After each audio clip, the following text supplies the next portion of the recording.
Chapter 1. Is this choice too simplistic? In the boundless chaos, above the sea of clouds in the extreme south, there exists a tranquil pond. Mu Chen stood by the pond, murmuring to himself. At the same time, he gently lowered the fishing rod in his hand. Indeed, he was a transmigrator. By a stroke of fate, he had crossed into the Primordial Era, becoming an ethereal spirit. And today, he awakened the Star Sea fishing system, faced with a choice presented by the system. Ding! Congratulations, host, on arriving in the Primordial Era during the time of Pangus creation. Please choose. Option 1. Immediately proceed to the Primordial Realm to witness Pangus creation, with a chance to obtain the innate legacy of divine demons. Option 2. Fish for a century to acquire an innate spiritual treasure. The innate legacy of divine demons? An innate spiritual treasure? Was there even a need to choose? Surely, the former was far superior. In an instant, Mu Chen transformed into a spirit, floating away from the pond.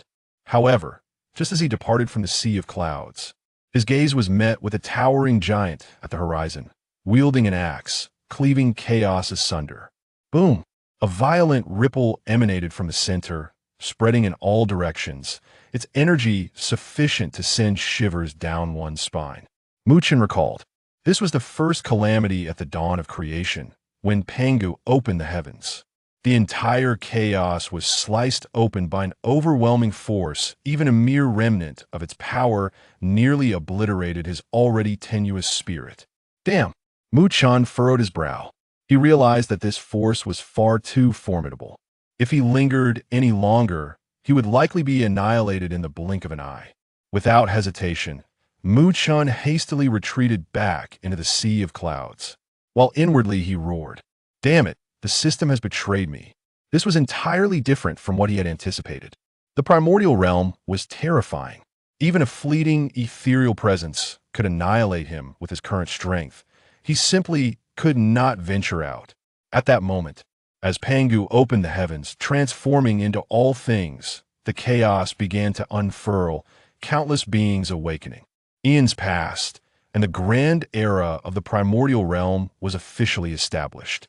Mu Chen, now utterly subdued, merely concealed himself within this small domain, quietly observing the outside world. Ding! Host spirit has sustained injuries. Fish for 300 years to obtain an innate spiritual treasure for protection. Another offer?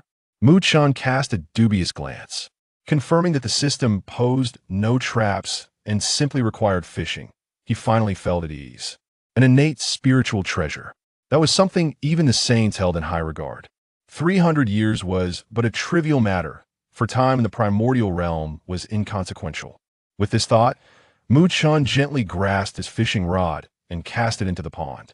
He mused, "We'll just fish surely, I won't be struck dead." 300 years later. Ding! Congratulations, host, on completing the century-long fishing task. You have acquired the imitation of the innate 4 swords of extermination. In the next moment, 4 swords radiating immense power appeared beside him, slowly swirling, exuding a terrifying might capable of slaying gods. Once, the demon race's Luo, who had relied on the extermination spear and the formation of the 4 swords of extermination to vanquish countless foes, dominating the primordial realm. A glimmer of delight flickered in Mu Chen's eyes. Finally, it has arrived. His centuries of waiting were not in vain. Yet, before he could speak, he heard the system prompt again. Ding! Please make a choice. Option 1. Continue fishing for 500 years to instantly gain a common breathing technique of the primordial realm. Option 2. Utilize the 4 swords of extermination to conquer the innate divine demons amidst Pangus' initial chaos, potentially acquiring another innate spiritual treasure. Upon observing the second option, Mu Chen rolled his eyes. Damn it, they want to trick me again. During Pangus creation, he had nearly lost himself. He was merely an unrefined spirit without any cultivation. Any random divine demon could obliterate him with a mere thought. Even if he possessed the genuine 4 swords of extermination, it would be futile. Moreover, he was currently incapable of wielding their true might.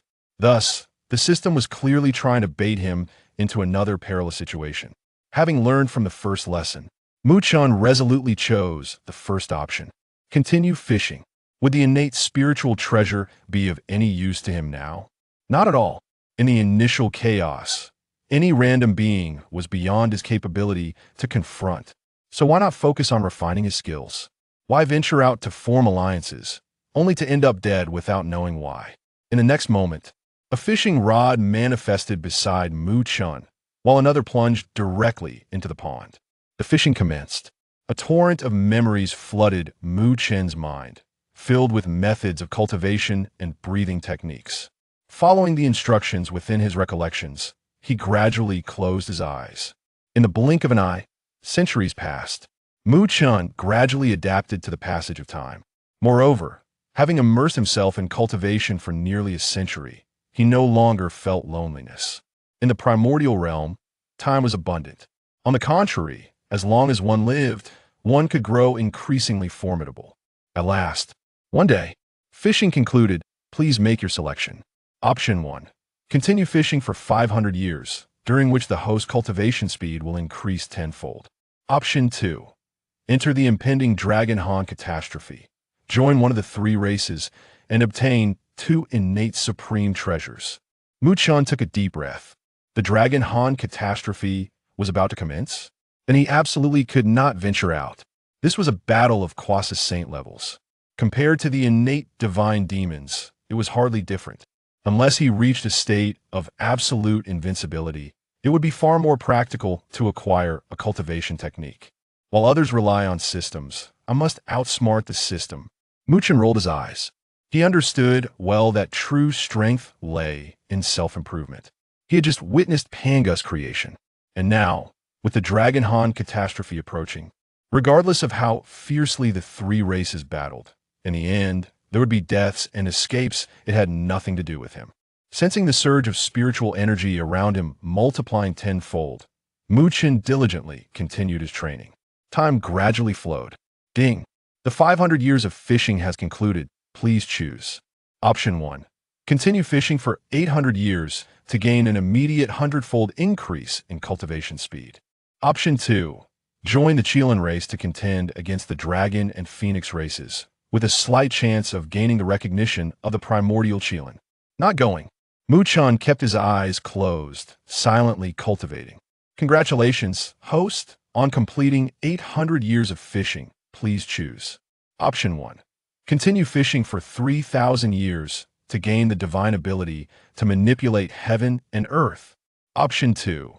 The Xian race is in grave danger. Emerge from the primordial realm to turn the tide, potentially becoming the new king of the Xian race. Not going. Even if the primordial Xian knelt and called me father, I wouldn't go. Congratulations, host, on completing 3,000 years of fishing. Please choose. Option 1. Continue fishing for 3,000 years to enhance the defensive capabilities of the surrounding sea of clouds, impervious to beings below the saint level. Option 2. Join the conflict between Hongjun and Luo, who expose the schemes of the Demon Ancestor Luo, who and earn the respect and divine abilities of the Dragon and Phoenix races. Mu Chen pondered for a moment. The divine abilities of the Dragon and Phoenix races sounded incredibly powerful. Thus, he chose to continue his seclusion. As time passed, the Dragon Han catastrophe gradually approached its conclusion. At this moment, Mu Chen slowly opened his eyes beside his pond. A formidable pressure radiated from the center of the venue. Within the sea of clouds, a wave of pressure unfurled slowly from Mu Chen's being. After enduring countless years of arduous cultivation, he had finally broken through to the heavenly immortal realm. Of course, this was not something to be proud of.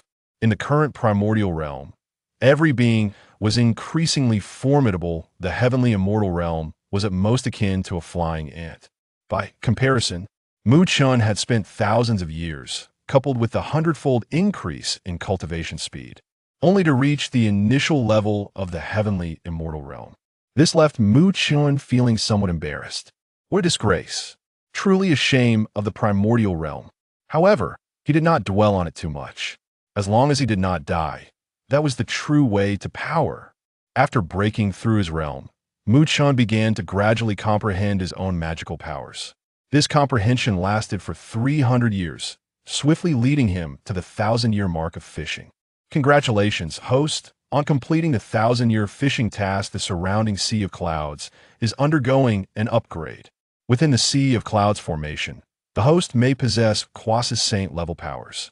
He watched as the surrounding Sea of Clouds thickened, drifting according to a certain pattern, as if forming a formation that enveloped Mu Chen within it. Within this miniature realm, spanning merely a kilometer, Mu Chen felt a profound sense of unity with his surroundings, as if all things were under his dominion. With a mere thought, the surrounding Sea of Clouds swiftly transformed, majestic edifices rising like a celestial palace amidst the heavens. With another thought, countless structures vanished in an instant, collapsing into oblivion. Mu Chen comprehended the essence of this cloud sea formation. It served as his personal pocket dimension.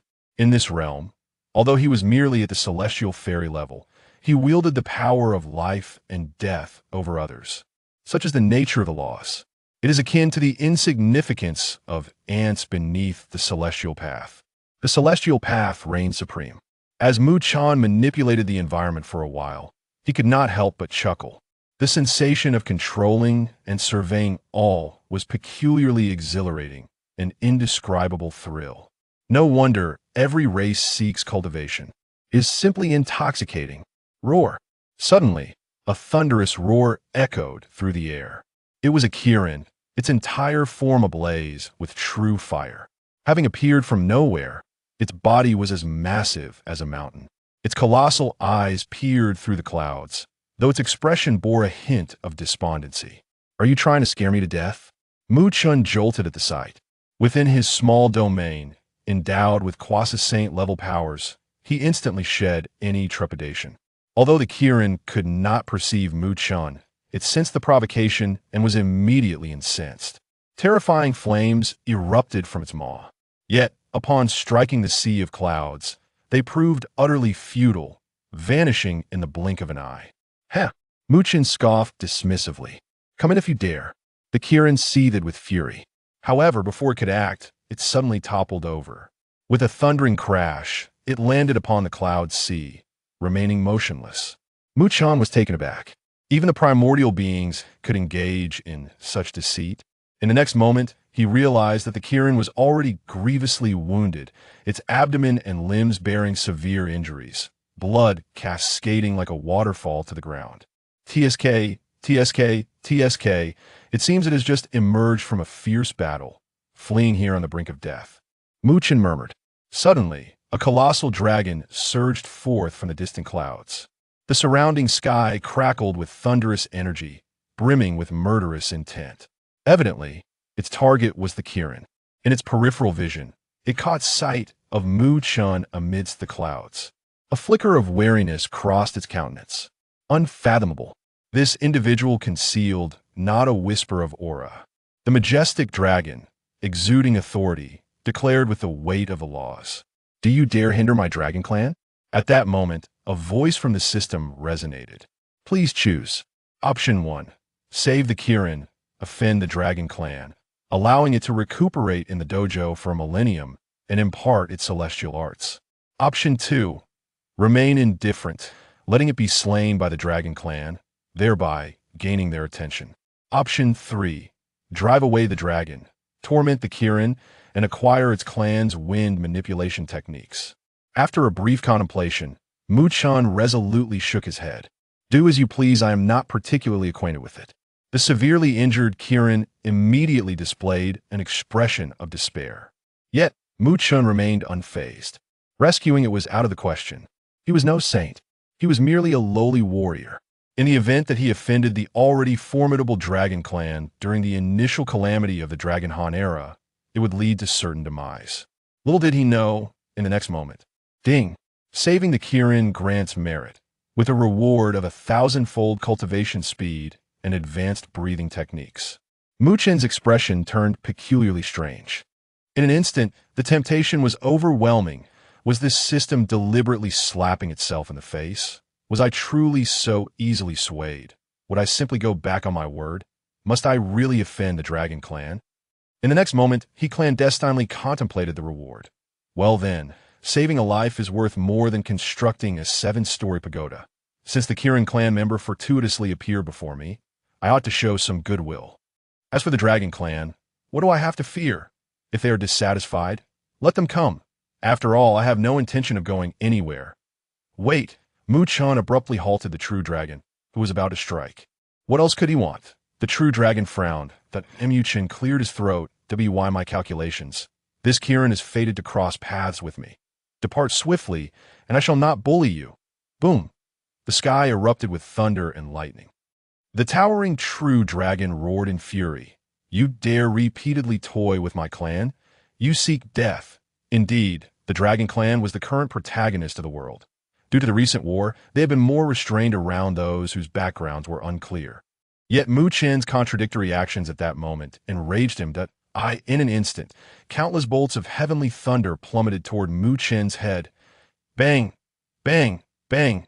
All were absorbed by the clouds above. What? The true dragon was taken aback. This divine thunder technique could annihilate all things under heaven. Yet, it could not even breach this fellow's defenses. Mu Chen stood with his hands clasped behind his back, feigning an air of mystery. Little bug, hurry and leave.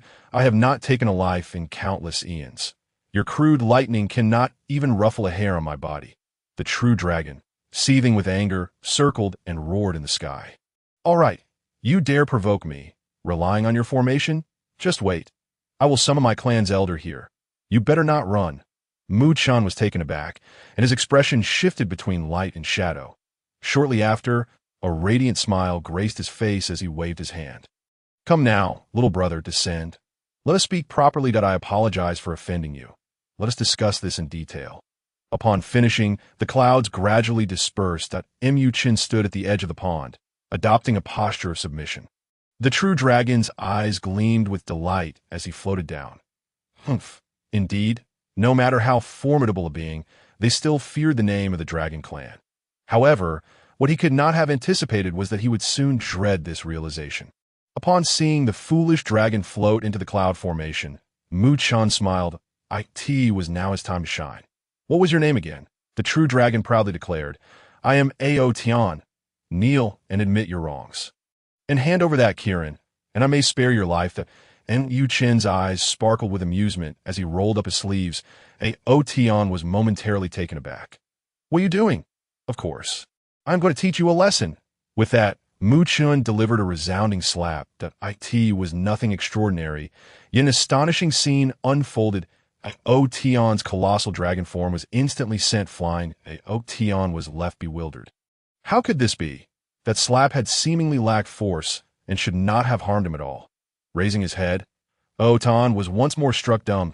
That moment, Mu Chen's figure loomed almost as high as the heavens themselves. Compared to him, Tian's massive body appeared no larger than an ant. How have you grown so large? Tian couldn't help but ask. Mu Chen wore a playful grin. Take another look at Tian was stunned. Upon closer inspection, he was horrified to discover that it was not Mu Chen who had grown, but himself who had shrunk. His once immense form had diminished to that of a mere worm. In an instant, he was paralyzed with fear. Mu Chen, with a mischievous smile, pinched him between two fingers. Observing the true dragon struggling like a worm in his palm, he couldn't help but feel a surge of wicked delight.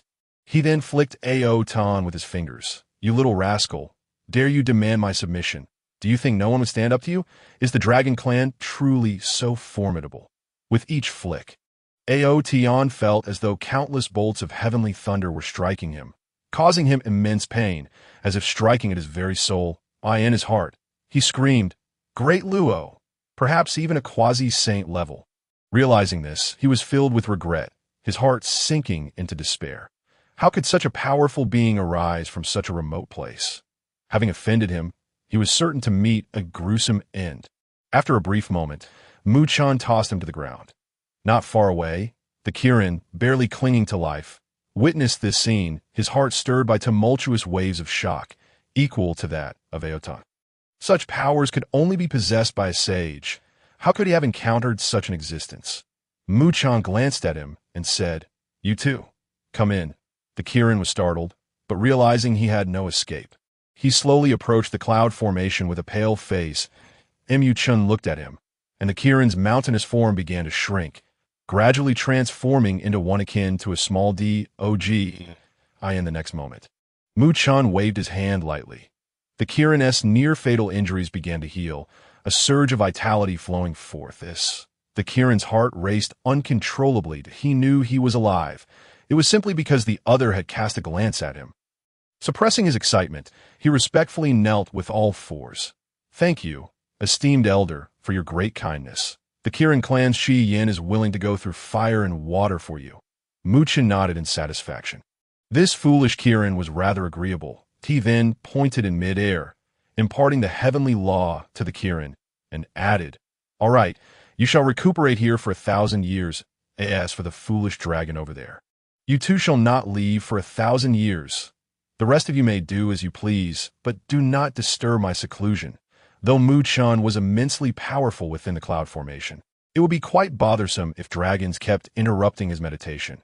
After uttering this command, Chen happily sauntered back to the small pond to continue fishing at high-level breathing techniques and 1,000-fold cultivation speed. How delightful! In the arena, Tian could not suppress his joy. Would he not die? The Kirin at that moment felt as though he had risen from hell to heaven. Not only had he survived, but he had also received help from an elder and learned a divine technique. In the next moment, he cast a somewhat mischievous glance at Tian in the distance. This moment, both of them had lost their magical powers. However, in terms of size, he undoubtedly held the advantage. Who was it that had pursued him earlier? Tian quickly retreated, stammering, "This is the elder's domain. Do not act recklessly." A voice filled with mischief came from beside the small pond. "It's nothing. A little sparring is beneficial for both body and mind." As soon as the words left his mouth, Xian lunged at Tian like a ferocious dog pouncing on its prey. Soon, the air was filled with Tian's panic screams. "Help! Save me!" By the pond, the system chimed, "Congratulations, host, for saving the Kirin and acquiring high-level breathing techniques along with 1,000-fold cultivation speed." A torrent of memories surged into Chen's mind. Once he fully comprehended them, he heard a voice, "Detection complete. The host has mastered the advanced breathing technique. Please select. First, engage in millennium of fishing to gain a chance to choose a primordial race. Second, join the Dragon Han Calamity to alter the course of the war and earn the favor of the heavenly Tao." Without hesitation, Chen declared, "Option 1, setting aside the favor of the heavenly Tao," which felt intangible. He recognized his own weakness, that if he were targeted, stepping out of the cloud could lead to his demise at the hands of formidable beings. Chen had made his decision. From now on, he would set a modest goal, survive until he achieved sainthood. In the next moment, the system's voice resumed. "Please select a racial physique. 1. Dragon Clan. 2. Phoenix Clan. 3. Xian Clan. 4. Human Clan. Selectable after Nuwa creates humanity, allowing escape from the gaze of the heavenly Tao." Contemplating the 4 options before him, Chen fell into deep thought. The physiques of the dragon, Phoenix, and Xian clans were undeniably formidable, which was why they had become the protagonists of the world at this moment. Under ordinary circumstances, he would have chosen one of them, for the human physique was pitifully weak in comparison. However, upon learning that selecting the human clan would allow him to evade the scrutiny of the heavenly Tao, Chen understood his choice to attain the primordial world. It was said that the heavenly Tao was the true puppeteer behind the scenes. The so-called Pengu's creation of the world, the initial calamity of the Dragon Han, the witch and monster calamity, and even the future journey to the west were all orchestrated by the heavenly Tao. Furthermore, there were whispers that anyone who achieved sainthood would instantly become a puppet of the will of the heavenly Tao. Thus, Chen had to be cautious. Moreover, he was originally of the human race in his past life, leaving no room for hesitation in that case. He would wait until after the witch and monster calamity and Nuwa's creation of humanity to make his selection. For now, this was quite satisfactory, Chen murmured to himself. Before regaining his focus and continuing his cultivation in the primordial realm, the levels of cultivation could be divided into 4 stages: Earth Immortal, Heaven Immortal, True Immortal, and Mysterious Immortal, followed by Taiyi True Immortal, Taiyi Golden Immortal, and Taiyi Mysterious Immortal. Then came the Great Luo, Golden Immortal, and Great Luo, Mysterious Immortal, Pre-Saint, and finally, the True Saint. He was merely at the starting point and needed to strive even harder. As time flowed and the stars shifted, Mu Chen's surroundings became increasingly lively. Tian and Xian chased each other in the clouds every day, reveling in their antics. Thankfully, Xian was aware that Mu Chen would not permit him to harm Tian, so he always held back during their encounters. Nevertheless, Tian's plight was quite dire. Apart from their playful pursuits, the two often entered seclusion to cultivate, for even beings as powerful as they required training. In this atmosphere, 5,000 years passed in the blink of an EY. T the onset of the 5,000th year. Mu Chen awoke from his meditation. He exhaled softly, a glint of sharpness flickering in his eyes. He had broken through. He had ascended from the heaven immortal realm to the true immortal realm, and the surge of magical power within him was immense. Upon opening his eyes, he was met once again with the sight of Yin battling Tian. He couldn't help but smirk. 5,000 years of this. What a grudge. He shook his head, saying, "The karmic debt has been repaid. Do not bully upon any further." "Yes, master," Yin replied respectfully. Over the course of 5,000 years, he had developed profound admiration for Mu Chen and willingly acknowledged him as his master. Upon hearing this, Tian was overwhelmed with joy and gratitude, repeatedly expressing his thanks. "Thank you, master. Thank you, master." Mu Chen took a stroll before resuming his seclusion. Time flowed steadily by. 10,000 years passed. Detection complete. The host is engaged in fishing for 10,000 years. Please continue to select. 1. Fish for an additional 100,000 years to immediately obtain the innate divine ability, Celestial Avatar. 2. Prevent the Demon Ancestor Luo, who from establishing the demon sect, saving the beings of the primordial world, and gaining the favor of the heavenly Tao. Mu Chen opened his eyes. Realizing that the climax of the initial calamity of the Dragon Han was approaching as the war intensified, Luo, who would become the central figure of the heavenly Tao. Hearing the options provided by the system, Mu Chen couldn't help but smirk. He understood that Luo, who was nearing the pinnacle of his power, towering above all races, a mere glance from him could obliterate Mu Chen 1,000 times over. Only a fool would step forward. Option 1, Mu Chen declared. The host chose to continue fishing, gaining the innate divine ability, Celestial Avatar. That a wave of memories flooded into Mu Chen's mind. The Celestial Avatar. Mu Chen's expression turned contemplative. This divine ability essentially allowed the creation of a doppelganger. This doppelganger could venture anywhere on his behalf. Naturally, its combat prowess would be significantly diminished. However, it was primarily for convenience. And being destroyed would not affect the main body whatsoever. As it was not overly complicated, Mu Chen mastered it in just 10 years. Having just acquired the ability, he created a doppelganger that eagerly made its way toward the heart of the primordial world. While he himself did not dare to approach, sending a doppelganger to observe the commotion was certainly acceptable. Along the journey, the devastation of the initial calamity of the Dragon Han was still grim. Across the endless mountain ranges, one could occasionally witness fierce battles between mighty dragons and fire phoenixes, as innate divine abilities were unleashed, shattering the very fabric of heaven and earth. The Xian had been defeated. Now it was a clash between dragons and phoenixes. The skies and seas were stained crimson with blood, the land fractured, and the waters surged in a terrifying manner. Along the way, Mu Chen beheld the corpses of over 100 true dragons and fire phoenixes of the great Luo golden immortal caliber strewn across the ground. The unparalleled aura of carnage and the scent of blood assaulted Mu Chen's senses. How utterly tragic. This was truly no place for mortals. Mu Chen lamented as soon as he voiced this thought. A shockwave from a fireball unexpectedly impacted the ground where he stood, instantly incinerating him. In the clouds sea, Mu Chen opened his eyes, undeterred. Again, with his current status as a true immortal, a doppelganger would consume approximately 10 years' worth of accumulated magical power. 10 years, what was that? He was unperturbed, for in the primordial world, if there was one thing in abundance, it was time. In the ensuing centuries, Mu Chen dispatched numerous doppelgangers, witnessing the entirety of the initial calamity of the Dragon Han.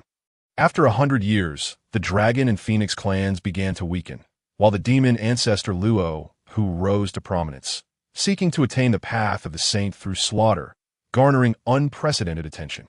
Meanwhile, the beings of the primordial world were engulfed in a bloody storm. Even more brutal than the conflict between the dragons and phoenixes. One day, a doppelganger of Chen arrived at a towering cliff. Originally intending to explore and wait for death, he unexpectedly encountered a gray-robed elder with white hair. The elder stood at the cliff's edge, gazing into the distance with a sorrowful expression. Intrigued, Chen engaged him in brief conversation, only to discover that the elder was disheartened by the plight of the primordial beings, overwhelmed by the sight of countless corpses, uncertain of how to save them. Chen chuckled lightly. What's the big deal? If someone can eliminate Luo, the chaotic fortune of the primordial world would be monopolized by that person, and peace would return for countless years. The gray-robed elder pondered, but Luo, whose cultivation is sky-high, armed with the extermination sword array and countless demon sect armies. How can we fight him? Chen smiled nonchalantly. It's a matter of quantity. How many has he killed compared to how many we have? We can certainly gang up on him. Gang up? The gray-robed elder furrowed his brow, deep in thought. Chen, considering his naivete, explained 2 against 1, 5 against 3, 10 against 5. Upon hearing these words, the elderly man in gray revealed a glimmer of enlightenment in his eyes, as if a veil had been lifted from his understanding. So, this is what a brawl truly is. The old man rejoiced, offering a slight bow to Chen. Thank you, young friend, for elucidating a conundrum that has plagued me for many years. Your actions at this moment may very well save the beings of the primordial chaos, a merit beyond measure. To express my gratitude, I perceive that your external manifestation of abilities is rather rudimentary. Hence, I shall bestow upon you a technique known as the 36 celestial methods. Use it wisely. With that, he gently gestured with a finger, and Chen felt an overwhelming surge of new memories flooding into his mind. You are? Chen's eyes widened, instantly gripped by a sense of foreboding. As anticipated, the old man in gray smiled faintly and declared, I am Jun. With those words, Jun vanished from sight, leaving Chen in a state of astonishment. What? Jun, the future master of the heavenly Tao, the foremost figure of the primordial chaos, beside a small pond. Chen suddenly opened his eyes, a tempest of emotions swirling within him. The mere thought that he had just conversed with such a formidable figure sent shivers down his spine. After much contemplation, he realized that Jun's gathering of the great powers of the primordial chaos to besiege Luo was indeed his own idea. Perhaps he truly was a genius. Yet, after a moment's reflection, Chen shook his head, deciding not to dwell on such matters. After all, Jun had yet to attain sainthood. Whether he was friend or foe could not affect him at present. What mattered was his own cultivation. Yes, onward with the training. In the days that followed, Chen refrained from sending out his avatars, wishing to avoid any further encounters with peculiar characters. Stealthily developing his abilities without drawing attention was the way to go. 10,000 years may not seem long in the primordial chaos, yet it still required considerable time. During this period, Tian and Xian expressed their desire to venture out. They had initially agreed to recuperate for millennium. But upon noticing Chen's silence, they had lingered much longer, even elevating their cultivation to an immensely powerful level. Now, they were eagerly curious about the progress of the 3 races' war. After a moment of contemplation, Chen acquiesced. Currently, the battlefield was occupied by Luo and Jun. To put it simply, the 3 races had little involvement. Before they departed, Chen gazed at the 2 and advised, I must caution you. In this initial calamity of the dragon and Han, all 3 races are losers. The dragon, phoenix, and Xian have withered. Now, the demon clan, led by Luo, reigns supreme. Once you step outside, danger will only escalate, for Luo will seek your blood. Remaining here is comparatively safer. You still wish to venture forth. Upon hearing this, both the dragon and Xian were taken aback, their expressions betraying disbelief. The 3 races have been defeated? Had it been anyone else, they would have dismissed such a notion. The dragon and Xian clans were the supreme beings of the universe. How could they possibly falter? Yet, the speaker was Mu Chun, a figure they revered as akin to a saint of the cosmos. Rendering deceit unnecessary in that instant. They exchanged glances, their eyes filled with complex emotions. After spending tens of thousands of years together, they had forged a bond, a friendship. The realization that they could avoid the bloodshed of combat brought them a sense of relief. While the news of their kin's grievous losses filled them with sorrow, in summary, their emotions were undeniably intricate. Master, I still wish to venture out and aid the Dragon Clan, Tan declared through gritted teeth. I too wish to seek out the Qian people. Xian nodded in agreement. Mu Chen smiled and replied, very well. Go as you wish, but remember not to court death. Luo Ho defies the heavenly Tao. And there will be others to deal with him. With that, he activated the Cloud Sea Array. Watching as the two dashed towards the horizon, Yu Chun let out a soft sigh, feeling a tinge of reluctance. Here, he could still protect the two, but outside, their fates would rest solely in their hands. Along the way, corpses littered the ground. Tian and Xian learned that indeed, the three races had been vanquished, their whereabouts now unknown.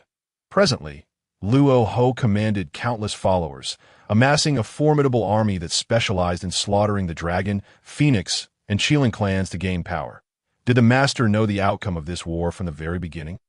Qian and Tian were struck with shock. They finally understood that Mu Chun had confined them within the Cloud Sea for their protection. After all, given their previous strength, even if they survived the three races' war, they would have perished at the hands of Luo Ho. The thought that Mu Chun had been aware of the calamity facing the three races for tens of thousands of years and had effortlessly saved them left them kneeling in awe.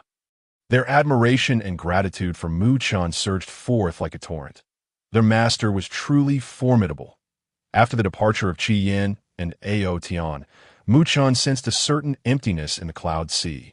However, fortunately, this discomfort gradually faded with the passage of time. In the remaining days, Mu Chun solidified all the abilities he had acquired.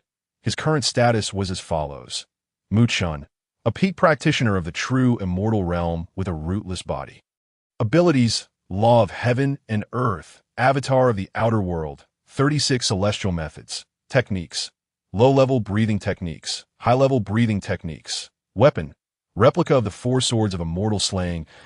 Mu Chen nodded in satisfaction. Although he appeared weak in the primordial chaos, he had painstakingly achieved this step by step. Of course, he still considered himself quite weak. Thus, Mu Chun entered seclusion once more.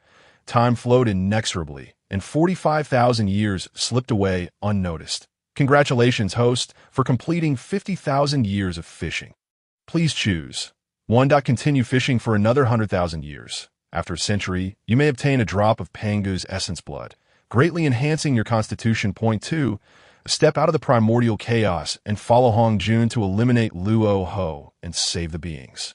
You may obtain a trace of Hong Ming purple qi. Mu Chen's eyelids twitched. Hong Ming purple qi. This is rather generous, isn't it? This is a manifestation of the great Tao, something that no one in the primordial chaos, aside from saints, can possess. Once obtained, it could be said that the path to greatness was within reach. A flicker of struggle crossed Mu Chen's gaze. Ultimately, with a firm resolve, he declined. Hongming purple qi is a treasure, but also a source of calamity. Acquiring it would only invite the covetous eyes of others. What is so remarkable about it? I can still become a saint by my own means. Do not presume to disturb my resolve. Mu Chun muttered, somewhat disgruntled. Back to seclusion. The thought of acquiring a drop of Pangu's essence blood in 100,000 years was quite satisfying. Pangu, even just a drop of essence blood within my body could elevate my potential. With this thought, Mu Chen's determination to enter seclusion solidified further. During the long years of seclusion, Mu Chen occasionally utilized the 36 methods to conjure avatars for exploration.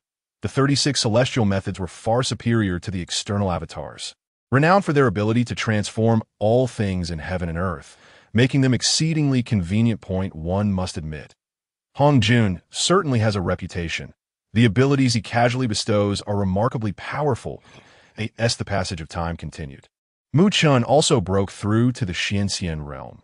Simultaneously, As his cultivation gradually ascended, the surrounding cloud sea expanded from a radius of 500 meters to several thousand meters from the outside.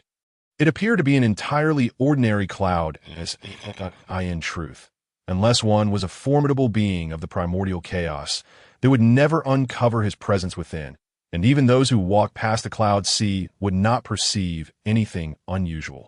Muchan thought to himself, somewhat shamelessly, perhaps this is what it means to be strong today as for the outside world. A new and brutal war has begun. Hongjun has allied with the formidable beings of the primordial realm to confront the demonic ancestor. Luo Ho, in a decisive battle. Countless ancient creatures of the primordial realm clash, causing the heavens to tremble and the earth to shatter, rivers of blood flowing profusely. However, overall, Luo Ho holds the advantage, wielding the four swords of Zuzhen to slay all beings under heaven and earth. One day, Mu Chen's avatar was wandering outside, observing this grand conflict between primordial demons and the path of Tao.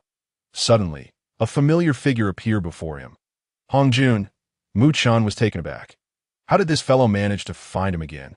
Hongjun smiled faintly, stating, since the 36 laws of Tiangang were imparted by me, I naturally have a sense of their resonance.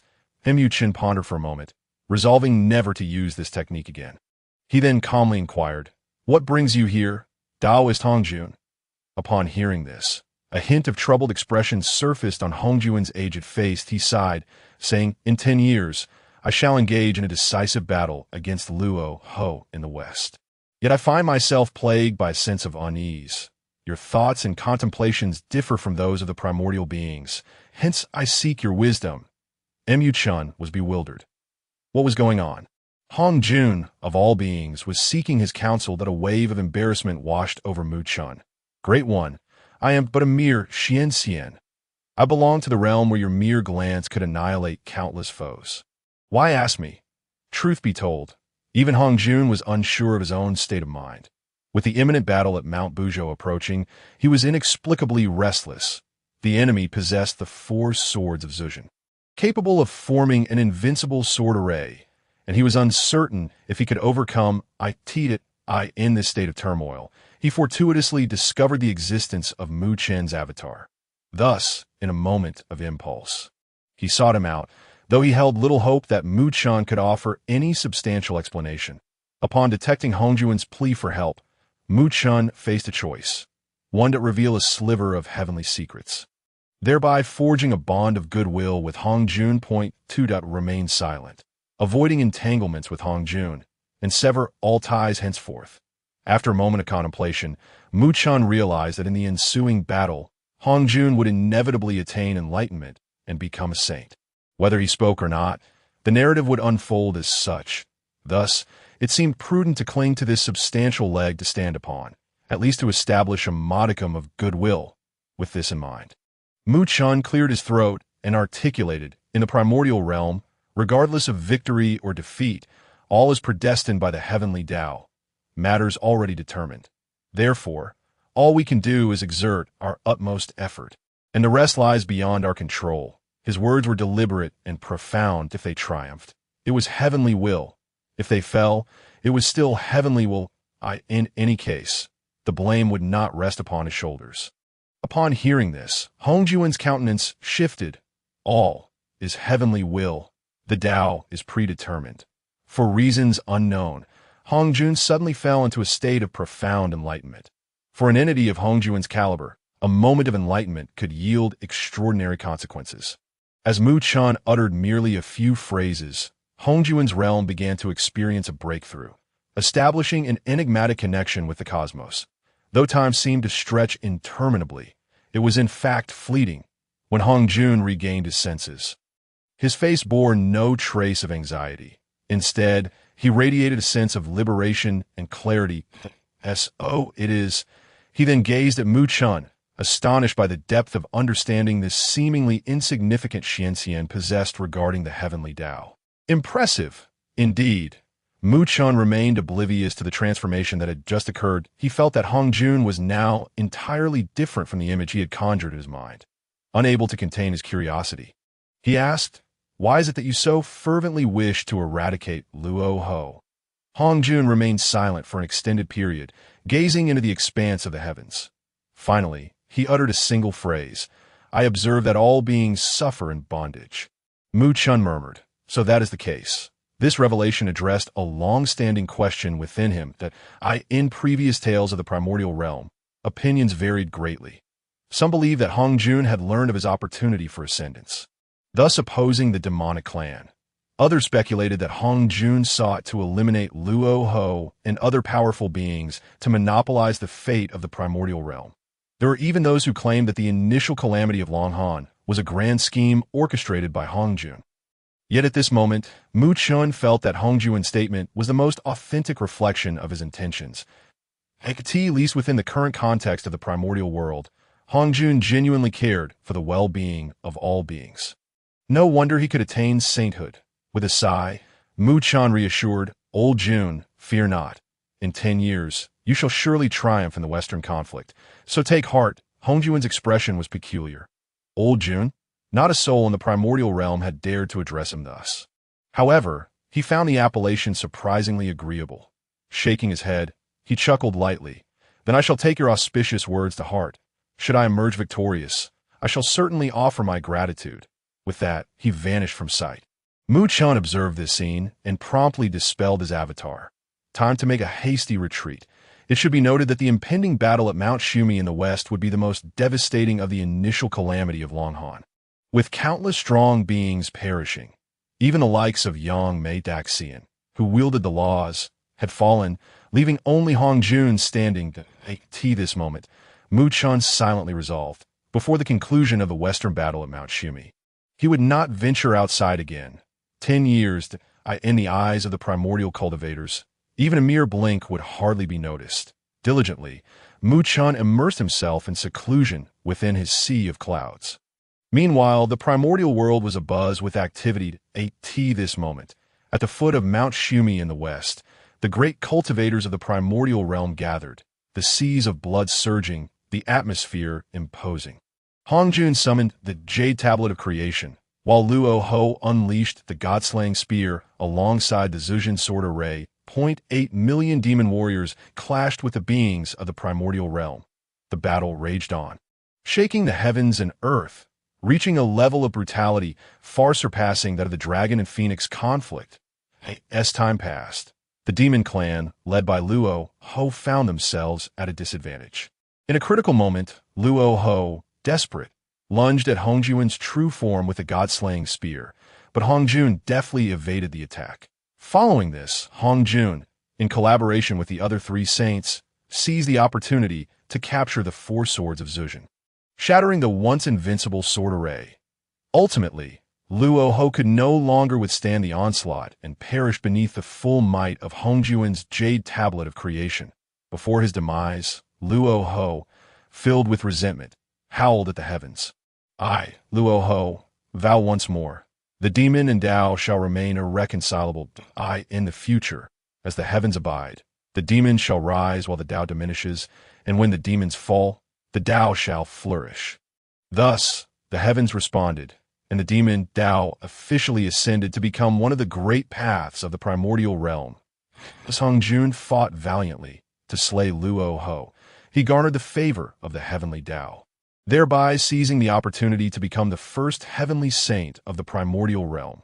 In summary, Luo Ho's wanton slaughter of primordial beings, in an attempt to attain the path of the saint through bloodshed, led to the complete decline of the Dragon, Phoenix, and Xian clans. His actions even incited the disdain of the heavenly Tao, resulting in a collective counterattack led by Hong Jun and the beings of the primordial realm. This marked the origin of the initial calamity of Long Han. Chen opened his eyes from his seclusion, sensing the shift in the heavenly Tao of the primordial realm, and concluded that the great battle had concluded. Even from his secluded space, he could vaguely hear Luo Ho's final, unwilling roar.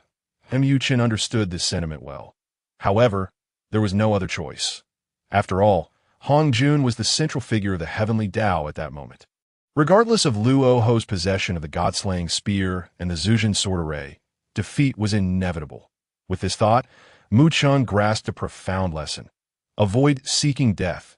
If even Luo Ho fell, to such a tragic fate for opposing the protagonist. How could a mere Xian like himself hope to survive, close the door, and cultivate? With 8,000 years remaining until he could obtain the blood of Pangu, prudent development was the true path to success. Mu Chan silently recited, then closed his eyes once more. Countless millennia slipped quietly by in the primordial chaos, as the initial calamity of the Dragon and Han era drew to a close. Peace was restored between heaven and earth. The beings of the primordial world began to proliferate at a terrifying rate, while countless formidable innate gods and demons awoke. Among them were the 12 ancestor witches, born from the 12 drops of Pangu's essence. Naturally endowed with robust physical forms and extraordinary innate abilities, the name of the 12 ancestor witches reverberated throughout the primordial realm, unparalleled in its might. Following closely were the demon race, led by Dong Huang Taiyi and Djun. Mu Chun cast a furtive glance and discovered that the demon race, due to their overwhelming numbers, was rapidly thriving in the primordial realm, outpacing the witch race in growth, thus rendering them even more powerful. In a realm where two tigers cannot coexist, it was inevitable that friction and conflict began to simmer between the two races. The great calamity of witches and demons was subtly on the horizon. Amidst this turmoil, only the southernmost expanse beneath a sea of clouds remained undisturbed. That Mu Chun was in seclusion as time flowed. A voice echoed, "Congratulations to the host for fishing for 100,000 years, obtaining a drop of Pangu's essence, which can be fused after selecting a racial body," as the words faded. A drop of essence, imbued with terrifying pressure, appeared in the palm of Mu Chen's hand. Upon witnessing this, he opened his eyes, his gaze betraying excitement and joy. 100,000 years. It has finally come. With this essence, his physical form could rival that of the 12 ancestor witches. His next course of action was to patiently await Nuwa's creation of the human race, then choose a human identity. Just as he pondered this, the heavens unexpectedly erupted with radiant light, shaking the four seas. Countless beings knelt, trembling in reverence. Sensing this commotion, Mu Chun murmured, "Has the ascension finally occurred?" A voice, ancient and majestic, resonated through the cosmos. "I am Hong Jun, now attaining the status of a heavenly sage, willing to impart the way to all beings. Anyone destined may ascend to the purple clouds palace in the 33 heavens, and after 3,000 years. Listen to my teachings." The ascension of Hong Jun marked the foremost event of the primordial dragon and Han era, heralding the birth of the first heavenly Tao saint. With the issuance of this decree, all gods and demons in the primordial realm bowed in submission. Just as Mu Chan thought this overwhelming pressure had dissipated, Hong Jun's voice rang out again, to the young friend who, years ago, demonstrated the method of collective combat at a certain cliffside. "You may come to the first seat in the Purple Cloud's palace to hear my teachings. I shall devote myself to instructing you." The entire primordial realm erupted in astonishment. Someone could teach Hong Jun the way. Could it be true? Who was this remarkable individual? What was this method of collective combat? Why had he never heard of it before? Regardless of its nature, it was evident that the Tao ancestor intended to take this person as a disciple. Who could be so fortunate? Now that Hong Jun was the foremost figure in the primordial realm, his explicit invitation to teach this individual constituted an immense opportunity. Envy and curiosity filled everyone's hearts. Mu Chun, amidst the sea of clouds, was equally bewildered. Collective combat. What on earth was that? Unbeknownst to him, a casual remark he had made had spread through Hong Jun's words during the battle with Luo Jinxian.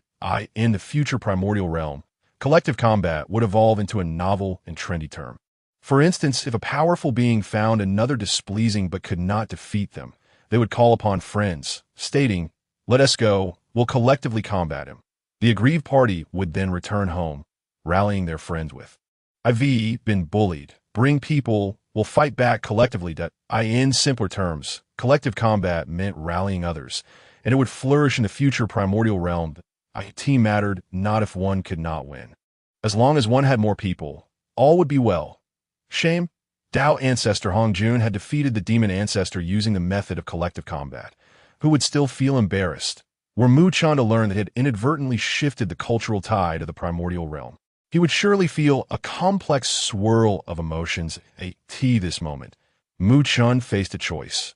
Should he proceed to the Purple Cloud's palace to hear the Tao and elevate his realm, exposing himself to the scrutiny of innate gods and demons as well as the three purities?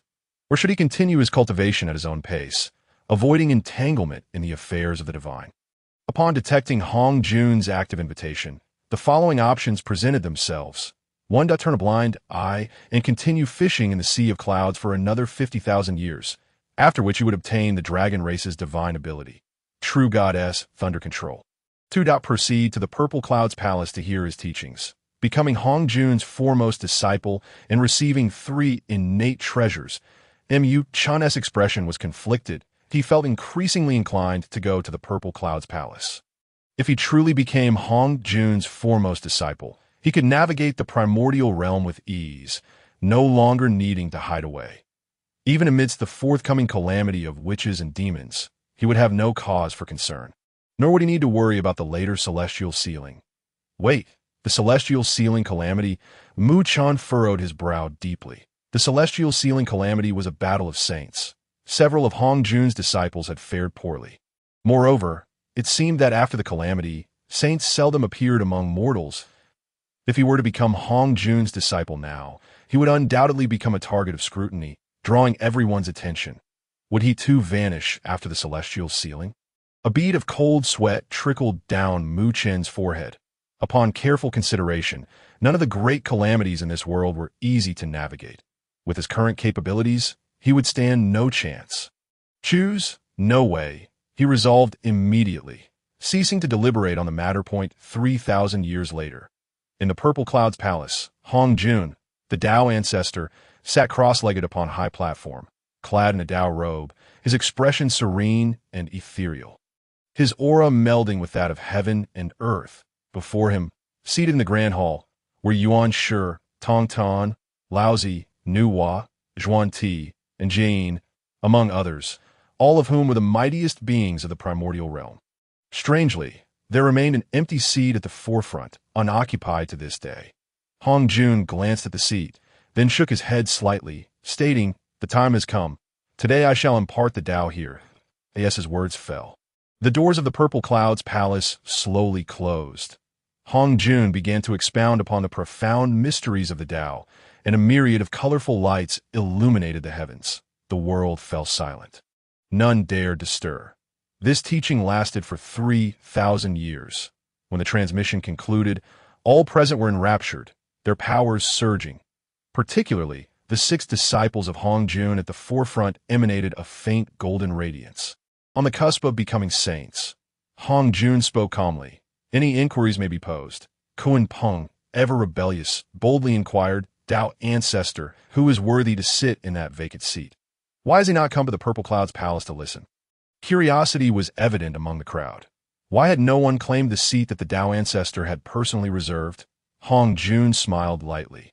"Years ago, I chanced upon him. He was merely a small figure of the true immortal realm. Yet, in terms of comprehension of the heavenly Tao, perhaps all of you together would still fall short. Such a gem, I intended to impart the Tao to him, but as the timing was not right, I shall forego it and remove his seat." As his words fell, the hall fell into silence. Everyone was taken aback. It was crucial to note that all those present were beings of innate divinity. However, Hong Jun Tao Ancestor had just declared that their combined understanding did not measure up to that of a mere true immortal. This revelation was utterly shocking. In an instant, curious glances were cast all around. Hong Jun revealed a hint of a mysterious smile, shaking his head as he remarked, "That young friend appears to be exceedingly cautious. Whenever he embarks on a journey, he employs an external incarnation technique. Thus cannot be disclosed." As Hong Jun's voice resonated, the crowd naturally refrained from questioning further. However, their curiosity regarding that enigmatic figure intensified. Who could this individual be? Mu Chun remained oblivious to the fact that his reputation had already spread among the 3 purities and the subsequent saints. At this moment, he was diligently engrossed in seclusion. Since his ascension to the realm of Xian, his pace of cultivation had noticeably slowed, even with the cultivation speed magnified 1,000-fold alongside advanced techniques. The progress remained stagnant. Nevertheless, Mu Chen felt content, for those formidable beings were either innate deities or manifestations of Pangu, while he was merely a spiritual entity, devoid of any substantial backing. Achieving his current pace was commendable. As time flowed on, one fateful day, Mu Chen sensed a fortuitous opportunity and successfully broke through to the level of Taiyi, true immortal. The surrounding sea of clouds surged, expanding once more to a radius of 10,000 meters. Within this expanse, Mu Chen possessed the strength equivalent to a quasi-saint. Feeling the surge of power, a smile graced Mu Chen's face. Heaven rewards the diligent. He had finally made a breakthrough. His motivation surged further.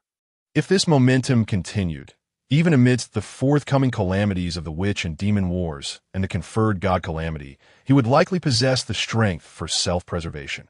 Perhaps by the time of the journey to the west, he could rise to prominence. The mere thought of it filled him with excitement. Mu Chen closed his eyes, plunging back into his rigorous practice. Before long, a formidable and unparalleled aura gradually approached the sea of clouds. Mu Chen abruptly opened his eyes. In the current primordial realm, only one being could emanate such an aura, Hongjun. But what could he possibly want with him? Mu Chen was not surprised that his location could be discovered. For now that Hongjun had become a saint of heaven and earth, finding anyone was merely a matter of calculation. Little Taoist, you are indeed easy to find. Hongjun appeared beside the sea of clouds. A smile adorning his face that Mu Chen gently waved his hand, dispersing the cloud formation, as it was futile to obstruct him. Hongjun confidently stepped forward, gazing at Mu Chen with astonishment, the rootless body at the level of Taiyi, true immortal. He had not anticipated that Mu Chen was merely a spiritual entity. Mu Chen chuckled awkwardly. Old Jun, what brings you here? Hongjun reined his thoughts and inquired, I am about to impart teachings at the Xiao Palace for the second time. I wonder if the little Taoist would be interested this time. This clearly indicated that Hongjun not only sought to repay Mu Chen for his previous enlightenment, but also held him in high regard. During the first impartation, he had reserved a seat specifically for him, placing him even before the three purities. For the second session, he even personally came to see Mu Chen, bestowing upon him great honor. Regrettably, if not for the conferred god calamity, Mu Chen shook his head. Apologies, but I have no interest in impartations that I prefer to cultivate freely without worries, so I will leave such opportunities for others. Not interested in the Tao. Indeed, the Tao must be one's own. Borrowing from another's Tao can never truly be one's own, Mu Chen casually remarked. Yet Hongjun was momentarily taken aback. Only one's own Tao counts as the Tao. Borrowing from another is never truly one's own. A glimmer of enlightenment flickered in Hongjun's eyes. The heart of Saint of Heaven and Earth was unexpectedly stirred by a hint of realization. He felt an urgent need to return to his seclusion. Before departing, he looked at Mu Chen, his face a mixture of admiration and regret. I will impart teachings at Xiao Palace 3 times, each spanning 3,000 years. You may come at any time. Should you choose to attend, I am willing to impart teachings just for you once more. Mu Chen was left bewildered, unsure of Hongjun's sudden change. Had he merely been speaking idly? Yet, as he saw Hongjun preparing to leave, he recalled something and quickly said, By the way, what is your disciple Nuwa up to these days? Nuwa is currently in seclusion at Xiao Palace. Are you looking for her? Mu Chen shook his head, feigning nonchalance. No, just remind her not to sit idle too long. She should go out more often, perhaps play with some clay or something. Hongjun was puzzled but hastily acknowledged. Turning to depart, he was eager to return to his seclusion, to contemplate the fragment of Tao he had just encountered. However, en route to Xiao Palace, Hongjun fell into deep thought, murmuring to himself, Play with clay? Could that possibly be a chance for Nuwa's enlightenment? If it were anyone else, Hongjun would simply dismiss it as nonsense. Yet Mu Chen was different. Engaging in conversation with him had proven beneficial even to a saint of heaven and earth. Perhaps he was intentionally guiding Nuwa. With this thought, Hongjun resolved. Upon returning, he would indeed let Nuwa play with clay. Countless years passed in this manner. Hongjun was to impart teachings at Xiao Palace 3 times, each session spanning 3,000 years. Now, The second session was underway.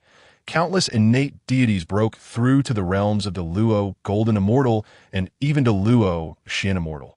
Meanwhile, Mu Chen's own cultivation was gradually progressing. He had reached the third layer of Taiyi True Immortal. Though still insignificant, he had managed to attain a modicum of self-preservation. 100,000 years later, congratulations, host. Your fishing has concluded, and you have acquired the Dragon Clan's divine ability, True Goddess Thunder Control. A torrent of memories surged into Mu Chen's mind, which he quickly mastered. With a mere thought, the sky within a 10,000-meter radius erupted with thunder and lightning, colossal and terrifying bolts roaring and flashing. Casually, he struck the surface of the sea, and a thunderous pillar as thick as a mountain descended from the heavens, instantly creating a 1,000-meter-wide crater in the ocean. Impressive! Mu Chen laughed, marveling at the Dragon Clan's formidable divine ability. What he had just wielded was merely the power of a Taiyi True Immortal, that if he were to unleash the quasi-saint level strength within the Starsea formation, he surmised that the entire oceanic expanse would be obliterated. Congratulations, host. You have learned True Goddess Thunder Control. Please make your next choice. One to fish for another 100,000 years to obtain a supreme, innate spiritual treasure. Demon Suppression Tower Point 2. Proceed to Xiao Palace. To guide the three purities towards their path to sainthood and recognize the great powers of the primordial realm in exchange for an innate supreme treasure. God-slaying spear. The God-slaying spear. Mu Chen felt a stir of interest. Yet it was only a fleeting moment. That wasn't it merely the most potent weapon for slaughter? What significance did it hold? With a pained expression, Mu Chen gritted his teeth and resolutely declined. Seclusion, that I shall continue my seclusion. Rarely did Mu Chen emerge, fully immersed in his cultivation. One day, two powerful auras reverberated through the sky with immense ferocity. Upon closer inspection, he discovered it was Kunpeng and Hong Yun engaged in a fierce battle. Hong Yun, gravely wounded, was fleeing, while Kunpeng, swift as the wind, pursued closely behind. Mu Chen understood. During the importation at Xiao Palace, Hong Yun had relinquished his seat to the seemingly pitiful Junti. However, Junti subsequently aided Xian in claiming Kunpeng's position. Now, the realization hit everyone that that seat was a position of sanctity. With the loss of a chance to attain sainthood, it was no wonder Kunpeng was filled with rage, leading to his vengeful pursuit of Hong Yun. However, in Mu Chen's eyes, this was simply a matter of the shamelessness of Junti and Jin. Consequently, he harbored no favorable feelings towards Buddhism in the future.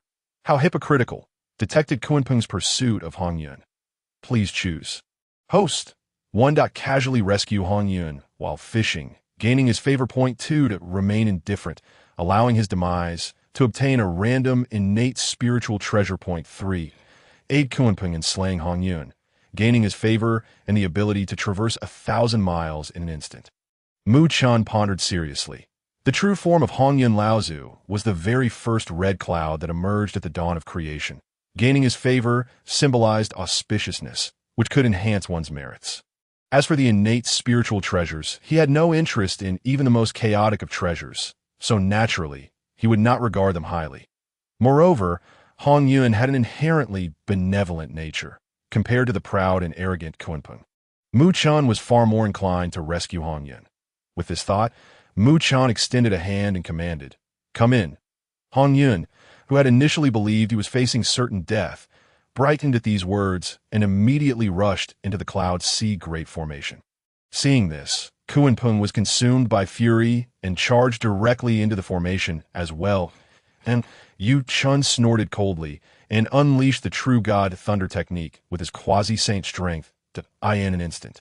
The entire cosmos was enveloped by thunderous roars, resembling the end of the world. Even the mighty Kunpeng let out a mournful wail as his body was sent flying for hundreds of thousands of zhang. Quickly vanishing from sight at this moment, Kunpeng had yet to reach quasi-saint power, making him no match for Mu Chen. With a single blow, Mu Chen sent his opponent flying. Turning around, he inquired, "How are you?" Hong Yun Laozu spat out a mouthful of blood and shook his head, saying, "My injuries are too severe. I must disperse my cultivation and start anew. However, I am eternally grateful for your great kindness.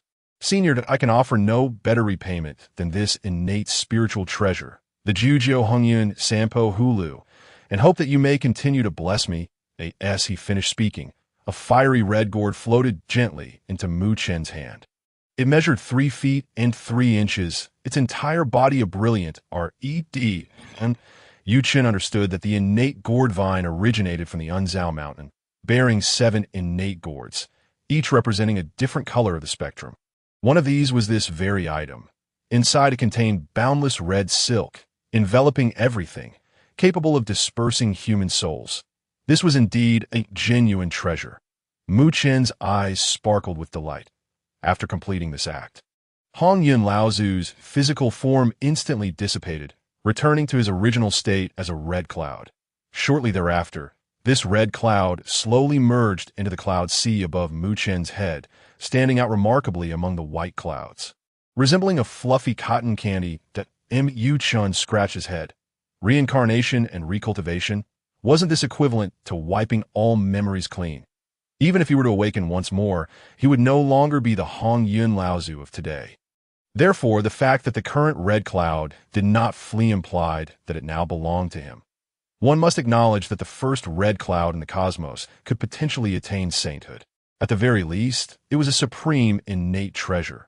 Who knows, it might even have the chance to become a chaotic treasure. With this thought, Mu Chen couldn't help but smile. Not only had he acquired an innate spiritual treasure, but he also possessed the only red cloud in the world. What a delightful surprise. 100,000 years for certain cultivators in the Hongwang realm was merely a fleeting moment. In this realm, the unit of measurement for time was already calculated in 10,000-year increments. Within 100,000 years, Hongjun imparted teachings, and the Hongwang fell silent, returning to tranquility. Events akin to Kunpeng's pursuit of Hongyun were a rarity, as most deities and demons began to enter seclusion, striving to reach this saintly level. However, only 6 disciples under Hongjun, endowed with primordial purple energy, had the potential to attain sainthood. Regrettably, this was knowledge only Mu Chen possessed. Thus, 100,000 years passed, upon detecting the conclusion of the 100,000-year fishing period. The host received the Jinyao Tower. Current attributes were assessed. Host, Mu Chen, race. Rootless body with 1 opportunity to choose a Hongwang race. Realm, 7th layer of Taiyi, true immortal, divine abilities. Law of heaven and earth.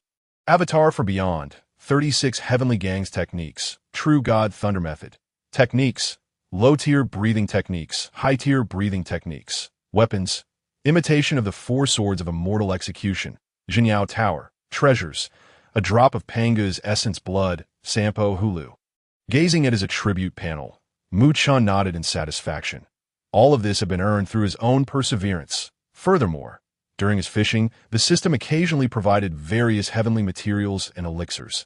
Initially, Mu Chen had not grasped the concept, but later understood that every decade he would pull the fishing rod from the water to check for treasures, and those elixirs had undoubtedly been consumed to enhance his cultivation speed.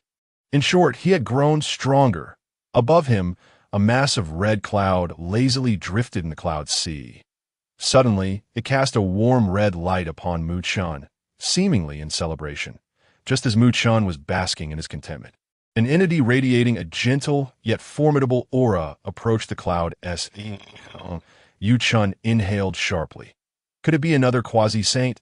In the current Hongwang, aside from Hongjuan's few disciples, there were typically no quasi-saints. Was it Yuan Shi Tianzun, Tong Tian Jiaozhu, or perhaps Taishang Laojun? No, he had no connection with any of them. Mu Chen held his breath and completely sealed off the surrounding cloud sea. He resolved that unless there was something of great importance, he would feign death. Outside the cloud sea formation, a figure gradually revealed itself. With a human head and serpent body, her appearance was extraordinarily beautiful, exuding an unparalleled noble aura. Yet at this moment, she rode the wind, her face tinged with a hint of sorrow.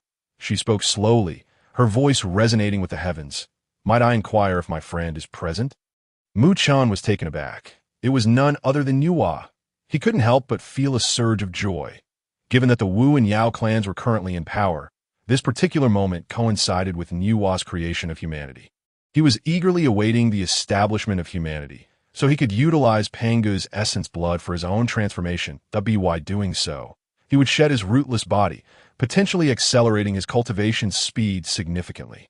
Without hesitation, he replied, "I am here." Upon uttering these words, the Cloud Sea formation opened automatically. Chun stood atop the Cloud Sea, hands clasped behind him, a broad smile adorning his face. "What brings you to seek me, my friend?" Nuwa gazed at Chun, her eyes flickering slightly. Quasi-saint. No, he seemed more akin to the realm of Taiyi, true immortal, and no wonder he was favored by her master. Even her current quasi-saint peak level could not fully perceive him. With this thought in mind, she bowed respectfully. "I have come due to a certain matter, and I hope you might enlighten me." Curious, Chen asked, "What is it?" With a sigh, Nuwa explained, "It is as follows. During my master's second impartation of teachings, for reasons unknown, he specifically instructed me to emerge from seclusion and gather the earth from all things, using it to comprehend the Tao, that I missed the second impartation at the Xiao Palace. And after 100,000 years of effort, I have gathered the soil of all things. Yet, I have gained no insights, wasting my opportunity for enlightenment. In my confusion, my master called upon me to seek guidance from you. Young friend, may I ask, what opportunity for enlightenment does this soil present to me?" Nuwa appeared genuinely distressed.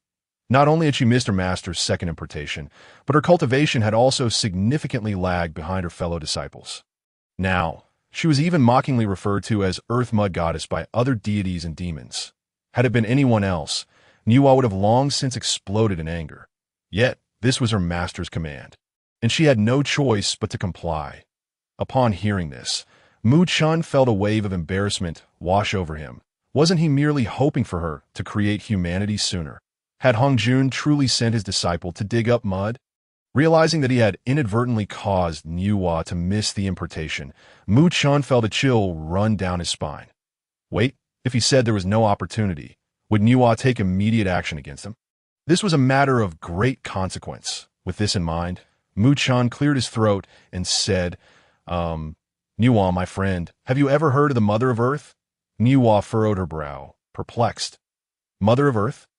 Chun smiled faintly. The terms heaven and earth signify the heavens governing the Honghuang, hence the Tao of heaven. But what could possibly substitute for earth? Naturally, it is soil, for you see, soil is the very root of the earth, capable of shaping myriad forms and transforming all things. This is the essence of the earth. As the dawn broke and chaos enveloped the land, if one could observe the transformations of the earth, would that not make them the mother of the earth? Indeed, Chun was merely rambling, as all his insights were derived from hearsay. However, upon hearing these words, Nuwa was momentarily taken aback. Instantly, a myriad of brilliant ideas flashed through her mind, and her very essence began to boil with fervor.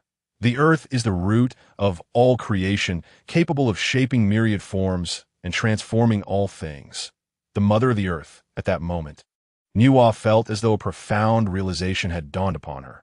Though dirt may seem inconsequential, it is the very foundation of the earth and possesses the ability to mold all that exists. Could this not be the ultimate truth of the universe? Nuwa's hair began to sway as if stirred by an unseen wind, her aura transcending to new heights, causing the very heavens and earth to shimmer with a faint glow. She respectfully bowed to Chun, exclaiming with joy, "In my moment of enlightenment, I thank you, dear friend, for imparting such wisdom.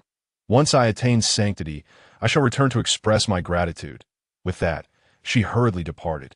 Witnessing this scene, Chun was left utterly bewildered. Was she not a tad impolite? It seemed her behavior mirrored that of Hongjun. In the midst of discourse, would abruptly lapse into a stupor and vanish. Shaking his head, Chun thought, as long as she does not bring trouble upon me, it matters little. He resolved to continue his seclusion. With that thought, Chun closed the sea of clouds and resumed his cultivation. After 3 teachings at the Xiao Palace, Hongjun's lessons finally concluded, and the second great calamity began to unfold. Upon detecting the official onset of the Wu Yao calamity, a prompt appeared for the host to choose. Option 1. Remain indifferent to worldly affairs and continue fishing for 100,000 years to obtain the Samadhi true fire.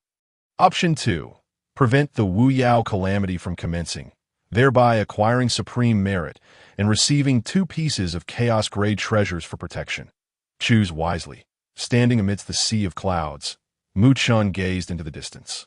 His eyes reflecting a hint of compassion, the great upheaval loomed on the horizon, threatening the lives of countless beings. Yet, as a mere Taiyi, true immortal, he felt utterly powerless. Let us hope fewer lives are lost. He sighed. A century after Hongjuan's teachings, another aura of sanctity emerged. It was Nuwa.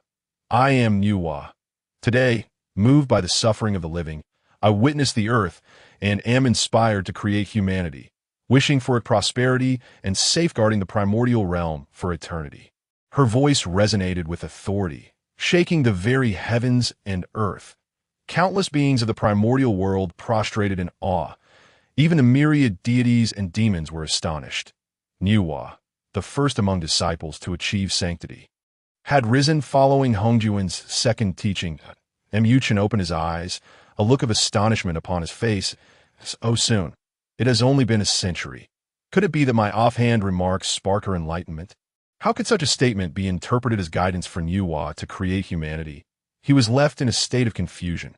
After a moment, he chose to dismiss this unsettling thought that in any case. Humanity had finally come into being, and his Pangu essence now had a purpose. Upon detecting the awakening of humanity, the system prompted for a selection of race. 1. Dragon Clan. 2. Phoenix Clan. 3. Qian Clan. 4. Humanity, allowing one to evade the scrutiny of the heavenly Tao. Without hesitation, Mu Chen chose option 4. He felt an unfamiliar warmth enveloping him, an indescribable comfort. Upon looking down, he realized he had regained the corporeal form of humanity. No longer that ethereal essence he once possessed. Simultaneously, his peak Taiyi true immortal strength returned to his body, enhancing his connection with the cosmos manifold. But Mu Chen could not help but marvel at the innate cultivation talents of humanity, which were indeed superior to those of formless beings. This was only natural. Though humanity's lifespan was significantly shorter compared to other primordial beings, they were born of the will of the heavenly Tao, naturally inclined to cultivate, unlike other demon kinds that labored to manifest forms. With his human form restored, Mu Chen's first choice was to refine the drop of Pangu essence. This process would be lengthy, yet it was a vital step toward his empowerment. Meanwhile, within the primordial realm, tumultuous winds stirred. Humanity flourished and expanded, seemingly spurred by Nuwa's influence. The 3 purities emerged from their seclusion, showcasing their extraordinary divine powers across the primordial world. Laozi traversed the mortal realm, establishing the human teaching, while Tongtian created the duo of Jiejiao and Kunni founded the Western teaching, and Yuanshi Tianzuan established the Chan teaching. All 6 ascended to sanctity. In no time, the 6 saints assumed dominion over the primordial realm, overshadowing Hongjun. Yu Chen sat dazed upon the sea of clouds, envy etched upon his face. They had all achieved sanctity, while he remained toiling in solitude, destined to fish for 100,000 years. This period was undeniably the zenith of Hongjuan's lineage. Following the Fengshan calamity, the saints would engage in fierce battles, facing tribulations, leading to their eventual decline. In the 100 years that followed, as Nuwa achieved sanctity, she sent 3 young phoenixes as a token of gratitude to Mu Chen, having found them on the sacred phoenix tree, the Wutong. The Phoenix clan had endured the most catastrophic trials during the initial calamity, and these 3 were now exceedingly precious, their worth comparable to innate treasures. Mu Chen gratefully accepted them, feeling that the addition of the 3 fledglings infused new life into his surroundings. The 3 young phoenixes, still featherless, frolicked upon the sea of clouds, chirping like birds and resting upon the crimson clouds with great comfort. The harmonious sounds of phoenix calls, gentle breezes, and the vast sea of clouds epitomized the essence of life. Mu Chen could not help but reflect on the beauty of existence. Suddenly, something fell upon Mu Chen's head. Instinctively, he reached up to touch it, only to erupt in exasperation. How many times must I say it? Do not relieve yourselves indiscriminately. In the days that followed, Mu Chen became a caretaker, not of ordinary pets, but of the three fledgling phoenixes, affectionately named Xiaoqi, Xiaoba, and Xiaojiu, names simple yet fitting for Mu Chen's character. Every decade, he would awaken to utilize his powers to dispose of their mess into the ocean. Thankfully, tending to these young phoenixes added a touch of amusement to his otherwise monotonous existence. Thus, 100,000 years passed in tranquility. During this time, the relationship between the Wu and Yao clans grew increasingly strained. The Yao clan, led by Emperor Jun and Dongwang Tai, established a heavenly court atop Mount Buzhou, recruiting countless primordial beings into their ranks. Snakes, rats, centipedes. None were excluded. In no time, the Yao clan emerged as the dominant force in the primordial realm, their influence spanning across the seas. Only the Wu clan could contend with them, but their inferior numbers placed them at a disadvantage for humanity. They remained in a nascent stage, exceedingly fragile and minuscule, and Yu-chan observed the rivalry between the two clans as a mere spectator. To him, the Wu clan's struggles stemmed not only from their numbers but also from their lack of unity. The 12 ancestral witches, born from Panga's flesh, were unparalleled in their physical forms in an era devoid of saints. They were the pinnacle of combat power. Had the 12 united even slightly, they could have stormed Mount Buzhou and eliminated Emperor Jun and Dongwang Tai, rendering the Yao clan powerless. Yet each ancestral, which possessed unique talents and temperaments, leading to disunity. Unlike the Yao clan's cohesion, as time progressed, this discord became increasingly evident. Eventually, the fire god Zhu Rong and the water god Gong Gong clashed violently, marking the definitive fracture within the Wu clan and sealing their fate as the underdogs. This won't do. I must find a way to aid the Wu clan in the future, Mu Chen murmured to himself. After all, in the future, the witch clan would ally with the human clan, while the demon clan regarded humans as mere sustenance. Out of both emotion and reason, as the current pinnacle of human cultivation, Mu Chen felt compelled to lend a helping hand. Resolute in his decision, he began to retreat into seclusion once more. Let it be.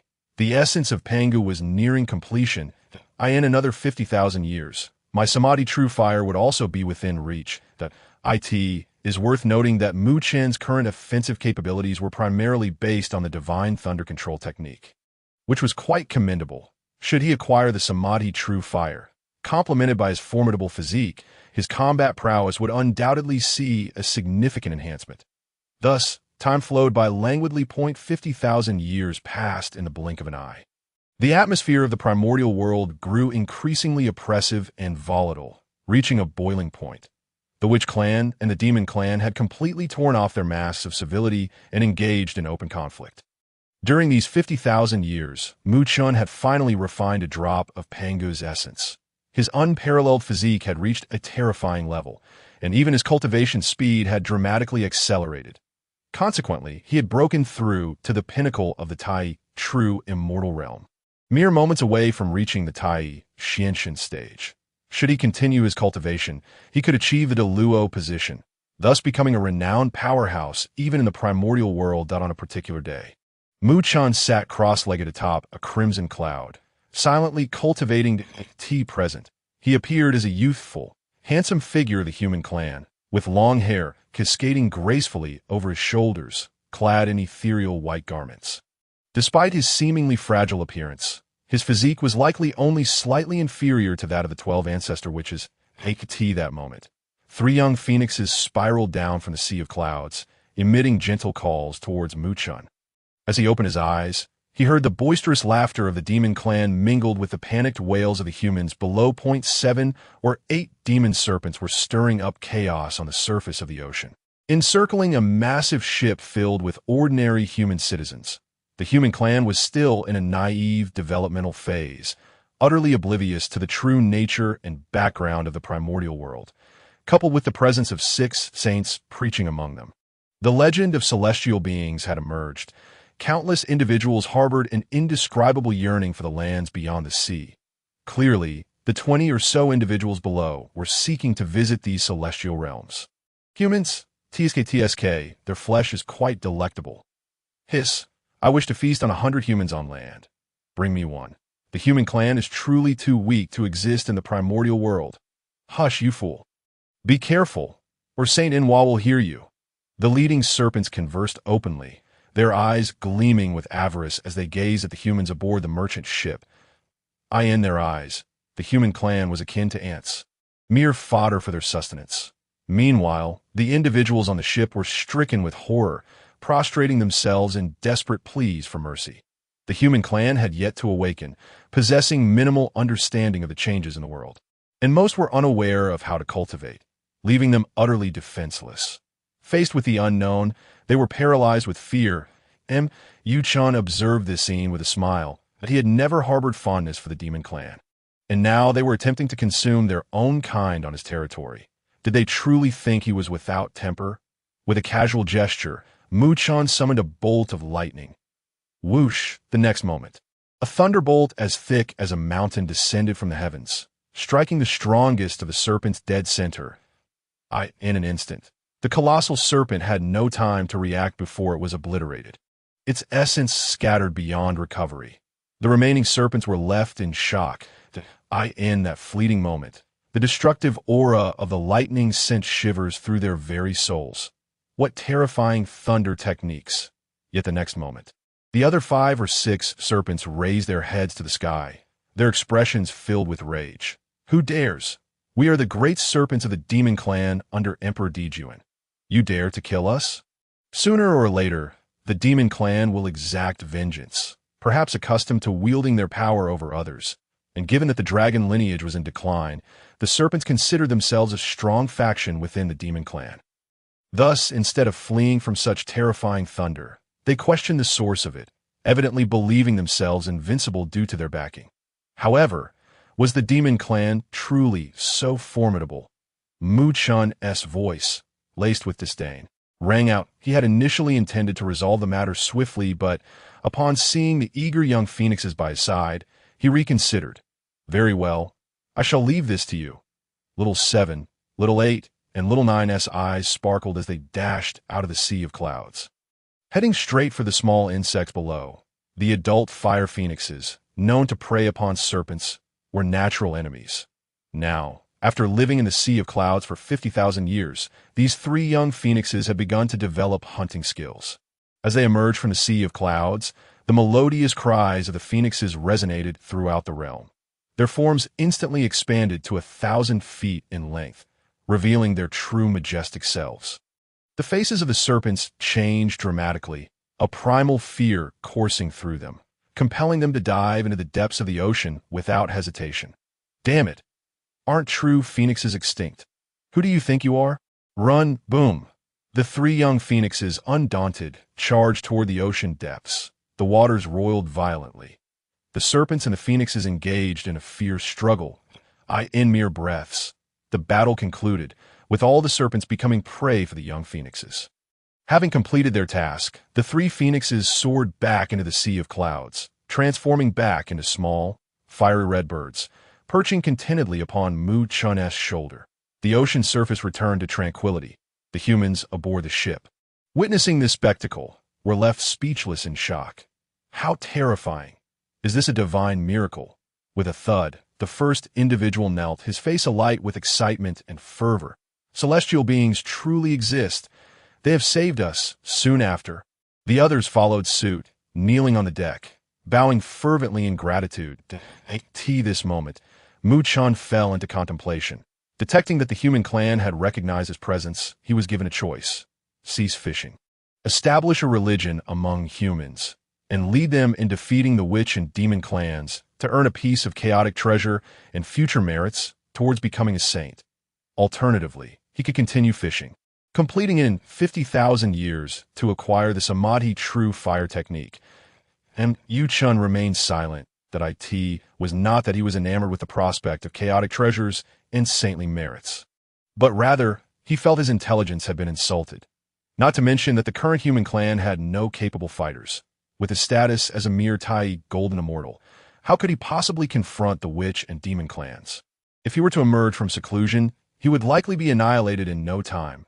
Damn system. Muchan rolled his eyes in exasperation. Had he not reacted swiftly, he might have impulsively taken the plunge. However, for someone like him, Such a grave mistake was simply inconceivable.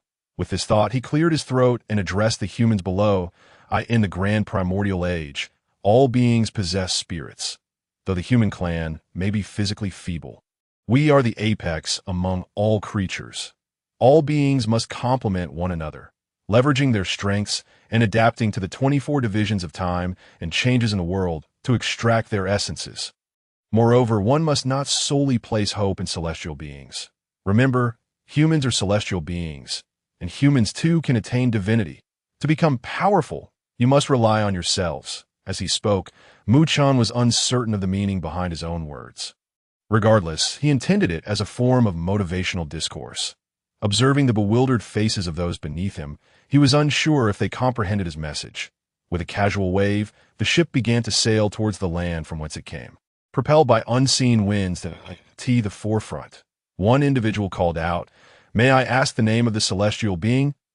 Chen paused for a moment before slowly uttering a single word, "Mu," as he watched the grand vessel slowly depart. Chen couldn't help but let out a sigh. The human race would remain at the bottom of the food chain in the vast wilderness for a considerable time to come. Yet he found himself powerless to change this fate. That it wasn't that his elder brother refused to emerge from seclusion. Rather, the enemies were simply too formidable. The calamity of the Lich had already been devastating enough. And now there was the even greater catastrophe of the conferred god. Who could withstand such trials? Moreover, Chen's current perspective extended across the entirety of the wilderness, as long as humanity did not face extinction. He would not be overly concerned. Thus, the human race should bide its time, patiently waiting for the demise of the saints, after which they could finally rise. Turning his gaze, he observed 3 young phoenixes frolicking in the sea of clouds.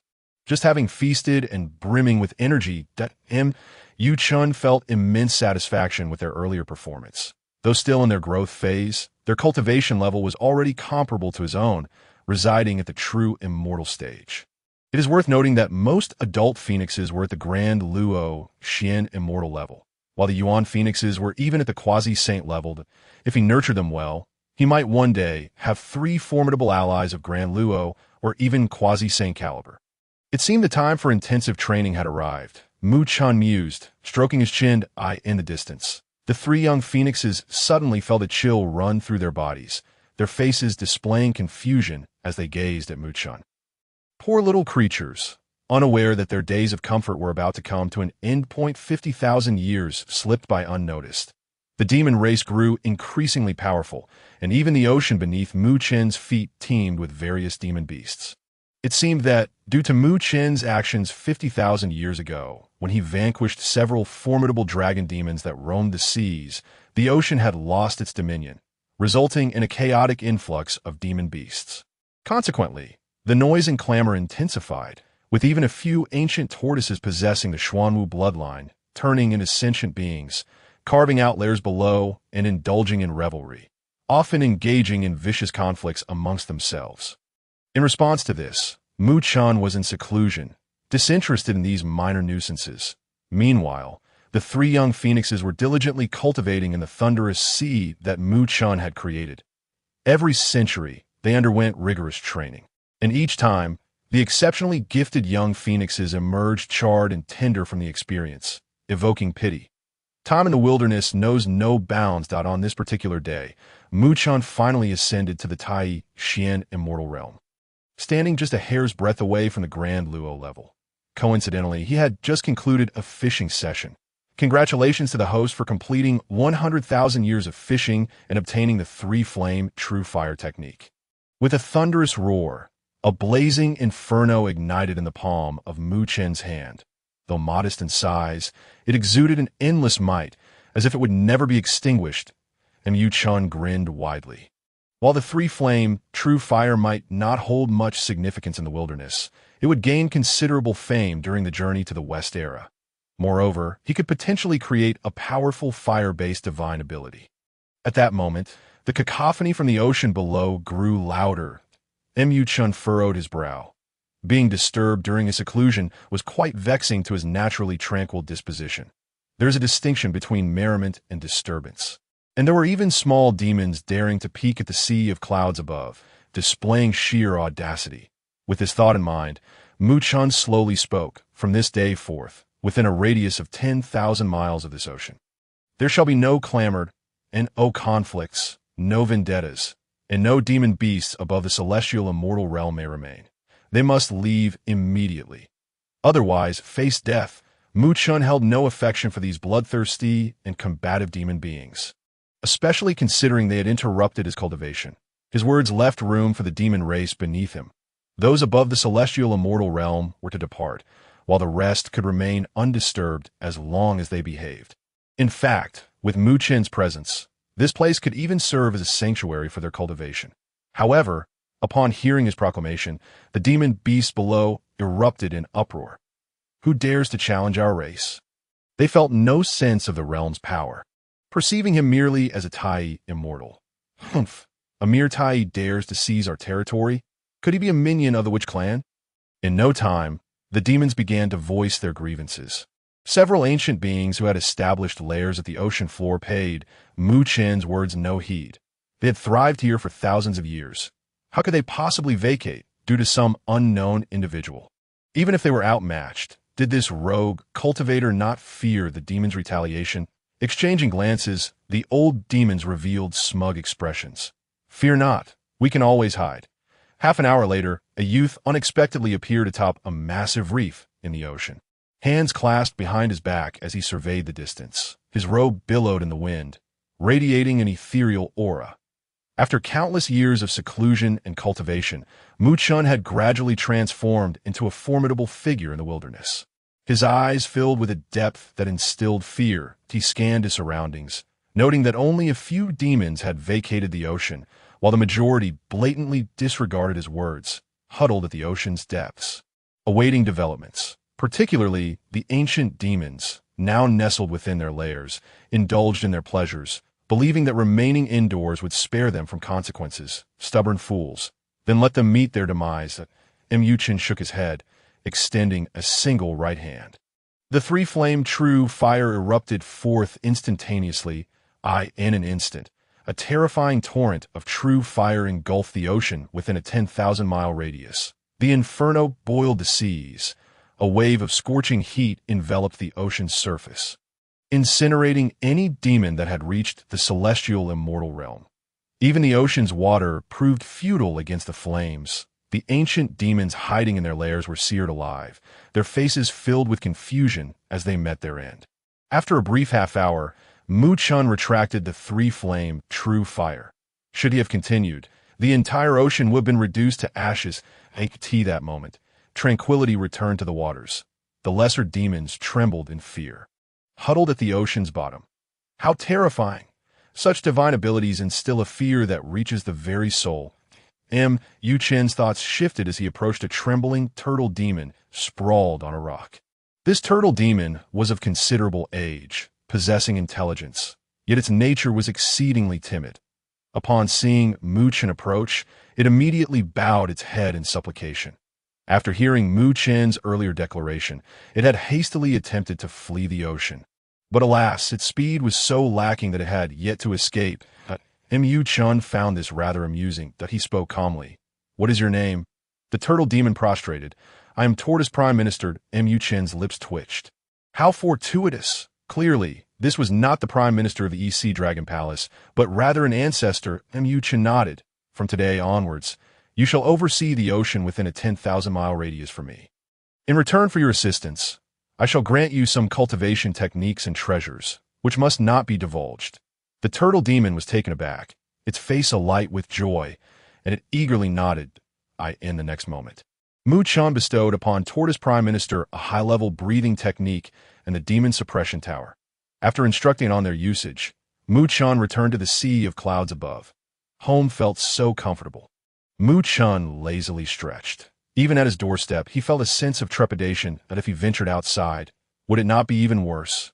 Resolutely, Mu Chen affirmed, "Without invincibility, I shall never step outside." In the days that followed, Mu Chen resumed his fishing, continuing for yet another 100,000 years. The reward for his fishing endeavors was a remarkable ability known as the spatial compression technique. Mu Chen was exceedingly delighted. For a being of his disposition greatly valued, means of self-preservation. The spatial compression technique was indeed a power akin to that of a quasi-saint. During his fishing days, Chen also began to delve into fire-based divine abilities. The basic three flavors true fire lacked significant lethality. However, with Chen's current aptitude, he had reached a stage where he could create his own divine techniques. After 800 years, Chen finally succeeded in inventing a fire-based divine ability. When unleashed, his entire form would be enveloped in true fire, impervious to all forms of attack, and with a simple punch, he could unleash waves of flame extending for hundreds of feet. He decided to name it the Guardian Fire God technique.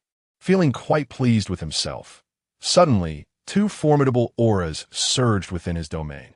While they could not compare to a quasi-saint, they were nonetheless exceedingly powerful. Utilizing his divine perception, Chen observed one figure, tall and imposing, entirely engulfed in raging flames, with red serpents coiling around his arms and legs. The sea beneath him had been completely vaporized by the inferno. In stark contrast, Chen's Guardian Fire God technique now seemed rather unimpressive. The other figure possessed a human face and serpent body, with fiery red hair and a countenance, both hideous and aggressive. Thick columns of water entwined around him, suggesting an intimate relationship. The 12 ancestral witches, Zhu Rong and Gong Gong, had detected the internal conflict among their ranks. The choices presented to Chen were as follows. 1. Remain indifferent and continue fishing. 2. Stoke the flames of conflict and allow the two to battle to the death, thereby acquiring their divine abilities. 3. Find a way to intervene and prevent the strife, gaining favor with the witch clan and likewise acquiring their divine techniques. For Chen, this decision posed little difficulty. To ignore the situation would yield him no rewards. Should the witch clan descend into internal chaos, the demon clan would grow stronger, leading to misfortune for the human clan. Thus, both morally and logically, he ought to assist the witch clan. While Chen contemplated, Zhu Rong and Gong Gong had already engaged in battle. Since ancient times, water and fire have been at odds. As time passed, their mutual disdain intensified, inevitably culminating in today's explosive confrontation. The battle between the two ancestral powers shocked the primordial realm, unleashing a tempest of fire and water across the entire sea. Witnessing this scene, Chen grew increasingly anxious. This was his territory. If they continued to fight, all the creatures within miles of the sea would meet their demise. He quickly called out, "Cease this at once!" Startled, Zhu Rong and Gong Gong paused. This aura was astonishingly strong. It seemed to surpass even their own. Following this, Chen invoked the heavenly law and earthly principles, towering to a height of millions of feet before appearing before them. He inquired calmly, "As fellow ancestral witches, why must you resort to mutual slaughter?" Under normal circumstances, the two proud ancestral figures would dismiss any other. Yet in the presence of Chen, who wielded quasi-saint power within the cloud sea great formation, they were compelled to show him some respect. Zhu Rong scoffed. All tribes revere the name of the water god, using water to extinguish fire and belittling the flames of the world. The ancestral witch of fire. I cannot simply stand by. Gong Gong retorted fiercely. Nonsense. Water is inherently capable of extinguishing fire. Your fire abilities are no match for the essence of water. You speak nonsense. If you doubt it, come and prove it. Observing the two at loggerheads, Chen merely smiled faintly. Pray tell, which tribes do you refer to as all tribes? Zhu Rong, infuriated, replied, All tribes include the serpent tribe, the flood dragon tribe, the rat tribe, and even the insignificant human clan. Chen pressed on. The human clan, being of lower realms and lacking the means of cultivation, why should you, as the ancestral witch of fire, bother to engage with them? I must ask, aside from humans, what are the other beasts? To which tribe do they belong? Gong Gong impatiently responded, Is this even a question? They are merely the lowly creatures of the demon clan. Before he could finish, Gong Gong halted. And Zhu Rong also sensed something amiss, and Chen smiled slightly. It appears you have come to understand. Indeed, they belong to the demon clan.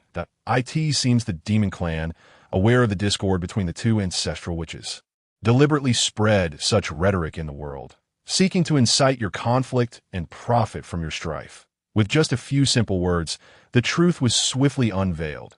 With Mu Chen's astute and cunning insight, he could easily discern the scheme of the demon monarch, Dong Huang Taiyi, while the 12 ancestral witches possessed unparalleled physical prowess, perhaps due to their inability to cultivate their primordial spirits. They lacked cunning in terms of strategy, of course. It could also be said they scorned such guile, viewing all other races as mere ants beside the innate divine beings. Upon hearing Mu Chen's words, Zhu Rong was filled with rage. How dare the treacherous demon clan scheme against the witch clan? Gong Gong was equally incensed. Humph! Were it not for the elder's intervention, I would have flooded Mount Buzhou and eliminated both Dong Huang and Dijun. Those demon beasts. Satisfied, Mu Chen nodded. In that case, can you both set aside your dispute? Zhu Rong and Gong Gong exchanged glances and spoke in unison. No, we must fight. Mu Chen could only think to himself. WD your mother D, Gong Gong and Zhu Rong, despite realizing the demon clan scheme, remained intent on battling one another. Mu Chen sighed. The demon clan was cunning and cruel, while the witch clan was a stubborn brute. Unwilling to heed advice, as a representative of the human clan, Mu Chen felt utterly exhausted. Disregarding the matter, he shook his head and said, "Then do as you please. However, fight elsewhere. The surrounding area of 10,000 miles is my domain." Both Gong Gong and Zhu Rong inquired simultaneously, "Elder, may I ask where is suitable for battle?" In the primordial realm, strength was paramount, and if one was stronger than them, then they were considered the elder. Mu Chen, uninterested in further engagement, casually suggested, "Then let it be Mount Buzhou. After all, the destruction wrought will only affect the demon clan's stronghold." Gong Gong and Zhu Rong's eyes brightened in unison. "Indeed, if we must fight, we shall do so near Mount Buzhou. When fire and water clash, it will be the demons who suffer the losses." Zhu Rong quickly bowed in respect. "Thank you, Elder, for your guidance. A token of gratitude. I can only offer you my own insights into fire manipulation." Gong Gong was equally eager. "What is fire compared to water?" "Elder, I shall present you with a drop of the essence of water, capable of commanding all waters under heaven." In an instant, Mu Chen received a small drop of water essence along with the memories containing fire manipulation techniques. Without waiting for Mu Chen's response, Gong Gong and Zhu Rong hastily departed, whispering to one another as they left, "Why essence of water is clearly more valuable than your paltry fire techniques. The elder will surely prioritize my gift." "Nonsense! Did you not see the elder's astonishment? He is obviously contemplating the methods of fire manipulation. You speak nonsense. Do you wish to fight? I fear you not. Come." Watching the two lively characters bicker as they departed, Mu Chen was left in a state of bewilderment. Could this truly be considered a reward from the system? Such formidable prowess. Do not be deceived by the seemingly unimpressive names of the source of water and the divine fire of you. It is crucial to recognize that Zhu Rong and Gong Gong are the two most formidable shamans in the vast expanse of the primordial world, mastering water and fire respectively. Their treasures would undoubtedly bestow immense enhancements upon Mu Chen. With this thought in mind, Mu Chen instantly returned to the cloud sea to contemplate. Meanwhile, on their journey to Mount Buzhou, Gong Gong and Zhu Rong found themselves embroiled in yet another quarrel over trivial matters, which escalated into a fierce physical confrontation. This time, there were no restraints. Both combatants unleashed their fury, unleashing countless celestial flames and torrents that ravaged the primordial realm in a catastrophic display 50 years later. The victor emerged. Gong Gong, who had bestowed a fragment of the source of water upon Mu Chen, found himself at a disadvantage and ultimately faced defeat. In a fit of rage, he caught sight of Mount Buzhou in the distance and recalled that the celestial court of the demon clan resided atop it. In his fury, he charged headlong into the mountain. Under the immense force, the four colossal pillars supporting the heavenly court collapsed instantaneously, resulting in cataclysmic upheaval. Historical records recount that Gong Gong's furious collision with Mount Buzhou caused the celestial pillar to shatter, the earth's supports to be severed, the 4 cardinal points to be rendered void, and the 9 provinces to fracture. In the realm beyond the heavens, Nuwa, now a saint, suddenly sensed a disturbance and opened her eyes. The voice of Hong Jun resonated. The heavens are collapsing. The waters from beyond the heavens are about to inundate the primordial land. Swiftly mend the heavens. Nuwa hastily obeyed. To repair the heavens. She required materials, and the five-color soil was the ideal substance for crafting the heavenly repair stone that, as she pondered. She suddenly recalled that her master had instructed her in previous years to seek the soil of all things for enlightenment. And among that, she fortuitously possessed a substantial quantity of the five-color soil within her palace. With this realization, Nuwa swiftly ascended to the summit of Mount Tiantai, constructing a furnace of massive stones. Using the five-color soil as the material, and borrowing the divine fire of the sun. After 9 days and nights of arduous effort, she forged 36,501 blocks of the five-color giant stone. Subsequently, after another 9 days and nights, she utilized 36,500 of these colorful stones to mend the heavens. The final piece was placed atop the mountain to bask in a morning glow. Thus, Nuwa once again established a remarkable merit for the primordial realm, greatly enhancing her cultivation and standing amongst the 6 saints under Hong Jun. Yet, upon completing this monumental task, Nuwa wore no expression of joy, merely gazing contemplatively at the five-color soil in her hands. How fortuitous it was that she needed to mend the heavens, just as she possessed the five-color soil. All of this was due to Mu Chun. Had he not guided her to recognize the opportunity for enlightenment back then, she would never have been able to gather such an abundance of the five-color divine soil in time, nor would she have achieved such great saintly merit. It could be said that all of this was Mu Chen's doing. Did he foresee everything that has transpired? Did he already know that Mount Buzhou would collapse? With these thoughts, Nuwa could not help but feel a wave of astonishment. If Mu Chun were aware of her current musings, he would undoubtedly wear a rather peculiar expression. The notion of Nuwa observing the soil was simply a misunderstanding on Hong Jun's part. Gong Gong's furious collision with Mount Buzhou, resulting in a gaping hole in the heavenly court, was something he only recalled later. Thus, everything unfolding now was merely coincidence. However, Nuwa held a different perspective. The following day, she approached Hong Jun, voicing her uncertainties. Hong Jun sat cross-legged in the void, exuding no discernible aura, as if he were one with the cosmos. Even Nuwa, in her current state, felt an air of strangeness and power emanating from him. It became clear that the disparity among saints was indeed vast. With a calm smile, Hong Jun remarked, "In my eyes, Mu Chun is the most extraordinary figure in the primordial realm, transcending the confines of the 5 elements.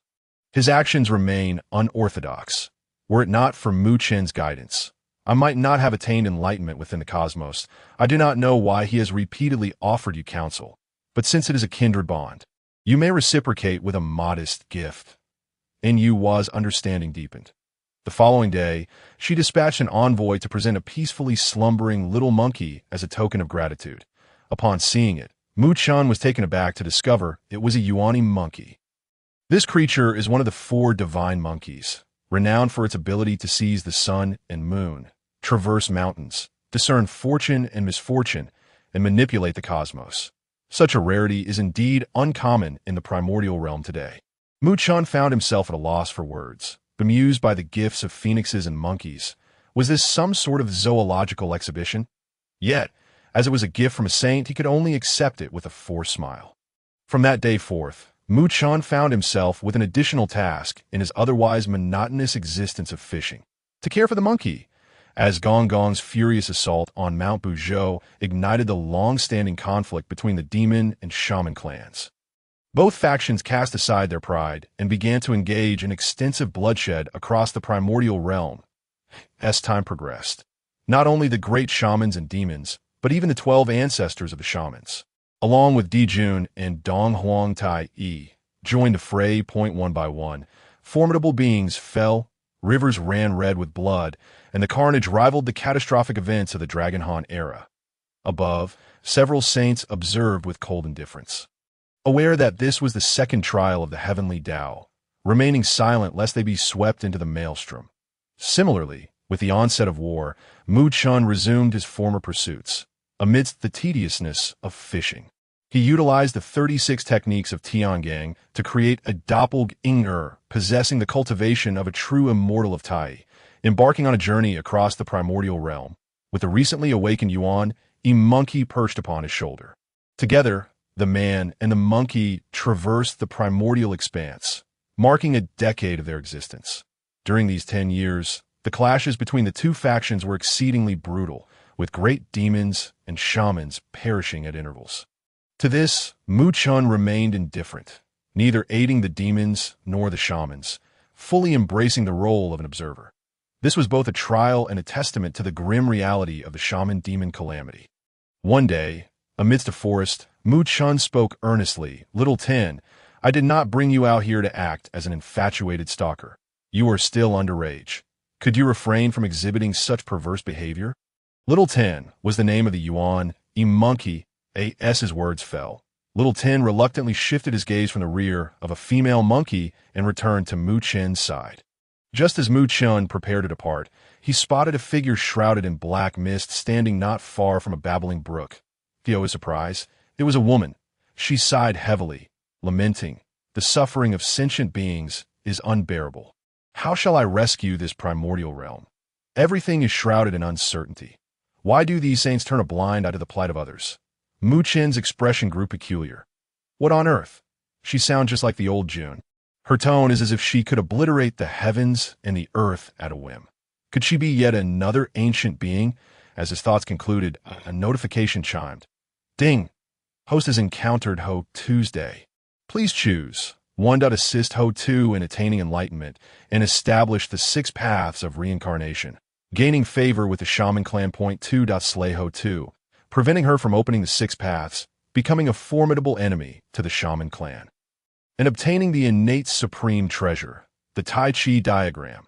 Ho 2, one of the 12 ancestors of the shamans, was also the most averse to combat among them, characterized by her gentle nature in the original narrative. Ho 2, moved by compassion during the shaman-demon calamity, witnessed lost souls wandering aimlessly. Unable to bear the sight, she transformed herself into the path and established the 6 paths of reincarnation. Thus, the underworld and yellow springs were opened, granting all malevolent spirits and vengeful ghosts a place for rebirth. In light of this act, Ho 2 amassed significant merit for the primordial realm, ascending to the status of a saint. Logically, she was the only ancestor among the shamans to achieve such an honor. Chen reflected upon Ho 2's deeds and examined the 2 options presented by the system, prompting him to involuntarily smirk. While the Taiyi diagram was undeniably tempting, being a third of the Pango axe, the task of slaying Ho 2 was evidently insurmountable. Although she was the least combat-oriented among the 12 ancestors, she was still one of the most formidable beings in the primordial realm. At present, Chen was merely a doppelganger with the cultivation of a true immortal of Taiyi. Attempting to ambush such a being would be utterly absurd. Ho 2 stood firm, impervious to any attempts at attack.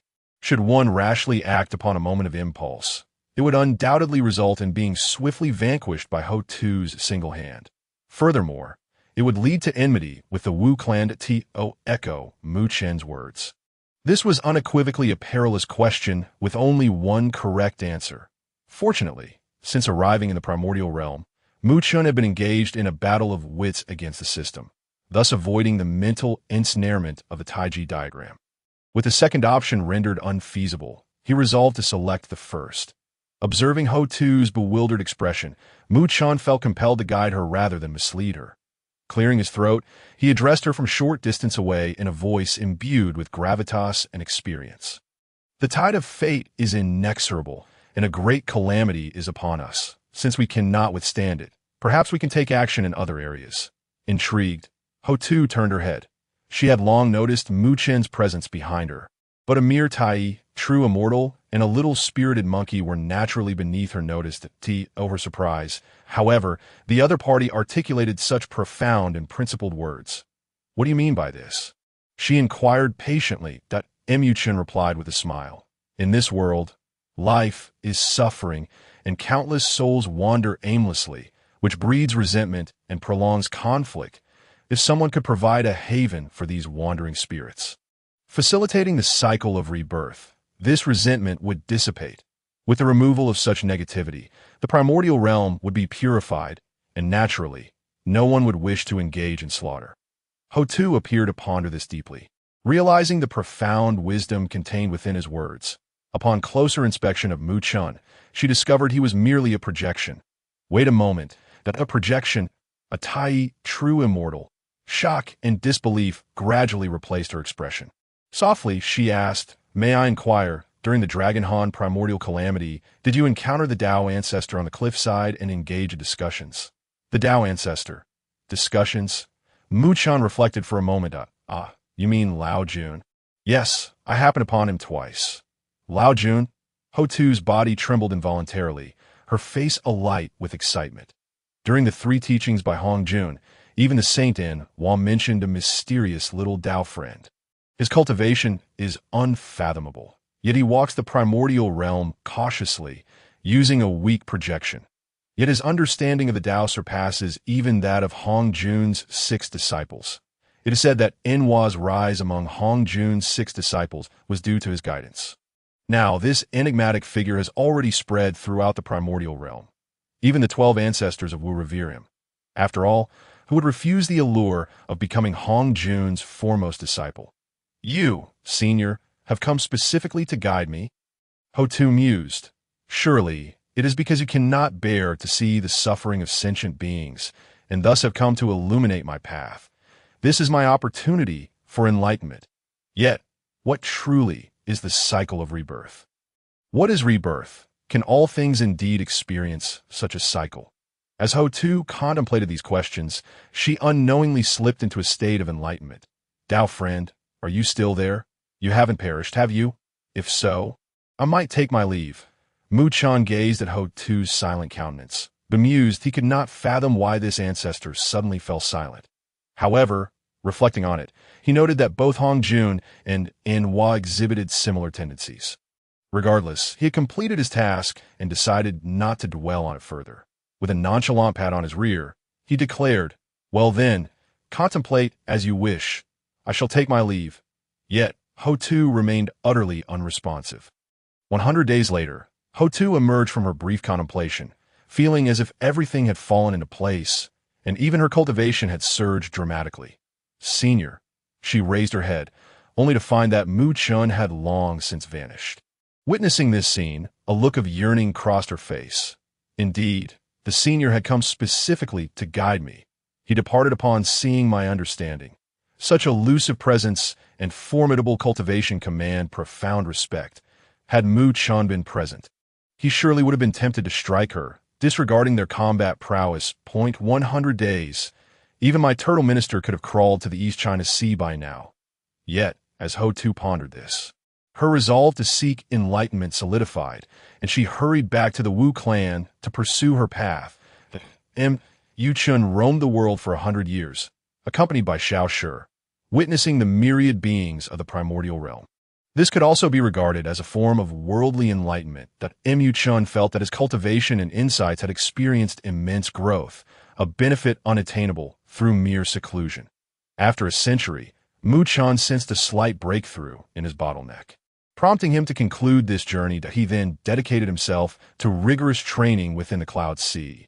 His cultivation surged, yet he remained in the late stage of Taiyi Xuanxian, still a considerable distance from the legendary Luo Jinxian level. After all, the might of Luo represents the pinnacle of power in the primordial realm. With no saints or quasi-saints present, they dominate the primordial landscape, having detected the host completion of 100,000 years of fishing. A remarkable ability, known as shrinking the earth to an inch, was bestowed upon him. As soon as the words left, a torrent of memories regarding this technique flooded into Mu Chen's mind. He spent a decade assimilating this newfound knowledge, feeling utterly satisfied. Another means of self-preservation had been added to his arsenal. Delight surged through him as he envisioned his attribute panel. Host, Mu Chun. Race, human. Realm, Taiyi Xuanxian. Abilities, law of heaven and earth. Avatar, the outer heaven. 36 techniques of Tiangang. True God S thunder control. Shrinking the earth to an inch. Fire God S protective technique. Cultivation methods. Low-level breathing techniques. High-level breathing techniques, Zhurong fire control technique, weapons, imitation of the four swords of immortal execution, demon suppression tower, treasures, true fire of Samadhi, a drop of primordial water that can summon the myriad waters of the primordial realm. After mastering the Zhurong fire control technique, Mu Chen's understanding of fire deepened immensely. Coupled with his true fire of Samadhi, his abilities soared. Thus, he enhanced his self-created fire god as protective technique. Now, with a mere thought, Mu Chen could summon heavenly fire from the skies to scorch the earth, showcasing formidable power, and Mu Chen could not help but chuckle, glancing at his panel, finally sensing the taste of strength. And no longer was he the feeble being he once was. This feeling of resurgence was undeniably gratifying at that moment. A powerful pressure from a saint descended from the heavens, causing all beings to instinctively gaze upward. The saints of the outer heaven could not conceal their astonishment. To witness the emergence of a saint amidst the calamity of the Wu and Yao. In the next instant, the truth was revealed that I am Ho-Tu of the Wu clan, guided by a certain senior. Today, I transform into the six paths, facilitating the cycle of all things. From this moment forth, I shall open the yellow springs of the underworld. Upon death, all beings shall enter the yellow springs to reincarnate. No longer drifting in the mortal realm. With her proclamation, the heavens and earth trembled, a terrifying spectacle. Countless wandering spirits, suffering in the world, finally glimpsed the dawn of hope, beginning to wail and weep. Moreover, through the six paths, a missing link in the heavenly Tao was restored. Henceforth, Ho-Tu amassed immeasurable merits and ascended as the first saint of the Wu clan, her cultivation nearly on par with the three pure ones and Nuwa. However, at that moment, the other saints and mighty beings of the primordial realm were not preoccupied with this trivial matter. They gathered, exchanging bewildered glances to achieve sainthood through guidance. Who, besides the Demon Ancestor Hongjun, could possibly possess such an ability? Before the Purple Cloud Palace, Tong Tian questioned. Strange, the 12 ancestors of Wu do not cultivate the primordial spirit. How could a mere brute suddenly grasp the opportunity for sanctification? Yuan Shi Tianzun closed his eyes, coolly responding, regardless of the truth, Ho-Tu's actions have greatly benefited the Wu clan. The heavenly Tao has shown mercy. It seems there is a glimmer of hope for the Wu clan. Laozi expressed his admiration. Inaction and tranquility lead to creation. Ho-Tu's actions are indeed commendable. Tong Tian frowned in confusion. It is indeed strange. Who could possibly guide a being transformed from Panga's physical form to achieve sainthood? Aside from our master, why did he choose to act in such a manner? At this moment, all the saints simultaneously turned their gazes towards the Demon Ancestor Hongju in the past, when the Demon Ancestor imparted teachings at the Purple Cloud Palace. He remarked that the combined understanding of the great Tao by all the saints could not compare to that of a mere young friend in the realm of Taiyi, true immortal. This incident had nearly spread throughout the entire primordial realm. It was presumed that only that individual possessed such remarkable capability. It was even said that Sister Nuwa had experienced a significant enhancement in her cultivation due to insights granted by that person. Hongjun remained silent, offering no explanation. The three purities expressed a hint of regret. Laozi shook his head and smiled, stating that although everyone was aware, that particular friend likely arrived with the intent of considering the welfare of the myriad beings in the primordial realm, as well as assisting the witch tribe in accumulating merit, to prevent them from facing annihilation by the heavenly Tao in the future. It is well known that the witch tribe, being few in number and possessing exceptional talents, is easily envied by the heavens. Unlike the endlessly proliferating demon tribe, it must be said that this individual is extraordinarily gifted, accomplishing feats that not only astonish the world, but also inspire admiration. Given this, I shall no longer interfere with the plans of the witch tribe. Their fate will be determined by their own choices. Yuan Shi nodded in agreement. Indeed, the three purities engaged in animated discussion. K2 and Jiejing had established the Western Church and had yet to return. Only Nuwa remained silent, her eyes revealing a hint of peculiarity as she instinctively glanced towards her master. Could it be? Once again, Mu Chen, after the assembly of the saints departed, Hong Jun slightly opened his eyes, and countless fragments of the great Tao flickered within his gaze. His thoughts unknown, and Yu Chun had been attentively observing the Tao of the Earth Mother amidst the sea of clouds. His expression devoid of surprise. The Earth Mother, embodying the six paths, represented the heavenly Tao, human Tao, Azura Tao, animal Tao, ghost Tao, and hell Tao. From that moment forth, the Earth Mother, dwelling in the yellow spring, possessed the power of a saint. Correspondingly, the Earth Mother had established such immense merit, altering the circumstances for the witch tribe, that, in Mu Chen's view, this was the very reason the witch tribe had not faced total annihilation. It is important to note that the great catastrophe of the witches and demons was a consequence of the heavenly Tao targeting both tribes, particularly the witch tribe, which had endured excessive slaughter and disputes, neglecting the cultivation of their primordial spirits, thus incurring the displeasure of the saints. However, the Earth Mother's actions not only benefited herself, but also augmented the merit of the witch tribe. Consequently, even the heavenly Tao refrained from wielding its full wrath. Mu Chen nodded with satisfaction. This is good. With the yellow spring and the underworld established, the bloodshed among the primordial beings could be significantly reduced. He turned his attention back to the choices previously presented by the system. Beep. Detection of the Earth Mother creating reincarnation. Please select. Option 1. Remain indifferent. Choose to fish for 100,000 years and gain the Pillar of Heaven. Option 2. Officially join the witch tribe by leveraging the Earth Mother's saintly might, gaining her full support, thus reigning in the yellow spring, undying and unextinguished. Mu Chun stroked his chin, deeply conflicted. The rewards of the second option were undeniably vast. Remain undying and unextinguished on the path of the yellow spring. Would that not imply that as long as the six paths of reincarnation do not collapse, he would achieve eternal life? Mu Chun's demeanor fluctuated between joy and apprehension. But what if the six paths of reincarnation were to collapse? Although, theoretically, such a thing should not happen. What if, should he emerge into the world, he would find himself fully exposed to the eyes of the demon tribe, the saints, and the heavenly Tao? Would this be a worthwhile exchange for a chance at temporary immortality? To hell with it. You shall not deceive me into seeking death. Mu Chun gritted his teeth and chose option 1, that he resolved to continue his secluded cultivation. The days of seclusion were quite leisurely.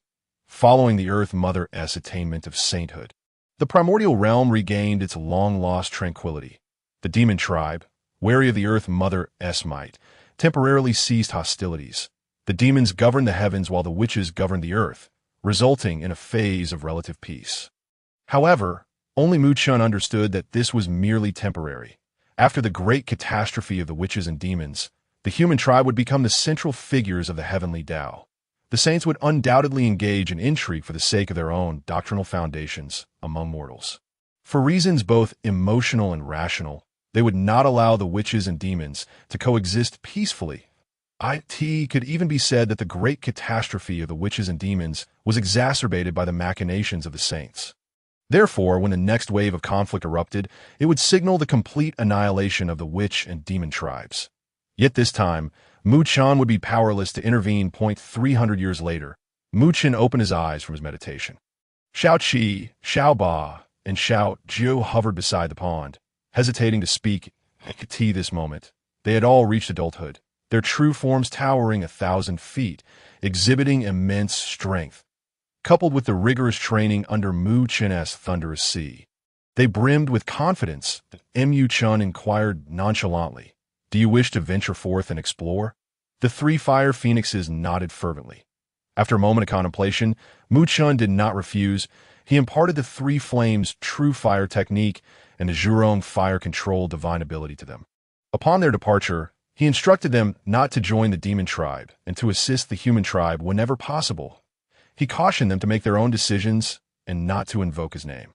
After issuing these three warnings, he allowed them to leave. Before departing, the three little phoenixes circled Mu Chen's head 10 times, reluctant to part, before soaring away with a melodious cry. The dragon, phoenix, and Xian were no longer the central figures of the heavenly Tao, and calamity was unlikely to befall them. Another 100 years passed. Xiao Shi arrived by the pond. Given the growth rate of a long-armed ape, he had now attained sentience and reached adulthood. Chen remained silent, directly bestowing upon him the true god lightning control technique and the red cloud. After repeating the same 3 cautionary statements, he let him depart.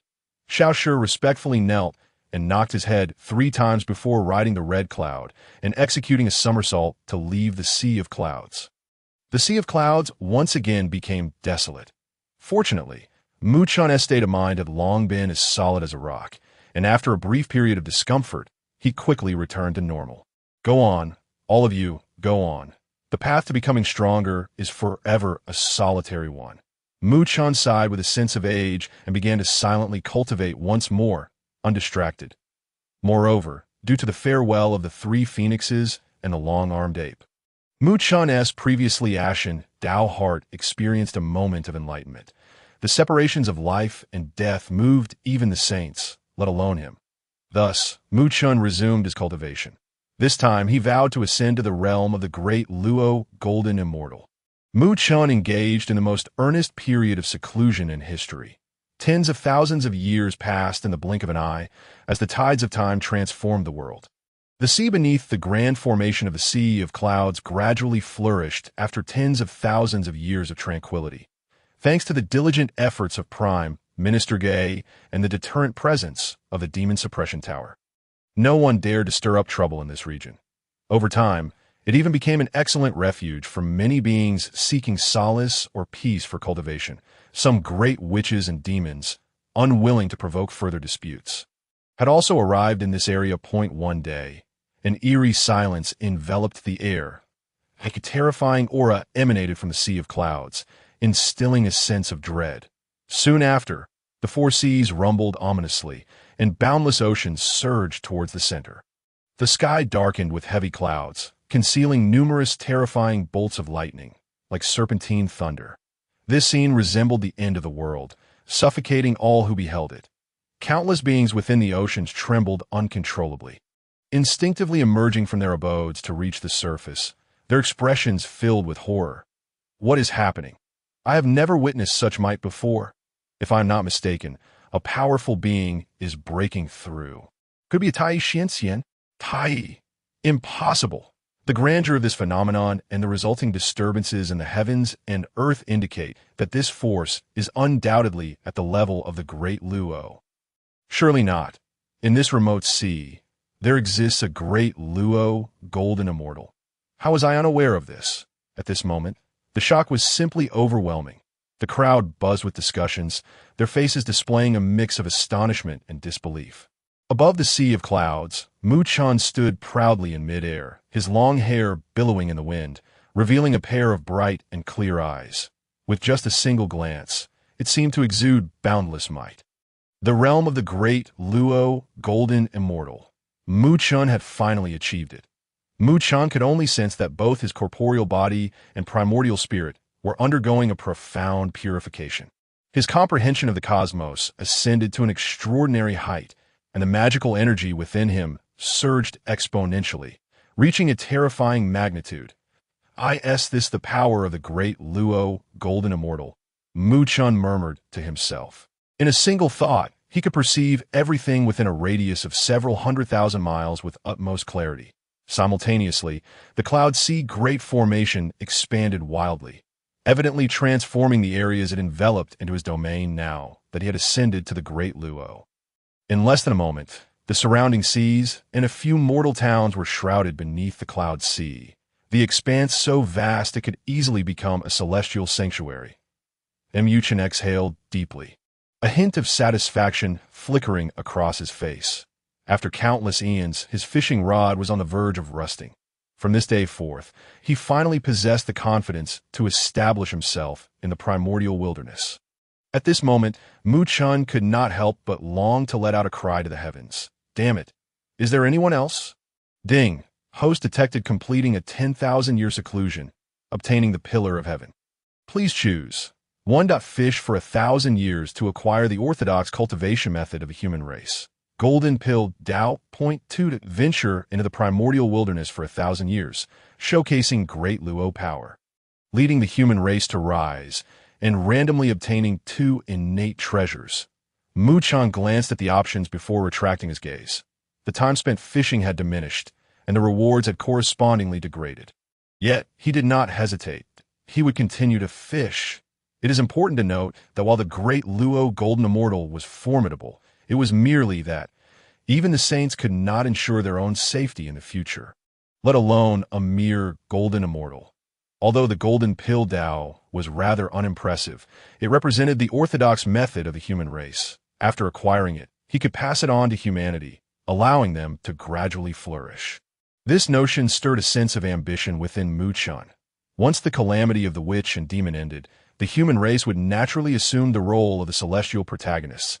Thus, the saints would place great importance on the fortune of the human race, coming to the mortal realm to gather disciples to strengthen their teachings, which also served as a foundation for the saints' grand paths.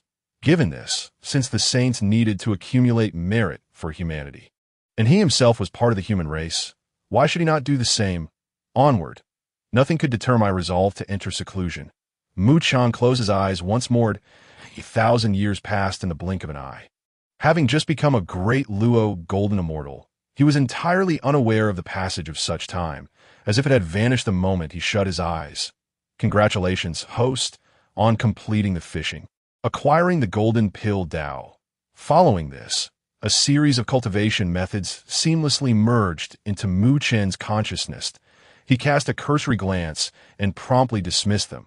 These were prepared for those among humanity who had yet to cultivate.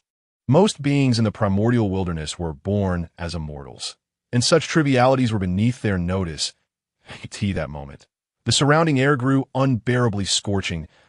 Turned out that the son of Emperor Jun, one of the 10 golden crows, was currently soaring from the sun star towards the earth, passing through Chen's domain. The 10 golden crows stood proudly in the sky, their wings incessantly fanning the divine flames of the sun. Randomly detected the passage of the 10 golden crows. Please choose one that remain indifferent and allow them to pass. Point 2 to ambush and slay them, becoming enemies with the demon race, and acquire a fragment of the celestial star array. This, Chen inhaled sharply. The celestial star array was a formation that could rival the extermination sword array. The rewards offered by the system were becoming increasingly tempting. Chen pondered, yet he showed no intention of taking action. Although the celestial star array was powerful, if it were merely a fragment, it held little allure for him. That if he were to slay the 10 golden crows out of anger, Emperor Jun would undoubtedly seek him out for a confrontation. Even though he had achieved the status of a great Luo Golden Immortal and was a quasi-saint within the Cloud Sea Great Formation, engaging the entire demon race would be an unwise endeavor. He might even find himself swept into the calamity of the witch and demon. That I shall not strike. Chen fully embodied his cautious and meek nature. Without absolute certainty, he would never undertake a perilous endeavor. However, the next moment, gazing at the arrogant and infuriating demeanor of the 10 golden crows in his domain, Chen felt a wave of discomfort wash over him. It was important to note that the 10 golden crows descended from their ancestral star, scorching the earth and causing suffering to countless beings. The most affected were the witch and human races, who bore the brunt of the devastation. Who knows how many humans perished beneath the searing heat of the sun's true fire? As the invisible guardian of humanity, Chen felt a duty to take action. Wait a moment, that I may not kill them, but it wouldn't be excessive to teach them a lesson in secret, would it? A glimmer of determination sparkled in Chen's eyes. He then focused on the last of the 10 golden crows. This foolish bird was flapping around in the cloud sea, showering the sea with scorching sunfire, specifically targeting areas teeming with life. However, its magical energy was remarkably weak among the By Chen's assessment. It was clearly the youngest, a naive bird that had yet to experience the harsh realities of the world. This one will do. Chen extended his right hand and suddenly grasped. The last golden crow instantly appeared before him. The golden crow surveyed Chen and was about to unleash a torrent of insults, but instantly felt a chill down its spine. What? The aura of a quasi-saint. It respectfully transformed into human form, trembling as it spoke. Junior, the 9th son of the demon race's Emperor Jun, Yu, dares to inquire what business the esteemed elder has. It glanced back, noticing that the other 9 golden crows were utterly oblivious to the situation, which only intensified its fear. With a stern visage and an imposing presence, Mu Chen thought to himself that this pretty boy seemed more handsome than he was. Ugh! Remembering the calamity the 10 golden crows had wrought upon the world, he could not help but deliver a resounding slap. Slap. Ingyu was sent flying several hundred meters, a distinct handprint appearing on its face. Ingyu was momentarily dazed. After regaining its composure, it struggled to find words. Normally, as a prince of the demon race, no one had ever dared to slap it. Had it been any other day, it would have incinerated this place with the sun's true fire. However, out of respect for the cultivation of the individual before it, it suppressed its fury and asked, "May I ask why the esteemed elder has acted thus?" "My father is none other than the Demon Emperor. Emperor Jun, if there is no justification for this humiliation, the demon race will not easily let this matter rest." Mu Chen had long since prepared his response. Coldly, he retorted, "Do you know what you just did in my sacred domain?" Ingyu replied in confusion, "I don't know." Mu Chen suddenly waved his sleeve, declaring with righteous indignation, "This territory spans 10,000 miles and is mine. Pristine and unblemished. Yet you just defiled my cloud sea by relieving yourself within it, tarnishing a treasure I have maintained for countless years. Do you still dare to claim you are blameless? What of your father, the Demon Emperor? Can he defile another's sacred ground at will? Is there no sense of justice?" Ingyu was bewildered. "What? Relieving myself." Its face was filled with despair. "Esteemed elder, I was but a step away from attaining the great Luo. I would never produce such filth. You must have seen wrong." Mu Chen shot a fierce glare. "Nonsense. Are you implying that I am falsely accusing you? I clearly witnessed it." Ingyu, stripped of its magical power within the cloud sea great formation, felt as powerless as a mortal, beginning to wail. "Esteemed elder, this is unjust. What you saw must have been the remnants of the sun's true fire." "Nonsense. I say you relieved yourself. So you did. I am a quasi-saint. Could I possibly be mistaken? Truly, I am a prince of the demon race, not one of those insignificant human ants. I would never engage in such crude behavior." "What the hell?" Mu Chen could no longer contain himself. In the next moment, the anguished and wronged cries of Ingyu echoed across the cloud sea. Half an hour later, Mu Chen clapped his hands, feeling refreshed, leaving behind a battered and bruised Ingyu on the ground. On the verge of tears, "This is so ridiculously unfair. I am a dignified prince of the demon race, born with the ability to abstain from food. How could I possibly relieve myself? Even if I were to do so, could I not admit it?" However, the opponent's cultivation surpassed his own, rendering him utterly incapable of resistance. Such is the nature of the primordial chaos. No matter how formidable your background, if your strength is lacking, you will find it impossible to thrive. Mu Chen, with his hands on his hips, spoke coldly. "Do you still wish to argue?" Ingyu, resigned to his fate, shook his head, "And no, I dare not." Mu Chen nodded with satisfaction and earnestly remarked, "Young man, making mistakes is acceptable. Recognizing them and striving for correction is commendable." Upon hearing these words, Ingyu nearly spat out a mouthful of blood, utterly bewildered. How could such a shameless individual attain the status of a quasi-saint? Was the heavenly Tao truly blind? Mu Chen glanced at the sky. "All right, you may return to the Sunstar now." Ingyu was taken aback. "This?" Mu Chen's gaze turned stern. "What? Do you still wish to fly over to me? I told you to roll back, so roll back." Ultimately, Ingyu, intimidated by Mu Chen's imposing aura, left in a pitiful manner. He then curled up in a corner, no longer daring to unleash the true fire of the sun, nor to pursue his brothers. Thus, before the 10 golden crows could wreak havoc upon the land, one was lost. Mu Chen stood above the sea of clouds, his expression gradually growing serious. He had done his utmost. By stopping one golden crow, he could save a number of lives. This was the only thing he could accomplish. The calamity of the witch and demon tribes had fully arrived, with the descent of the 9 golden crows upon the mortal realm. They provoked both the witch and human races. The true fire of the sun swept across the land, resulting in countless deaths. Decades later, the great witch Kwafu, filled with rage, pursued the 9 golden crows. However, their speed was so extraordinary that he could not catch up. After several decades, Quafu, scorched by the relentless true fire of the sun, succumbed to exhaustion and perished. This news alarmed his close ally, the archer Ho-E of the witch tribe. Enraged, Ho-E drew his divine bow, vowing to shoot down the sun from the cliff's edge. Days later, the 9 golden crows fell one by one in the primordial chaos, none escaping alive. The 9th son, Inyu, who had been observing from the skies, was utterly terrified. How horrifying! It turned out that the elder had prevented him from approaching because he foresaw the consequences and sought to save him. Filled with gratitude, Inyu hurriedly returned to his ancestral star to inform Di Jun. Enraged, Di Jun executed Ho-E with a thunderous strike and declared war once more on the witch tribe. In an instant, the previously tranquil primordial chaos was shattered. The 2 great tribes engaged in a fierce battle beneath Mount Bujo, fighting for their very existence. Although the demon race was numerous, their peak combat strength paled in comparison to that of the witch tribe. Ultimately, Donghuang Taiyi wielded the Chaos Bell and faced off against all the ancestral witches alongside Di Jun. The battle of the quasi-saints was extraordinarily heroic. Even the saints observed from above. At this moment, Mu Chen briefly diverted his gaze from the battle below. Before him, the lingering consciousness of Quafu and Ho-E floated in the air, their expressions dazed. This was also a choice provided by the system. When Quafu and Ho-E perished, they would both inquire whether Mu Chen wished to save them, allowing them to reincarnate.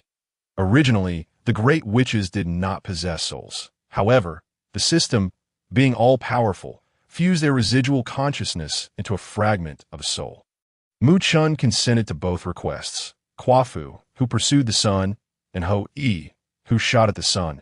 These 2 great witches were renowned talents, and the human race precisely needed such talents. Observing the 2, Mu Chen solemnly inquired, under the 6 realms of reincarnation, do you wish to reincarnate as members of the human race? As soon as he finished speaking, both great witches gazed towards the battlefield, revealing expressions of hesitation that Mu Chen understood their thoughts. As great witches of the witch tribe, how could they reincarnate while their kin were locked in battle? Mu Chen calmly stated, at present, you are but remnants of souls, and you have no relation to this conflict.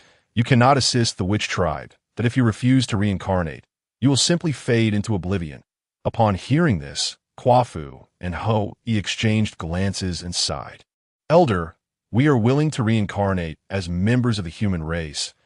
And Mu Chen nodded in satisfaction and gently extended his right hand, that a colossal whirlpool gradually emerged in the sky, drawing them in with tremendous force.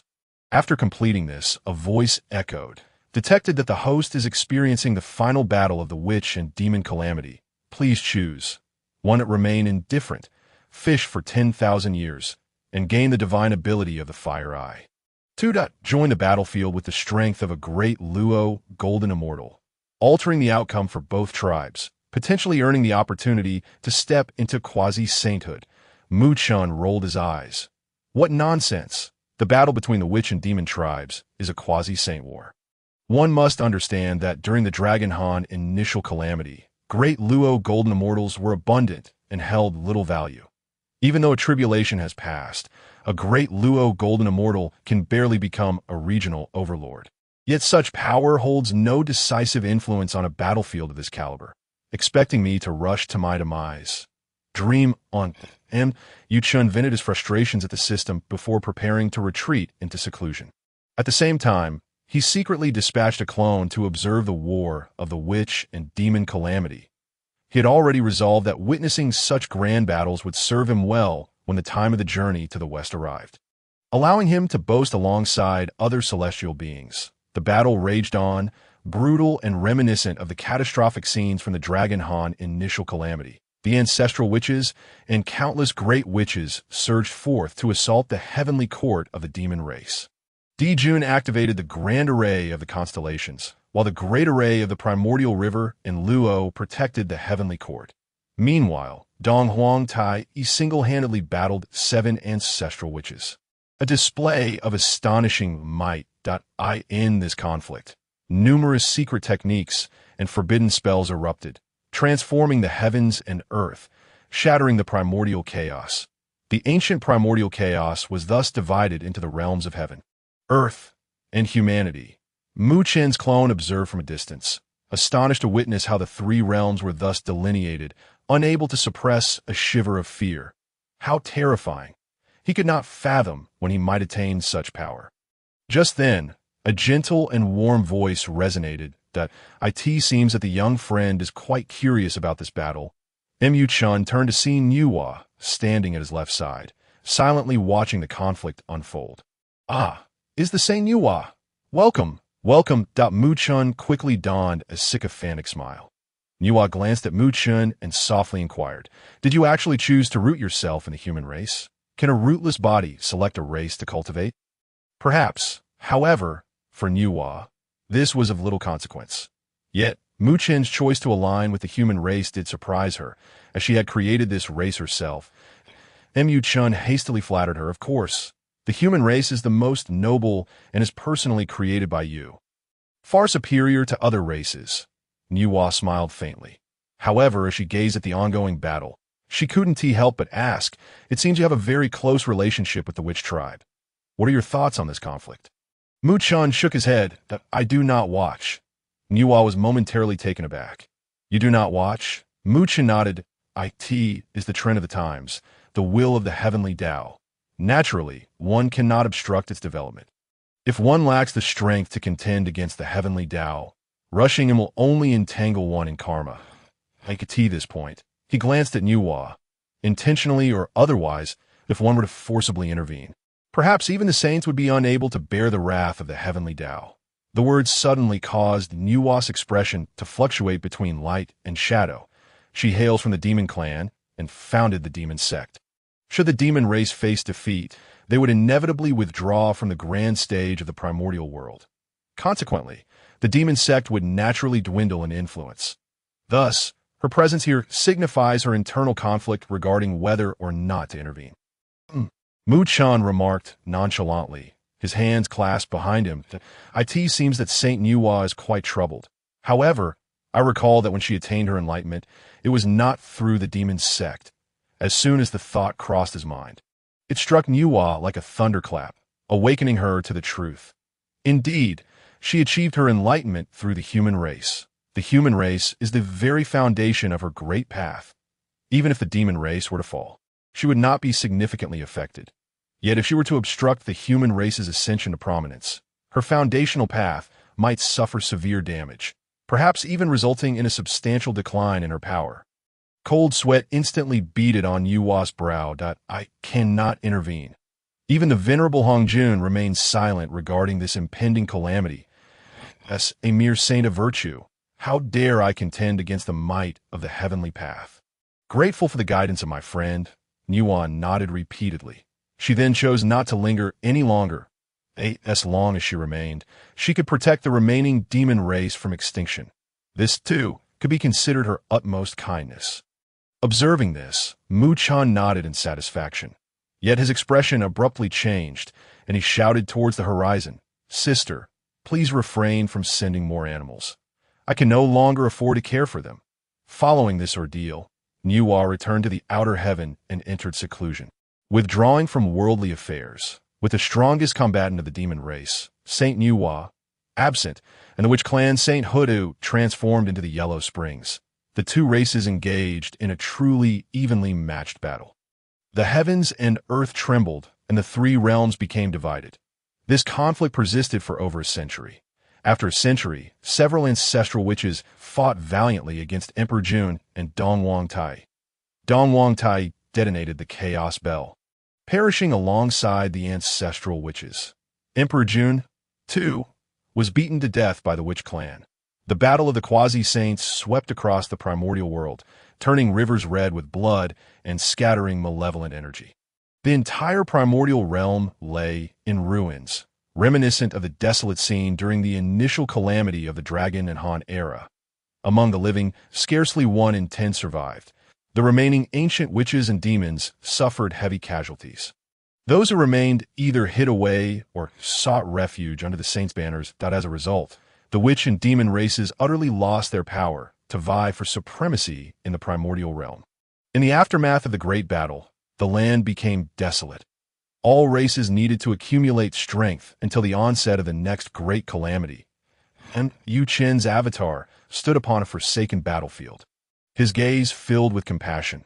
The witch and demon races believed themselves to be the most powerful, yet they were ultimately mere pawns of the heavenly path. Even saints could only preserve themselves amid such cosmic upheaval. Sighing, Mu Chun lamented, wondering when he might truly be free. With a heavy sigh, he gradually vanished from the spot, returning to the cloud sea to continue his seclusion.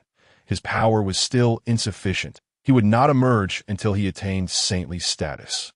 Subsequently, the witch clan was completely annihilated within the primordial world. The formidable beings of the demon race perished, leaving the remaining demons to exist as pariahs, reviled by all. The saints began to gradually support the human race in ascending to the forefront of the primordial world. Meanwhile, the fallen remnants of the demon race became the sworn enemies of humanity on the earthly plane, a deliberate act by the saints aimed at bolstering the human race's strength. Thus, the two races commenced their enmity across the primordial continent. Henceforth, the calamity of the witches and demons came to a definitive conclusion. After 10,000 years, congratulations to the host for completing the 10,000-year fishing task, thus acquiring the divine ability of the fire-eyed golden eye.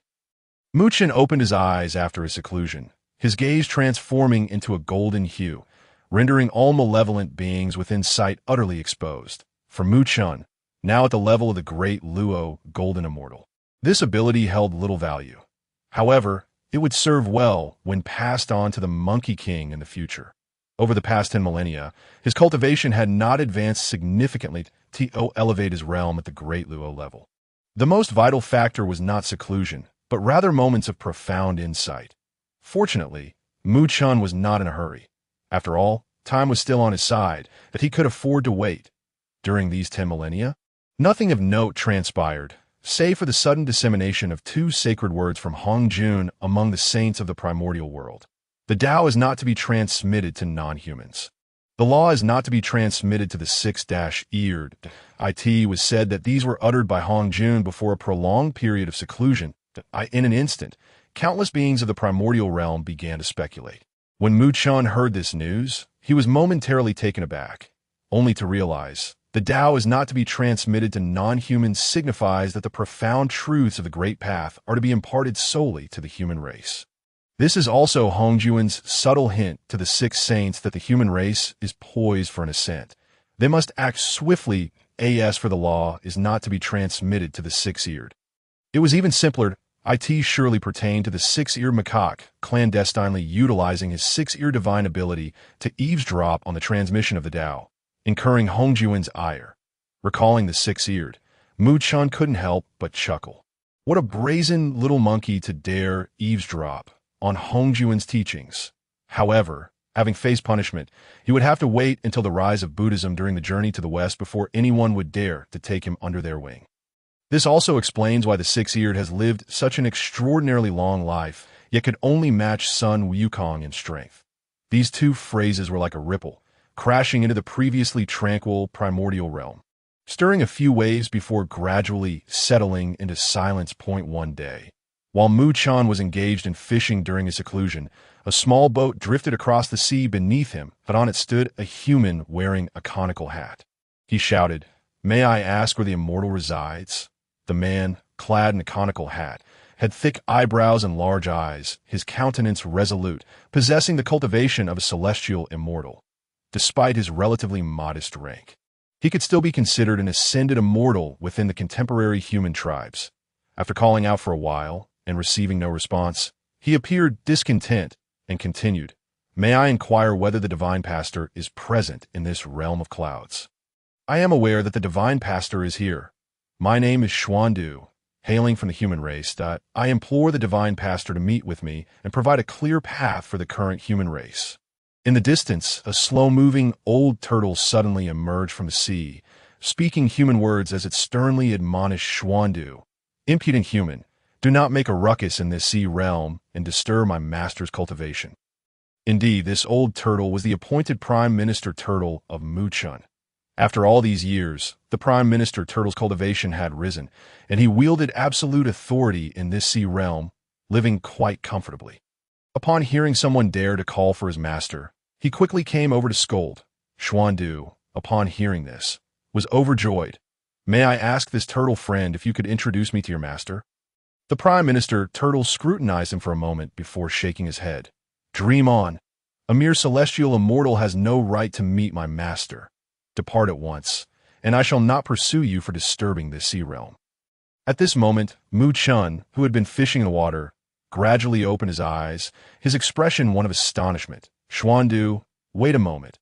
Isn't he a disciple of Laozi among the three pure ones? One of the earliest powerful figures of the human race? There are even rumors that Xuandu is the Confucius of later generations. But what is he doing here? Seeking my assistance for the human race." After a brief moment of contemplation, Mu Chun spoke softly to the sea below. "Let him come up." As the words were spoken, the clouds in the sky began to swirl gently, and at the center emerged a celestial staircase leading to the heavens. Witnessing this spectacle, the tortoise chancellor was taken aback. For in its existence, spanning hundreds of thousands of years, it had never seen its master take notice of anyone. Xian, filled with excitement, swiftly ascended the staircase and arrived beside a small pool of water. Upon seeing Mu Chun, his heart skipped a beat. Indeed, he was a senior of the human race. Mu Chun glanced at him a few times and couldn't help but ask, "Where is your master?" Xian, looking utterly perplexed, responded, "What master?" Realizing the confusion reflected in Xian's expression, Mu Chun understood immediately. In Mu Chun's previous memories, Xian was the only disciple ever taken by Laozi during his sojourn in the mortal realm to establish the teachings of humanity. Later becoming the renowned Grand Master Xian, however, the truth at this moment was that Laozi had not yet formally accepted Xian, likely testing and observing his disposition from the shadows. Thus, Xian was currently unaware of Laozi's existence. Clearing his throat, Mu Chun inquired, "Then how did you know I was here?" Xian, now filled with reverence, replied, "The legend of the immortal Mu, revered since ancient times, has circulated among the human race since the days of seeking immortality. Some even say you are the first among humanity to comprehend the Tao, leading to the foundation of the Mu sect, which is worshipped day and night in the mortal realm. Hence, I have come to beseech you, immortal Mu, to guide humanity along the path of the D. And Mu Chun was taken aback. "What? How has my legend spread among mortals? I thought I was living rather low-key." Yet, in the next moment, he recalled something. Long ago, he had seemingly rescued a group of humans from being slaughtered by a dragon in the sea, and the name Mu had indeed been his own. Who would have thought that such a casual act of kindness would make him famous among mortals? Mu Chun felt a mix of embarrassment and disbelief. "Brothers, I just want to live modestly." Xian remained silent, bowing deeply in reverence. "Predecessor, currently the demon race is rampaging across the primordial continent, slaughtering innocent humans with their innate powers. Yet humanity lacks a stable and effective cultivation system, leaving countless souls yearning for the Tao without the means to ascend." Thus, Xian earnestly implored the immortal for guidance. Before Mu Chun could respond, a notification chimed. One to bestow upon him the golden elixir Tao, leading Xian to Laozi, gaining his favor point to accept Xian as a disciple, impart the golden elixir Tao teachings, and incur enmity with Laozi, randomly receiving a piece of innate spiritual treasure. An innate spiritual treasure. Mu Chun scoffed, rolling his eyes. Such a notion trivialized his capabilities as the king of survival in the primordial realm. To offend the supreme being of the three purities over a mere treasure was sheer folly. After all, Laozi had only accepted Xian as a disciple after a lengthy period of observation. Clearly holding him in high esteem, to intervene now would be unreasonable, as Laozi might very well sabotage him during the calamity of the gods. Where would he find justification for that? As for the golden elixir Tao, it was originally prepared for humanity. Thus he felt no regret in giving it away. With this in mind, Mu Chun replied nonchalantly, "Humanity's current plight under the demon race is a predetermined fate, a divine will that cannot be defied. I am powerless to change it." Hearing this, Xian's disappointment was palpable. Yet a faint smile graced Mu Chun's lips as he continued, "However, I possess a fragment of the golden elixir Tao. Those among humanity who are fated may utilize this method to comprehend the heavenly principles and ultimately attain immortality. This method is somewhat incomplete, so take it, but do not open it. Focus on your cultivation. For in the future, a great master will accept you as a disciple, at which point you may pass this method to them for refinement and dissemination among mortals. With that, he presented the golden elixir, Tao, to Xian. Xian was filled with joy, yet harbored some confusion that a great master will take me as a disciple. However, seeing Mu Chen's resolute demeanor, he refrained from asking further questions, and Mu Chen waved his hand lightly. By the way, I also have some spiritual pills and fine weapons. Take them back to the mortal realm, but a pile of spiritual pills and weapons, resembling a small mountain, flew before Xian. These were merely items Mu Chen had fished out from a pool. Of ordinary quality. Now that he had attained the strength of a great Luo golden immortal, he found them beneath his notice. However, in the mortal realm, they would undoubtedly be considered treasures of significant value. Xian was astonished, and then, with an expression of fervent gratitude, exclaimed, "Thank you, Immortal Mu, for your immense contributions to humanity. I, as a representative of the human race, offer my deepest thanks." With that, he knelt on the ground. Respectfully bowing 3 times, Mu Chen coughed lightly, a hint of embarrassment creeping into his cheeks. To him, these items were merely trifles, casually given. Ahem, I am also of the human race. Naturally, I must contribute in some way. Now, you may leave, but remember not to publicize my deeds, as I prefer to remain low-key. Understood. Xian accepted the treasures and departed. Watching him leave, Mu Chen silently nodded. He felt he had performed a good deed for humanity once more. Moments later, Mu Chen suddenly froze. Wait a moment. Why hasn't the system offered me the option to continue fishing after my seclusion? What? Did it think he was too low-key to deserve rewards? Impossible. He would not leave without his reward. With a decisive wave of his hand, he resolutely resumed his seclusion. After Xian returned to the mortal realm and devoted himself to cultivation, a century passed. Laozi emerged from his retreat and successfully accepted him as a disciple. In a certain palace beyond the heavens, Laozi sat high upon a cloud platform, ethereal and transcendent. Among the 3 purities, Laozi was truly the embodiment of desirelessness. Observing the striking Xian, he declared with satisfaction, "From this day forth, you shall be my foremost disciple." "What is your wish?" Xian, ever devoted to humanity, had awaited this moment. Without hesitation, he presented the golden elixir Tao and recounted the events that transpired upon the sea. Immortal Mu, Laozi frowned slightly.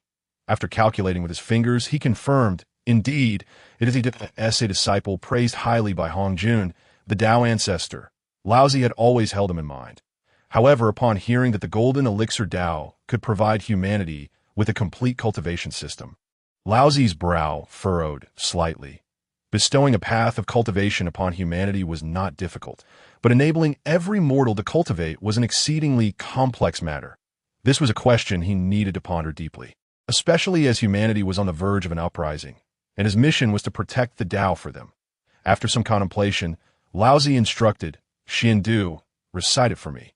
Xian replied affirmatively and gently closed his eyes. Countless profound truths began to manifest in his mind, and he spoke aloud, the words of the heavenly Tao.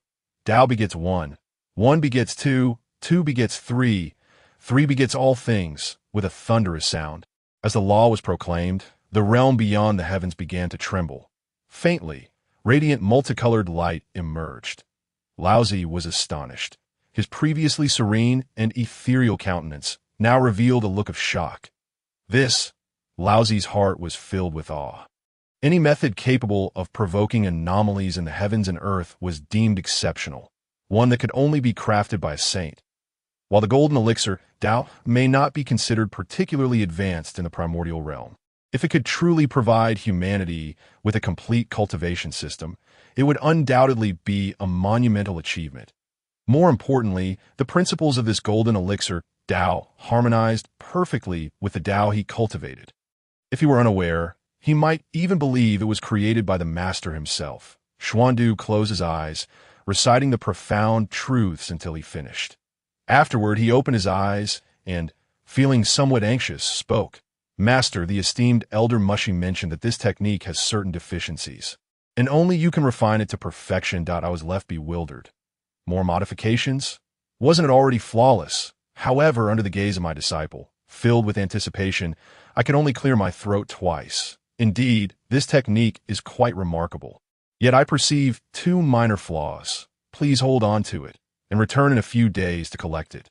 Once Xuandu departed, I waved my hand impatiently, and the essence of the Grand Tao's golden elixir reappeared in midair.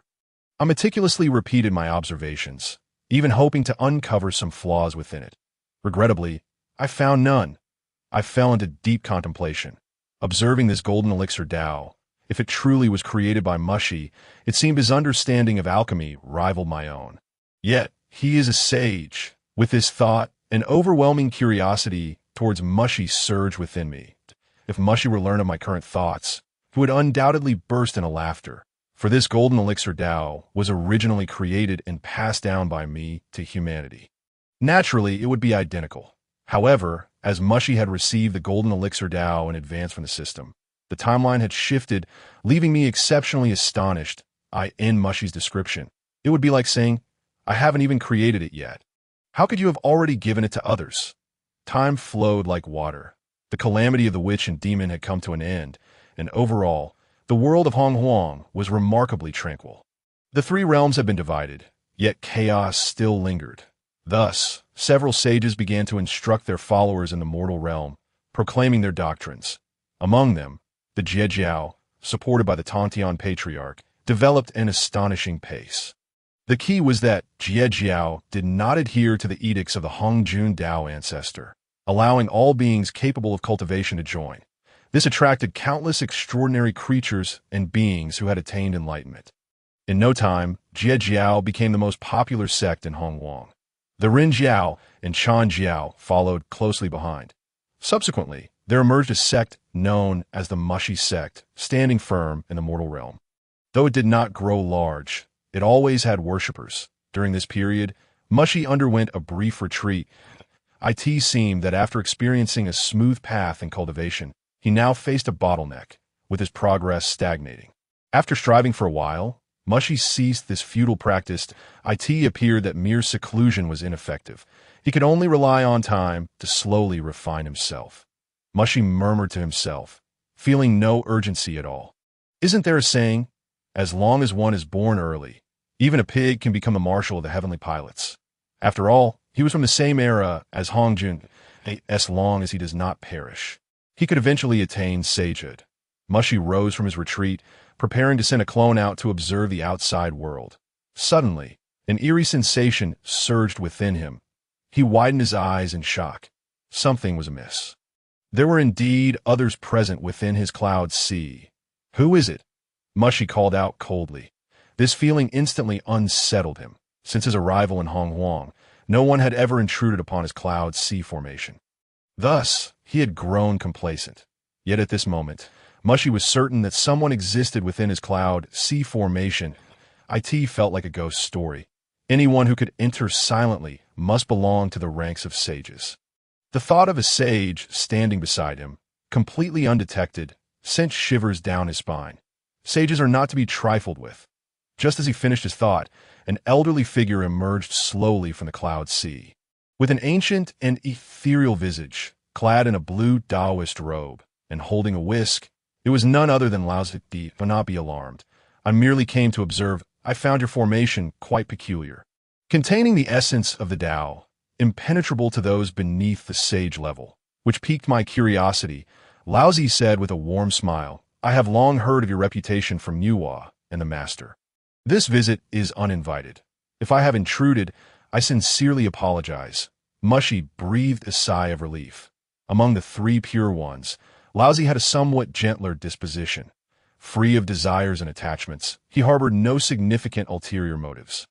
Mushi instantly displayed a servile smile. No disturbance at all. It is an honor for a sage to grace my humble abode, truly illuminating this place. However, he hesitated to inquire about the sage's purpose for visiting. Lao Tzu's gaze reflected admiration. Xuandu mentioned that the golden elixir Tao was created by you. Indeed, Your understanding of alchemy is beyond my expectations that I wonder where you learned it. Mushi had already prepared his response and spoke slowly. Ahem, some time ago, the sage preached the essence of humanity in the overseas Taoist temple, and I was fortunate enough to learn by the side on several occasions, since the three pure ones began to preach to humanity. Various sects had started recruiting disciples, and Laozi had personally taught in the past. Mushi had no intention of attending. However, with so many listeners, it was only natural that he would not know each one. Missing a few was to be expected. Indeed, Laozi initially appeared taken aback. Then a look of realization dawned upon him, followed by an expression of uncontainable admiration. Genius, to create profound truths after merely listening a few times. No wonder the master remarked that this child as talent surpasses others. With this thought, Laozi's aura shifted to one of ethereal authority, as if the Supreme One had descended, observing your innate intelligence. The Tao is promising. Would you be willing to join the Renjiao? I can bestow upon you a portion of the primordial purple energy to assist you in achieving sagehood, he said earnestly. Ding! Detected an invitation from Laozi. Please choose. 1. Decline the invitation, retreat in silence for 10,000 years, and randomly fish for a piece of innate spiritual treasure. Point 2. Join the Renjiao and receive a strand of primordial purple energy cultivated by Laozi. Mushi fell into silence. To be honest, he did not feel overly elated that if he were a typical person, he would have immediately clung to Laozi's leg, obtaining the primordial purple energy and thereafter living a life of ostentation and arrogance. However, he was merely a slacker with foreknowledge. It must be noted that the Fengshen calamity was exceptionally brutal, even more so than the initial calamity of the dragon and Han and the witch and demon calamity. It could be considered the most terrifying and perilous tribulation within the cosmic calamities. The protagonists were humanity. It was intricately linked to the foundational Tao of the sages, who would yield easily before the Tao. Conflicts and contests among sages were commonplace. At this juncture, one must absolutely avoid entanglements with the karma of sages. Being ensnared would be exceedingly dangerous. Seeing Mushi still hesitating, Laozi pondered for a moment and said, Indeed, since Xuandu has already joined the Renjiao, there is a disparity in seniority that I in that case. Once you utilize the primordial purple energy to reach quasi-sage status, you may serve as the vice leader of the Renjiao, managing the sect on my behalf. What do you think? The position of vice leader of the Renjiao. Mushi felt a jolt in his eyelids, yet he did not feel tempted. He could only respond earnestly. Sage, I still wish to remain in seclusion, fearing tribulation and death. At this moment, I only desire to cultivate in peace. In the presence of the three pure ones, Mushi felt no need to lie. Laozi furrowed his brow slightly, perplexed. Fear of tribulation and death. The calamity of the witch and demon has already concluded, and the world is now clear. If you join the Renjiao with me here, how could you possibly encounter tribulation and death? Mushi remained silent. How could he possibly reveal that he had traversed through time? Well, being timid is my nature. Please forgive me, sage, even if I protect you with my status as a sage.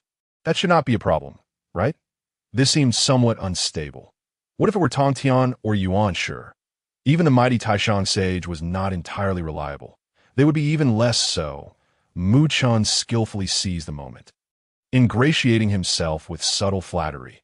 Observing Mu Chen's sly demeanor, I found myself both curious and somewhat amused. As one of the saints of heaven and earth, who among the cosmos would dare contend with Mu Chun under my auspices? Yet, gazing upon his resolute expression, I sighed and remarked, Very well. It seems fate has yet to unfold. You are not destined to join the human teaching. Initially, I had harbored a deep appreciation for his talent and wished to prevent him from being poached by the. To my surprise, Mu Chun appeared to look down upon them. This brought to mind the time when my master imparted teachings at the Purple Cloud Palace, and Mu Chun showed no deference even to him. In that moment, I found some solace. If he could disregard even the Demon Ancestor, what more could the three pure ones expect? With a smile, Mu Chun declared, Now that humanity is on the rise, flourishing in fortune, the human teaching shall undoubtedly thrive without my intervention.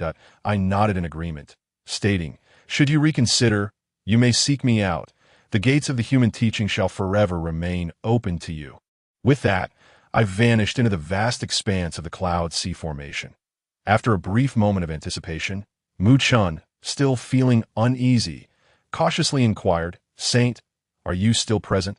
Perhaps you could join me for a cup of tea?" He knew I remained nearby, yet silence lingered. Finally, Mu Chun hurriedly sealed the cloud sea formation, taking a deep breath that in the past, when his realm was lower, he had not fully grasped the terror of a saint. However, he bore no regrets about rejecting my invitation. At the very least, the future would bear witness to his choices. Now, with the three pure ones preoccupied with the development of doctrines in the primordial chaos, he understood that he must remain low-key and strengthen himself during this time. With that thought, Mu Chun promptly entered seclusion. A span of 10,000 years passed. Following my avatar's personal presence, the profound aura imparted a flicker of enlightenment to Mu Chun, loosening the constraints of his bottleneck. After a decade, he successfully broke through the initial barrier of the Great Luo Golden Immortal stage, advancing to the mid-tier.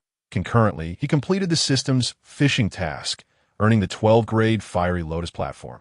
A treasure of the ancestor of the underworld river. Seated upon the Lotus platform, engulfed in fierce flames, its extraordinary defenses could consume karmic energy and transform it into purifying fire, thus achieving both offensive and defensive capabilities. In simple terms, it appeared exceedingly impressive, so Mu Chun decided to use it as his seat. With the acquisition of this innate spiritual treasure, Mu Chun's attribute panel began to take shape. Host, Mu Chun. Race, human. Realm, mid-tier Great Luo, Golden Immortal. Divine powers. Law of heaven and earth. Avatar the outer heaven. 36 methods of celestial dominance. True God S thunder command. Shrinking the earth to an inch. Fire God S protective technique. Techniques. Low-tier breathing technique. High-tier breathing technique. Zhu Rong's fire control technique. Weapons. Replica of the four swords of immortal slaying. Demon suppressing tower. Soul dispersing gourd. Treasures. 3-flavored true fire. A drop of primordial water capable of summoning the myriad rivers of the primordial chaos. Red Cloud, 12th-grade Fiery Lotus platform. Among these, the demon-suppressing tower and Red Cloud have been gifted away by Mu Chun, yet should the need arise, he could still utilize them, hence their inclusion in the tally. Mu Chun nodded in satisfaction. Such attributes would undoubtedly classify him as a high-end player in any online game. However, he still felt a considerable distance from the pinnacle. This was unavoidable, as advancing realms proved challenging. Merely transitioning from the early to mid-tier of the Great Luo took countless millennia. Who could predict the difficulties that lay ahead in reaching the Great Luo Profound Immortal, or the Quasi-Saint stages? At that moment, Mu Chun felt a sudden weight in his hand that it seemed the fishing rod in the pond had caught something. Ding! The system has detected that the host has encountered a cultivation bottleneck and has fished out a system auxiliary treasure, the Cloak of Deceit. Mu Chun was momentarily stunned. Cloak of Deceit? I don't recall such a treasure existing in the primordial chaos. His curiosity piqued. He gently lifted the fishing rod, revealing a transparent white cloak that floated into his hands. Congratulations, host, for acquiring the Cloak of Deceit. Effect: conceals or alters the host's cultivation, aura, and even the origins of karma, allowing for subtle deception. A saint would be unable to perceive it without employing divine powers for careful scrutiny. Suggestion: the host may use this cloak to create an avatar and attend the three pure ones teachings, enhancing the host's understanding of the Tao. What? This is remarkably powerful, Mu Chun exclaimed in astonishment. If even a saint could be temporarily deceived, it must indeed be a primordial treasure. Upon hearing the system's suggestion, a glimmer of excitement danced in Mu Chun's eyes. Indeed, with this treasure, I can attend the teachings held by the saints overseas. He understood that his slow progress stemmed from not having attended Hongjuan's teachings at the Purple Cloud Palace, fearing premature exposure to the watchful eyes of the saints. However, with the Cloak of Deceit now in his possession, he could listen to their teachings without attracting attention, which would undoubtedly enhance his cultivation. System, oh system, you have finally made your utility known to me. Mu Chun rejoiced. Ding! The system has detected that the host possesses the Cloak of Deceit. Please choose. Option 1. Fish for 50,000 years to directly break through to the late stage of the great Luo Golden Immortal. Option 2.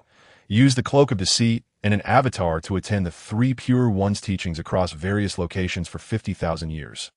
Absorbing their essence and achieving a high level of comprehension of the Tao after 50,000 years. This time, Mu Chen did not hesitate and chose option 2. He knew that forcibly breaking through to the late stage of the Great Luo in 50,000 years would be futile. Beyond the Great Luo, advancement depended on understanding the Tao. Conversely, spending 50,000 years absorbing the three Pure One's interpretations of the Tao would greatly benefit his future aspirations of becoming a quasi-saint or even a saint of heaven and earth. With that thought, Mu Chen stood up, brimming with excitement. This time, the king of survival in the primordial chaos is ready to emerge. Of course, it would still be an avatar that in the days that followed. Mu Chen began to refine his avatar by the pond. This avatar would not be an ordinary one. It was to be perfectly attuned to Mu Chen's true self, allowing for a more authentic understanding of the Tao. 500 years later, he proclaimed, "I am Tong Tian, and today, under the name of, I shall impart teachings on Penglai Island. Beings of the primordial chaos, regardless of race or cultivation level, are welcome to come and hear my teachings." The heavens resonated with the authoritative voice of the Tong Tian teacher. The now commanded great momentum, and the Tong Tian teacher held considerable sway in the primordial chaos, even in the waters of Mu Chen's domain. Countless beings soared towards Penglai Island. Is it finally here? Mu Chen opened his eyes within the cloud sea, a spark of brilliance flashing within. For 500 years, aside from refining his avatar, he had awaited the three Pure One's teachings in the primordial chaos. Now, the arrival of the Tong Tian teacher had finally come. In the next moment, Mu Chen's refined avatar donned the cloak of deceit, instantly altering his appearance, aura, and even karmic connections, transforming him into a slender young man with freckles and merely the cultivation of a celestial immortal. His backstory was that of a fortunate individual who stumbled upon enlightenment. Onward, Mu Chen soared through the sky towards the immortal island of Penglai, an expression of anticipation subtly gracing his features. This marked Mu Chen's inaugural visit to an official occasion hosted by the saintly organization, and he believed it would be quite an intriguing experience. The Jiejiao was a faction led by the Tong Tian teacher. Reputed to be the most powerful sect among the three teachings, celebrated for its inclusivity and the grand assembly of myriad immortals. In Mu Chen's perspective, the term assembly perhaps referred to the Bio Palace on Penglai Island. Established by the Tong Tian teacher for the purpose of imparting teachings, this moment, as the Tong Tian teacher issued his command, a throng of beings, diverse and peculiar, awaited outside the island. Without exception, these creatures possessed formidable strength within the vast wilderness. The Bao Dao Run emerged from the immortal island, speaking slowly. Master will deliver his sermon at the grand altar in 3 hours. You may enjoy the scenic beauty of the island, but refrain from causing any destruction. All present exhibited profound respect, bowing in unison. Yes, the Bao Dao Run, one of the 4 chief disciples of Jiejiao, commanded their utmost reverence. Mu Chen, standing amidst the crowd, feigned a bow while discreetly observing the Bao Dao Run ahead of him. Is this the future Tathagata? He hardly resembles one. Mu Chen muttered silently. He recalled that during the eventual downfall of Jiejiao, the Bao Dao Run would be deceived by the 2 ancient figures, Junti and Kunti, to the west, becoming the Buddha. However, perhaps it was still too early to discern such outcomes.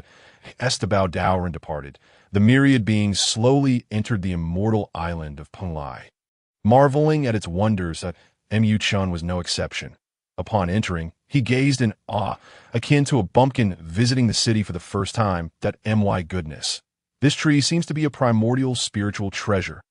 Wait, that fruit looks delectable. Surely it wouldn't hurt to sneak a taste? He was astounded to discover that even the stones could speak, that Mu Chen had truly opened his eyes. Despite his current status as a Luo Golden Immortal and the king of survival in the wilderness, he had not extensively engaged with the affairs of the vast expanse of chaos. Typically, he sent his avatars to remote mountains and forests, so this experience felt akin to entering the heavenly palace.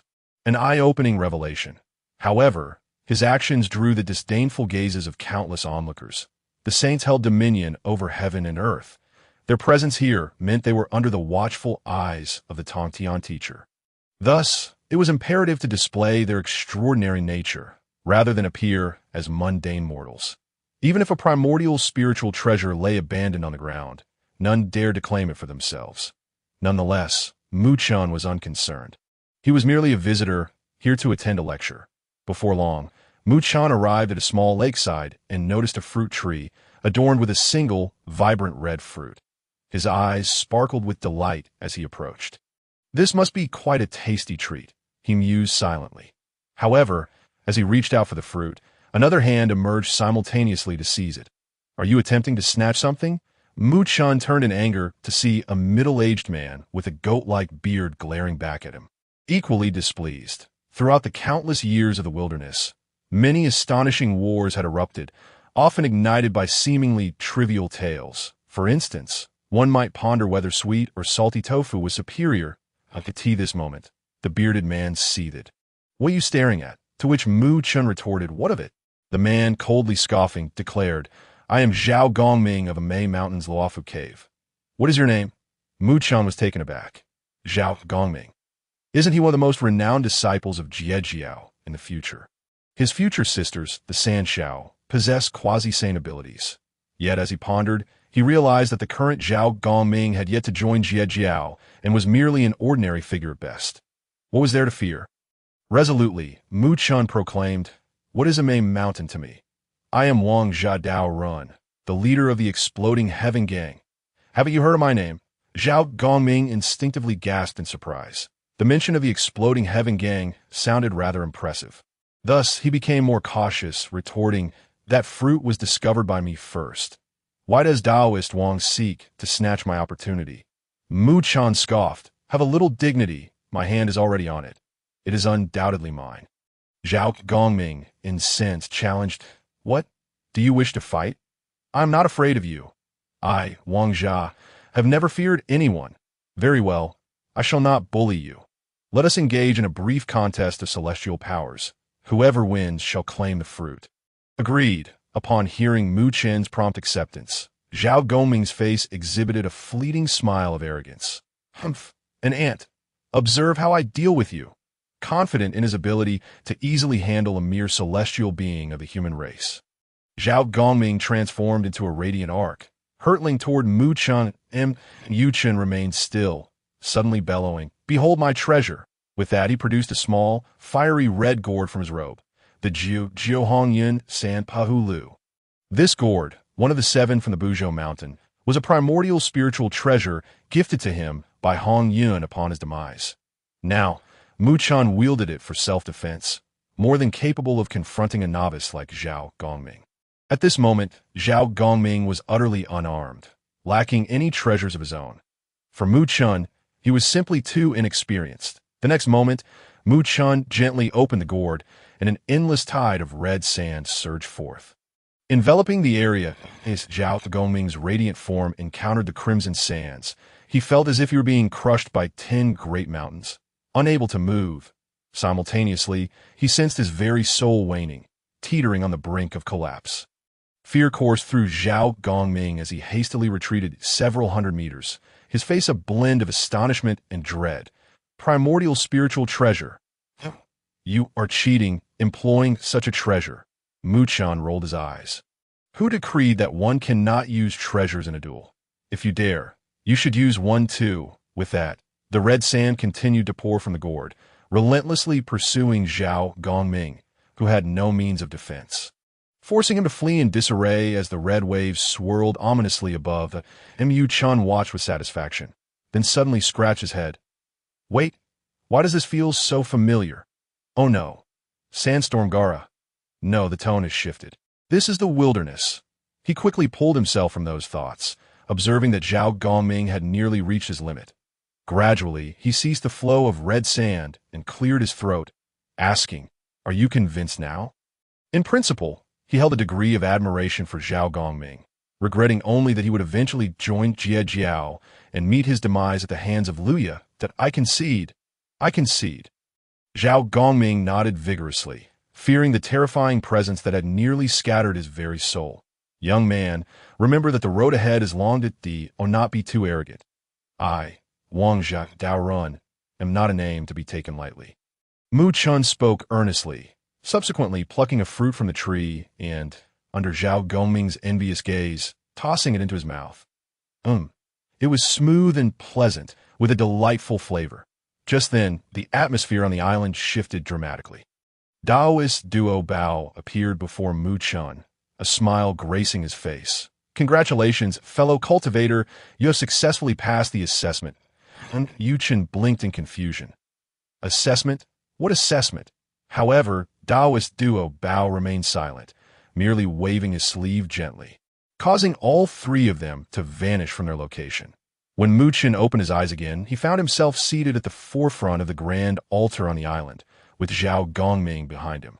Behind them stood a multitude of bewildered beings, seemingly having been transported directly. While a few were seated, the majority stood, and upon seeing Mu Chun and Zhao Gongming at the front, discontent arose. Wait, why do they get to sit so close? What qualifications do these two celestial beings have to be so near when the Sage of Heaven imparts his teachings? Get down. This position is for the fated, and these mere celestial beings are unworthy. The crowd was in an uproar that it is well known that seating during the transmission of teachings is of paramount importance in the primordial world that in the past, the Demon Ancestor lost his opportunity for sanctification due to yielding his seat, and was subsequently attacked by Kuanpeng, who had also lost his place. While the ultimate outcome remains unknown, it is undeniable that a chance at sanctification was forfeited. Thus, the beings of today place immense value on seating arrangements, as closer seats signify greater recognition by the sage. Listening to the clamor, Daoist Duo Bao frowned with evident impatience. In an instant, a powerful pressure enveloped the area, silencing everyone into a state of hushed reverence. Only then did Daoist Duo Bao slowly explain, the meaning of Jita lies in intercepting the heavenly mechanisms, which inherently encompasses the principle of competition. This is the island of transmission. In theory, opportunities abound. Yet you all have entered the island either to meditate or to cultivate a serene heart, turning a blind eye to everything, which contradicts the principles of Jita. In fact, the sole fruit borne by the lone tree on the island represents the assessment for entry. Obtaining it determines your seating. Only Wang Zha Daoist and Zhao Gongming Daoist true intentions align with the tenets of Zhejiao. Hence they competed for this fruit. That is why they sit at the front. Upon hearing Daoist Duo Bao's explanation, the crowd instantly comprehended, their faces reflecting regret, especially those who had witnessed the conflict between Mu Chun and Zhao Gongming from afar. Had they known, they would never have allowed two celestial beings to seize such an advantage. Mu Chun, feeling utterly exasperated, thought to himself, what? Had I known this, I would have never eaten that fruit. I merely wished to quietly stand in the back and listen to the sage's teachings. As Daoist Duo Bao departed, the air returned to tranquility, and all awaited the appearance of the Sage of Heaven. This moment, Mu Chun realized what he ought to do if he were to be so close to the sage. He doubted whether the heavenly concealment cloak could truly obscure the heavenly mechanisms. Esteemed guests, Mu Chun stood, glancing back with a look of regret. As a mere celestial being, I find myself in this fortunate position by coincidence, and in my trepidation, I must concede that I am unworthy of this foremost seat. Naturally, it belongs to the stronger among us. I wonder if anyone would be willing to exchange seats with me.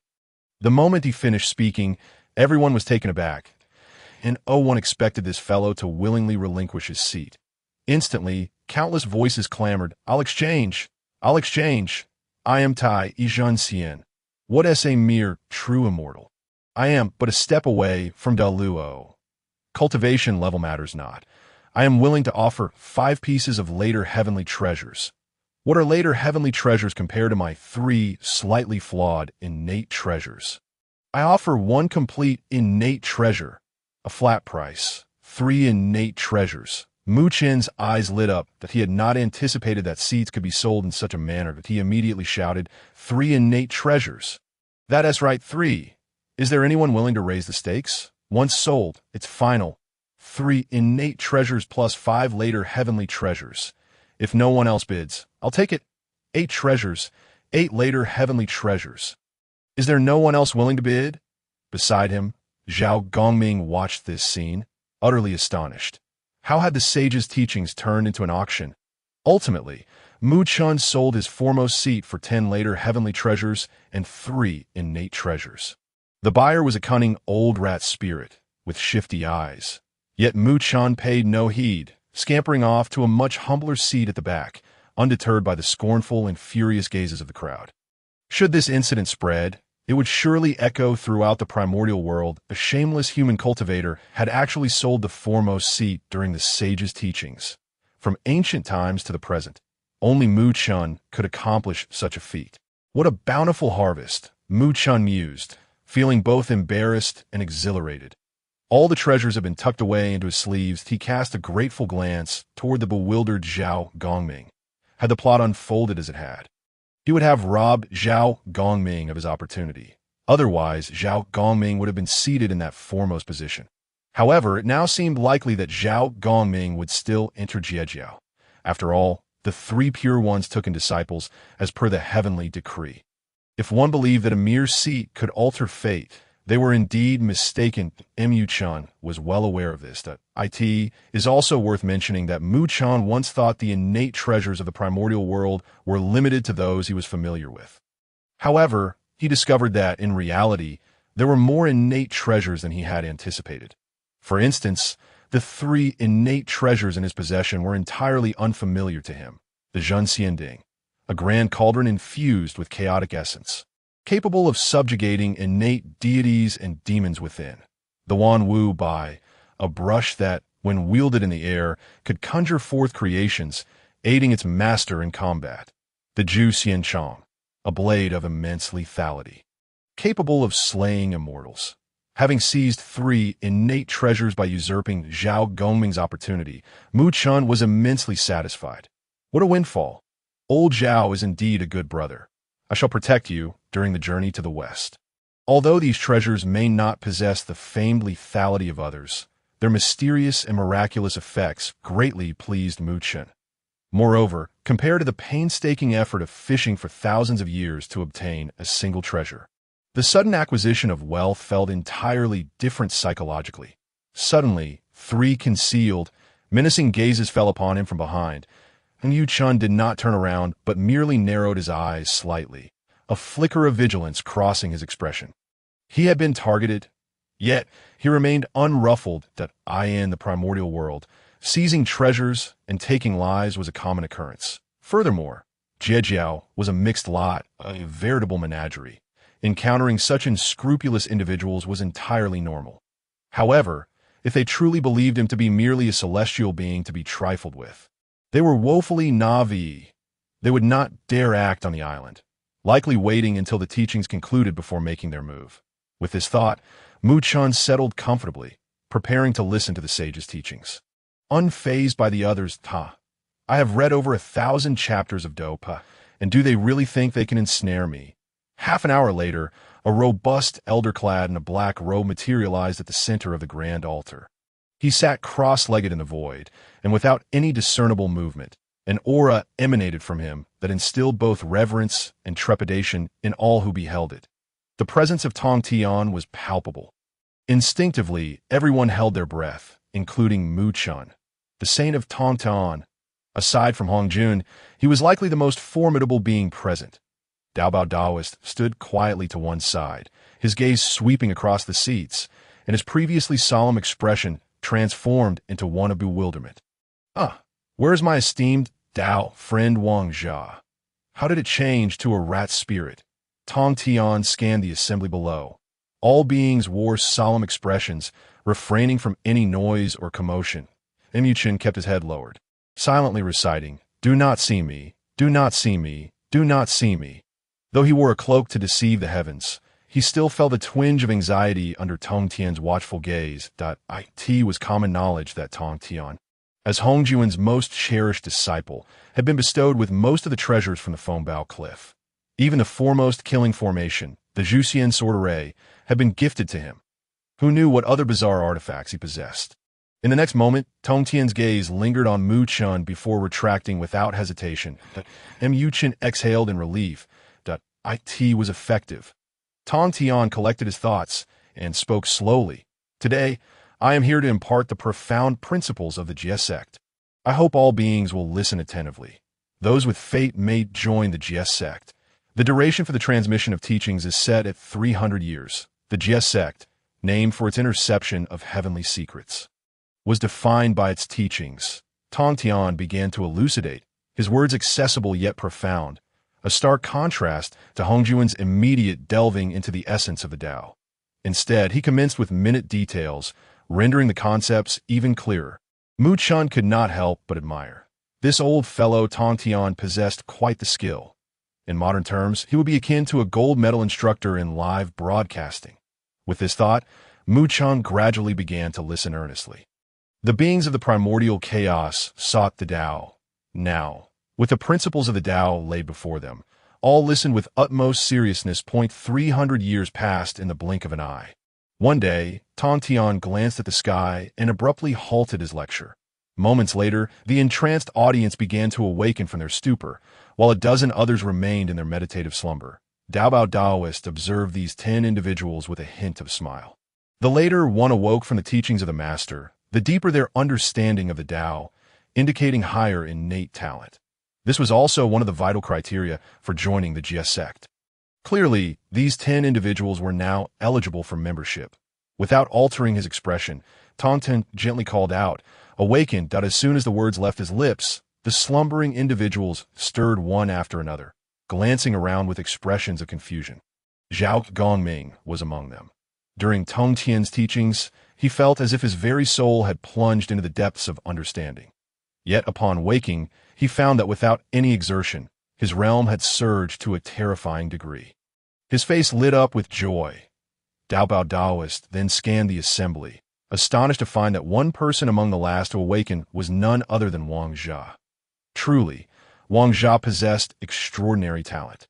It seemed that this so-called Jiatian gang was worth paying attention to. Daobao Daoist pondered silently. The others also noticed this scene and began to whisper among themselves. Goodness, this mere human celestial possesses such profound comprehension of the Tao. In the vast expanse of the primordial realm, there were indeed many unknown geniuses. This individual did not appear as shameless as he seemed out of course. Could an ordinary person openly auction a seat for the transmission of the Tao? I could tell at a glance that this person was not ordinary. Tongtian could not help but nod silently in agreement. The Jie sect needed such talents. He called out once more, the Tao is boundless, not achievable in a moment. Awakened.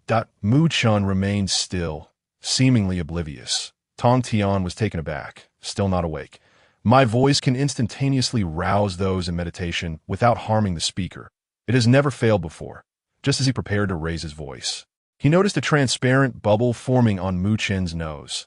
The bubble grew larger and larger, emitting an odd sound. With a final pop, the bubble burst, and Mu Chun jolted awake, his face ablaze with anger. Who? Which rascal just called me? I was in the midst of merging with the heavens. A profound silence enveloped the air. Every face in the crowd was frozen in an expression of disbelief. The beings stared blankly. Did this celestial being just insult the saint of Tongtian? It seemed that since the dawn of time, no one had dared to speak thus. In that moment, the lyrics echoed.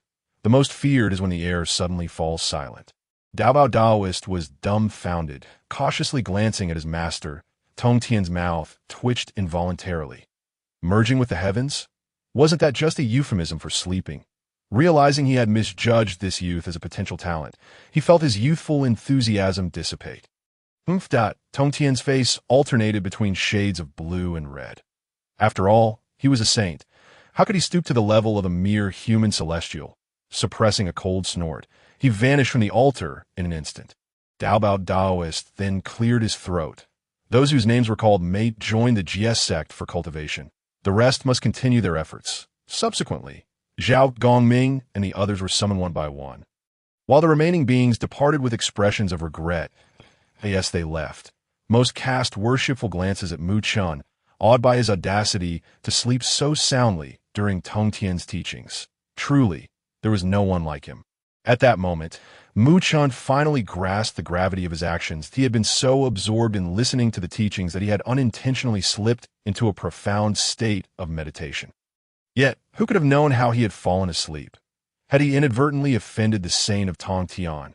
It was well known that Tongtian could be quite petty at times. Instantly, he felt as if he might collapse from despair. Wait a minute. Why did he feel so invigorated? Mu Chen gently closed his eyes, and upon a slight tremor of his form, he was nearly taken aback. His true body within the Cloud Sea formation had now reached the mid-stage perfection of the great Luo Golden Immortal.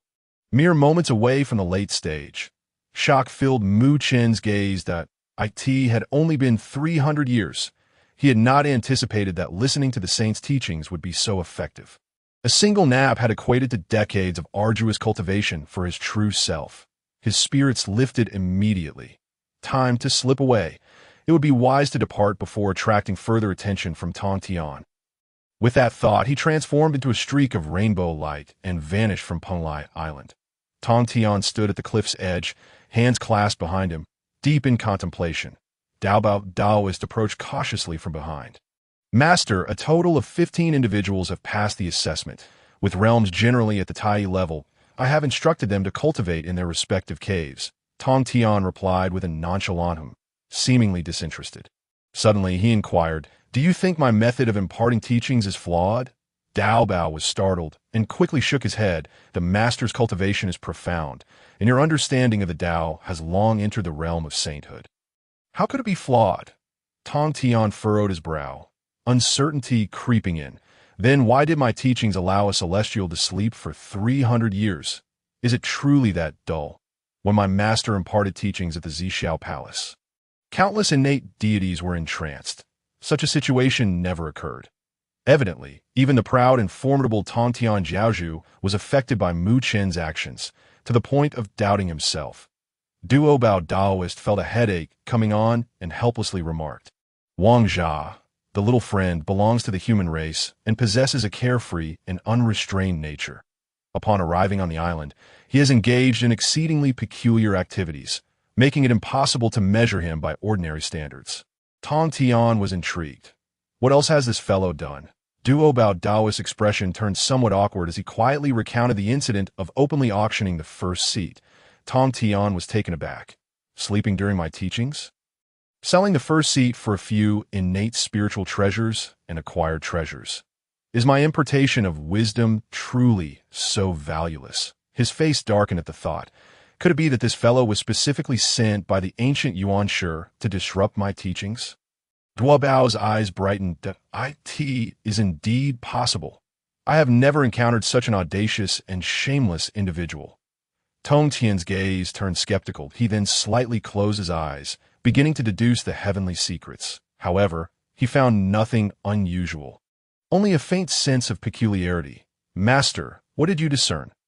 Daobao inquired curiously. Tongtian opened his eyes, a flicker of glee crossing his face. "Nothing out of the ordinary, but I can see that he is about to face a great calamity. It is time for this little brat to experience some hardships at this moment." Just 100,000 miles away from Penglai Immortal Island, Mu Chen was intercepted over an endless expanse of sea. 3 figures blocked his path. Point 1 was a burly figure with crimson long hair and a fierce, tiger-like glare, evidently a tiger spirit. Another, with purple long hair and wings sprouting from his back, possessed a cold gaze and a sinister smile. Likely an eagle spirit. The last, an elderly tortoise spirit with a shell on his back, was wrinkled and frail, all of them at the Xian level, that if nothing went awry, these 3 demons were the ones who had harbored murderous intent during Tongtian's teachings. Mu Chen was unperturbed and smiled as he addressed them. "May I inquire about the names of the 3 esteemed friends?" The crimson-haired giant arrogantly declared, "I am the demon tiger Zun of the southeast mountain, Dixio." The winged middle-aged man coolly stated, "I am the demon shadow of the southeast mountain, Tianxiu Dixio." The old tortoise slowly added, "I am the water show turtle god of the southeast mountain." Listening to these titles, Mu Chen couldn't help but feel a sense of admiration. The vibrant colors of their hair and the extravagant names were indeed remarkable. He feigned ignorance and asked, "What business do the 3 seek with me?" The tiger spirit sneered, since you haven't joined the GS sect, hand over the 3 innate spiritual treasures. For a mere celestial being like you has no right to possess such treasures. But a playful smile crept onto Mu Chen's lips. Are you implying that you wish to resort to murder and theft? Aren't you afraid I might suppress you with my innate treasures? The tortoise demon stroked his beard, pride evident in his voice. A mere celestial can at most unleash 1% of an innate treasures. Might.to control multiple treasures is but a dream. All 3 of us are now at the Xian level.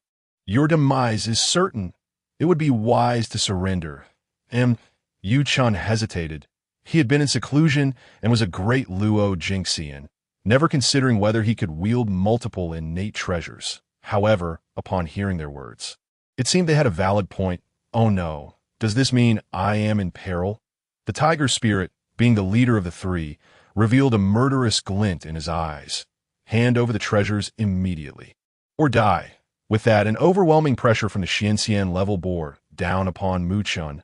In no longer feigning, he produced the Jiao sand Pahulu, unleashing a storm of red sand that enveloped the 3 demons. He then prepared to flee. Although it was merely a clone, it was better to escape than to perish. The 3 demons transformed into their true forms and began to frantically assault the swirling red sand. Yet, they had underestimated the innate treasure's power. Even 1% of its might was beyond their capability to shatter.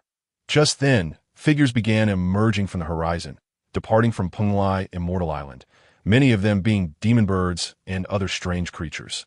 Witnessing Mu Chen's attempt to escape, the tiger spirit, in a rush, shouted, "This human celestial possesses 3 innate treasures. Whoever kills him shall claim them." As soon as the words left his mouth, all eyes turned toward Mu Chun. Upon seeing the Jiao sand Pahulu in his hand, their eyes gleamed with excitement, charging forward as if invigorated. "Innate treasure! It's mine, since we cannot enter the ranks of the saints. Obtaining even 1 innate treasure will suffice. I know this fellow. His name is Wang Jia, the one who audaciously auctioned the first seat. In that case, we cannot let him escape. Let us gang up on him." A tide of demon beasts surged forward, creating a formidable spectacle. Witnessing this scene, Mu Chun felt utterly despondent. He had initially thought he was in little danger, yet now he had attracted a horde of demons. Without hesitation, he stowed the sand Pahulu and took flight. He turned back and growled fiercely, "If you're brave enough, come. Wait until I return to call upon the great Luo Jinxian. If you dare." Danti run.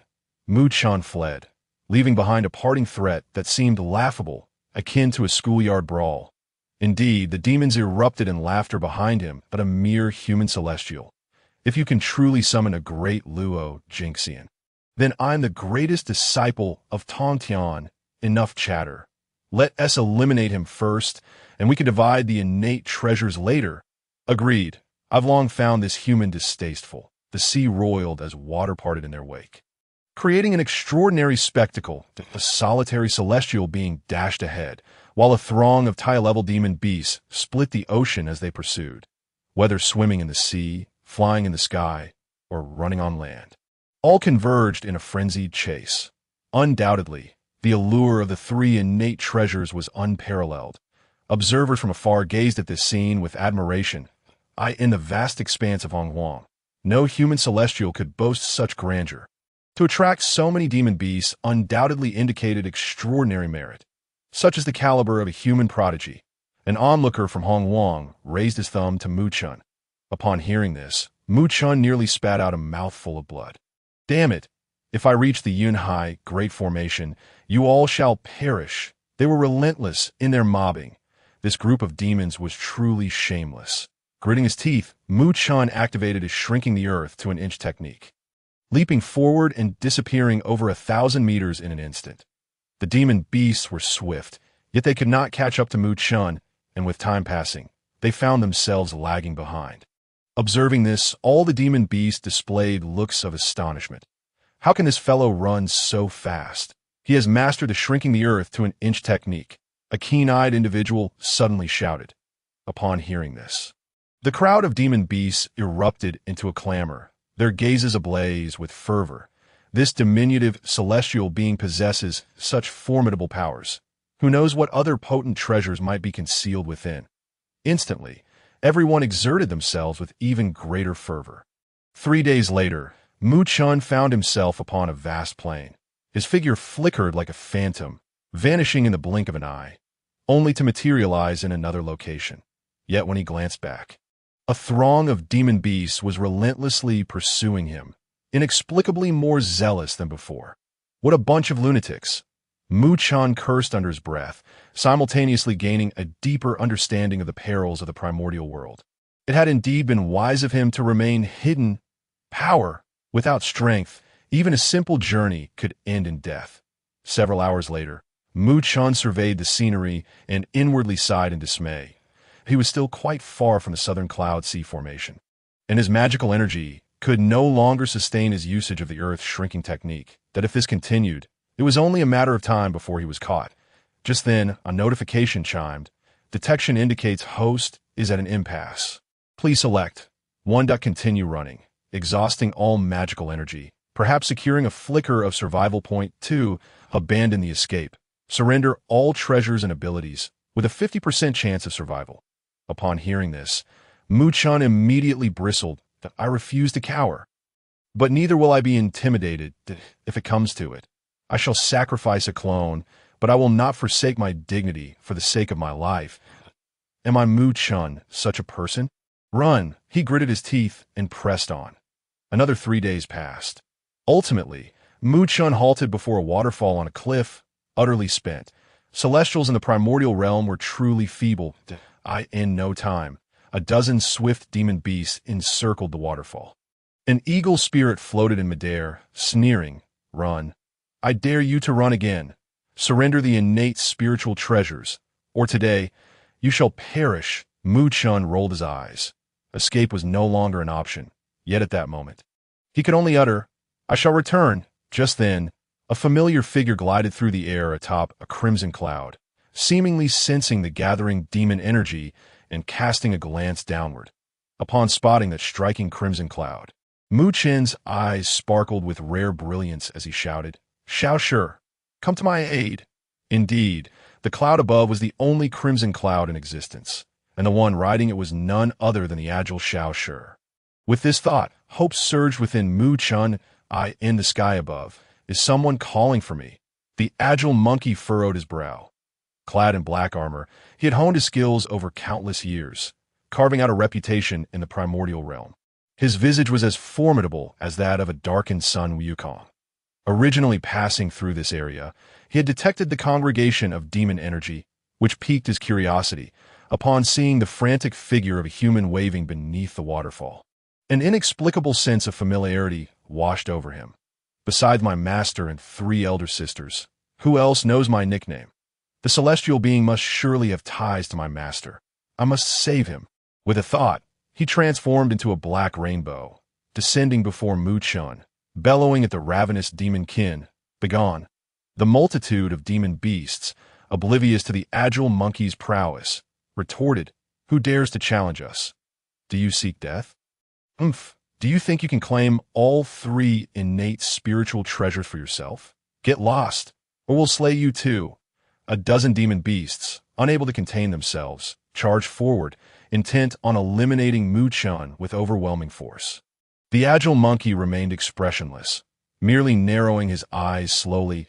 In the next moment, as if thunder had struck from a clear sky, an immense surge of black demonic energy erupted from him, shooting straight into the heavens, staining even the clouds above. Boom! The surrounding forests were engulfed by this terrifying pressure.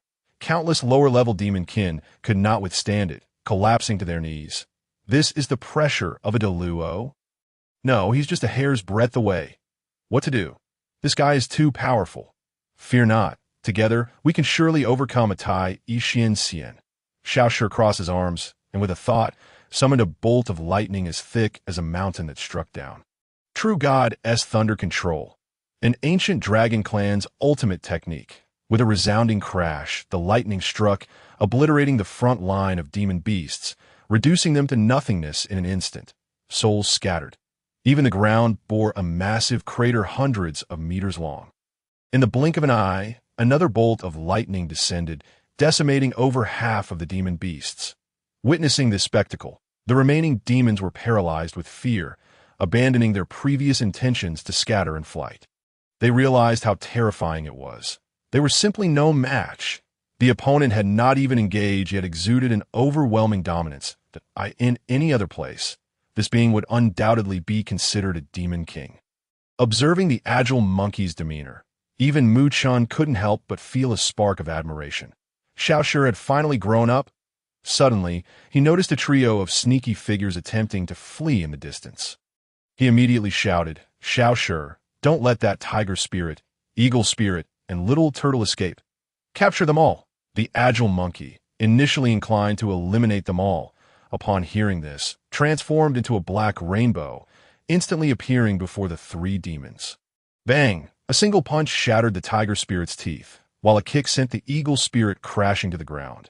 The remaining turtle spirit, huddled within its shell, refused to budge, even under duress. These three minor demons stood no chance against the peak of Taiyi Xuanxian. In the next moment, the agile monkey conjured a long rope that flew forth of its own accord, binding the three demons together tightly. Having completed this, he approached Mu Chen, curiosity etched on his face.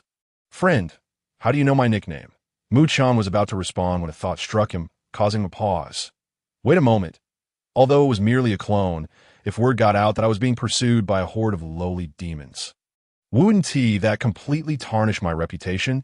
Mu Chen's expression darkened. That wasn't my script supposed to be one of an invincible hero who dominates the primordial world upon emergence? No, I have yet to make my move.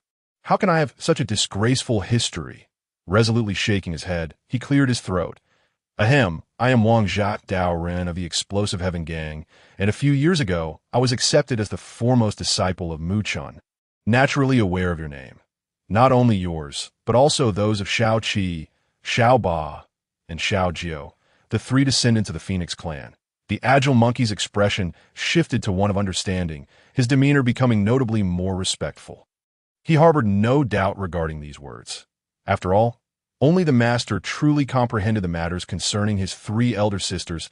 To elude the master's notice and uncover such information was, in his eyes, impossible. His master possessed at least the prowess of a quasi-saint. The agile monkey bowed respectfully.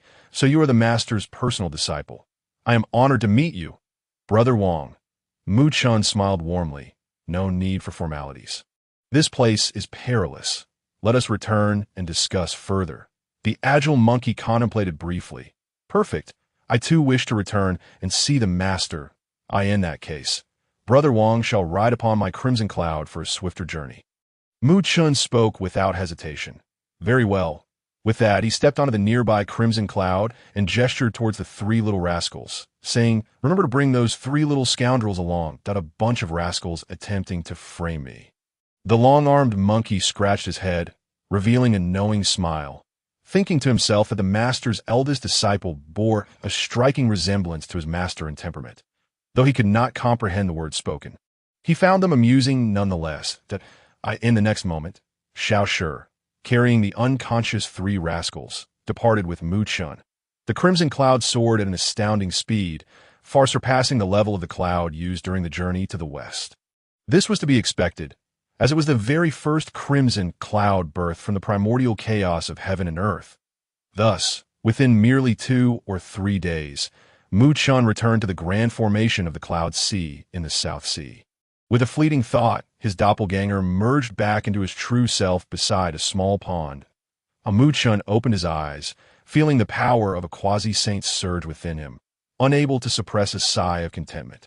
Home truly feels safe. Were it not for the desire to listen to the sage's teachings, he would never have wished to venture out again. The long-armed monkey soon entered from the Cloud Sea. Taken aback. Where's Brother Wang? Why is his aura completely absent? Mu Chen emerged from the Cloud Sea and replied slowly, "Wang Zha has not mastered his craft, so I sent him into seclusion." Upon seeing Mu Chen, the long-armed monkey's expression brightened, and he knelt excitedly on one knee.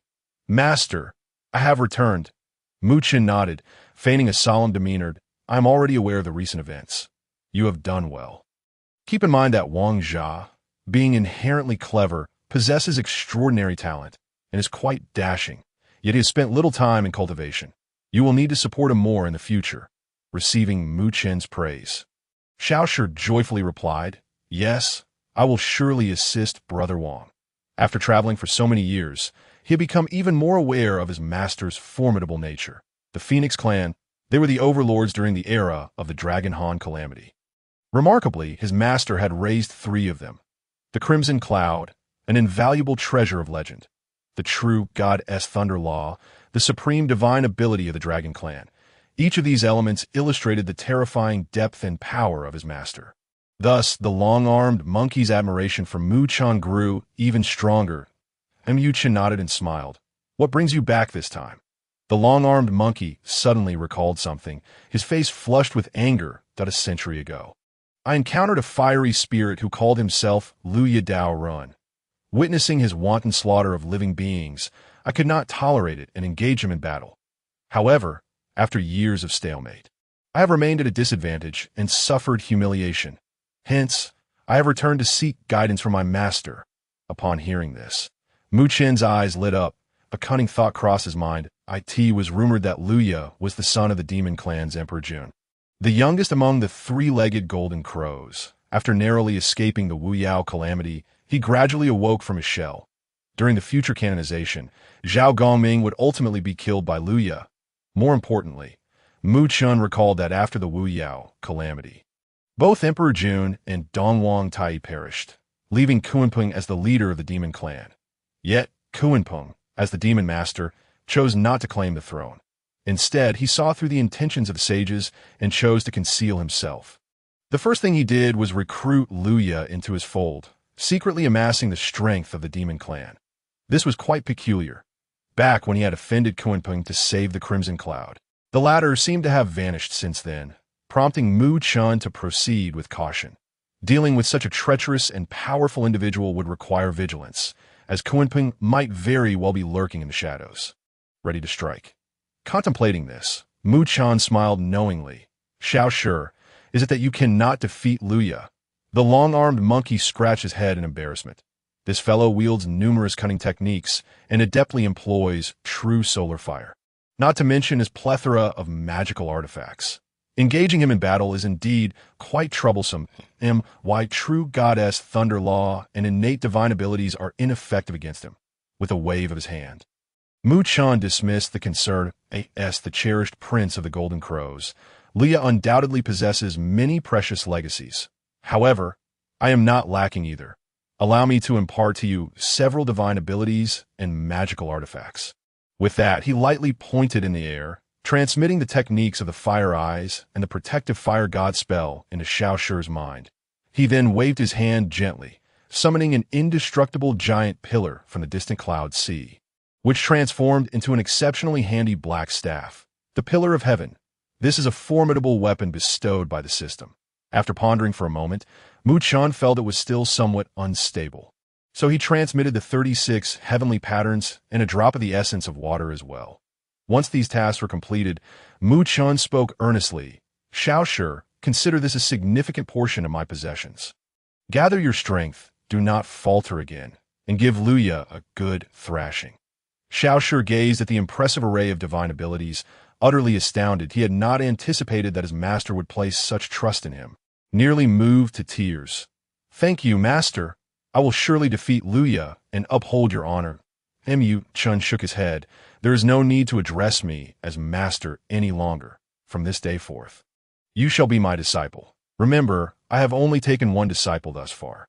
After you defeat Luo, be sure to inquire where the Demon Master Kunpeng currently resides." The long-armed monkey was initially filled with joy, but then scratched his head. Perplexed, "Master, isn't the eldest disciple Brother Wang?"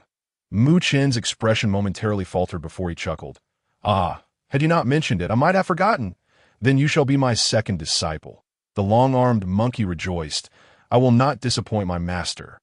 With that, he hurriedly soared away on the Crimson Cloud, preparing to find a location to fully cultivate his divine abilities before seeking out Luo to reclaim his honor. After the long-armed monkey departed, Mu Chen began to prepare for a period of seclusion, that he still needed to thoroughly absorb the teachings of the passed down by the heavenly teacher, subsequently solidifying his own realm.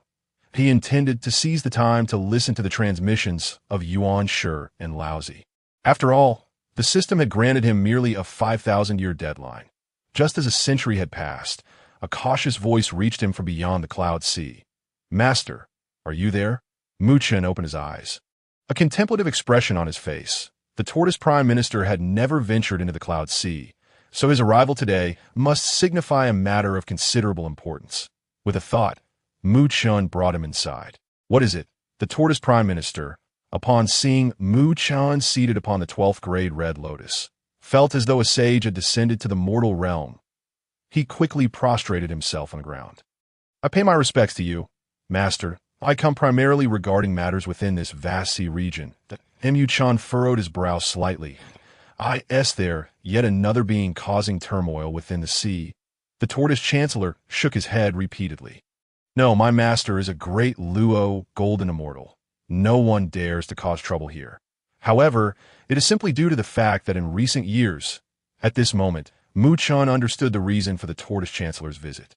It turned out that the multitude of beings inhabiting the vast sea beneath him had grown excessively numerous, to the point that even the tortoise chancellor felt a bit overwhelmed. The cause was quite straightforward. There had been rampant slaughter in the primordial world. And this location was a rare sanctuary protected by a great Luo golden immortal. As time passed, more and more beings chose to take refuge here, transforming it into a veritable scenic spot of the primordial realm. In simpler terms, this seemingly insignificant place had unexpectedly become popular in the primordial world. Upon hearing the tortoise chancellor's description, Chen wore an expression of bewilderment. He had not anticipated that his domain would be so well received. However, upon further reflection, he grasped the situation. Aside from a few celestial saints who recognized this place as his dojo, the rest merely regarded it as the abode of a great Luo golden immortal who cherished tranquility and shunned violence. Furthermore, the absence of stringent barriers or conditions naturally attracted a multitude of primordial beings. The tortoise chancellor inquired, "Master, there are too many beings in the sea, and I fear they may disturb you. Should we drive away some of the lesser beings?" Chen thought for a moment that, of course, we should drive them away. Why on earth would I allow this to become a place akin to Wudong Mountain? Yet the next moment, a notification sounded. Ding! Excessive beings detected in the sea. Please choose host. 1. Allow beings to reside, showing compassion, and gain a hint of saintly merit. 2. Demonstrate the might of a great Luo golden immortal to expel all.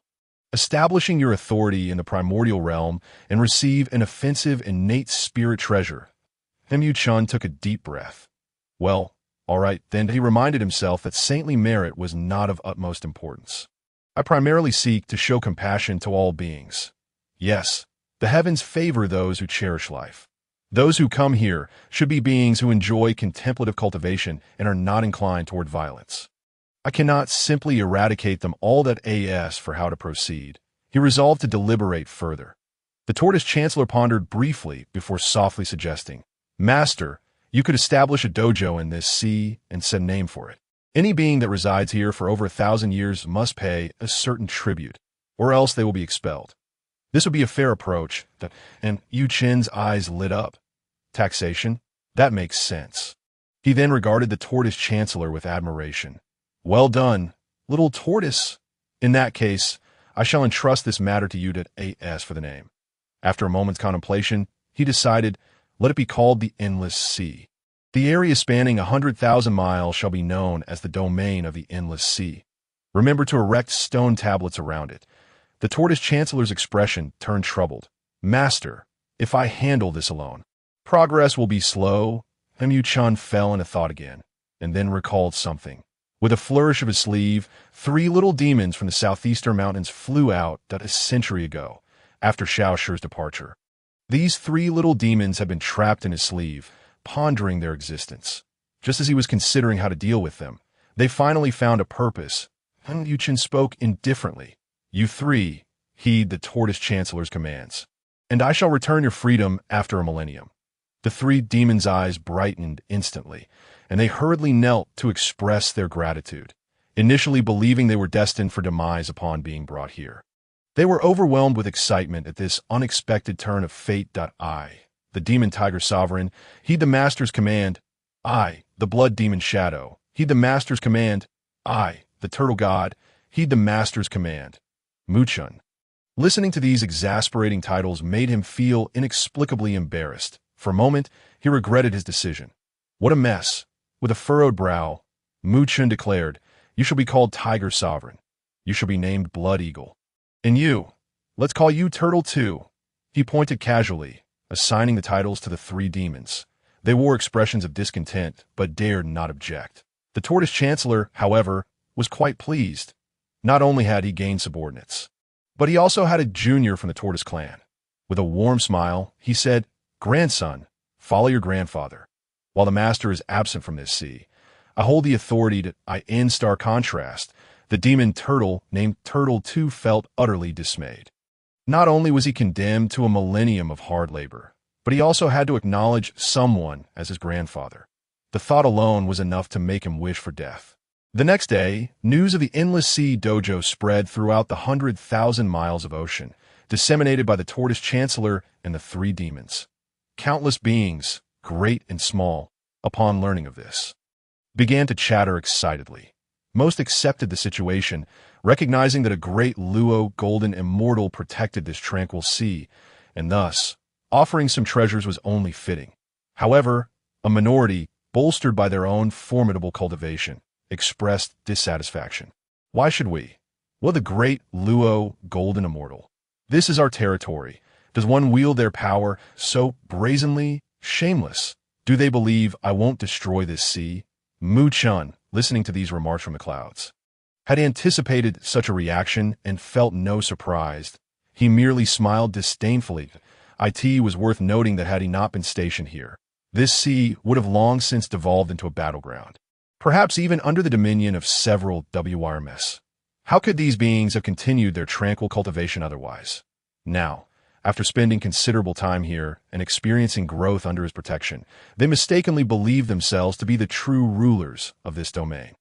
It was akin to cultivating in his home while taking it for granted. As Muchun would put it, do they have any self-awareness?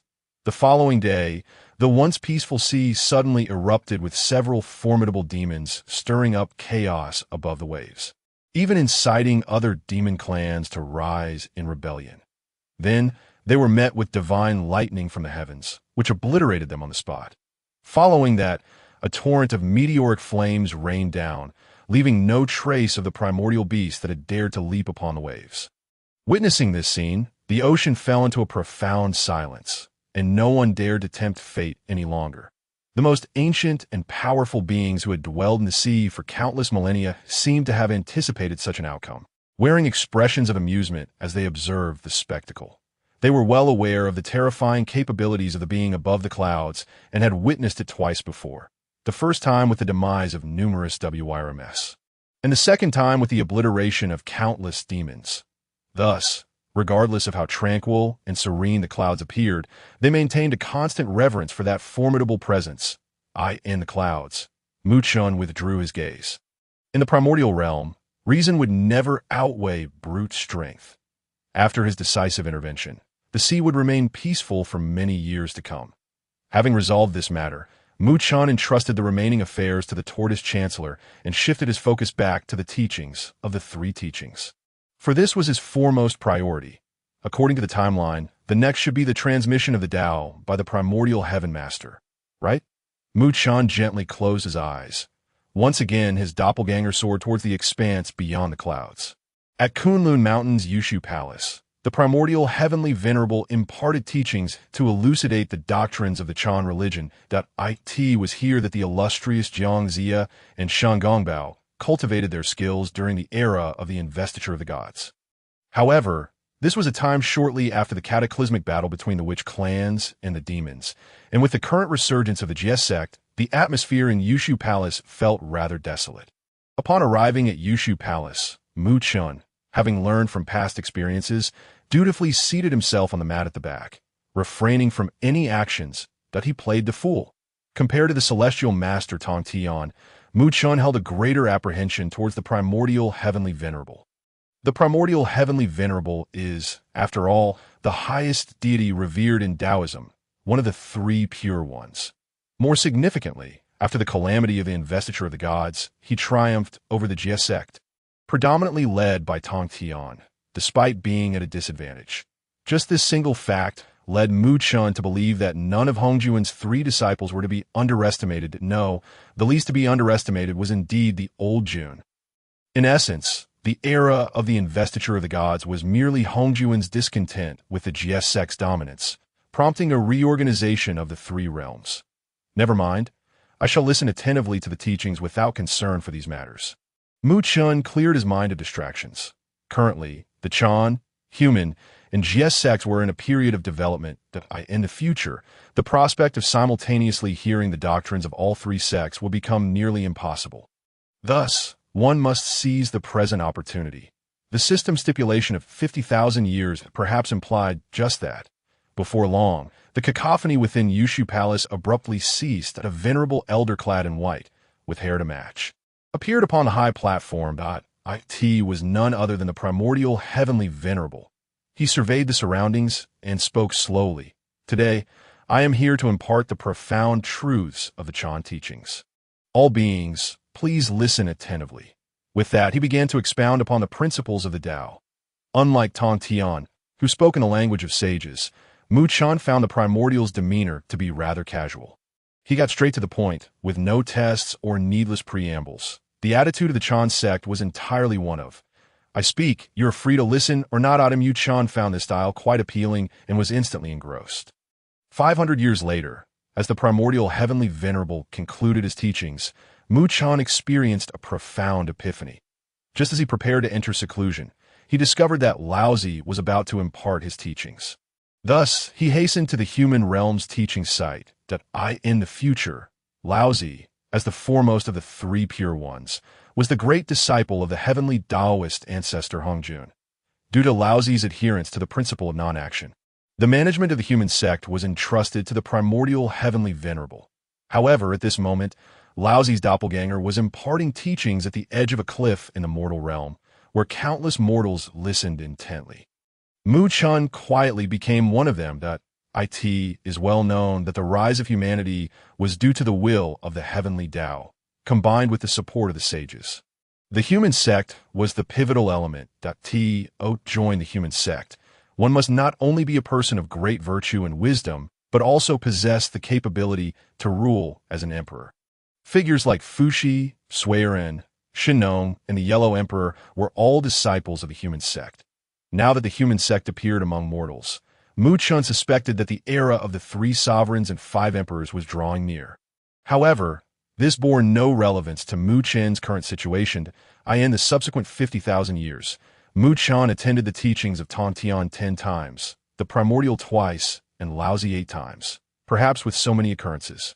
It would pique the curiosity and stir the sentiments of some. Yet each time, Chen shamelessly managed to diffuse any tension. Indeed, the essence of the Jie sect is the true orthodoxy of heaven and earth. It is not merely my claim, but a coincidence that I have heard the teachings of the Chan sect. Such a level cannot even begin to compare with our great Jie sect. You are absolutely right. The Chan sect simplifies the profound into the mundane, far surpassing the other two sects, and the primordial saint's understanding of the Tao is undoubtedly the strongest among the three pure ones. Yes, the master's knowledge spans the universe. The Chan and Jie sects cannot compete with the human sect. Now that the three realms are divided, the human sect shall stand tall. What? You have mistaken me. The Jie sect is my elder brother's, and I am now a disciple of the Jie sect, having long severed ties with that fool.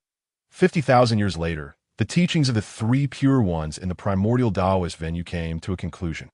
Following this, they focused on nurturing their respective disciples. Chen, having concluded his 5-decade-long foray into mischief, returned to the clouds. By this time, he had become intimately familiar with the profound truths of the three sects and had attained a clearer understanding of the entire primordial world. The three pure ones were inherently one. The amalgamation of the three sects represents the so-called Great Tao. Contemplating these matters, Mu Chun entered into another prolonged period of seclusion. As time flowed on, Mu Chun became thoroughly immersed in his retreat.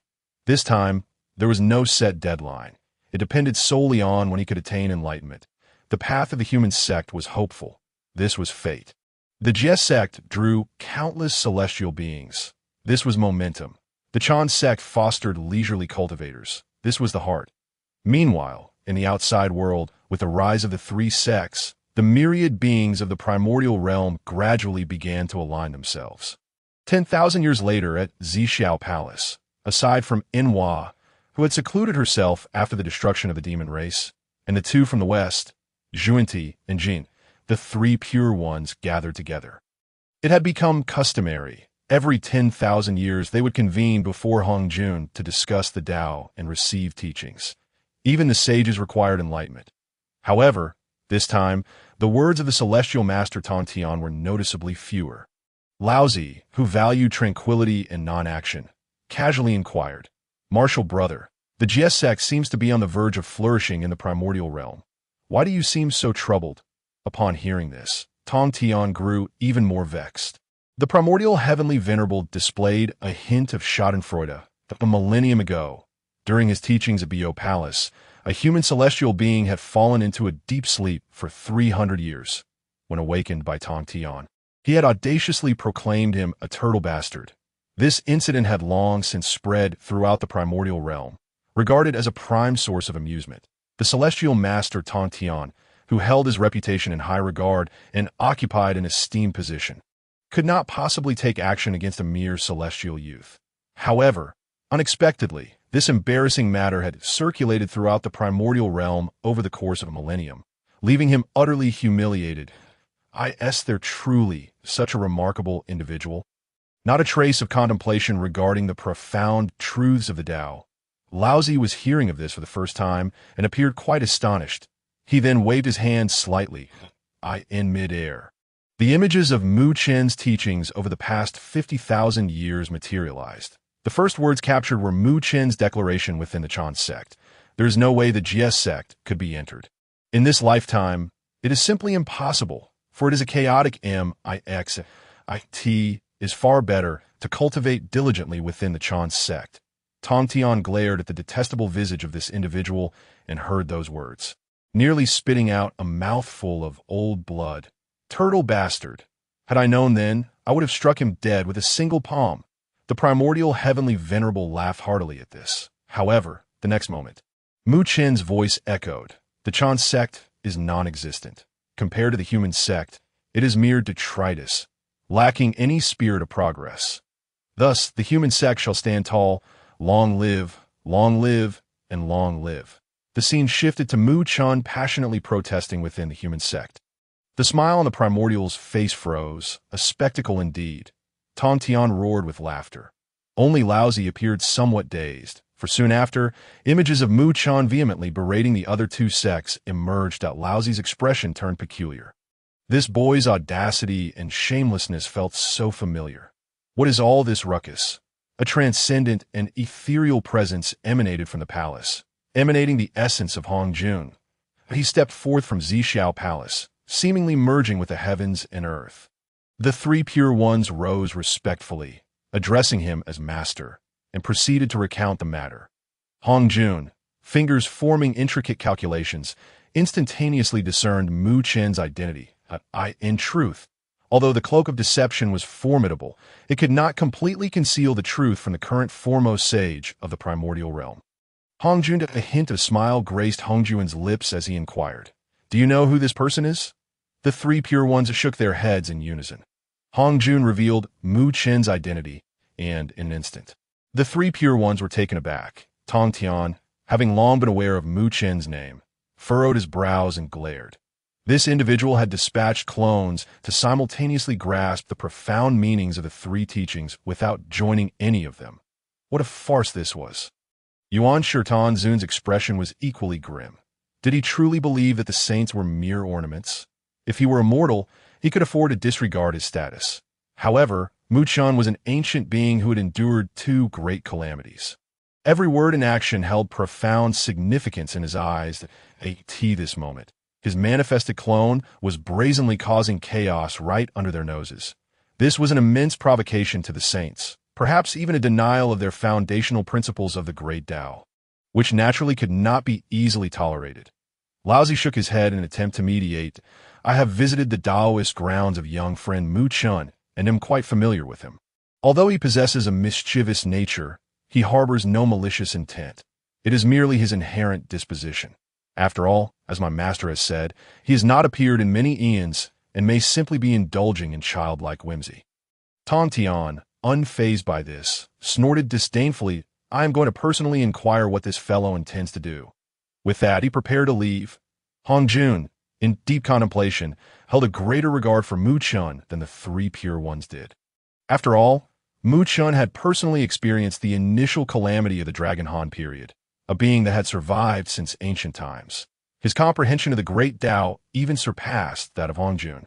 Setting aside these thoughts, the mere fact that Mu Chun had not stepped out of the Southern Sea Taoist ground for countless eons was sufficient evidence of his resolute nature and grand ambitions. At this moment, he pondered the purpose behind Mu Chen's actions. His gaze shifted to the scene unfolding in the air. A flicker of enlightenment crossed his eyes. Halt! Hong Jun spoke calmly. Tong Tian was momentarily taken aback. Quickly coming to a stop, Hong Jun coldly remarked, Foolish one, do you not realize that this is young friend Mu Chen's way of reminding you? If you truly go to seek an audience in anger, you would tarnish my reputation entirely. Tong Tian was utterly bewildered. What does the master mean? Hong Jun replied with indifference. The answer lies within this image, and it speaks into your ears that it is lamentable that as saints, you possess no discernment. Laozi contemplated briefly, and his eyes sparkled with insight. Does master mean to say that young friend Mu Chun is offering us a reminder? What appears to be a rebuke is, in fact, a critique of the shortcomings of the three teachings. For instance, the Chan school is too lax, the Jie school is overly chaotic, and the Rin school is excessively mundane. Hong Jun shook his head. Indeed, young friend Mu Chun is subtly guiding you on how to rectify the flaws within each teaching.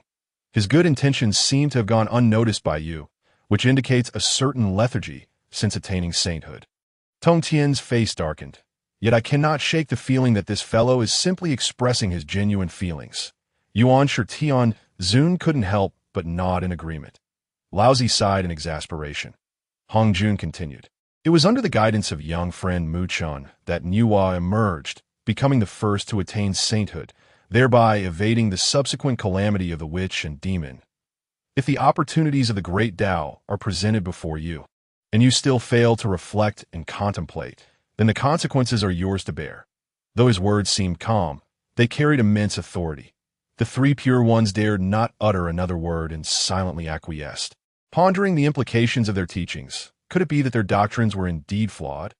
Ultimately, the three pure ones resolved to journey together to the Southern Sea Taoist ground to seek the truth. Hong Jun did not hinder them. The sea of learning is boundless, and the great Tao must be pursued. One cannot become complacent merely due to profound cultivation at that moment in the extreme Southern Sea. A terrifying aura is spread from the clouds over the vast wilderness, grand and majestic.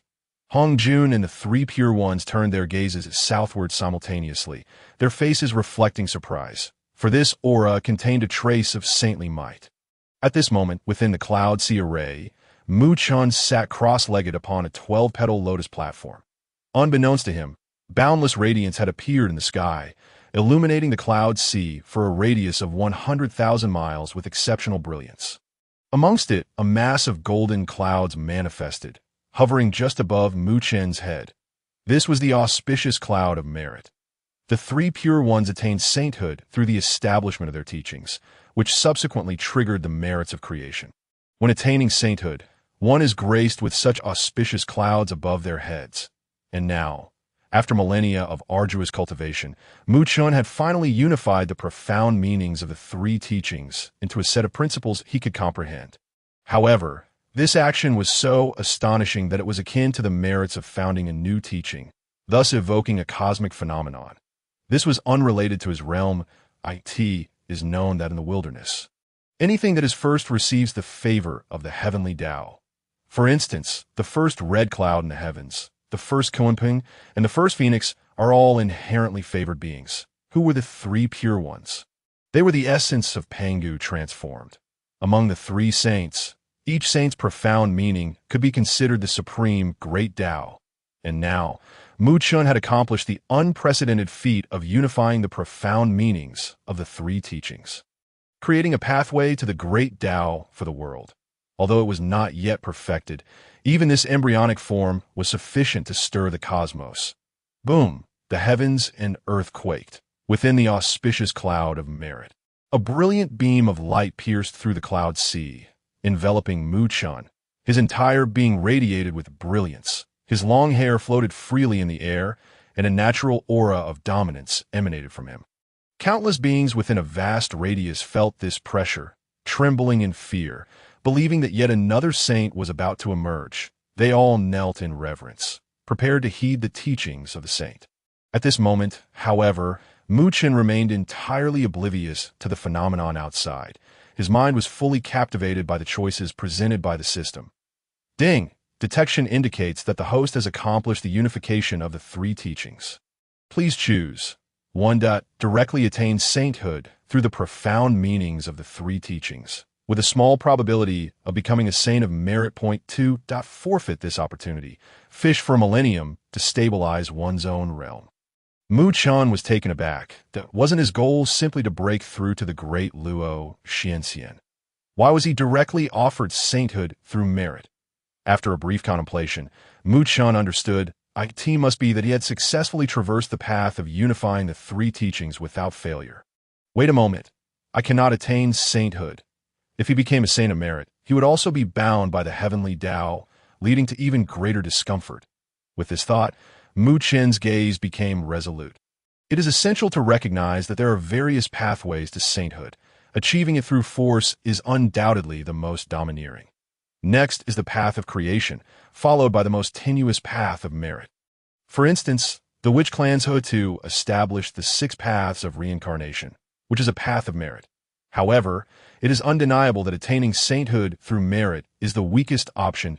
Mu Chun's ambitions extended far beyond merely claiming the title of a saint. At the very least, he aspired to be a being of great freedom, unbound by the heavenly Tao. Clearly, a saint of merit could not meet this criterion. Thus, it would be better not to attain sainthood at all. Moreover, a small probability of success did not guarantee success. His ideology of unifying the three teachings was still in its embryonic stage. Only a fool would choose the first option. Mu Chun forcibly awakened himself in the state of enlightenment. As he opened his eyes, he realized he had unknowingly left the cloud sea array, seated cross-legged in the void of the infinite sea. Beneath him, countless beings had gathered, all kneeling in reverence. In that moment, he felt an indescribable sensation. Was this the feeling of wielding thunder and lightning, or how a saint perceives mortals? As Mu Chun opened his eyes, the countless beings of the endless sea were filled with pride and excitement. They spoke in unison, listened to the teachings of the saint. Mu Chun felt a wave of embarrassment wash over him. After Hong Jun attained sainthood, he had conveyed similar teachings, and the three pure ones had also expressed comparable notions. Their purpose was to inspire all beings to diligently cultivate and aspire to become remarkable individuals like themselves. However, the dilemma was that he had not yet achieved sainthood. What was he even saying? Observing the reverent and adoring expressions of the beings beneath him, Mu Chun fell silent. Finally, he cleared his throat and declared, "Today, I am the master of the endless sea, here to impart wisdom to the beings within. The so-called Great Path is timeless, formless. I may hear the way in the morning and be ready to die by evening. Furthermore, it is said that if the demons do not fear the immortals, then great might will descend. If the beings do not fear the saints, then the saints will flourish. All beings, remember, the ocean of the Tao is boundless, and where your heart desires is the other shore." This so-called teaching was merely a proclamation of the saints' oath to heaven and earth, a guide for all beings. Mu Chun rambled on casually. Yet, unbeknownst to him, as his words were spoken, the already auspicious sky suddenly erupted in golden light.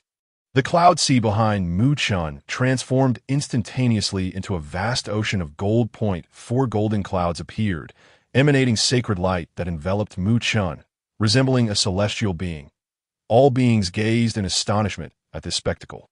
Utterly incredulous, the sacred light and auspicious clouds. They had never witnessed such a phenomenon before.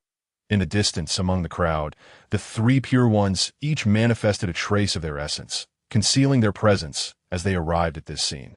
Even they displayed expressions of astonishment. Tong Tian, perplexed, remarked, "This fellow is clearly at the realm of the Luo Xian immortal.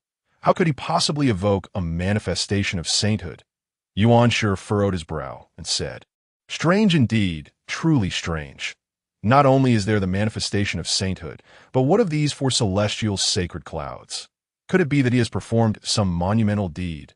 Laozi's mind felt as if it had exploded, overwhelmed by shock that if beings do not fear the saints, then the saints will flourish, to hear the way in the morning and be ready to die by evening. These are the words of a saint. To create principles for heaven and earth and gain their recognition. This is the essence of true merit. As the founder of human teachings, Laozi was naturally sensitive to such words and was deeply moved by the profound truths he gleaned from them. In midair, Mu Chun remained oblivious to the extraordinary phenomena his words had incited, nor did he notice the arrival of the three pure ones. He merely saw the beings beneath him gazing at him in worship, which brought him a sense of elation that, those who have read books truly are different, no matter how high one's realm or how great one's talent. If one is still illiterate, what does it matter? With this thought in mind, Mu Chun continued to spout nonsense. Ladies and gentlemen, it is said that there is no Tao in the world. Rather, everyone desires to attain the Tao, and thus the Tao exists. The Tao that can be spoken is not the eternal Tao. The Tao gives birth to one gives birth to two gives birth to three, and three gives birth to myriad things. All things bear the yin and embrace the yang, harmonizing through breath. The saint often has no heart, aligning his heart with that of the common people. Heaven and earth are unkind, treating all creatures as mere fodder. The saint is unkind, treating the common people as mere fodder. All things in the world arise from the existent, and the existent arises from the non-existent. This is the supreme truth that Mu Chun spoke whatever came to his mind, believing that the beings beneath him likely could not comprehend his words. However, interestingly, while they may not understand, they could certainly perceive. This Mu Chen's profound maxims flowed forth. The sacred light radiating from him enveloped an expanse of 100,000 miles of the sea. The sacred light descended upon the world, and the sea boiled with life. Under this illumination, it seemed as though they were all destined to ascend together. Not only them, but even the three pure ones were momentarily rendered speechless. Mu Chun glanced down at the beings beneath him. Why do those three over there resemble the three pure ones so much? No, you must be mistaken. How could the three saints possibly visit such a small place simultaneously? And how could they display such expressions of surprise? He withdrew his gaze. At this moment, Mu Chun felt an overwhelming heat coursing through him, and peculiarly, the power within him surged at an alarming rate, far surpassing the speed he experienced during his closed-door training. Could this also be a means of cultivation? With this thought, Mu Chun became increasingly exhilarated, gradually losing himself in the moment, allowing all manner of thoughts to spill forth. Dear friends, it is said that the rise and fall of the primordial world is the responsibility of every individual. Let the strong do as they please. The gentle breeze caresses the mountain ridge. Let the mighty act as they will. The moonlight shines upon the great river. I raise my sword to the heavens and laugh, indifferent to life and death, as my heart is as vast as Kunlun. Damn it, life and death are but trifles. If you don't agree, then let's fight. Mu Chun spoke with fervor, generating a series of phenomena. Some caused ripples, while others did not. Yet the golden light enveloping the endless sea remained overwhelmingly formidable. Observing this scene, the three pure ones were profoundly shaken. Since the dawn of time, such a bizarre phenomenon had never occurred. This was true transmission of the Tao. This was the true realm, in contrast to Mu Chen's single utterance, invoking an unparalleled manifestation. Their centuries-long teachings now seemed utterly insignificant. Laozi was the most moved, gaining the deepest insights, for many of Mu Chen's phrases echoed the principles upon which human teachings were founded, especially that phrase, "Heaven and earth are unkind," which resonated deeply within him. Thus, he quickly took his leave, intending to return to the outer heavens to revise the original version of the Tao Te Ching. Tong Tian and Yuan Shi exchanged glances. Back in the Zixiao Palace, their master had proclaimed that no celestial being, however powerful, could compare to Mu Chen. They had never imagined this truth would manifest. With this thought, and recalling Mu Chen's previous critiques of the three teachings, Tong Tian and Yuan Shi felt an overwhelming sense of shame and had no desire to linger any longer. They made their way back to their palaces, preparing to reevaluate the moral teachings of their respective sects in the world. Yet at this moment, Mu Chen remained entirely unaware of all that transpired. His mind was inundated with the system's voice, ding, detection of host triggering the merit of a saint, high probability of attaining sainthood. Mu Chen paid it no mind. Feeling the surge of his own realm and the adoring gazes of the beings beneath him, he had but one thought: do not hinder me. I must showcase my grandeur. 3 hours later, the phenomenon dissipated, and Mu Chen, thoroughly satisfied, concluded this session of imparting wisdom, leaving behind a multitude of beings in the endless sea, all of whom were utterly devoted. Within the cloud sea formation, Mu Chen walked amidst it, feeling exceptionally refreshed. It seemed that since arriving in the primordial world, he had never been this exuberant. Now that he had the opportunity to release all his pent-up emotions, he felt an overwhelming sense of comfort. More importantly, after such a tumultuous experience, he had successfully reached the early stage of the Luo Jinxian immortal. He was but one major realm away from becoming a quasi-saint, which was the most delightful news for Mu Chen. Peering into a water pool, he noticed changes in his appearance. Once a youthful visage, he now resembled a mature adult. His countenance was serene and ethereal, with black hair cascading freely over his shoulders, and his gaze was profound, as if it contained the essence of countless stars. After a millennium of seclusion, he had grown even more handsome. Ah! Mu Chen shook his head, a smirk upon his face. Just then, the system chimed in again. Ding! Detection of host reaching the Luo Jinxian immortal. Please choose. Option 1. Seize the opportunity of the merit cloud to emerge, showcasing your Luo Jinxian immortal power to dominate the primordial world, and directly obtain the innate supreme treasure, the god-slaying spear. Option 2. Conceal your power, fish for 100,000 years, and obtain the remnant of the Qing Ping sword's hilt. Fusing it with the sword body will allow you to create the Qing Ping sword. Mu Chen gazed at the options, his eyelids twitching, and without hesitation, he chose the second option, a Luo Jinxian immortal flaunting his prowess under the watchful eyes of saints. What folly! Moreover, we are on the brink of the most perilous tribulation in the universe, the divine calamity of sealing the gods. Without achieving sanctity, one lacks the capital to intervene. Individuals like myself, devoid of background or influence, might easily be lured into the fray. Thus, it is imperative for me to maintain a low profile at this juncture, even more so than before.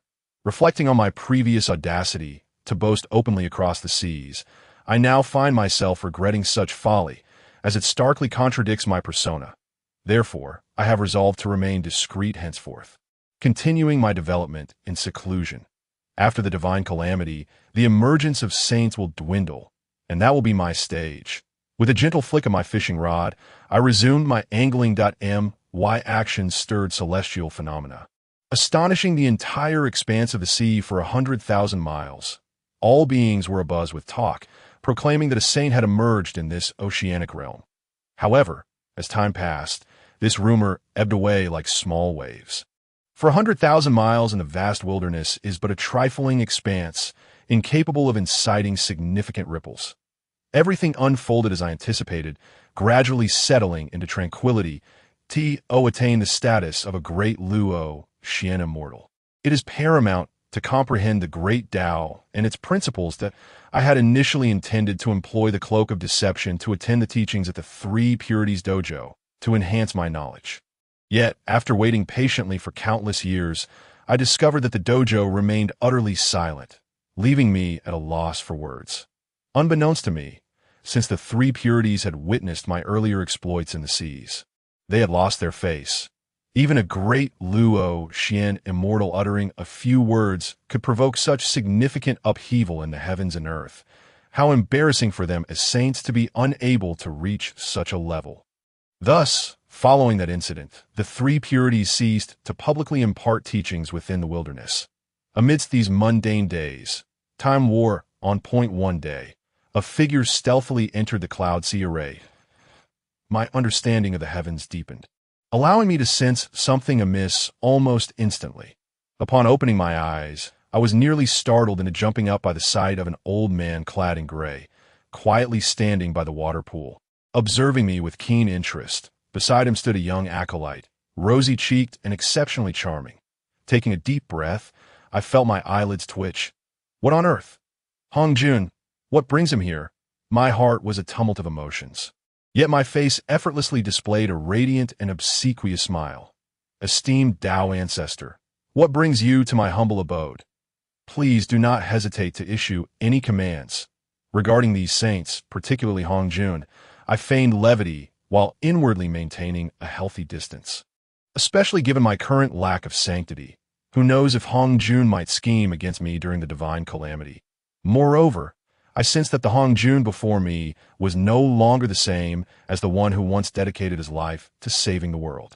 His aura had become increasingly ethereal and majestic, almost as if he were directly confronting the Tao itself. Exuding an air of authority, it was evident that the present-day Hongjun might have surpassed the status of a saint. Not calling you old Jun anymore. A glimmer of amusement flashed in Hongjun's eyes that I vehemently shook my head, insisting with righteous fervor, absolutely, I hold the utmost respect for the Tao Ancestor. Anyone who dares to call me that, I would surely extinguish him on the spot. Hongjun merely smiled nonchalantly at my words before steering the conversation towards the main topic. Countless epochs have passed. You have endured two great tribulations. Why do you hesitate to emerge? I replied candidly. I fear for my life. Hongjun appeared taken aback, clearly not anticipating such a response. That I continued. With the impending great calamity, the dragon, phoenix, and Xian, as well as the witch and demon clans, have all perished. With my limited cultivation, I naturally do not dare to venture forth. Nodding thoughtfully, Hongjun inquired further. Last time you summoned the auspicious clouds of merit, why did you not seize the opportunity to achieve sanctity? For once you attain that status, you would be immortal, and your fears would dissipate. I fell silent. That Hongjun's eyes then revealed a glimmer of understanding, and he chuckled. Indeed, it appears your ambitions are grand. It is not that you are unwilling to become a saint, but rather that you do not wish to become a saint of merit. Quite the audacious spirit. So, what do you intend to do? Do you wish to sever the three corpses to attain sanctity? Or perhaps create the heavens to achieve it? Speak your mind. Our past entanglement remains unresolved, and I can assist you this once. Clear my throat, I replied sheepishly, well, to prove the Tao through strength. As soon as the words left my lips, the air fell silent. Da Hongjun's serene and ethereal visage betrayed a hint of awkwardness. He had achieved sanctity by severing the three corpses with the purest essence of the nine heavens, his disciples. The three purities similarly severed two corpses and later established teachings to generate the merit needed for their own sanctity. The difficulty of proving the Tao through strength is unimaginable. Even the great Pangu had not fully succeeded, ultimately perishing in the process of creation. In the current wilderness, no being dared to contemplate such a path. It was far too daunting. Hongjun shook his head. That I smiled innocently. I was merely musing, just speaking casually. He was not foolish and was well aware of the challenges involved in proving the Tao through strength. After all, Panga's battle against 3,000 demons implied a challenge to the 3,000 laws of the primordial chaos. Though he emerged victorious, he ultimately perished during the creation of the heavens. Since you harbor such grand intentions, I shall not press you further. I came today to discuss something with you. Hongjun mused. Inquiring, with the three realms newly divided, how do you envision their governance? Governance? Oh, you mean management. Simply put, Hong Jun is now the supreme authority of the wilderness and must take some practical actions upon broaching this topic. I instantly became animated. It's simple. The underworld is governed by the netherworld. The human race is rising, and the three teachings are imparting their doctrines. What remains is the heavens. In my view, it would be prudent to reopen the heavenly court at the site of the former demon clan.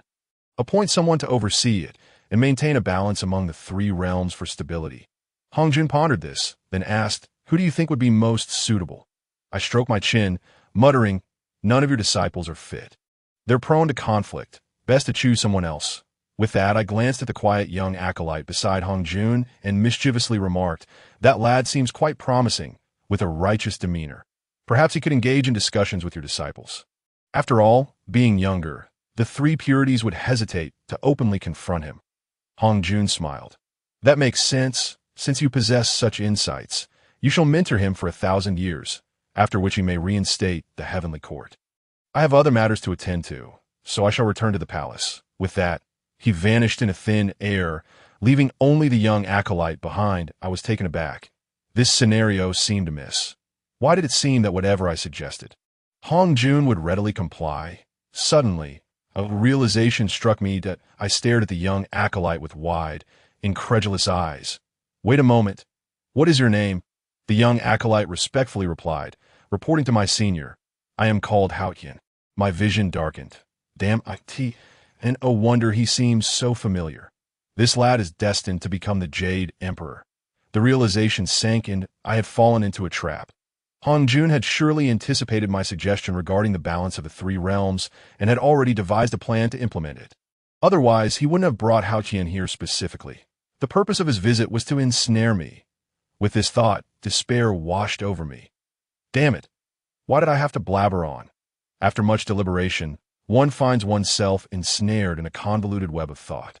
It is crucial to recognize that the cataclysm of the Fengshan is instigated by two primary factors. Firstly, the disciples of the Dao sect are burdened with excessive karma, leading the 12 golden immortals of the Chan sect to commit acts of violence. Secondly, this is to accumulate the celestial deities for the heavenly emperor, thereby completing the requisite number of 360 celestial beings. Thus, it was in the future that the venerable Hong Jun commanded the three teachings to collectively endorse the Fengshan list. Using the fall of the Shang dynasty as a pretext to engage in this monumental conflict, aiming for a complete reshuffle of the three realms. However, once one becomes the mentor to the heavenly emperor, one inevitably becomes entangled in this karma. Curse it, this old Jun is not behaving humanely. Not only does he ensnare his own disciple, but he also inadvertently drags me into this predicament that Mu Chun found himself at a loss for words. Ding! The system detected the host's entanglement in karma with the heavenly emperor and presented choices. Option 1. Subtly guide the heavenly emperor to form amicable relations with the three pure ones, potentially thwarting the Fengshan calamity in the future. Option 2. Engineer a rivalry between the heavenly emperor and the three pure ones, transforming the Fengshan calamity into a celestial war, plunging the three realms back into chaos. Option 3. Let nature take its course, allowing the heavenly emperor to fish for a millennium, thus cultivating a benevolent bond. Once again, it was a question of choice that Mu Chun considered the first option, only to shake his head in immediate rejection. Thwarting the celestial calamity, setting aside the improbability of success, merely the backlash from the heavenly Tao would likely result in my untimely demise. Such calamities cannot be obstructed by human will. That is an immutable law. The second option, which would cast the three realms back into turmoil, did not align with Mu Chen's intentions either, that if chaos were to ensue, the wilderness would become perilous and terrifying once more. I am not the ultimate villain. There is no need for such an endeavor. Thus, only the third option remained, another standard choice of slacker. However, it aligned perfectly with Mu Chen's disposition. Little Tian, Mu Chen called out with an air of authority. Casting his gaze upon the heavenly emperor, "I am here." The young Taoist boy responded promptly, bowing slightly in respect. And Mu Chen scrutinized him for a moment, utterly unable to fathom how this small child could possibly be the same, being rumored to command countless celestial beings across the vastness of the cosmos. The juxtaposition was exceedingly bizarre. Chen reined in his thoughts and spoke slowly. From now on, you shall cultivate here with me for a millennium. But remember, I am not your master, understood? The teacher of the Jade Emperor's legacy. This karma he wished to avoid. Should he accept it, escaping the impending function calamity would become a daunting challenge. Surviving is the true essence. The Heavenly Emperor nodded vigorously. Understood, as the favored disciple of Hongjun. He had never witnessed his master engage with anyone so casually, as if greeting an old friend. An old friend of Hongjun must be an incredibly formidable entity, even without the title of master. A millennium of learning would still be exceptionally beneficial. Chen, with a gentle demeanor, continued, well then, I cannot appear too miserly. Do tell me what cultivation techniques you possess, and I shall bestow upon you a few protective divine abilities. Chen thought it prudent to be generous, ensuring he did not mistreat the child, letting things unfold naturally.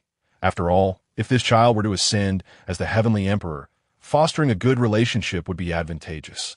The Heavenly Emperor scratched his head and innocently extended a small hand, saying, Master, I possess the supreme Hongmeng heart method, the 3,000 body refinement techniques, 9-color golden light, and boundless distance. A cascade of names flowed forth, each sounding more impressive than the last.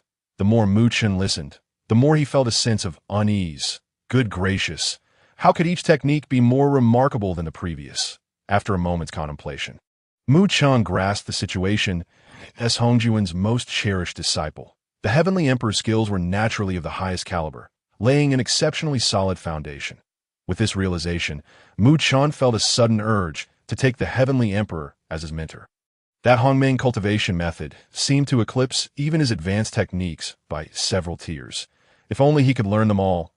Of course, he ultimately restrained himself in the wilderness. One must maintain some semblance of dignity. One cannot afford to lose all standards. Very well, that is commendable. Continue your cultivation diligently, and do not slack off. And remember, I am not your master, Chen said with a hint of envy.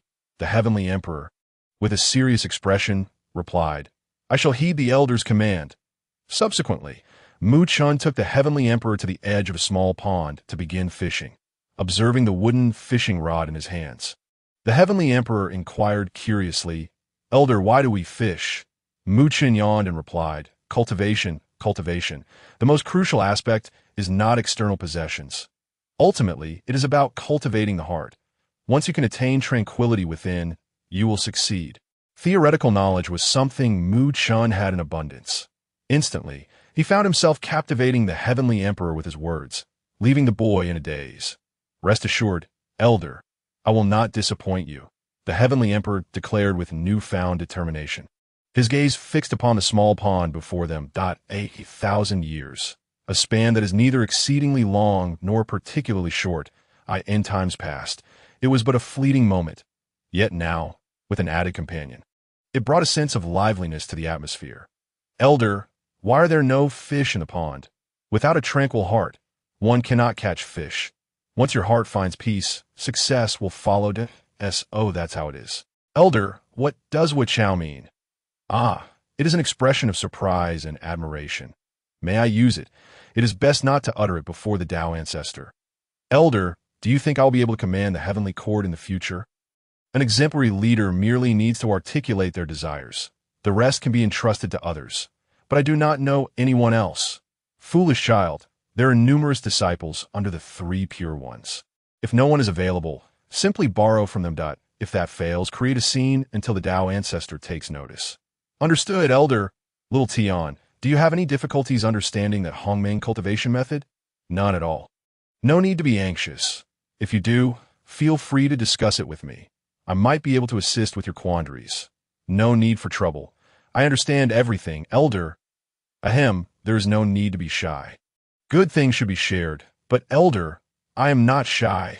Well then, a day in the heavens equates to 1,000 years on earth. The wilderness began to undergo significant transformations. Laozi established the Tao Te Ching, enlightening humanity. Simultaneously, Xuandu gifted the human realm with the orthodox cultivation method of the Golden Core Path. Consequently, countless humans began to grasp the profound principles of heaven and earth, with the deliberate support of the sages. Humanity began to rise. The human race flourished and gradually became the dominators of the earth. Tribes were progressively abandoned, replaced by sects and empires.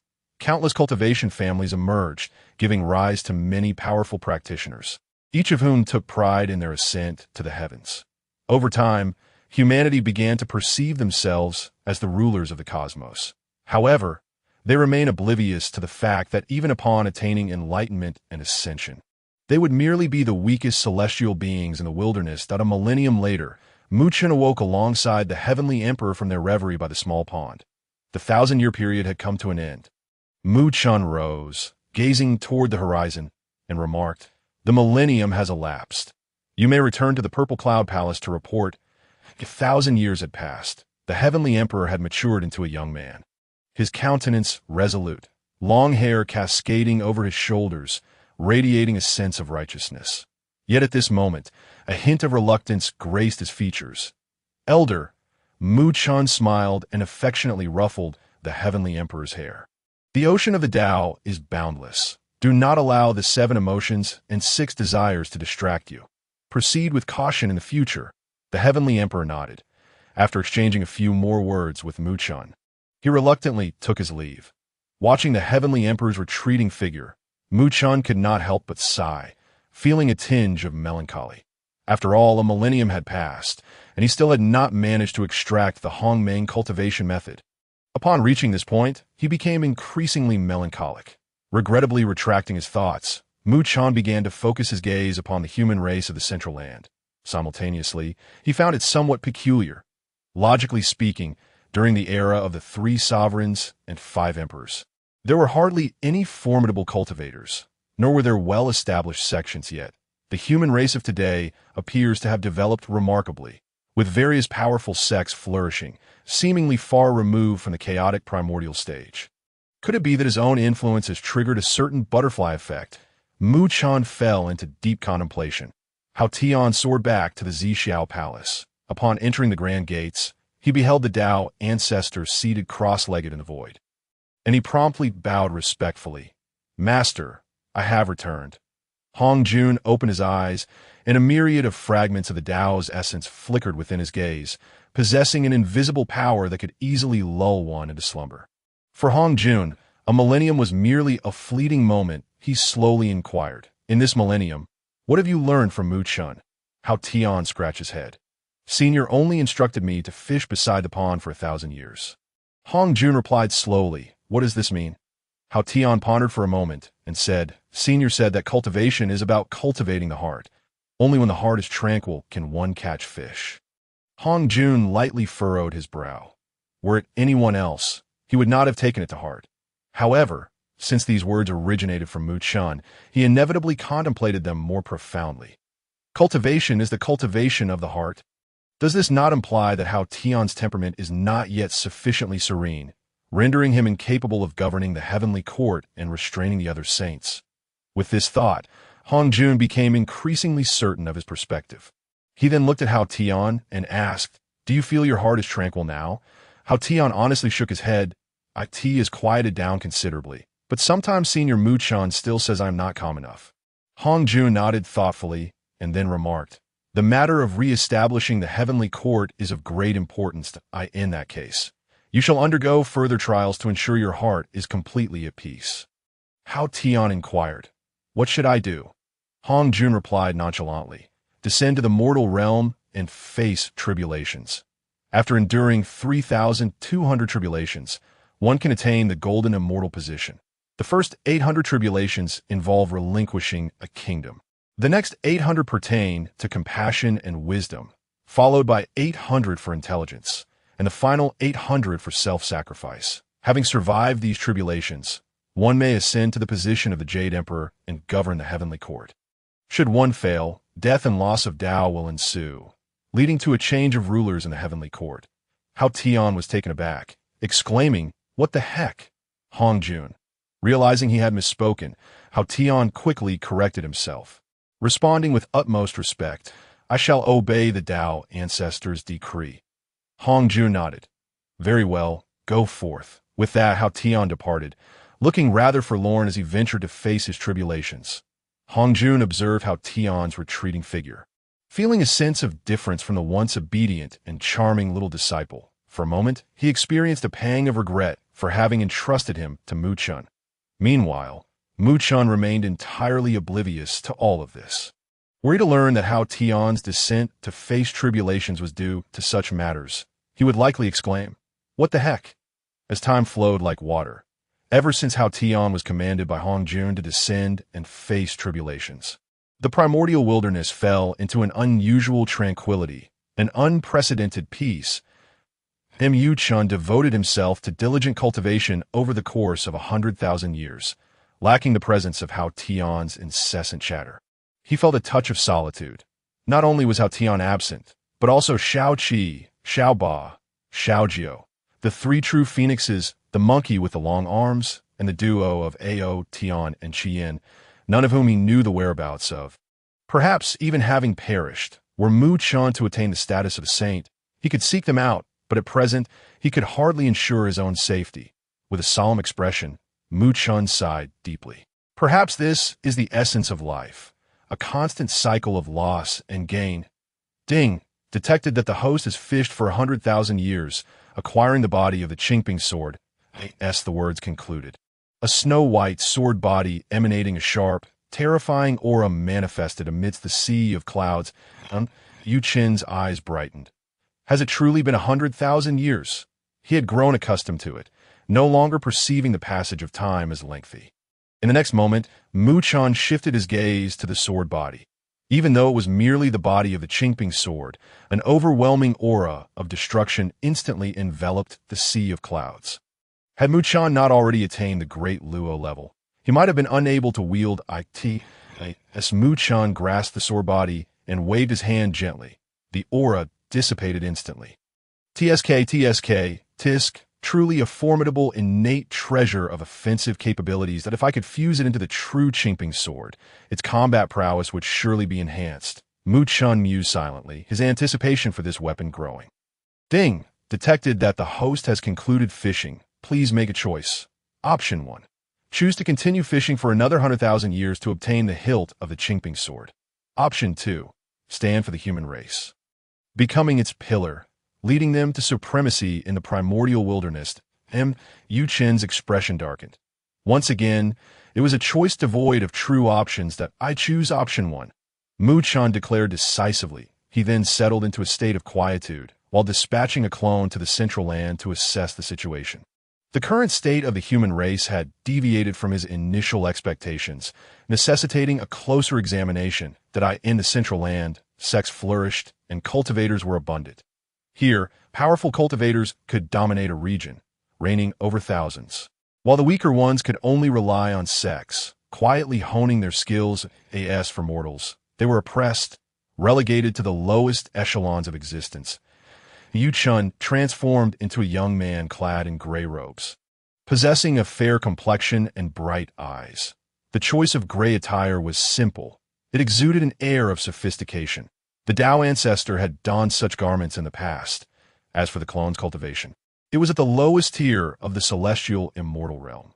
Although celestial immortals held little status in the primordial wilderness, here they were akin to ascended immortals, existing at the pinnacle of combat prowess. Upon arriving, Mu Chun spent the first 10 years exploring the mortal realm. However, he shook his head in dissatisfaction. Lacking a leader, the human race had descended into chaos. Sects were at odds with one another, and incidents of murder and treasure theft were rampant, even more so than in the primordial wilderness. In simpler terms, no one respected anyone else but a group of individuals, engrossed in their constant bickering over magical artifacts, generated a toxic atmosphere that a throng of young people, inexperienced and naive, believed themselves to be the rulers. Mu Chun rolled his eyes, fully aware that should a conflict arise, any random figure from the primordial wilderness could easily annihilate the current state of the central land. One day, Mu Chun arrived at a cliffside to admire the scenery. Gradually, cultivators with distinct appearances appeared behind him. They had been trailing Mu Chun for several months, convinced he was a disciple of a sect possessing valuable treasures. Today, having confirmed that he was merely alone, they could no longer contain themselves. The leader revealed a sinister smile. "Hey kid, hand over your valuable treasures, or else you shall die." In the next instant, Mu Chen glanced back at them, and the four were instantly reduced to ashes. The unfortunate four cultivators, having harbored malicious intentions, failed to react and found themselves reborn in the underworld. Mu Chen remained unfazed. This was merely the latest of countless individuals he had eliminated with a mere glance over the past decade. It was a clear case of level suppression that he was akin to a high-tier entity descending into a low-tier realm. The status of a celestial immortal in the current Central Land was unequivocally invincible. Why does it feel like the current development of the human race is beyond my expectations? It seems a bit advanced, especially since Fushi has yet to be born, Mu Chen muttered to himself, then continued his journey through the mortal realm, hoping to uncover the reasons behind his plight. In the following days, he encountered a series of assassination attempts, seemingly orchestrated as revenge for the initial four individuals he had slain. The assailants grew increasingly formidable in their cultivation levels, yet the ultimate outcome remained unchanged. 3 months later, a large group of cultivators surrounded him on the road, each bearing a sword. At the forefront stood a young man with a haughty demeanor, who pointed his sword at Mu Chen and coldly exclaimed, "You audacious thief! You have slain several elders and disciples of the Seven-Star Sect, and yet you dare to flee?" Mu Chen cast a glance at them. They were merely ordinary cultivators who had just begun to grasp the most rudimentary of laws, with the most powerful among them not even reaching the golden core stage. After countless retreats for closed-door cultivation, Mu Chen's temperament had gradually grown indifferent, and these individuals held no interest for him whatsoever. Noticing Mu Chen's lack of response, the sword-bearing youth scolded, "I'm speaking to you, you little beast." Mu Chen replied languidly. As he spoke, the clouds parted above, and a bolt of thunder descended like a colossal blade. The very air seemed to tear apart. In an instant, the earth shook, and the cliffs were obliterated into dust. The sword-bearing youth and the other elders were left utterly terrified, their souls scattering. Among the crowd remained only a modestly gifted girl, the weakest in cultivation, and Mu Chen inquired coolly, "Your name?" The girl, now pale with fear, quickly knelt on the ground.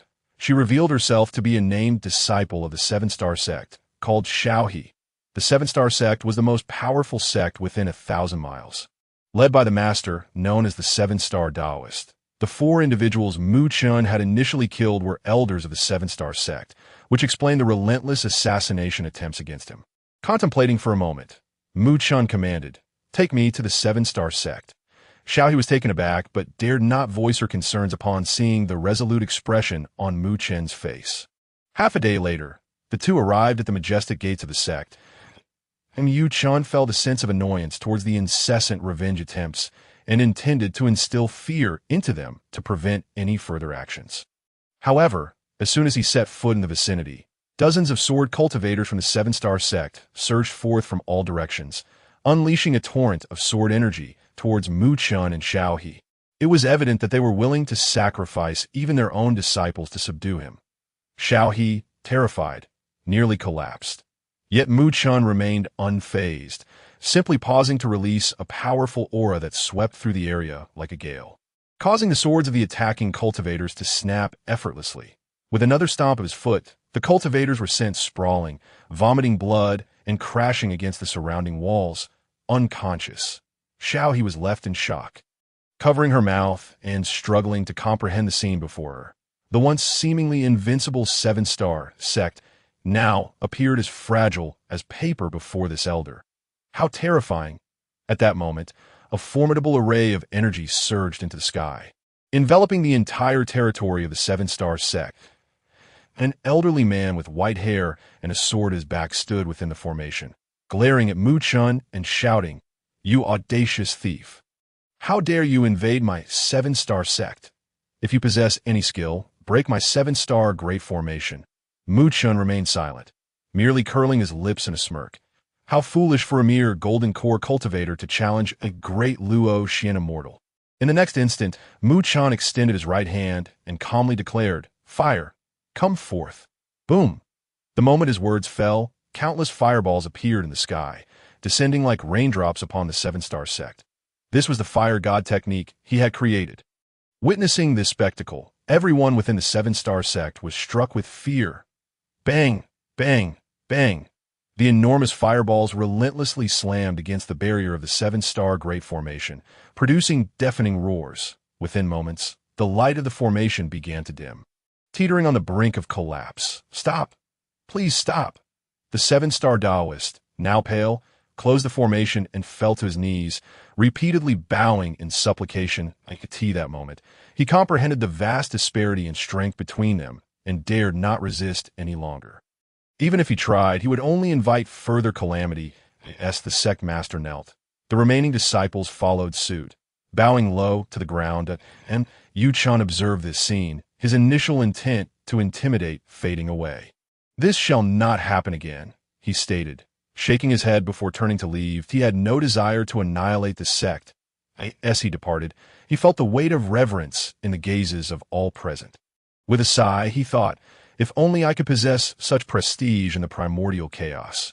Having delivered a slight reprimand to the seven-star sect, Chen left, and the ensuing days became notably peaceful, free from disturbances. Unbeknownst to him, rumors of a gray-clad youth single-handedly vanquishing the seven-star sect, which was guarded by golden core cultivators, spread across most of the divine land, instilling awe in all. Some speculated that it was a celestial being descended to the mortal realm. In no time, no one dared to stir up trouble. One day, as Chen strolled along the main road, he suddenly felt the ground tremble violently. He soon discovered that a massive centipede demon was attacking villagers not far from a nearby village, causing the earth to crack. Just as he was about to intervene, he noticed a dark-skinned youth standing atop a hill several hundred meters away. Bow in hand, with a gentle draw, the iron arrow flew straight, striking the centipede demon's eye with precision. Chen's eyes brightened. The boy possessed remarkable aim. The centipede demon roared in agony, enraged by the pain, and charged towards the youth. The dark-skinned boy, undeterred, calmly retreated while continuing to shoot arrows.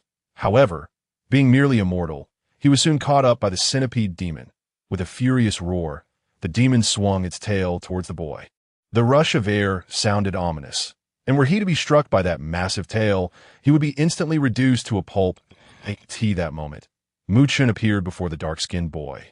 Extending a finger, bang, the towering centipede demon let out a wail as it was instantly engulfed in lightning. Its body charred and ignited in blue-purple flames, leaving only a charred skeleton behind. The boy stared in astonishment, and then his eyes lit up as he quickly knelt on the ground, pleading, "Celestial being, please take me as your disciple. I wish to learn your immortal techniques." And Chen shook his head that I do not take disciples. The boy's expression darkened, speechless. Just then, a notification chimed, detected that He has pledged himself to you as a disciple. Please choose. Option 1. Accept him as a disciple, accumulating strength for the future during the function period, which can be used for self-protection. Option 2. Refuse Yi's entry in exchange for 3 innate spiritual treasures. Chen was momentarily taken aback. Yi. He focused his gaze on the dark-skinned youth, performing a slight deduction. Moments later, realization dawned upon him. Incredible. This was truly the reincarnation of Yi. According to legend, Yi had been slain by Emperor Jun during the calamity of the Witch and Demon War. Yet in the past, he had used the system to assist him in reincarnating alongside Kwa Fu. Thus, the current Yi was merely a human, no longer linked to the Witch clan. That Chen pondered briefly. The 3 innate spiritual treasures held no value for him at present. Therefore, he chose option 1. Kwa Fu and Yi are undoubtedly exemplary figures among humanity today, as the impending calamity of the divine sealing approaches the mortal realm. Despite his resolve to remain unyielding, having subordinates to command offers a certain convenience. It is time to gather strength for oneself. With this thought, Chen smiled at Yi before him, saying, "Since fate has brought us together, I shall temporarily take you as my named disciple." Yi was overjoyed, bowing repeatedly. "Thank you, Master." Subsequently, Chen embarked on a journey with Yi, traversing mountains and rivers. Soon, they discovered the reincarnated youth, Kwa Fu. The talents of both had not been forgotten. Fu possessed immense strength and endurance, while Hui excelled in unparalleled archery, being meticulous and agile. Chen began imparting advanced cultivation techniques to them, along with two postnatal spiritual treasures. Decades later, Fu and Hui had matured, gradually becoming formidable figures in the human realm. One day, as Chen was teaching them the 36 methods of Tiangang, the skies darkened, and an overwhelming pressure enveloped the land. A voice of immense authority resonated from above. I am the Heavenly Emperor, and by the decree of the Demon Ancestor, I shall reinstate the Heavenly Court and reclaim the order of the primordial universe. All realms must submit. The Heavenly Emperor, or Yu Huang Dadi, had endured countless tribulations within a single cycle and had finally returned, wielding divine authority over the three realms. Has he finally arrived? Chen slowly narrowed his eyes. The establishment of the Heavenly Court marked the beginning of the saga of the divine sealing calamity. Upon hearing this proclamation, both Hui and Fu were struck with terror, their expressions reflecting profound shock. Humanity had always believed itself to be the rightful rulers of the realm, yet the sudden emergence of the Heavenly Court incited an unexpected rebellious spirit. Why should we submit? We, the human race, are the true sovereigns of this land. What nonsense is this Heavenly Court? Ignorant fools! Are you willing to join me in ascending to the Heavenly Court and vanquishing these so-called deities? Chen, taken aback by these words, was astounded that a group of mortals, with no celestial beings among them, sought to overthrow the Heavenly Court. Was this not madness? It seemed they had indeed been sheltered for too long, lacking any sense of reality. Detecting the impending conflict between mortals and deities, a choice presented itself to the host. 1. Remain a passive observer, saying nothing, and watch humanity suffer defeat. 2. Become the leader of humanity. Topple the Heavenly Court and become the sovereign of the primordial realm that, if successful, one could obtain remnants of the chaos supreme treasure. Chen smirked slightly. Although the reward was enticing, he thought, my dear friends, I can only wish you good luck. Thereafter, Chen watched as the most powerful cultivators of the human realm gathered together, launching a grand assault on the Heavenly Court. This scene was magnificent, filled with fervor and passion. However, they were ruthlessly suppressed by the heavenly soldiers and generals. The disparity between mortals and deities was starkly revealed at that moment. The remaining individuals, overwhelmed by the might of the Heavenly Court, fled in terror, their initial bravado fading into a pitiful retreat. Thus, the pinnacle of human power suffered devastating losses, with many falling in battle, while the civilization of cultivation was nearly extinguished. For decades, Chen observed this spectacle with a smirk. The reason humanity was so weak ultimately stemmed from their own folly. One must understand that had they not acted recklessly, they would not have faced such demise. They had been thriving, yet their hubris led to a significant decline. Were it not for this, future figures like Fu, she might not have been able to lead humanity. Alas, though I share their blood, there is little I can do to save you all. With a sigh, Chen obtained the answers he sought and prepared to return from the mortal realm. Before departing, he instructed Hui and Fu to continue their travels and cultivation. But they must not reveal their true powers. Simply put, they were to endure. They should bide their time until the era of the divine sealing, when Chen would have great use for them.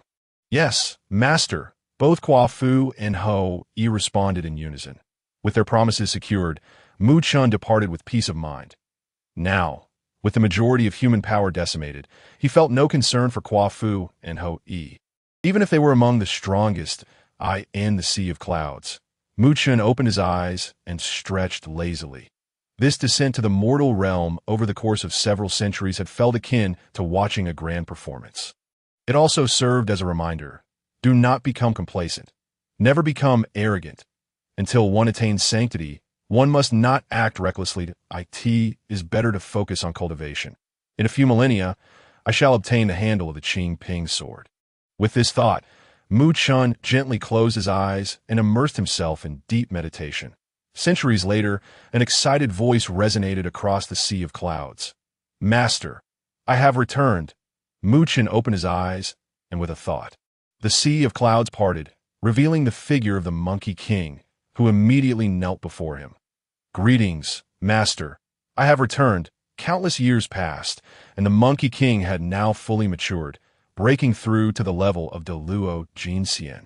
Coupled with the vast majority of divine powers gifted by Mu Chen, he was a dominant force among the primordial realm, rivaling even the mightiest, provided no saints intervened. That Mu Chen recalled something.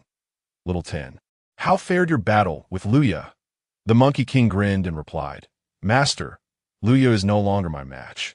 Regrettably, he refuses to disclose the whereabouts of the Kuan Peng and has an elusive escape technique. I have been pursuing him all these years. Then why have you come this time?" "I merely passed by to visit Master, and, knowing Master favors quiet cultivation, I brought some rare treasures to present." "Very well. Such filial piety is commendable, but I have long attained the pinnacle of cultivation. I do not require." Mu Chen's eyes widened in shock that a mountain of spiritual herbs and treasures lay before him, all of excellent quality, including several innate spiritual treasures. It is known that treasures are divided into innate and postnatal categories, with innate treasures further classified into innate spiritual treasures and innate supreme treasures, the latter being the most coveted. However, any innate treasure is immensely powerful.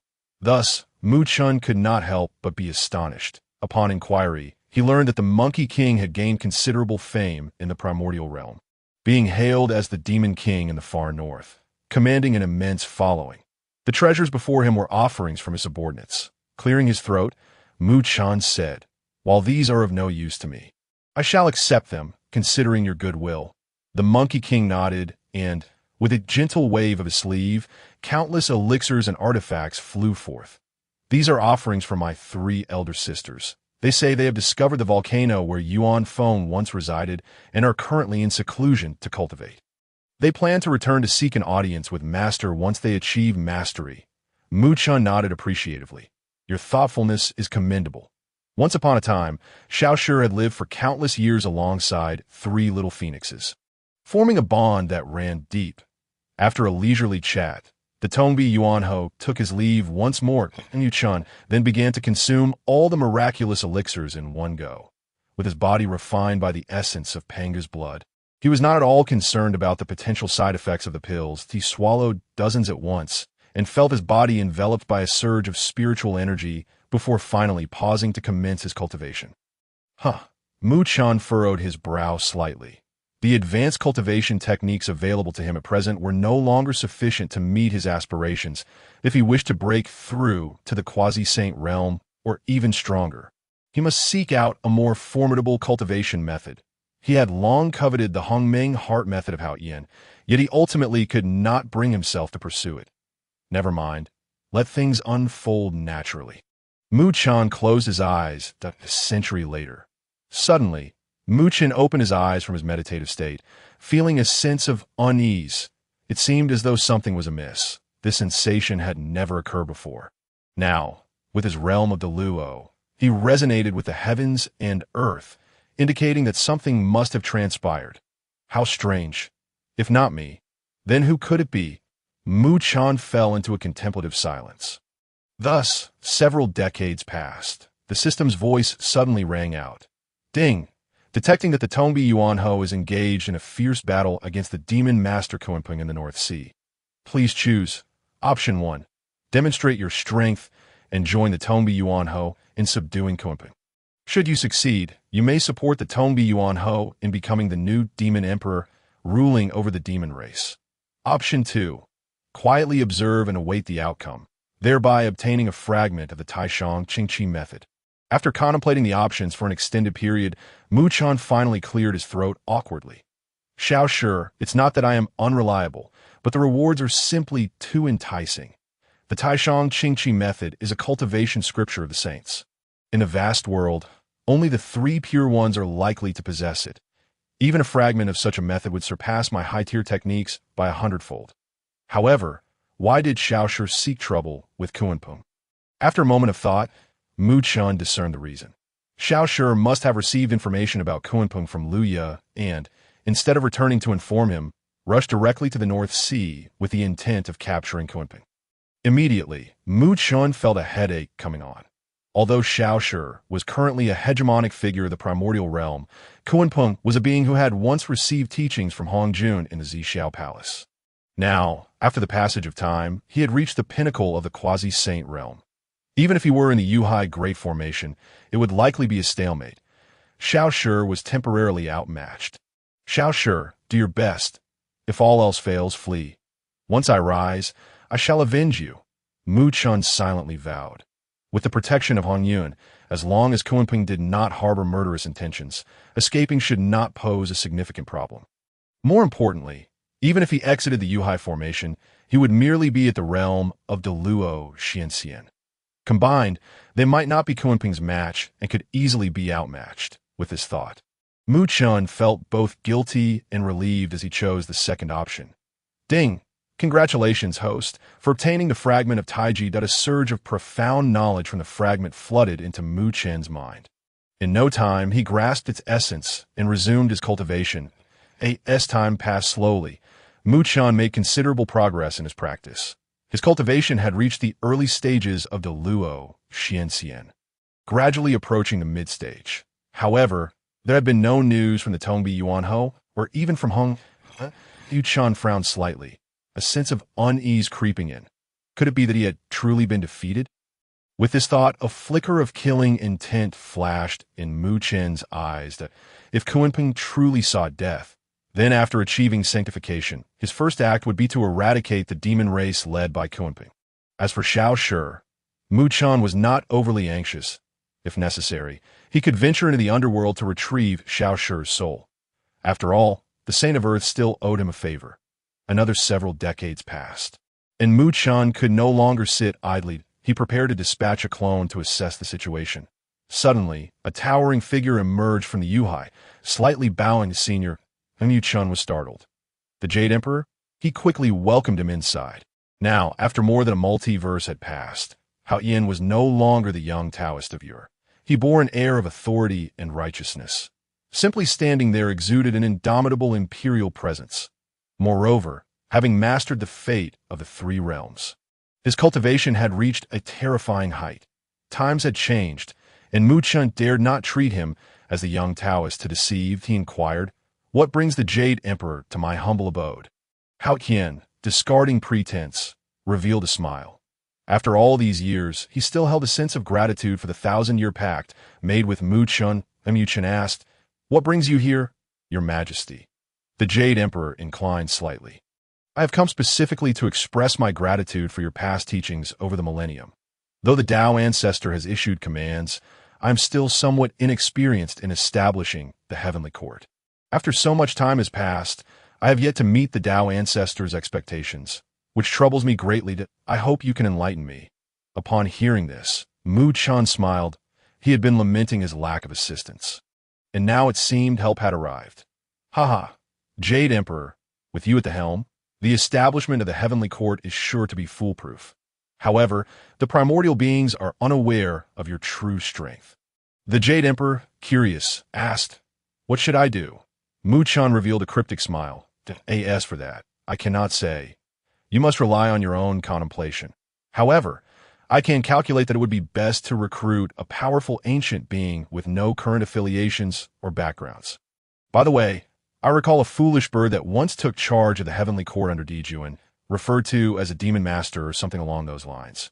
Mu Chun could only say this much. Upon hearing this, the Jade Emperor's eyes lit up. He understood immediately that he was referring to the demon master Kunpeng. That was indeed an ancient being spoken of in the Zixiao Palace.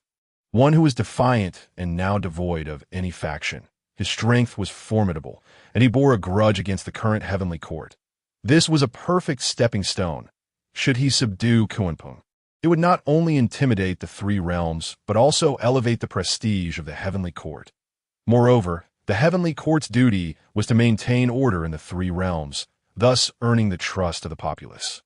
With this thought, Xian was overjoyed. "Thank you for your guidance, Senior. I shall take my leave now." Initially, he had been troubled, but Mu Chun had provided him with a brilliant strategy. Xian left in a hurry. Mu Chun watched the Jade Emperor depart in haste and couldn't help but smile. His luck was truly remarkable. To put it plainly, Figures like Kunpeng were once students of Hongjun during his teachings. However, following the Great Calamity, Kunpeng had forged his own path, lacking any allegiance or intention to side with Hongjun. Such individuals would inevitably be purged in the original narrative. Kunpeng was suppressed by Yuan Shi Tianzuan due to the rise of humanity. Now, Mu Chun had merely advanced this plotline. With a contented sigh, Mu Chun returned to his cultivation. Xiao Shi, wait a moment longer. The reinforcements I dispatched are on their way. The heavenly court shall be established and uphold the will of Hongjun. Even saints cannot obstruct this, let alone a mere quasi-saint out on a certain small island. Enveloped by terrifying demonic energy and mist, the situation was tense. The heart of the island. The monkey had succumbed. Master, that monkey has already fainted. A middle-aged man clad in black, with a pronounced hooked nose, sat indifferently upon a stone platform. He was none other than Kunpeng. The long-armed monkey had been brought here by him, forced to spar with his subordinates day and night. Despite its formidable strength, the passage of time had rendered the creature utterly exhausted. And why, Lord? Why not simply kill him? Inquired a curious little turtle demon. Kunpeng scoffed. Fool, what a mere deluo! What would killing him accomplish? Do you understand why I deliberately toy with him instead of striking him down? It is to lure his master, Mu Chun, here to settle old scores. Though Mu Chun may be from a bygone era, he is but a quasi-saint. Apart from Kong Xian, I have yet to encounter anyone I fear. Kunpeng was filled with pride.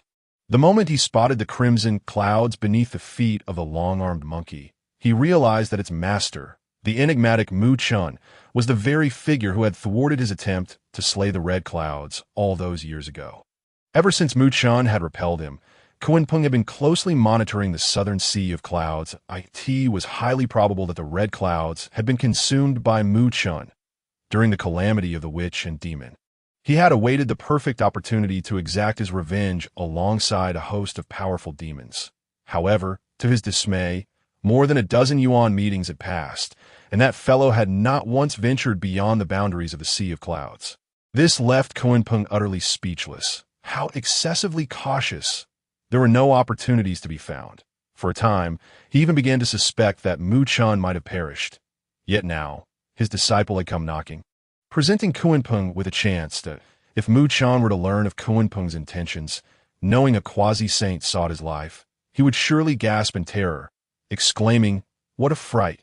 before retreating to hide for several 100,000 years in respectful trepidation. Just as the two were exchanging barbs, an unparalleled radiance descended from the heavens, dispelling the mist surrounding the island, rendering everything crystal clear. Kunpeng abruptly looked up, a glimmer of shock and rage flashing in his eyes. Boldly audacious, who dares to disrupt my formation? He bellowed. In the next moment, he received and answered. An overwhelming aura surged forth, causing the very heavens and earth to tremble. The clouds of the 9 heavens descended in unison. Before Kunpeng's eyes, a towering figure emerged above the sea of clouds. This is... Kunpeng's pupils constricted. The figure stood with hands clasped behind its back, its resonant voice reverberating throughout the realms, as the foremost beast of the heavens and earth. Kunpeng, you not only show ingratitude towards the creation of the universe, but also dare to gather the remnants of the demon race here, defying the majesty of the celestial court. I command you to surrender at once, or face death. Kunpeng was taken aback. The celestial court? He had been waiting for Mu Chun here. How did he end up confronting the celestial court instead? Yet, he believed he bore no grudge against them. What madness is this? I have no quarrel with you. Do you think I fear you? Kunpeng retorted with a cold snort. The colossal figure remained unperturbed, coldly reiterating, surrender immediately, or face death. In essence, the celestial court now held the upper hand. As a rebellious beast, Kunpeng was certainly a concern for the celestial court. Furthermore, having listened to Mu Chen's persuasion, the Jade Emperor was determined to use Kunpeng as an example to instill fear across all realms. Regardless of whether Kunpeng had any animosity with the celestial court, he was destined to be dealt with today as for the reasons behind it. They were inconsequential, sensing the unwavering killing intent of his opponent. Kunpeng's fury ignited. He had never encountered such provocation. In a fit of rage, he revealed his true form, his immense body casting a shadow over the land. A powerful beast from the primordial age. He would not submit. Kill! Kunpeng roared, undeterred, preparing to charge into the clouds above. However, the next moment, an astonishing scene unfolded. He was slapped back down to the sea's surface. At that moment, a figure devoid of any discernible aura descended from the sky. With hands clasped behind his back, he appeared to gaze down upon Kunpeng. Despite facing upward as he arrived, the entire world seemed to fall silent. "And who might you be? Do you also wish for me to submit?" Kunpeng shouted, a hint of unease creeping into his heart. The golden-clad man spoke calmly, his voice resonating throughout the realm. "I am the Heavenly Emperor." These words struck like thunder, causing the very heavens to tremble. Kunpeng bellowed in fury. "Xian, do not think that just because you are a mere acolyte beside the Tao Ancestor, I cannot deal with you." Xian stood with hands clasped behind his back, a flicker of disdain in his gaze. As an acolyte of Hongjun, he had been immersed in the Tao since childhood, possessing countless powerful abilities. Now, having returned from his enlightenment, and with the fortune of the celestial court backing him, he had become an exceedingly formidable presence. Even without achieving sainthood, he exuded an aura that seemed to render him invincible beneath the saints. Seeking death, Kunpeng plunged into the depths of the northern sea, summoning tumultuous waves as his wings flapped. Ominous clouds gathered overhead, and terrifying waterspouts erupted from the sea, racing towards the Jade Emperor and the surrounding land. This scene resembled the end of the world. Xian remained expressionless. He stepped forward, appearing at the very center of the northern sea. Without any movement, his form gradually became enveloped in radiant golden light. In the next moment, an explosion of golden brilliance erupted from Xian's majestic figure. As the tornadoes met the light, they collapsed instantaneously. The northern sea was cleaved in two at its center, the seabed's rocks laid bare for all to see. Witnessing this spectacle, not only the countless beings stealthily observing the battlefield within the three realms were awestruck, but even the unconscious long-armed monkey was awakened and left dumbfounded. Initially believing itself to be a dominant force within the three realms, it now felt utterly insignificant compared to the likes of Kunpeng and the Jade Emperor.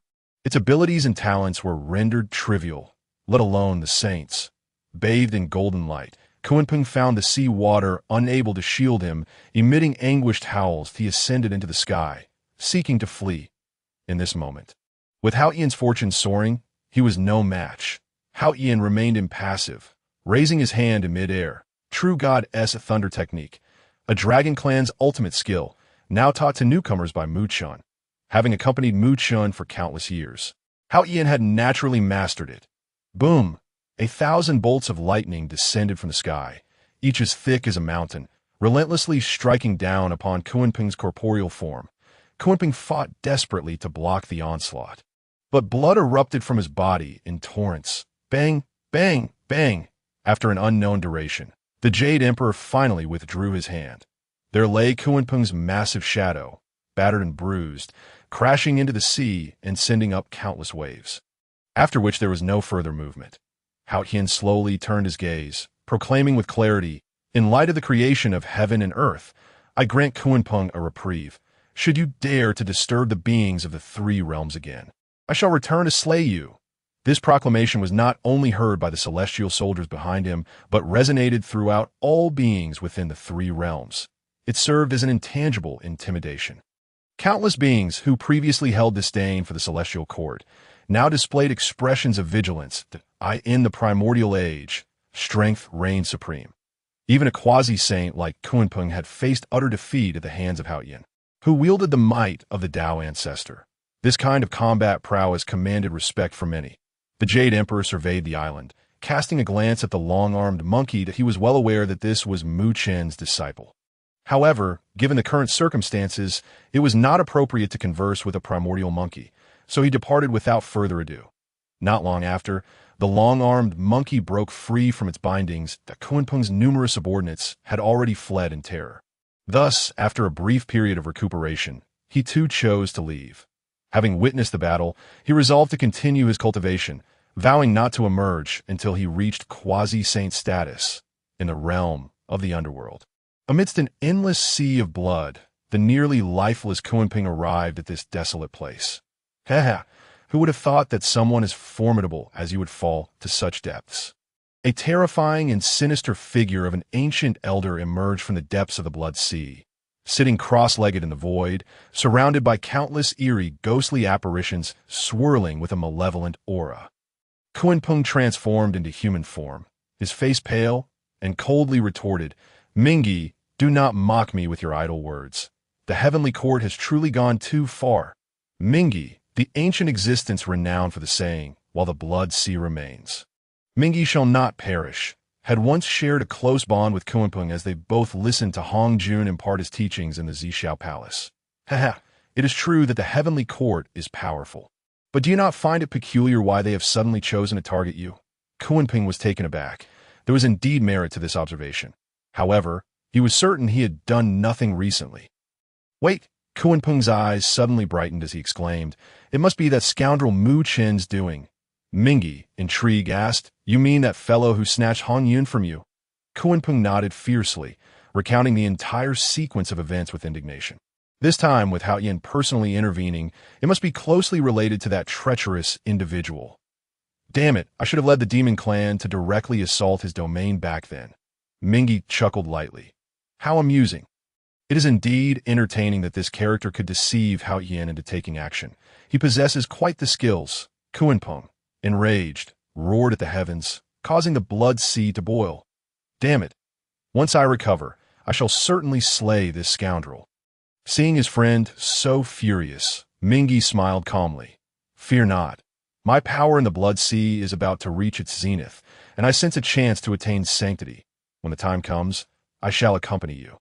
And any half-sane shall find it difficult to escape our combined onslaught. I am quite eager to witness what peculiarities this individual possesses, who has remained in the Cloud Sea for countless epochs without taking a single step out. Within the Cloud Sea formation, Hao Yin rushed to inform Mu Chen of the developments and expressed his gratitude. The strategy devised by my senior must be quite effective. Perhaps before long, no one in the three realms will dare to underestimate the heavenly court. Mu Chen smirked slightly. Underestimate. Once the calamity of the gods is over, you will be the paramount authority. The three teachings will pale in comparison to you. Naturally, Mu Chen would not reveal such celestial secrets at this juncture. Upon learning that the Tongbi monkey had survived, Mu Chen offered additional advice, suggesting a modernized approach to the heavenly court. For instance, establishing prestige, allowing celestial beings to descend in grandeur, founding a divine path for worship. And, most importantly, implementing a talent management system focused on elites, avoiding the recruitment of lesser beings. Hearing these words, Hao Yin felt as if he had been enlightened. You are right. If this is indeed the case, we can maintain the prestige of the heavenly court while also ruling over the mortal realm. How could I have overlooked such a splendid strategy? With this realization, Hao Yin took his leave, filled with exhilaration. At that moment, he understood why the Demon Ancestor treated Mu Chen with such distinction.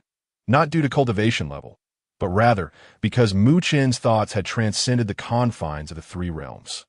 In dialogue with him, any issue regarding the Tao or otherwise seemed effortlessly resolvable.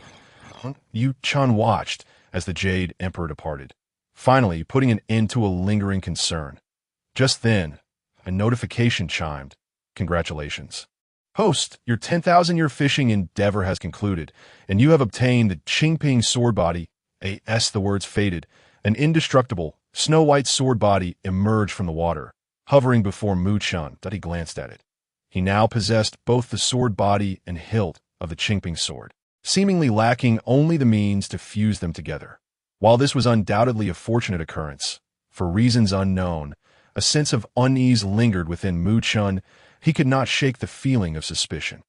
Had he attracted unwanted attention? With the impending calamity of the gods, he was particularly wary of potential pitfalls. Host detected to be in crisis. Please make a choice. One to fish for another 1,000 years to obtain the system's predictive method, capable of discerning the minutiae of all things. Point 2 to fish for another 1,000 years to acquire a powerful attack divine ability of the same tier. Yu Chen's eyes sparkled with realization. He understood that the system was offering assistance. Without hesitation, he chose the first option and began to enter seclusion. That a millennium was but a fleeting moment, and this feeling of disquiet was decidedly peculiar. Mu Chen's inherently cautious nature compelled him to investigate further. For the time being, even the matter of the Qingping sword was relegated to the back of his mind. 50 years later, the Tongbi monkey returned, healed from its injuries. Mu Chen opened the cloud sea, but remained silent, engrossed in his meditative retreat. Upon entering the cloud sea, the Tongbi monkey discovered Mu Chen in seclusion and obediently settled in a corner to meditate as well. That a millennium passed like a wisp of smoke. The mortal realm underwent tremendous transformation. Following the defeat in battle, the culture of cultivation had dwindled to nothingness. Sect empires had vanished without a trace, and tribes had once again become the norm for human existence. Then, one day, a child named Fuxi was born into the world, heralding the complete arrival of the era of the 3 sovereigns and 5 emperors. Above the cloud sea, Mu Chen opened his eyes. Ding! Host has completed a millennium of fishing and acquired the predictive method. In an instant, a torrent of memories surged into Mu Chen's mind. Closing his eyes, he began to learn.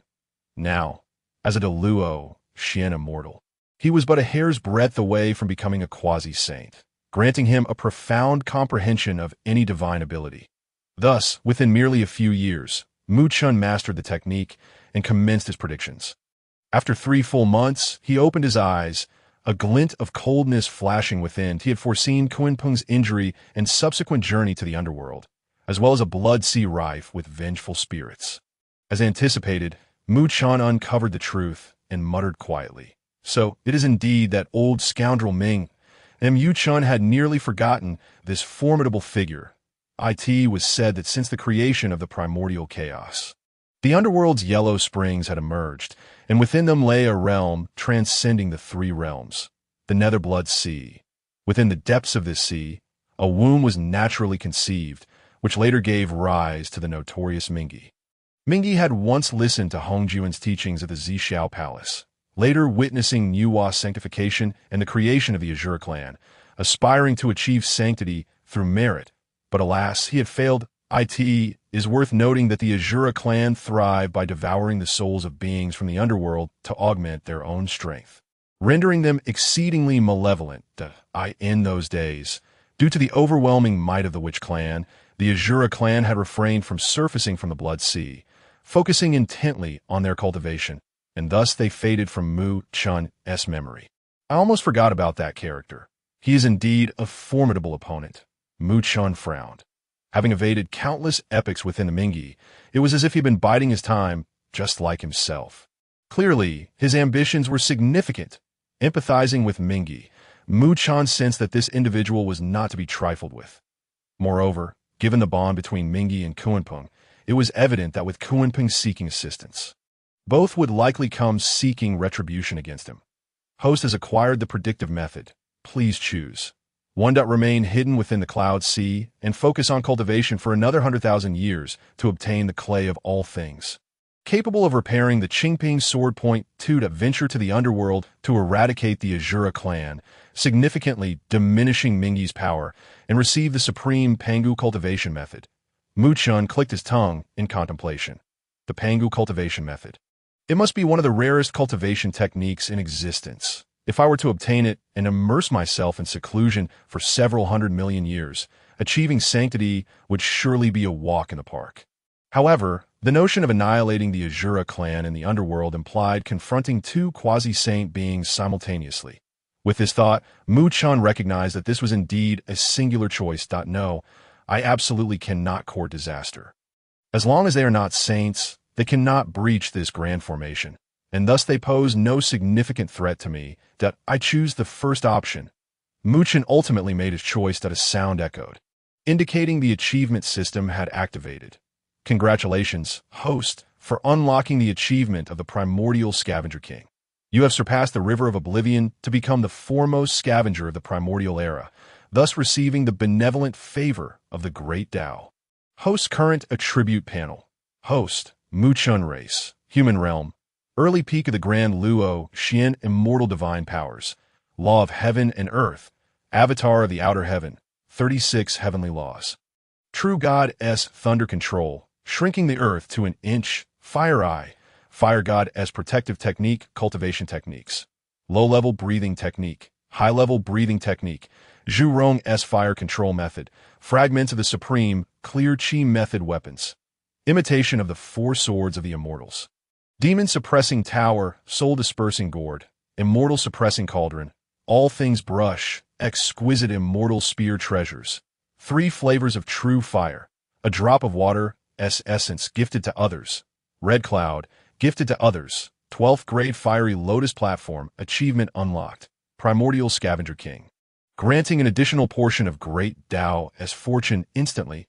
An invisible aura descended from the heavens, merging into Mu Chun's being. The ethereal Mu Chun's presence deepened, as if imbued with the essence of the Great Tao. What? Mu Chun felt the changes within his body, still appearing utterly bewildered. What is happening? Is the system belittling me? The system explained, in the primordial realm, all who are deemed the first are favored by the heavenly Tao. This is a universal law. Now, having unlocked the Scavenger King achievement after countless eons, you are blessed by the Great Tao, significantly enhancing your cultivation speed. Mu Chen replied. All right, though the name was somewhat hard to accept. The blessing of the Great Tao was undeniably alluring. After a moment of contemplation, he decided to embrace it. Congratulations, host, on unlocking your first achievement. Please accept the system gift pack. Point 1. After your next fishing endeavor concludes, you will randomly comprehend a Great Tao principle. There was only one option, yet upon hearing the term principle, Mu Chun's pupils constricted sharply. The Great Tao principles. These were potent means reserved for the sages. Just like the primordial chaos 3,000 divine demons, each represented a principle of the Great Tao. The later 12 ancestral witches were paragons among these principles. For instance, Zhu Rong, the ancestral witch of fire, and Gong Gong, the ancestral witch of water, as well as Di Jiang, the ancestral witch of space, were all beings who comprehended principles. This understanding solidified their strength in the primordial realm. If Mu Chun could grasp such principles during the Grand Luo period, his combat prowess would undoubtedly soar, rendering him invincible among peers of the same realm. And Yu Chen's spirit soared. The system was finally proving its worth.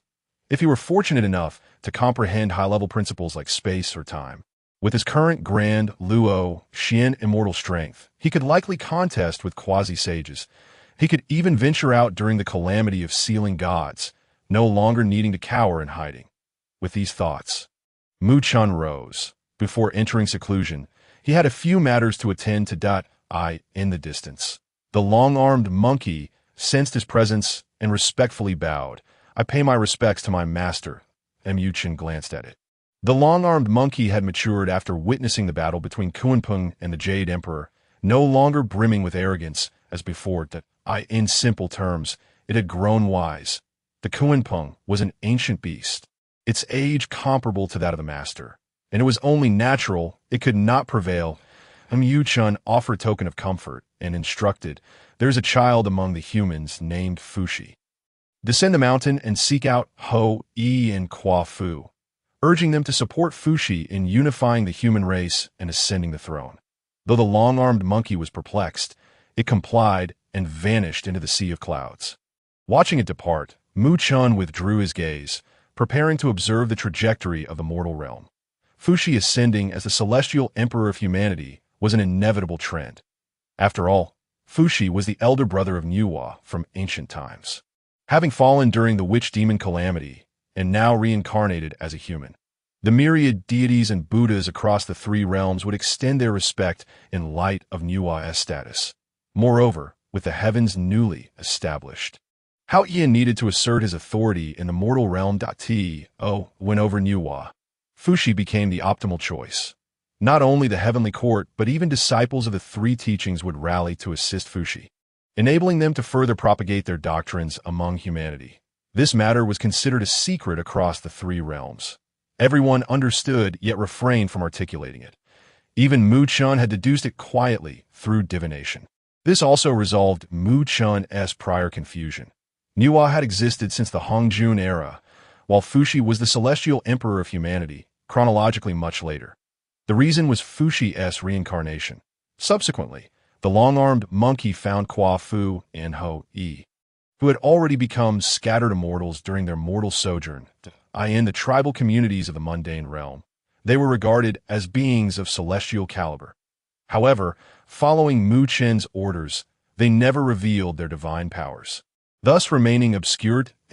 Why Master commands you to descend the mountain and assist Fuxi in unifying the human race. Fulfill this merit, and you shall ascend immediately.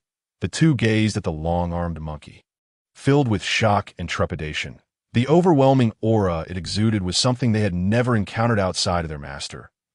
We shall heed the Master's and Elder Brother's decree, they replied respectfully, then descended the mountain to begin aiding Fuxi.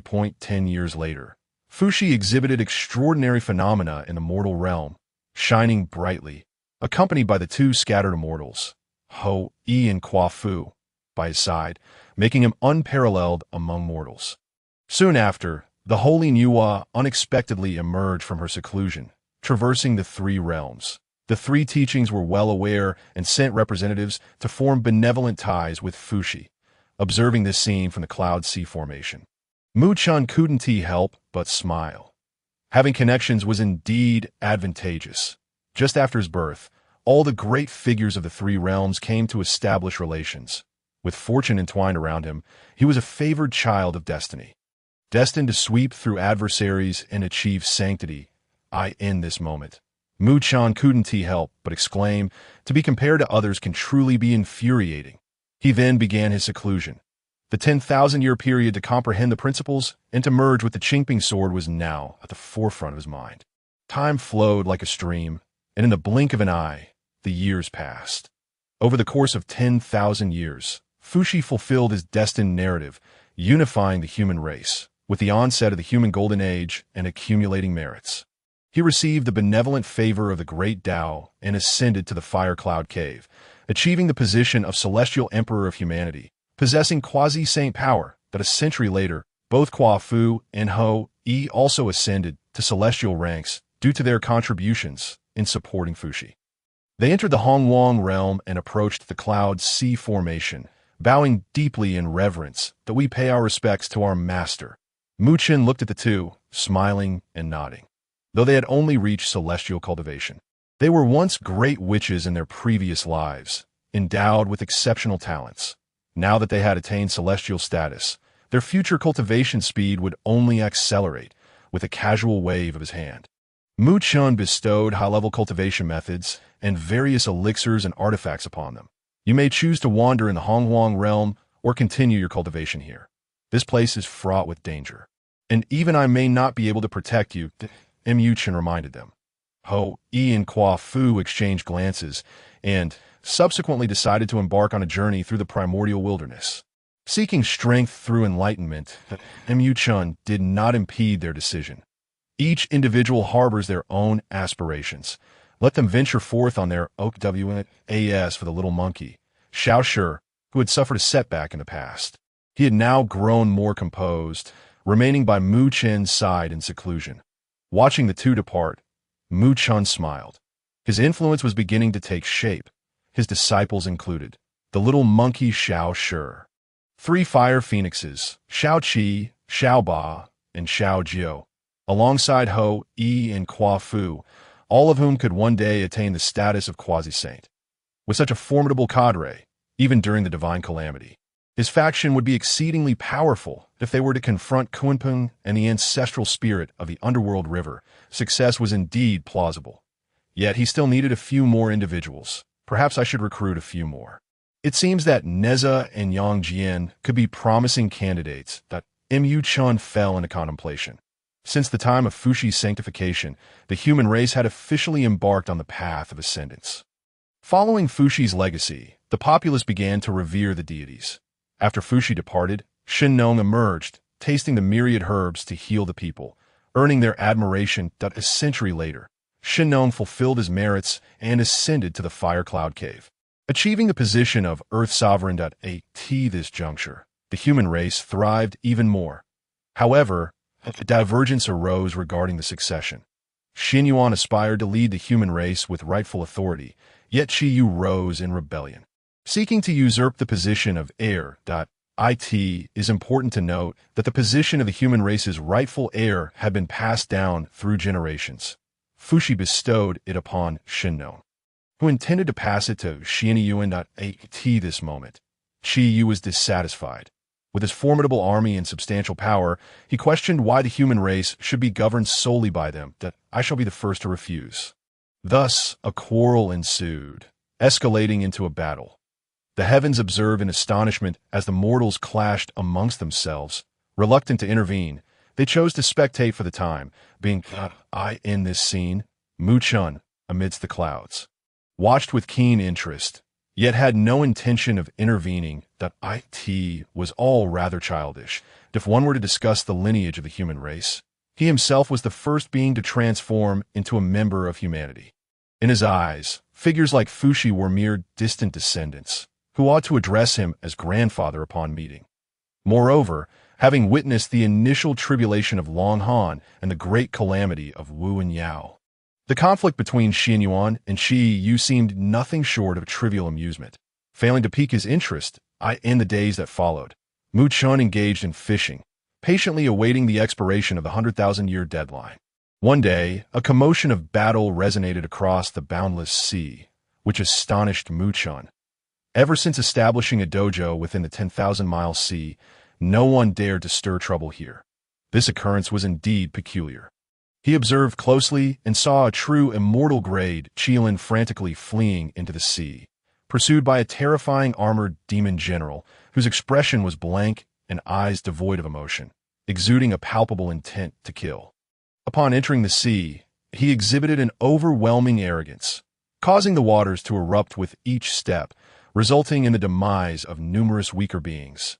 Not far away, Minister Turtle and the three demons trembled at this sight. The Tiger Sovereign whispered, "Minister Turtle, shall we not intervene?" Minister Turtle rolled his eyes. "This fellow is clearly at the level of a great Luo golden immortal. We are no match for him. Our master will take action. My Qian clan bears no grudge against your underworld river. Why pursue us to the brink of annihilation?" The young Qian, in his juvenile phase, furiously questioned. His name was Qi Zhen, a young prodigy of the Qian clan. Yet he was currently far too weak to contend with his opponent. The demon general remained expressionless. "Why master has commanded the extermination of all true dragons and Qians." Mu Chun furrowed his brow as he observed from the clouds. This individual exuded an aura devoid of life, reeking of the bloodshed from the underworld. But why the slaughter of true dragons and Qians? Mu Chun was perplexed, prompting him to employ divination to unravel the cause and effect. After a while, realization dawned upon him. Fan Tian. This individual was one of the 4 demon lords under the ancestral spirit of the underworld river, as for the slaughter of Qians and true dragons. It was a retaliatory act by the underworld river and Kuanpeng, who had sensed their connection to the true dragons and Qians. Hence, in vengeance, the underworld river dispatched a Fan Tian. Mu Chen's expression darkened. He had yet to settle matters with these two, yet they dared to come knocking at his door. Qi Zhen, cornered and filled with despair, felt a presence. Ding! Detected that the host has encountered an enemy. Please choose. Option 1. Save Qi Zhen, incurring the wrath of the underworld river's ancestral spirit. Option 2. Remain indifferent, driving both away, and gain the ability to command mountains and rivers. This time, Mu Chun did not hesitate. He called out, "Xiao Shi." The arm-reaching monkey had already sensed the anomaly below. Feeling the powerful aura emanating from the demon general, he instinctively felt an undeniable urge to confront. However, he remained composed and did not act rashly. Upon hearing Mu Chen's command, his eyes brightened, and he soared downwards. Boom! The clouds parted dramatically. "Bold demon, cease your rampage within the boundless sea." With a resounding rebuke, a colossal pillar came crashing down upon Fan Tian, an immense force behind it. The demon general instinctively raised his arm to block. Bang! In an instant, the very center of the sea caved in, as Fan Tian was sent crashing into the depths. As a peak great Luo golden immortal, The arm-reaching monkey-esque strength was formidable. When he chose to strike, he did so with overwhelming force, splitting the sea in two with a single blow. After years of seclusion, the arm-reaching monkey had significantly enhanced his power. In the next moment, Defan Tian erupted from the surface of the sea, drenched and radiating an overwhelming malevolence, as one of the four demon lords under the underworld river's ancestral spirit. He had never faced such provocation. Now his expression was as dark as thunderclouds that I am Defan Tian of the underworld river. How dare you, a mere demon monkey, challenge me? The arm-reaching monkey paid him no heed. Swinging the colossal pillar once more, as one of the four divine monkeys, he held no respect for the gods and spirits of heaven and earth, let alone a mere underworld entity, with his master standing behind him. He felt emboldened. Defan Tian grasped his long spear and began to retaliate.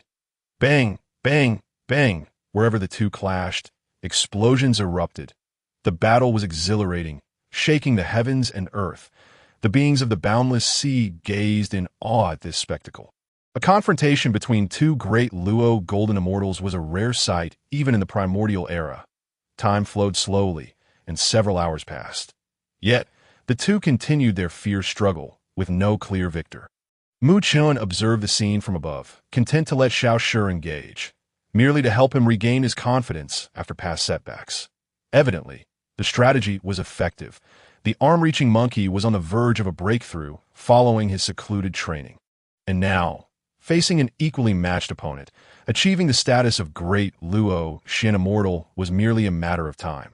After waiting a while longer, Chen grew restless. Should these two continue their brawl, the boundless sea itself might be destroyed.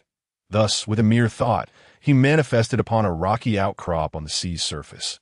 His long hair cascaded over his shoulders, and his robes billowed gently in the wind. Without exuding any overt aura, he nonetheless emanated an undeniable sense of overwhelming power. This was the presence of a quasi-saint, embodying the essence of returning to simplicity. He spoke softly. Come back.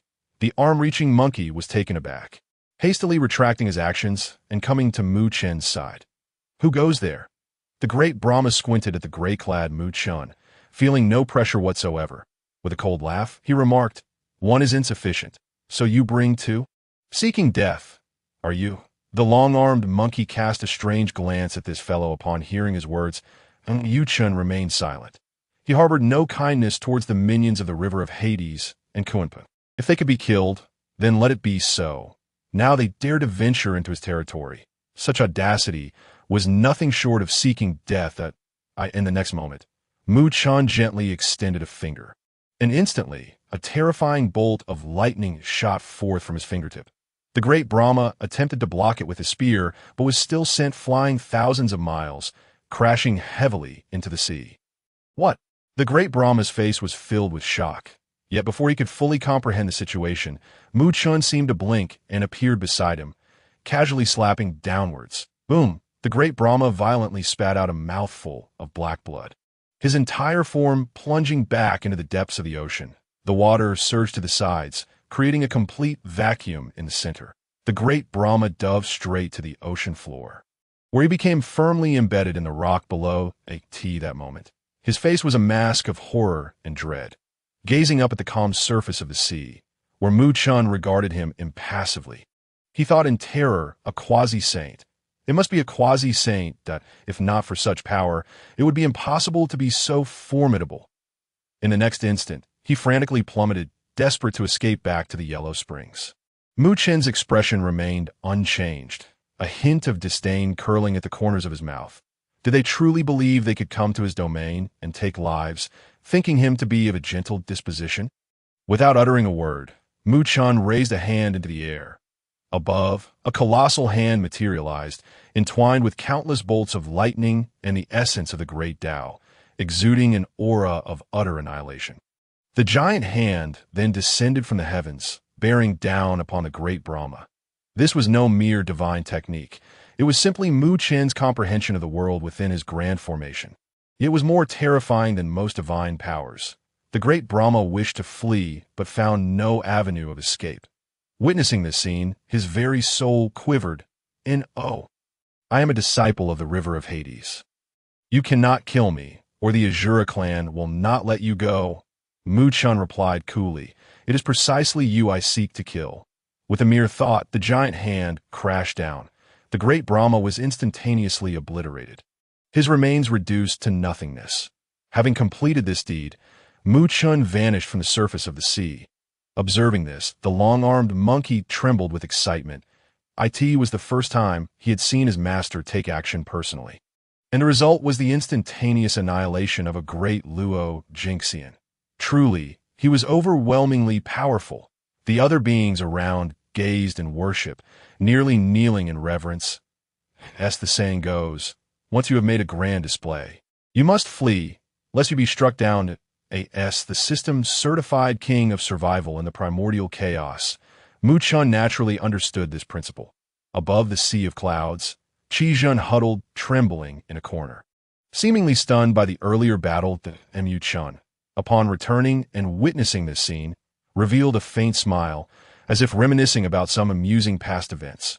Thank you for your rescue, esteemed elder, Xian said hurriedly. Feeling the weight of his anxiety, he had never before encountered such a terrifying existence, capable of reducing a great Luo Jinxian to ashes with a mere snap of the fingers. Even his own ancestor might not have reached such heights. Mu Chen inquired. What is the current situation of the Xian clan? The Xian, Dragon, and Phoenix clans had suffered greatly after the calamity at the dawn of the Dragon Han era. Vanishing from sight, their fate now known only through occasional legends. Even Mu Chen himself was curious that Xian shook his head, a look of disappointment on his face. The situation is not good. The Azura clan is far too powerful, and many of my companions have perished this time. Who is Xian to you? Mu Chen suddenly asked. Looking at him, Xian's eyes widened in surprise.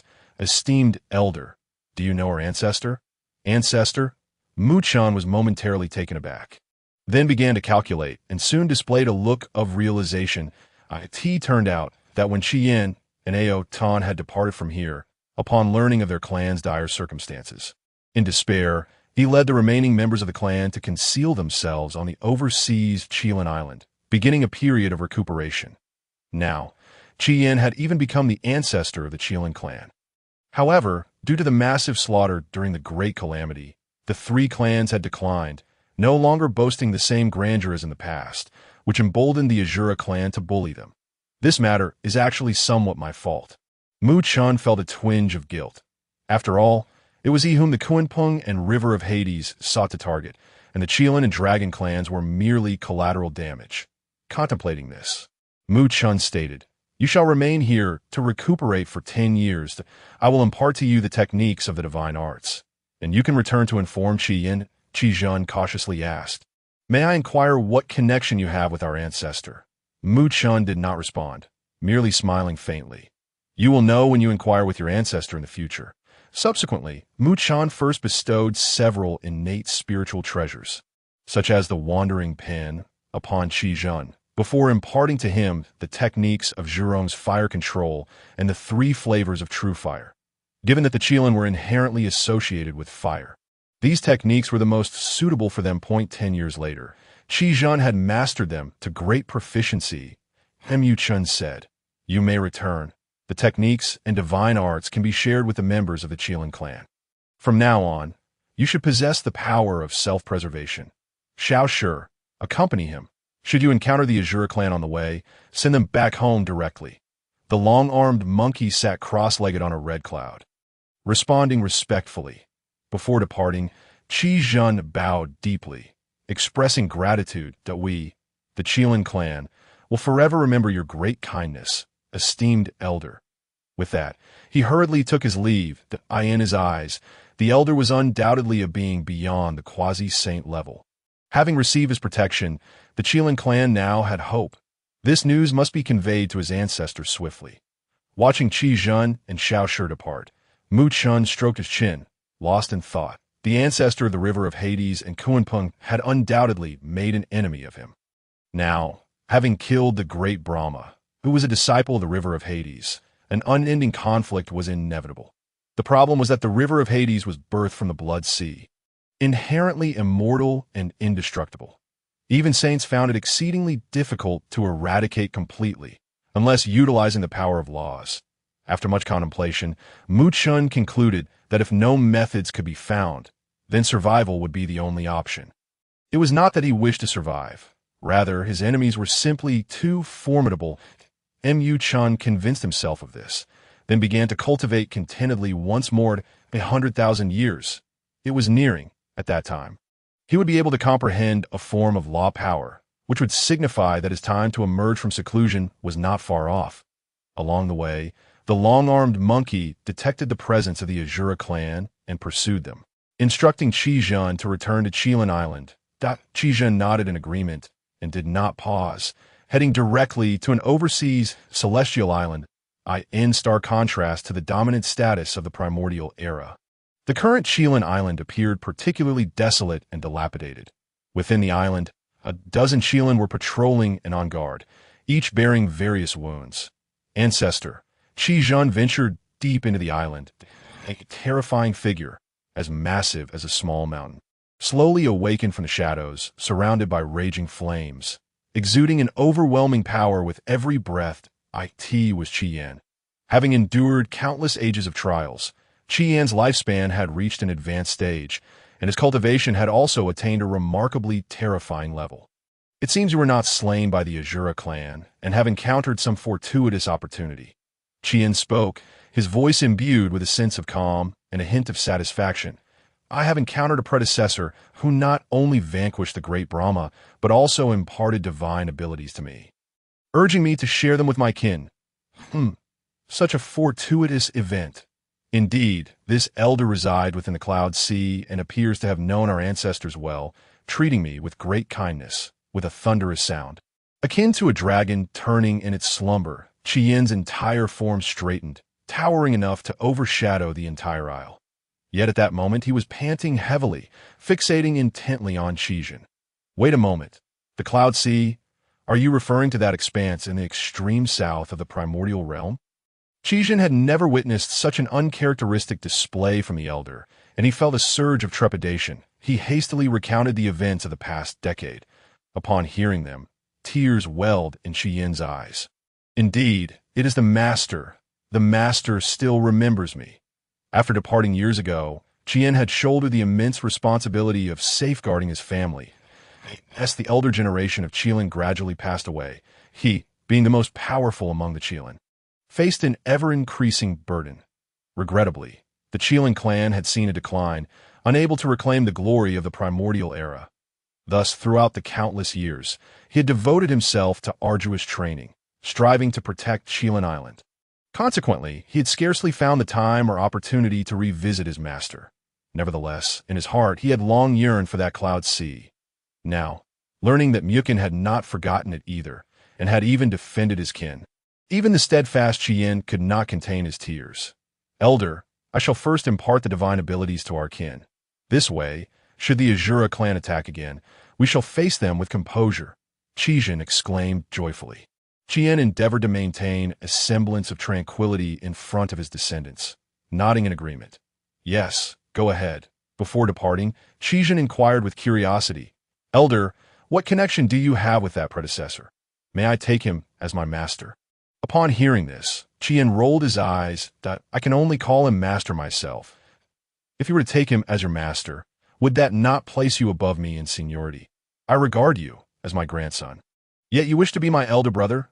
With that thought, Qian was unceremoniously swatted away towards the island.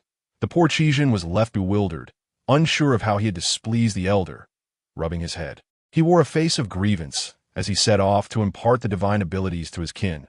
Meanwhile, Qian, filled with tumultuous emotions, instructed his kin to remain vigilant before transforming into a radiant beam of light.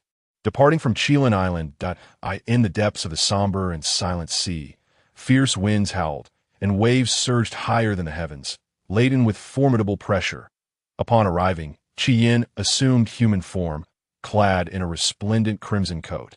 Engulfed in a torrent of flames that raised the temperature of the entire maritime region, he called out, "Foolish dragon, come forth."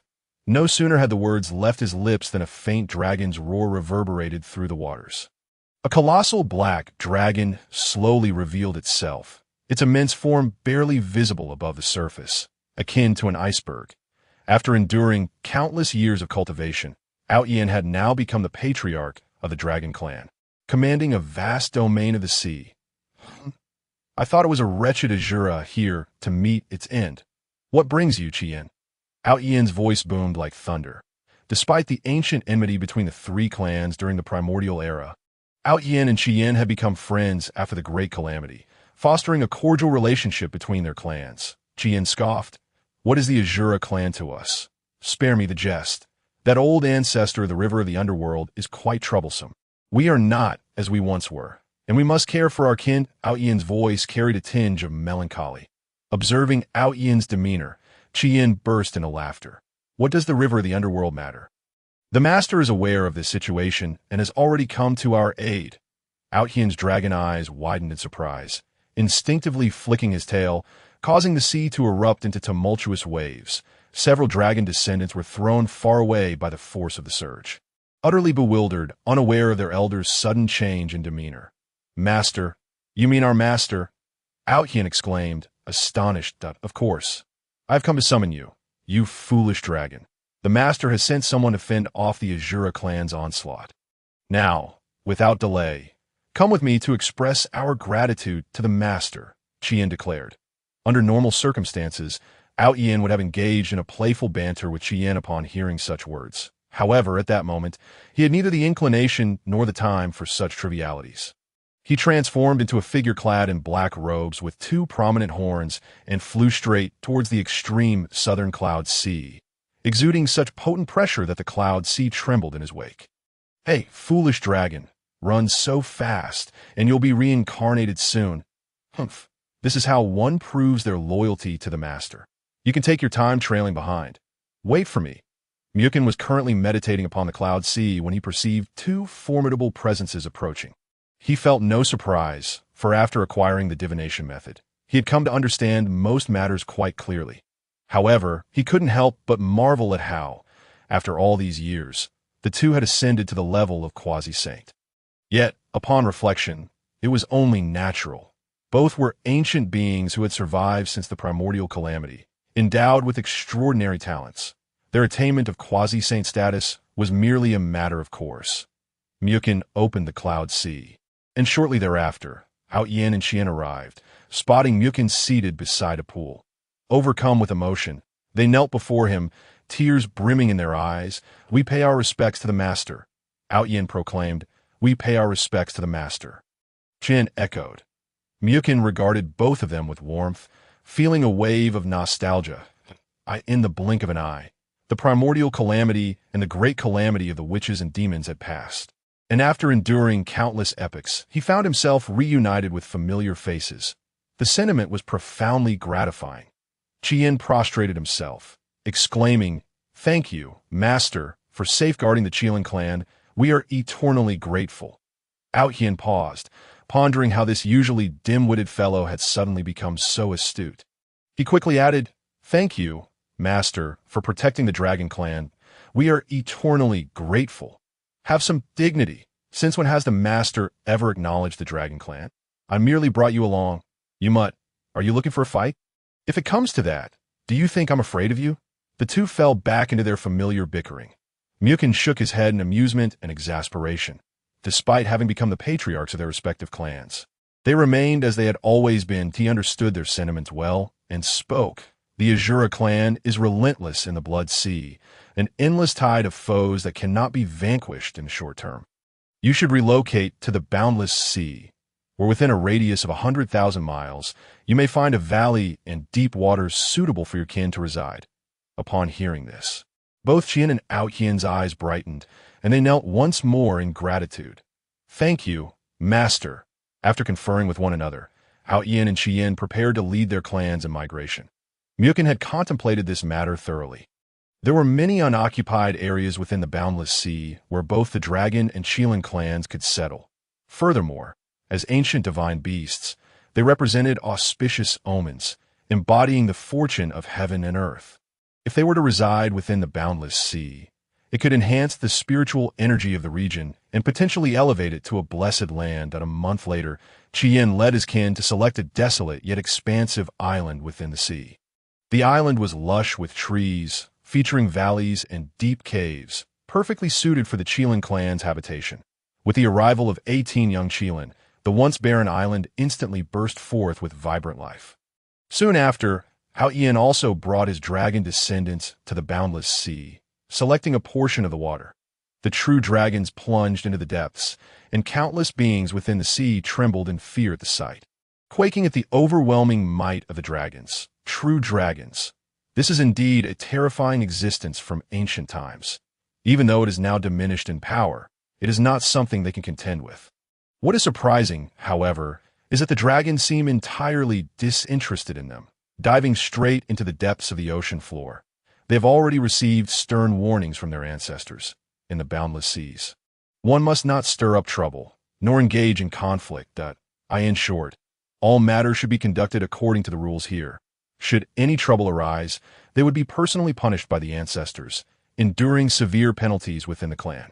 Upon hearing this news, even the traditionally unruly dragons dared not provoke any incidents that on a distant reef, the turtle chancellor and the 3 demons swallowed hard, watching the true dragons plunge into the depths of the sea as if it were nothing. They couldn't help but question their existence. The Tiger Lord murmured softly, "Isn't the boss going to ask about this?" The turtle chancellor rolled his eyes. "Are you foolish? What are those? True dragons and Qilans? Do you still think they're the insignificant little fish from before? I need to inquire with the master about this." As soon as he finished speaking, Qian and Tian appear beside them. Feeling the gaze of the 2 quasi-saints, the turtle chancellor and the 3 demons were nearly paralyzed with fear. Qian gently inquired, "Are you the overseers of the boundless sea?" The 3 demons trembled and stammered. "I am the Tiger Lord, quite formidable. I am Mo-ing. Not bad. I am son, no Xian." The turtle chancellor, visibly disdainful, distanced himself from the 3 demons. Utterly embarrassed, he then composed himself and stated, "I am the turtle chancellor of the boundless sea." Temporarily overseeing a radius of 100,000 miles, Qian nodded thoughtfully, extending his fists in a respectful gesture. "Turtle chancellor, as our 2 clans have just arrived, if there are any customs we do not understand, we would appreciate your guidance." Tian similarly clasped his fists. "We will trouble you, turtle chancellor." Observing this scene, the turtle chancellor took a deep breath. This is astonishing. Are the dragon clan and Qilan ancestors entrusting their affairs to him? Typically, he dealt with celestial beings and true immortals. Such a situation was a rare occurrence in 10,000 years. In an instant, the turtle chancellor felt as though he had risen in stature. "Ahem, rest assured, esteemed ones, I will take excellent care of your clansmen and will notify other beings to refrain from intruding upon your territories, that we are most grateful." Qian and Tian exchanged smiles before departing. In the skies above, Muchun opened his eyes in surprise. With the arrival of the true dragons and Qilans, he keenly sensed that the spiritual energy within the dojo was becoming increasingly vigorous. Unbeknownst to him, even his cultivation speed had significantly improved. This was undoubtedly a positive development, and Muchun thought to himself that his decision was indeed correct. When Xiao Qi, Xiao Ba, and Xiao Jiu returned, with the 3 ancient clans gathered, his dojo would likely undergo a qualitative transformation. However, if that were the case, the 100,000 miles of cloud sea would be somewhat inadequate. The vastness of the primordial wilderness was boundless. He would need to establish a dojo of at least 1,000,000 miles to have any standing. With this in mind, Muchun felt even more motivated and enthusiastically began his seclusion. Following the arrival of the 2 clans in the boundless sea, tranquility reigned. The Azura clan dared not intrude upon the Waters Point 10 years later. The Monkey King also returned. He had vanquished all Azura clan members wandering in the primordial wilderness with a single strike. Accomplishing his mission, upon witnessing the changes in the boundless sea, he was taken aback. True dragons and Qilans. Those were the overlords of ancient times, especially when he saw the quasi-saint ancestors of the 2 clans respectfully referring to the master as their lord. The Monkey King's admiration for Muchun flowed forth like a torrential flood that moment. Xiao Shi even began to doubt the master's cultivation level. Could it be that the master had attained the status of a saint, given that he commanded the loyalty of quasi-saint level divine beasts? The thought sent a shiver down the Monkey King's spine, and the more he pondered, the more plausible it seemed. The master must be afraid of his ego swelling, which is why he pretended to be merely at the quasi-saint level. If he were truly just a quasi-saint, how could he have never left the Cloud Sea? He must have already reached the level of a saint, immortal and unyielding, which explained his indifference to worldly matters. Realizing this possibility, the Monkey King began to train fervently, even more diligently than before. There was no choice. The pressure of being a saint's disciple was immense. Mu Chun, unaware of his disciple's thoughts, was leisurely fishing while observing the development of the human race in the divine land. It felt akin to revisiting history. The great battle between Qi Yu and Xian commenced. Qi Yu, strong and robust, had the war god Xing as his subordinate. For a time, he even forced Xuan Yuan's army into retreat, leaving them in disarray. At that moment, the heavenly court began dispatching deities to assist Xian Yuan. It turned out that both Qi Yu and Xing Tian possessed the bloodline of the ancient witch clan, while Xian Yuan was the designated heir of Fuxi and Shinnon. Now that Fuxi and Shinnon had ascended to the Fire Cloud Cave, it was only natural and reasonable for the legitimate human heir, Xian Yuan, to succeed. Should Qi Yu ascend, given the witch clan's historical animosity towards the heavenly court, it would be detrimental to the heavenly court's dominion over the divine land. With the arrival of the deities, Qi Yu's army began to crumble, unable to mount any effective resistance. Only the war god Xing Tian experienced a surge in power amidst the chaos. It turned out that he had awakened the bloodline of the great witches, slaying several deities and gaining a fearsome reputation. Yet, this still did not alter the ultimate outcome of the war. In the end, the legendary scene from mythology unfolded. Xing Tian charged into the heavenly court. Intent on slaying the Emperor of Heaven, Mu Chun observed this spectacle, clicking his tongue in admiration. Now, this is what one calls spirit, even though he was ultimately beheaded and his corpse discarded at the foot of Mount Buzhou. Such indomitable spirit is worthy of eternal remembrance. Upon finishing this tale, Mu Chun withdrew his gaze and immersed himself in seclusion, once more present. The majority of the heavenly court and the three teachings were focused on the mortal realm, leaving the primordial wilderness exceptionally tranquil. Time flowed like the stars, and 8,000 years passed in the blink of an eye. There remained 2,000 years until the completion of his 10,000 years of fishing. On this day, Mu Chun opened his eyes. The Cloud Sea, stretching 100,000 miles, began to expand outward once more. He had broken through. He was now at the late stage of the Luo Jinxian immortal realm, just a hair's breadth away from the quasi-saint level. Before he could revel in his joy, he heard a notification. Ding! Detected the arrival of the Xitigarbha Bodhisattva from the Western sect. Please choose 1. Join Xitigarbha and the Western sect to receive the full support of the two saints, becoming the future Buddha. 2. Decline to meet and firmly refuse, which will lead to various schemes from the Western sect in the future. 3. Discuss philosophical matters with Xitigarbha and cleverly persuade him to abandon his recruitment, allowing him to oversee the underworld and suppress the Azura clan.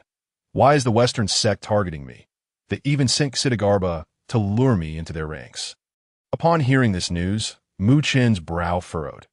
Essentially, he held a disfavor towards the Western sect. It was known that the two, Xitigarbha and Amitabha, had relied on cunning and deceit to persuade the inherently good-hearted Hong Yun to relinquish his position. Furthermore, in the forthcoming calamity of the canonization, the Western sect was the greatest beneficiary, swiftly absorbing 3,000 disciples from the GS sect and becoming the backbone of the Western sect, praised as Buddhas. They were essentially a band of rogues. The first option is out. I have no interest in becoming a monk. The second option is also unacceptable.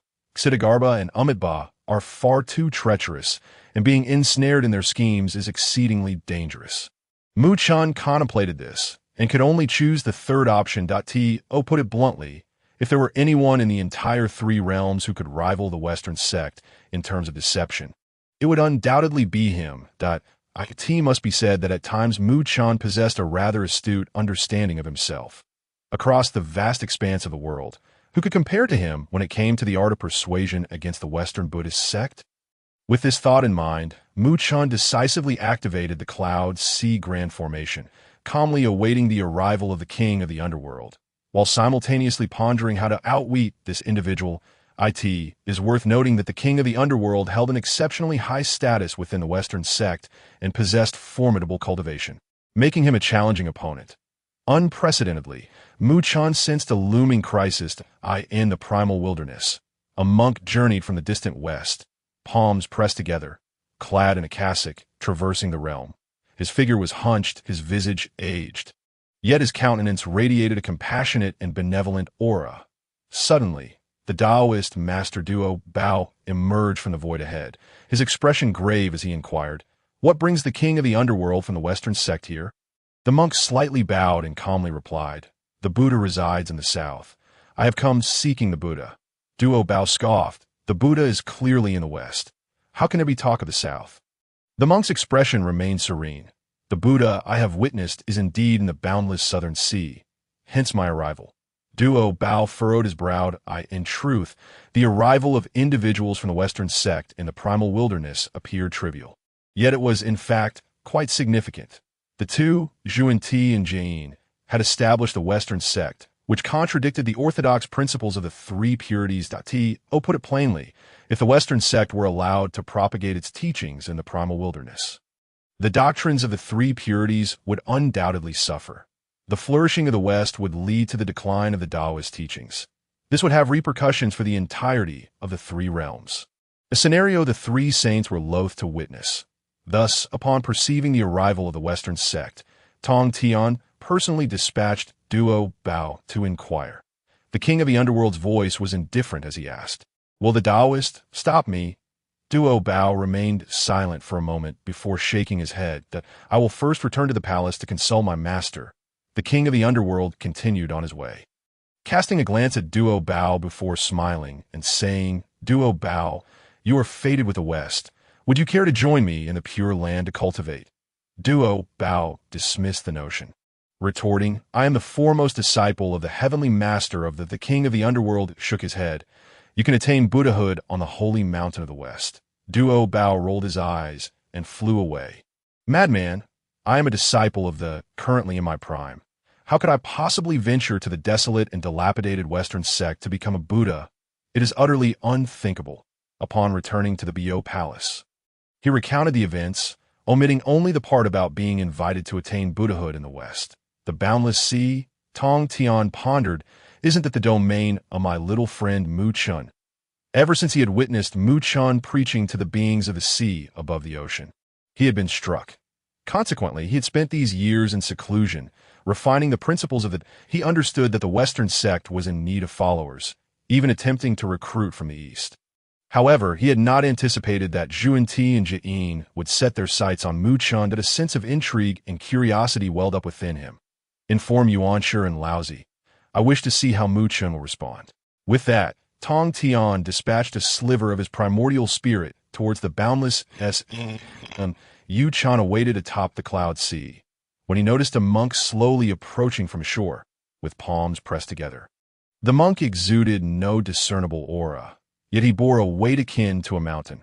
His stillness was reminiscent of the earth, his contemplation deep and secretive, embodying the essence of the term king of the underworld.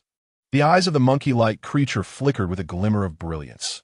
Soon after, Tian and Xian sensed the unusual atmosphere and arrived above the cloud sea, their expressions wary. Such strength. Even they felt the pressure. Yu Chen slowly exhaled. Regaining the composure and mindset befitting a quasi-saint, he addressed the monk, "Might I inquire what brings you to my boundless sea?" The monk, grasping a wooden staff, ascended into the air and halted several dozen meters before Mu Chen. "I am the king of the underworld, having observed a Buddha in the south. Today, I believe that Buddha is you, Mu Chen.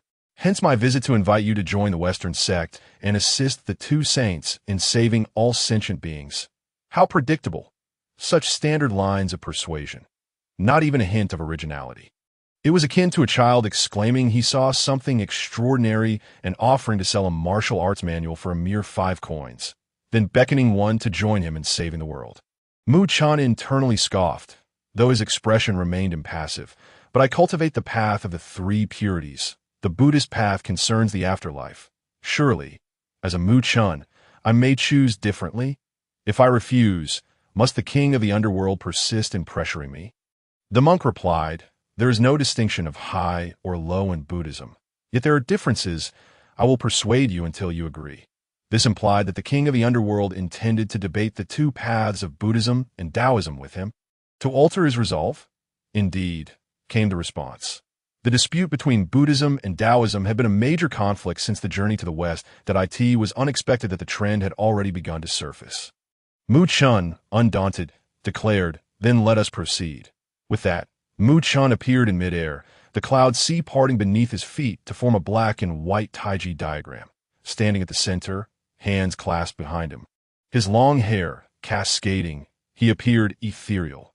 Observing this scene, the king of the underworld seated himself in midair, palms pressed together, a formidable wave of aspiration filling the boundless sky in the distance. Tong Tian's avatar had arrived. Before long, Yuanshi and Laozi followed suit. The three beheld the spectacle with peculiar expressions. The king of the underworld wielded great renown in the West, yet the scene of Mu Chen preaching here years prior remained vividly etched in their minds. It was truly a difficult comparison, perhaps even on par with the three purities. Beneath them, countless beings stirred, with true dragons and Xians quietly emerging, gazing at the celestial phenomenon. The contest between Buddhism and Taoism appeared calm. Yet it was perilous for both debaters. The single misstep could jeopardize the foundation they had painstakingly built over countless years in the Western Pure Land. Xuanti and Xian sat high above in the void, surrounded by a multitude of bodhisattvas and Buddhas who bowed their heads slightly, their radiance illuminating the surroundings. Their attention, at this moment, was directed towards the east. Brother, that Mu Chen is a being who has existed since the calamity of the Dragon Han era.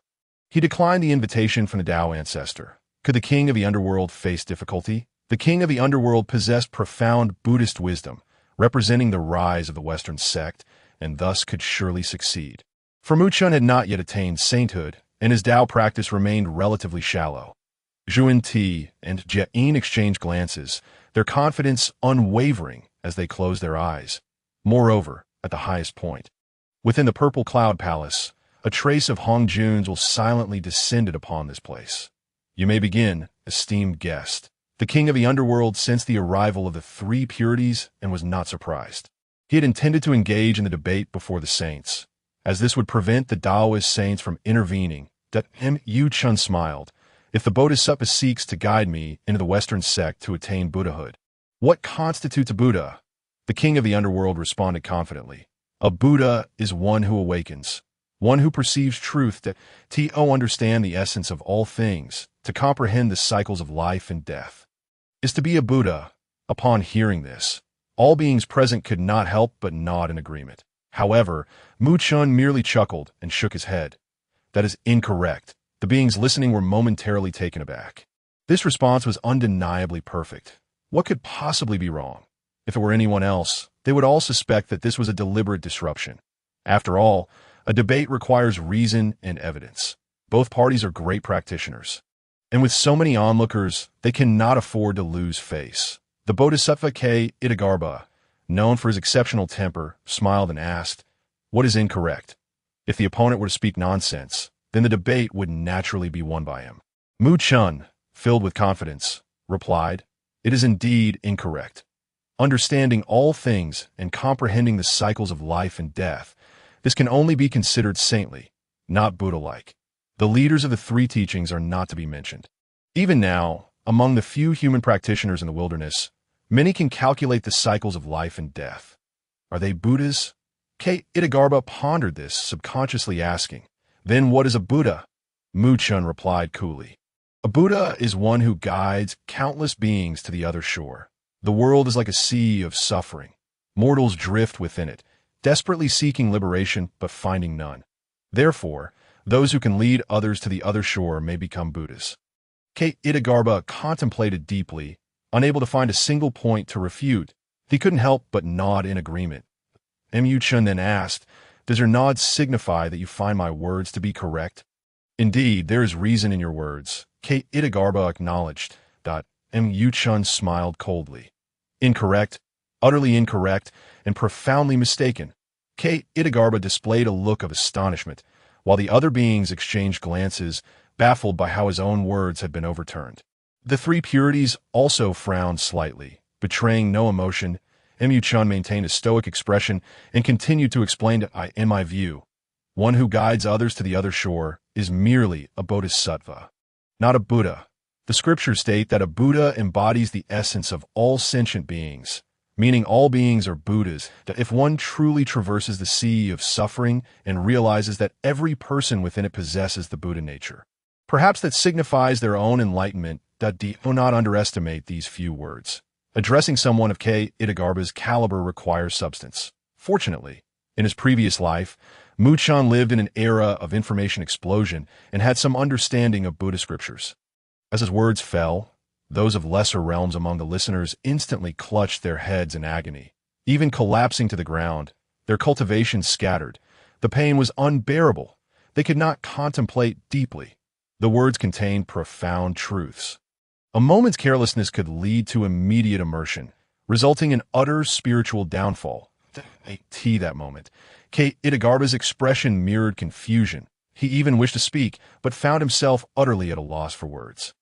Chun pressed on, asking, is it true that setting down the butcher's knife allows one to become a Buddha?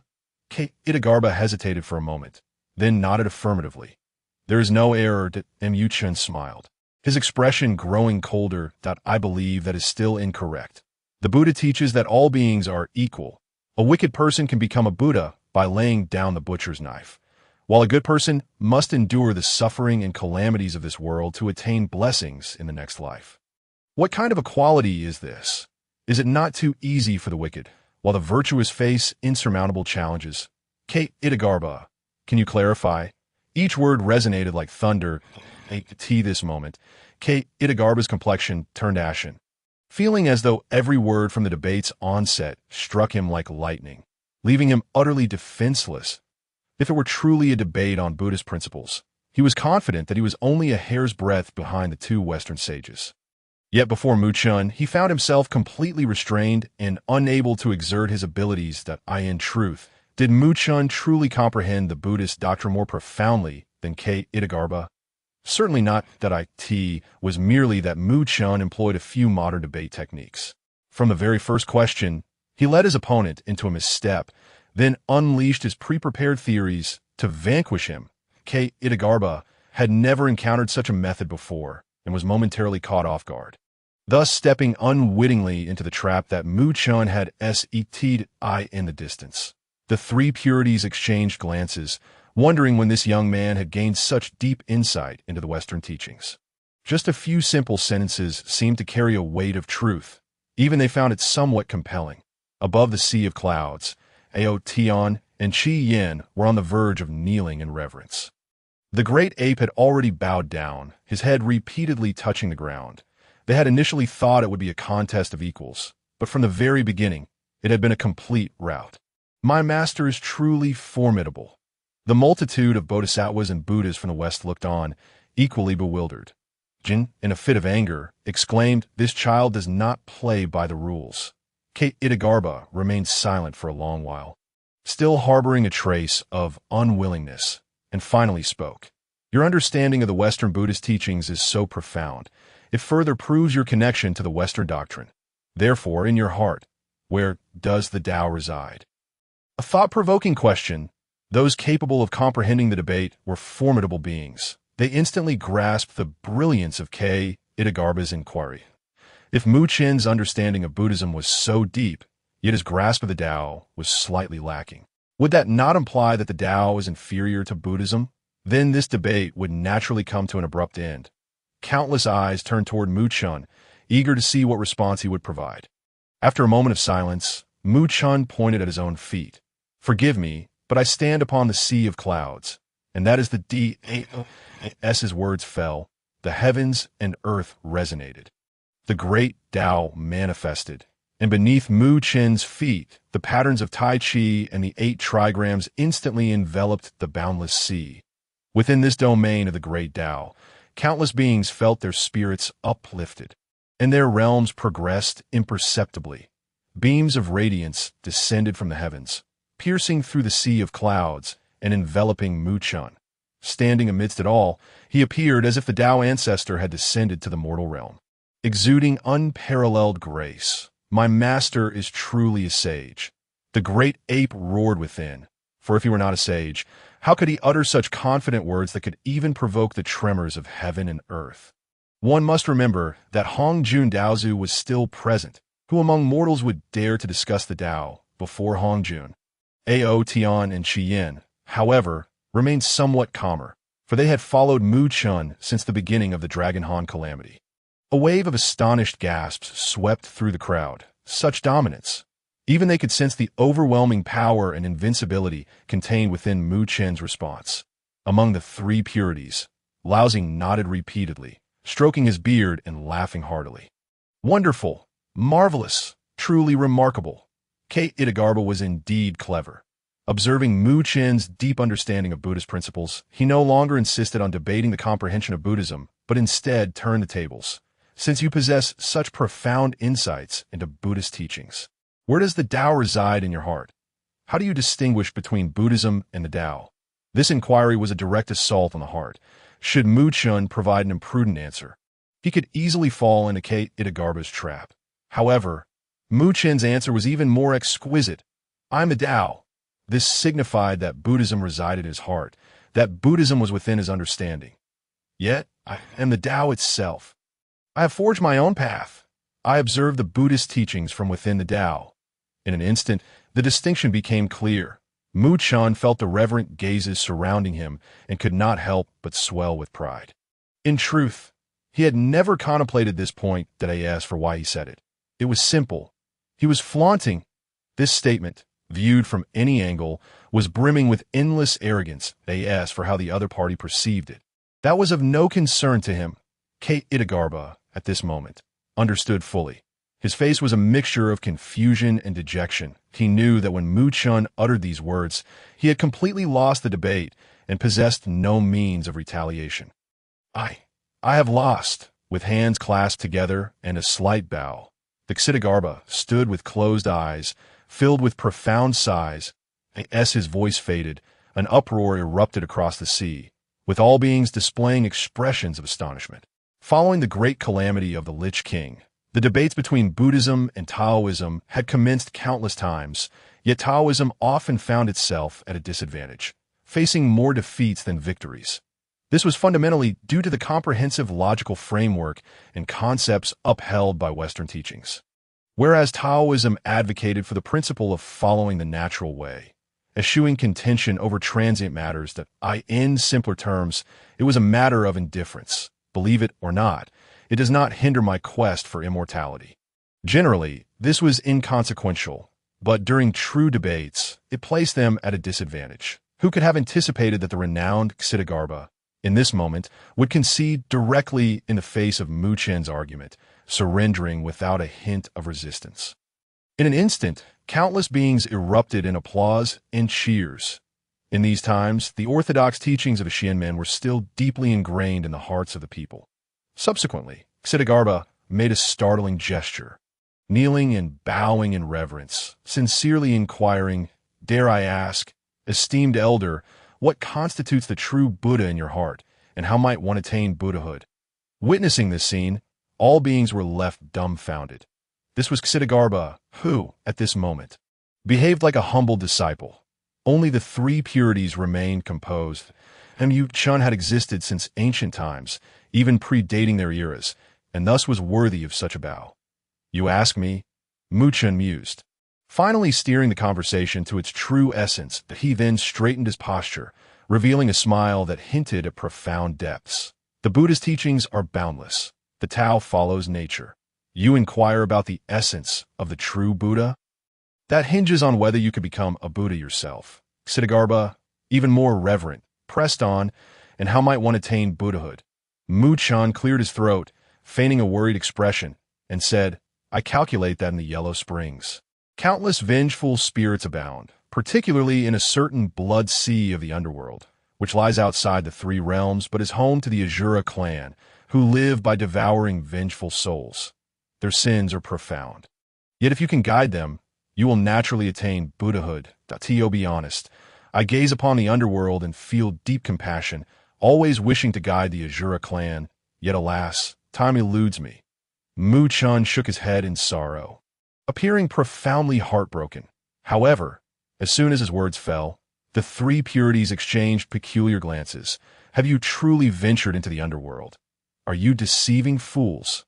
The beings of the three realms, who had achieved some mastery, were well aware of the happenings in the wilderness over the years. The three purities were particularly in the know, such as Mu Chen's disciples targeting the old ancestor of the Dark River and the Azura clan, both sides having reached a stalemate of mutual destruction. And guide them? What nonsense! Yet at this moment, Mu Chen's performance was strikingly authentic. Most beings oblivious to the truth gazed upon him with admiration. Xian was no exception. Completely captivated by Mu Chen's magnanimity, he earnestly remarked, I observe that there is indeed a true Buddha in the South Sea. You have not deceived me. Although you do not cultivate Buddhism, you are a true Buddha. I also understand that the Yellow Springs are rife with vengeful spirits and malevolent ghosts.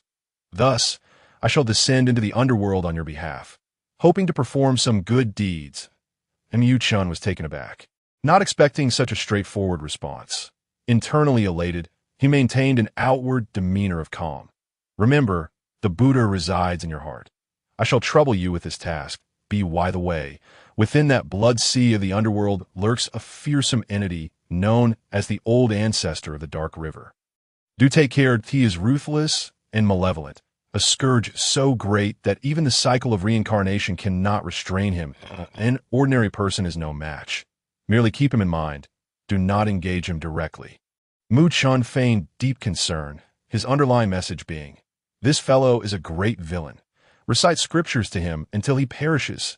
Indeed, this act drew disdainful glances from the three purities. They were all too aware of Mu Chen's true intentions.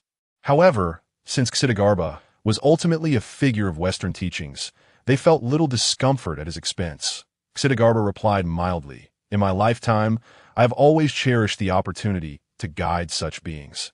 After saying this, he bowed respectfully and departed without a trace of reluctance, his face instead radiating contentment. And as Xian left, Mu Chen finally exhaled heavily, realizing his back was drenched in sweat. What an exhausting endeavor. More tiring than a battle. Little Zong, it's now your turn. Do not let me down. Go and deal with that old specter of the Dark River.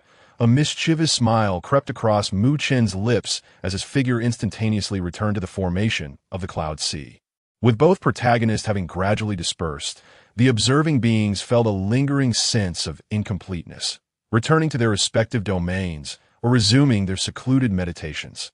This topic would undoubtedly be a source of intrigue in the wilderness for many years. Eventually fading away, the three purities exchanged glances, their expressions turning contemplative. The good news was that this time, in the conflict between Buddhism and Taoism, Mu Chen had significantly elevated Taoism's reputation, greatly stalling the encroachment of Buddhism into the wilderness. The bad news, however, was that the three had already suffered a considerable blow from Mu Chen previously, retreating to ponder their understandings. Now, many years later, they emerged brimming with confidence, only to witness this spectacle. A sense of rare defeat washed over them. Tong Tian rolled his eyes. Where does this kid derive such insights? At this level of understanding of the Tao, Shuden Ti, he have achieved sainthood by now. Yuanshi remarked calmly, each has their own aspirations. Mu Chen naturally has his own thoughts. Perhaps remaining unsainted grants him greater freedom. Laozi interjected, you are envious, Tong Tian. Yuanshi. Laozi smiled. I suddenly feel inspired again. I shall return to the palace for further contemplation. With that, the three purities vanished from sight. Thus began another countless years of research in the Zixiao Palace. Hong Jun furrowed his brow slightly. The Tao I speak of. Has Mu Chen found the path to enlightenment? Or is he hinting at something? One must understand that in the current wilderness, he symbolized the D.A.O. and Yu Chen's words undoubtedly carried profound implications. Hong Jun pondered, once again falling into deep thought, in the yellow springs of the underworld. Vengeful spirits were strewn across the land, their cries deafening. The terrifying aura of malice and gloom permeated the surroundings, creating an atmosphere of dread. But a monk gradually approached this place from the wilderness. Surveying his surroundings, he wore a look of compassion, murmuring, "The elder indeed does not deceive me. This is the Avicii held in the early days of the wilderness. The yellow springs were immensely terrifying. Yes, those who fell were formidable beings from within the wilderness. They harbored countless grievances and resentments, rendering ordinary underworld spirits incapable of suppressing them. Furthermore, the system of the 10 kings of hell had yet to mature, and the vengeful spirits of the Azura clan, empowered by the old ancestor of the Dark River, constantly devoured vengeful souls near the yellow springs. The king of hell, wary of the old ancestor's might, could only turn a blind eye. Thus, the present yellow springs were exceptionally perilous. Xidagarba arrived here, his expression filled with compassion, beginning to walk along the banks of the yellow springs. Countless water-bound, vengeful spirits, upon seeing a living person on the shore, surged forth, shrieking with rage, attempting to drag him into the yellow springs. Xidagarba, hands clasped, remained unmoved by the 8 winds, showing no signs of disturbance. Do not be fooled by Xidagarba's defeat to Muchan. It was merely a matter of experience, gazing outwards, even among the 3 realms. Xidagarba's true combat prowess was formidable. As he walked amidst the unwillingly reincarnated malevolent spirits of the underworld, Xidagarba suddenly closed his eyes, lips moving as he silently chanted the rebirth mantra. Namo Amitba. Oda Taga Daya, Dotai Ta, Amitil Duapabi, Amitil Dodi, Satan Pobi, Amidalai Du Pidgilandi, Amalijuo, Pidgilando, Jayamini, Jagana, Zidagali. As the sacred scriptures manifest in a mortal realm, the Earth's guardian, Dizong, radiates a resplendent array of multicolored Buddha light, his mental prowess formidable. Under the illumination of this divine radiance, countless deranged, malevolent spirits begin to pause, awaken, and attain liberation amidst the incantations. The scriptures echo relentlessly. Days turn into dozens, and the countless vengeful souls and malevolent spirits in the yellow springs begin to emit a gentle white glow. Their sins gradually dissipate, and their forms float toward the cycle of reincarnation. As they depart, sentient beings cast grateful glances at Dizong. Witnessing this effectiveness reveals a faint smile of contentment. He then sits in place. Continuing his recitation, the air is suffused solely with the repetitive chant of the rebirth incantation. The yellow springs begins to tremble. The 9 netherworlds shudder in response. For the first time, the sacred light of great merit pierces through the primordial chaos, illuminating the underworld. You dare to ferry my kin, old bald donkey. You seek death. A terrifying aura permeates the entire realm of shadows. The ancestor of the underworld river surges forth from the blood sea of the netherworld. His countenance fierce. He had been in seclusion, but upon sensing something amiss, he awakens to the shocking reality that the shuriken have been largely purified by the rebirth incantation. This was his opportunity to attain the status of a saint. And though it has failed, it remains his painstaking effort. Dizong gazes toward the underworld river Dadai. The humble monk Dizong aspire to ferry all beings and liberate them from the ocean of suffering. May the benefactor find that this ocean of suffering has no bounds. Yet turning back is the shore. The underworld river erupts in furious laughter, while life resides within the blood sea. Thus, it is my short, as long as I am here. Why must I turn back? With that, an immeasurable force surges toward Dizong. Unfazed, Dizong continues to silently recite the rebirth scriptures, his body subtly enveloped in the protective glow of Buddha light. Boom! Boom! Boom! The blood sea erupts, unleashing towering waves of crimson. Dizong remains indifferent, still uttering the same words. Powerful. The Western teachings possess remarkable resilience. Even if the underworld river is indestructible, it still cannot affect Dizong. You are unable to strike me that I in the ensuing moments. Countless vengeful souls and shuriken receive purification and rebirth through the rebirth incantation. However, even more vengeful souls and malevolent spirits continue to perish in the primordial chaos, gradually entering the underworld. This cycle is endless, without conclusion. A century passes. While ferrying vengeful souls, Dizong endures the assaults of the underworld river. Even the countenance of the bodhisattva reveals signs of perspiration. Finally, one day, he opens his eyes again.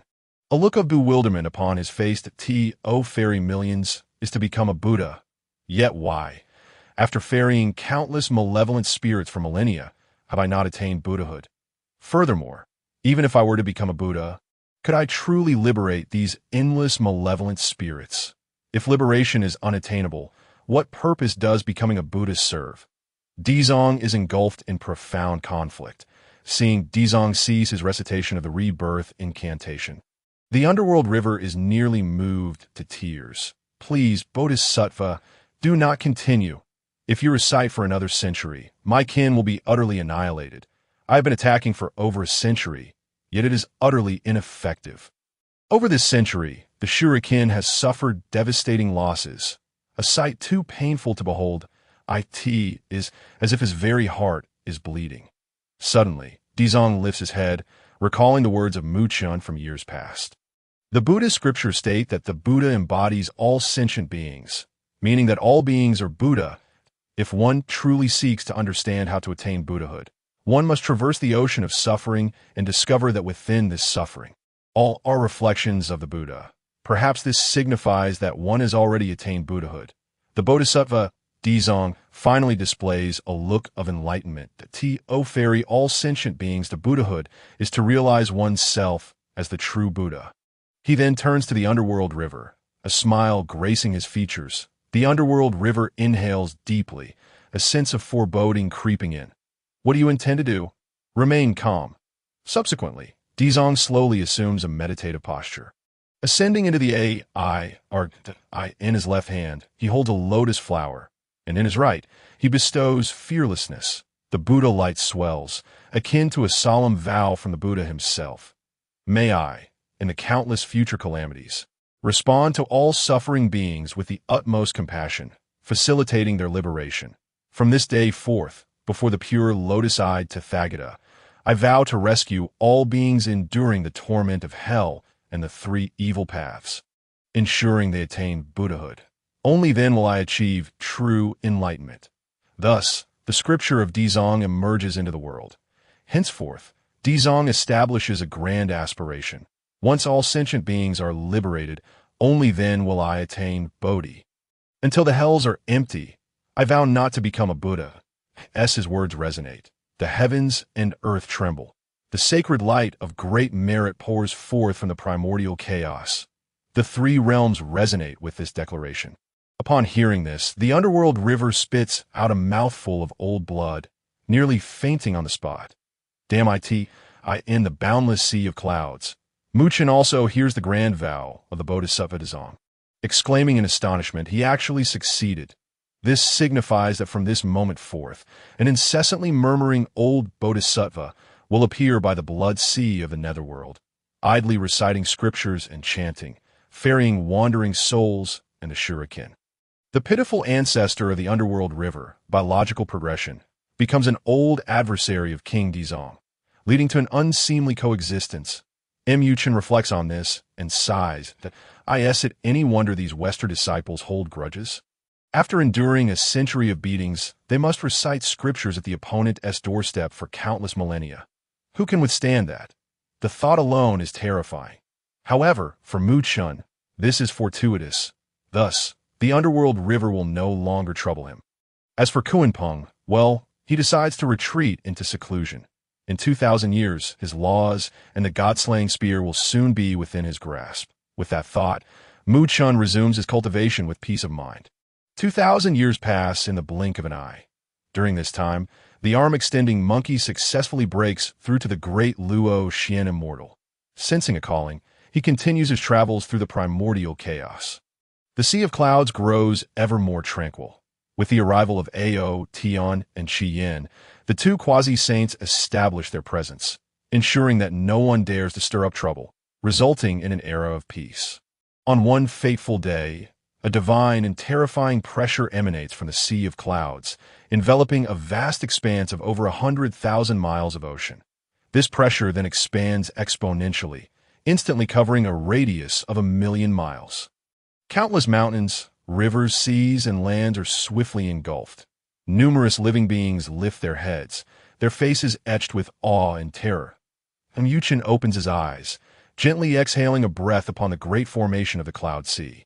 Instantly, the ocean beneath him surges with tumultuous waves. Fierce winds arise, nearly obliterating the majority of the land. With another thought, tranquility returns to the sea. Have I finally broken through to quasi-saint? Mu Chun rises. His long hair, cascading over his shoulders, exuding an aura of grandeur that inspires reverence, a sense of relief graces his eyes. As a figure from the same epoch as Hong Jun, having endured two great calamities to reach quasi-saint status. It is somewhat disheartening. However, Mu Chun is unlike other beings of the primordial chaos. Upon his arrival, he was merely an ethereal spirit and later chose the human race. His talents and background differ vastly from those of others. Even the cultivation method he practices is merely a fragmented remnant of the supreme pure chi method. Yet through sheer determination, he has painstakingly advanced step by step to this point. The difficulty is akin to achieving a top 10 ranking in the national server of a pay-to-win game without spending a dime. The satisfaction derived from this accomplishment is immensely gratifying at that moment. A double blessing arrives. Ding! Congratulations, host! Your 10,000-year fishing endeavor has concluded. Congratulations on acquiring the all-encompassing clay, a treasure that can restore all. Congratulations on completing the task. You may randomly comprehend a law, and the system is currently selecting. Upon hearing this, Mu Chen's eyes brightened that I am about to grow stronger. The law is the most formidable means of attack in the primordial chaos. Mu Chen continuously chanted silently. Heavenly deities, grant me the power of the great Pangu. He was willing to sacrifice a decade of his lifespan for such fortune, if necessary. Even 20 years would suffice. After waiting for a while, Mu Chen experienced for the first time the sensation of time dragging painfully slowly like it last. A sound echoed. Ding! The random selection concluded, and congratulations were bestowed upon the host for acquiring. Ding! Random selection complete. Congratulations to the host for obtaining the 5 elements law. Initially, Mu Chen let out a sigh. What is this? Not the power law. Yet the next moment he was startled. Wait, the 5 elements law seems quite remarkable as well. His eyes sparkled with newfound hope. It is known that within the chaos, there exist 3,000 laws, corresponding to 3,000 paths of divine and demonic powers. The wielders of the top 10 laws are the most formidable beings in the primal realm. Among these, the foremost is undoubtedly Panga's power law, followed by the laws of time, space, chaos, and others. The 5 elements law, too, is among the top 10. The one of the 5 elements was, after all, a renowned figure in the primal times. Well, I suppose it's acceptable, Mu Chen contemplated. Although it may not be as formidable as the power or space laws, acquiring a top 10 law like the 5 elements is certainly not a loss. Moreover, there may be opportunities in the future. With this thought, Mu Chen seated himself in a meditative posture, feeling an extraordinary and profound insight surge into his mind from the cosmos, that he furrowed his brow. This power was overwhelmingly potent. Even from his current quasi-saint realm, he felt a twinge of fear. This was the true strength of the 5 elements law. The cycle of the 5 elements. Metal generates water. Water nurtures wood. Wood fuels fire. Fire transforms into earth, and earth begets metal. The 5 elements also have their conflicts. Metal restrains wood. Wood suppresses earth. Earth absorbs water. Water extinguishes fire, and fire melts metal. The interplay of metal, wood, water, fire, and earth encapsulates the profound mysteries of the universe. As time passed, a surge of magnificent true fire erupted, transforming into a swirling dragon that coiled around Mu Chen. Suddenly, a droplet of the primordial water he had bestowed upon the long-armed monkey soared back from the distance. morphing into a water droplet that merged into Mu Chen's brow. Water and fire intertwined within the five elements. Mu Chen had the deepest understanding of both water and fire. Thus his enhancement in these elements was the most exaggerated, even surpassing the two primordial beings, Zhu Rong and Gong Gong. Without needing to think, he felt as though he was intimately familiar with every surface covered by water in the sea. With a mere thought, true fire erupted, capable of incinerating all, and Yu Chen's consciousness was entirely immersed in the ocean of the five elements. This epiphany lasted for 3,000 years.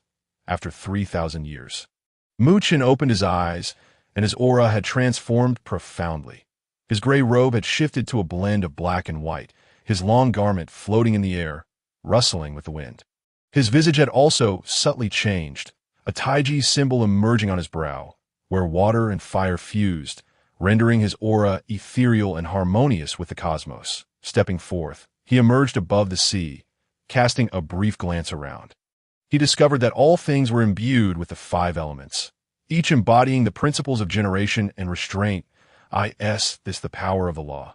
Mu Chen gazed at his palm, gently clenching his fist. Through this time, his perspective and feelings towards the myriad of worldly phenomena had dramatically shifted. Over the span of 3,000 years, he had only grasped a fraction of the five elements law, barely scratching the surface. However, his combat prowess had evidently increased significantly compared to when he was a great Luo Jinxian immortal and just reached the quasi-saint realm. After all, this was one of the top 10 laws in the chaos, encompassing boundless truths of the universe. Yet, as per the system's indication, fully comprehending the entirety of the five elements law's power would require his own effort and time spent in seclusion. With this thought, Mu Chen smiled faintly. At last, he possessed a modicum of self-protection in the early quasi-saint stage. Combined with his rudimentary understanding of the five elements law, could he be considered the foremost individual beneath the saints in the primal realm? A novel sense of eagerness surged within him, prompting a desire to test his newfound abilities against someone at that moment. The long-armed monkey returned, riding upon crimson clouds. Upon closer inspection, he bore significant wounds. "Master, I have returned," the long-armed monkey exclaimed, his face a mask of fury, drenched in blood, his aura considerably weakened. He had intended to say something, but upon seeing Mu Chen's appearance, he paused in astonishment. This moment, Mu Chen's demeanor and essence had undergone a tremendous transformation, appearing increasingly ethereal, as if merging with the cosmos. This evoked a sense of reverence within the long-armed monkey. Could it be that the master was progressing further along the path of the saints? Gaining new insights, Mu Chen cast a glance at the long-armed monkey, slightly furrowing his brow. "Xiao, what happened?" Now, the long-armed monkey had already attained the level of a great Luo Jinxian immortal, and merely his physical form was immensely formidable. Yet, the wounds he bore were indicative of a fierce battle. Among the entirety of the primal realm, he should be acquainted with anyone capable of defeating the long-armed monkey. Hearing his master's inquiry, the long-armed monkey gritted his teeth and replied, "Master, it was that Kunpeng. He ambushed me while I was in seclusion.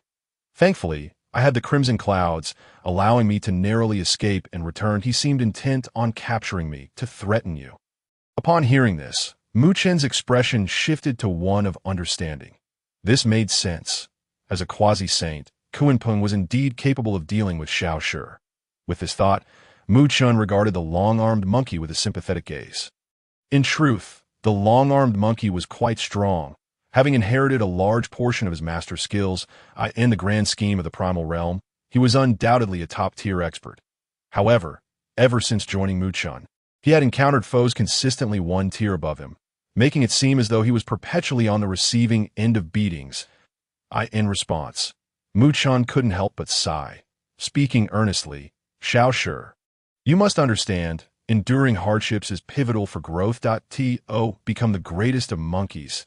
Enduring more trials is actually beneficial for your journey to quasi-saint. Master, understand, please bestow upon me powerful abilities once more. Once I attain quasi-saint status, I will seek vengeance myself." The long-armed monkey proclaimed with unwavering resolve.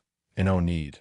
Go now," Mu Chen commanded, The long-armed monkey exhibited a conflicted expression. Now? But master, I cannot defeat that foe. Mu-chan smiled confidently. This time, I shall accompany you till he has harmed my disciple twice. As a master, I must make my presence felt. Upon hearing this, the long-armed monkey believed he had misheard. Master is personally heading out? Since I can remember, it seems you have never left the Cloud Sea. You usually only send your avatar, if I'm not mistaken.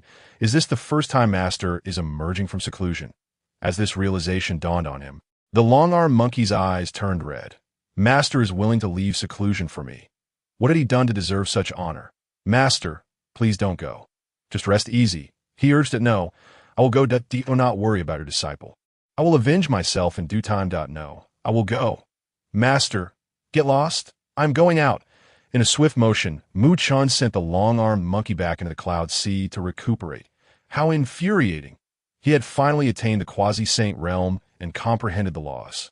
Exhilarated and ready to make his first grand appearance, only to be told he couldn't go out?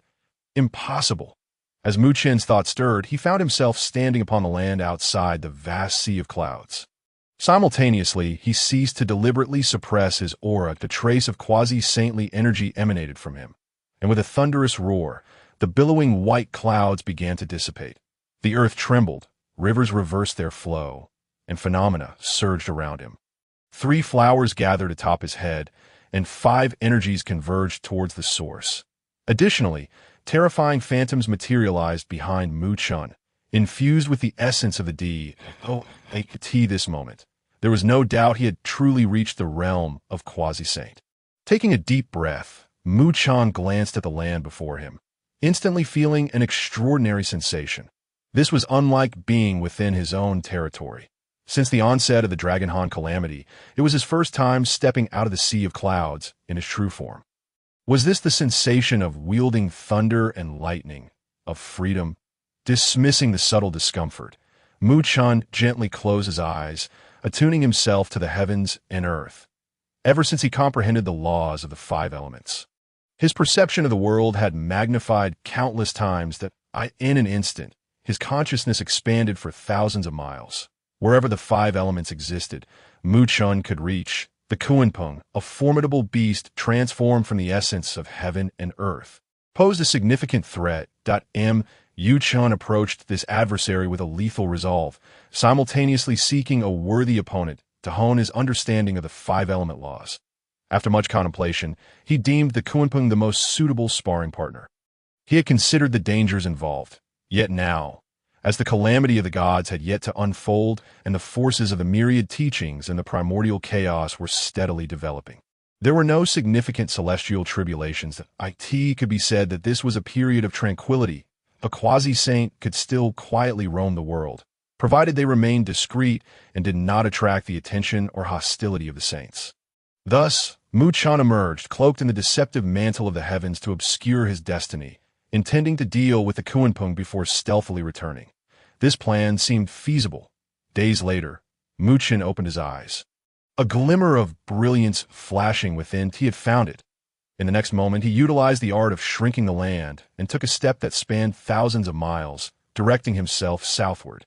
To the far south lay a desolate sea stretching for millions of miles, reputed to connect with the underworld. This time, the Kunpeng had transformed into a pale man with a hawk-like nose, meditating at the deepest depths of the sea.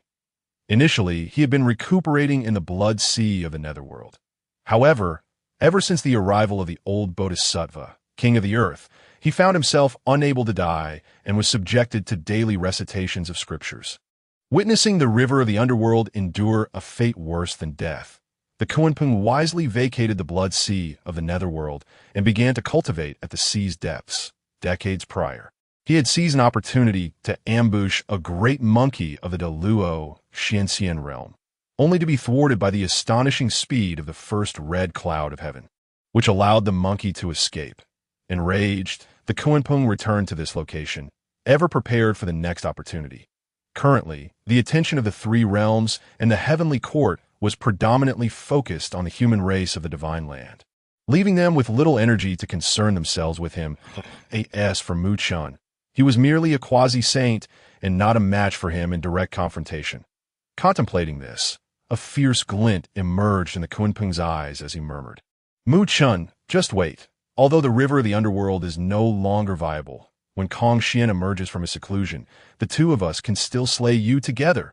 At that moment, a faint, cold laugh echoed across the sea surface. Wait for whom to emerge? The Kunpeng was taken aback that he had set up a quasi-saint level formation around him, making it impossible for even a Luo level being to detect his presence, let alone overhear his mutterings. However, in the next instant, a more terrifying scene unfolded. The surrounding waters began to part on their own, defying his control. With a thunderous crash, he found himself exposed to the heavens and earth. The water on either side had been sliced as if by a blade, appearing remarkably smooth. The Kunpeng then beheld a figure suspended in midair, clad in a robe of black and white, billowing in the wind, with hands clasped behind him and a trace of a Taiyi symbol etched in crimson upon his brow. His elongated form stood gracefully in the air, exuding an aura of immortality. Mu Chun. The Kunpeng's expression twisted in rage, and a surge of violent malevolence erupted from him. His enmity with Mu Chun had been forged since the time of Hong Jun in the Purple Cloud Palace, and now it had escalated to a near-death rivalry. Yet he had not anticipated that the other would dare to confront him alone. "How dare you seek death?" With hands clasped behind him, Mu Chun calmly replied, "To harm my disciple, I have naturally come to take your life." These words, the Kunpeng could not help but burst into laughter. Above the quasi-saint realm, the disparity between each minor level was as vast as the chasm between heaven and earth. He had long since reached the pinnacle of the quasi-saint realm, while the other, despite an unusual aura, was merely at the initial stage of quasi-saint. In comparison, their combat prowess was not even on the same scale. With Mu Chun approaching him, it truly spared him considerable effort. "A mere quasi-saint initial stage ant dares to provoke me. Since you seek death, I shall grant it to you." As his words fell, the Kunpeng soared into the sky. Yet in the next moment, Mu Chun extended his right hand downward and calmly uttered, "Begone." Instantly, the towering waters on either side transformed into monstrous forces, coalescing into countless colossal hands that descended upon him. Bang! Bang! Bang! The Kunpeng had no time to react. His entire form was instantly smashed back into the depths of the sea. Law of power.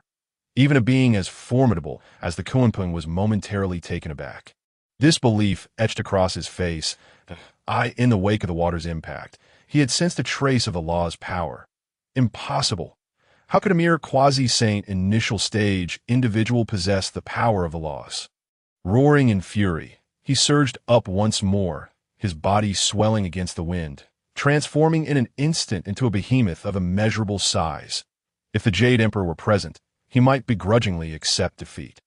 However, he could not endure the fact that Mu Chun had now surpassed him in strength. Even he had only comprehended the law of speed, Mu Chun remained unfazed, with his left hand behind him and his right hand extended. The brilliance in his brow shimmered. "Come." As his words fell, the sea bed erupted, rocks shattered, and a colossal seed slowly unfurled from within. Branches began to extend, rapidly evolving into countless vines, emanating boundless vitality. They surged towards the sky, swiftly ensnaring the Kunpeng's immense form, preventing him from breaking free into the clouds. The Kunpeng felt a sudden halt in his movement. Looking up, he was engulfed in rage. "A mere twig dares to bind my form." "Begone!" he bellowed. An endless flow of magical power surged forth. The densely packed, enormous vines detonated like firecrackers, exploding in a cacophony. Yet a strange phenomenon occurred. The branches that had just shattered seemed as if they were limitless, vanishing only to reconstitute themselves, becoming whole once more. In this standoff, the vines appeared indestructible and could not be obliterated. Furthermore, with each restoration, the vines grew thicker and more robust. In the end, even the mighty Kunpeng found himself ensnared in midair, unable to move.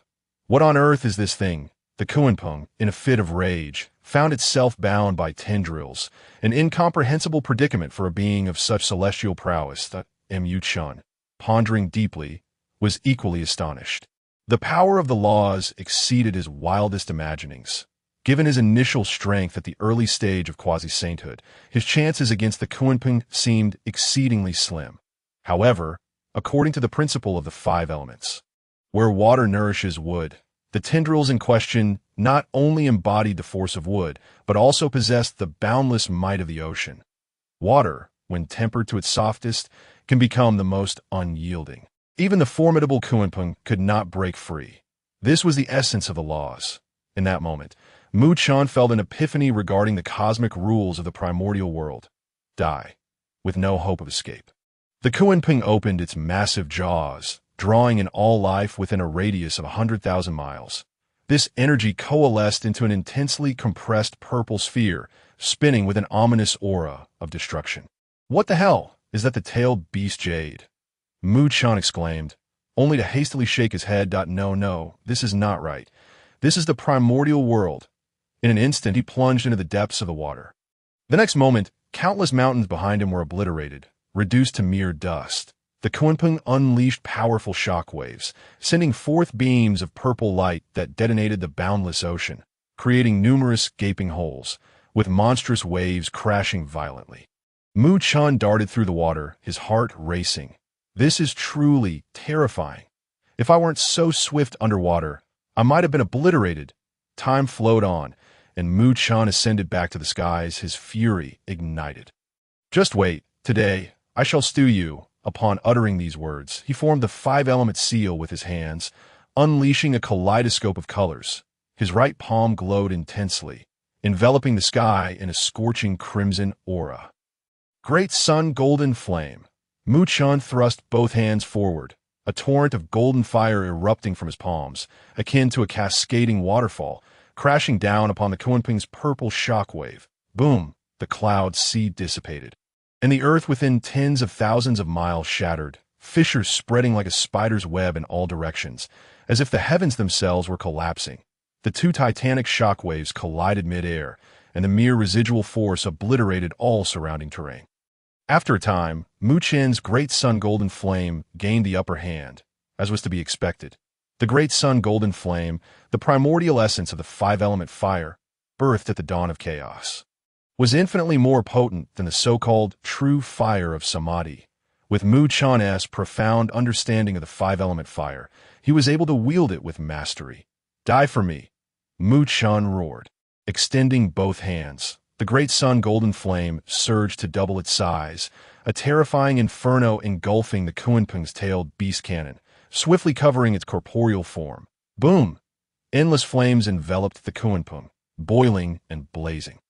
The Kunpeng emitted a furious and mournful cry, the overwhelming heat threatening to dissolve it entirely.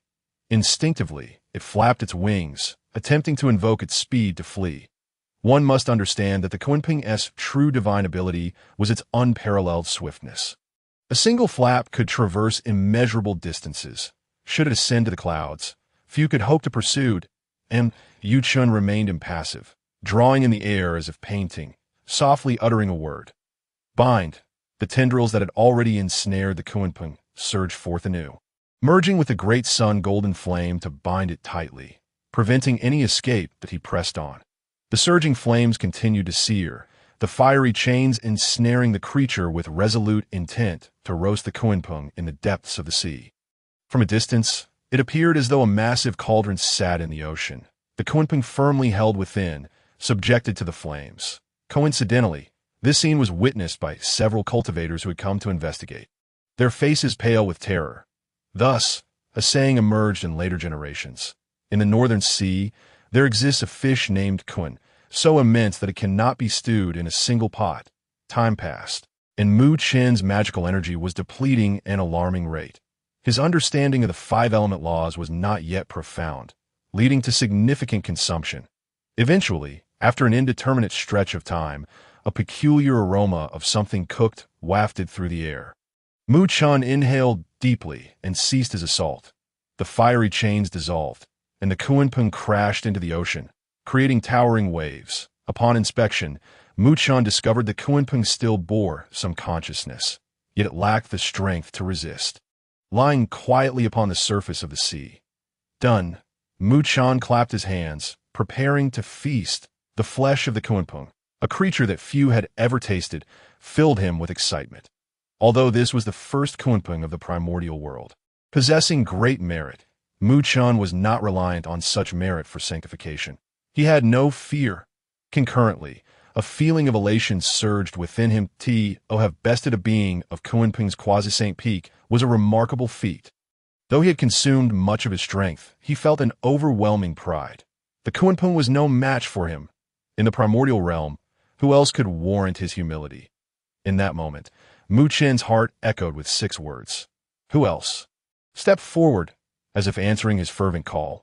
A sacred and ethereal presence descended upon the southern seed, a white-haired elder, exuding an air of indifference and aloofness. Alighted from the heavens, he gazed upon the unconscious Kunpeng, momentarily taken aback, before revealing a hint of astonishment. Little friend Mu Chen, you have comprehended the 5 element laws?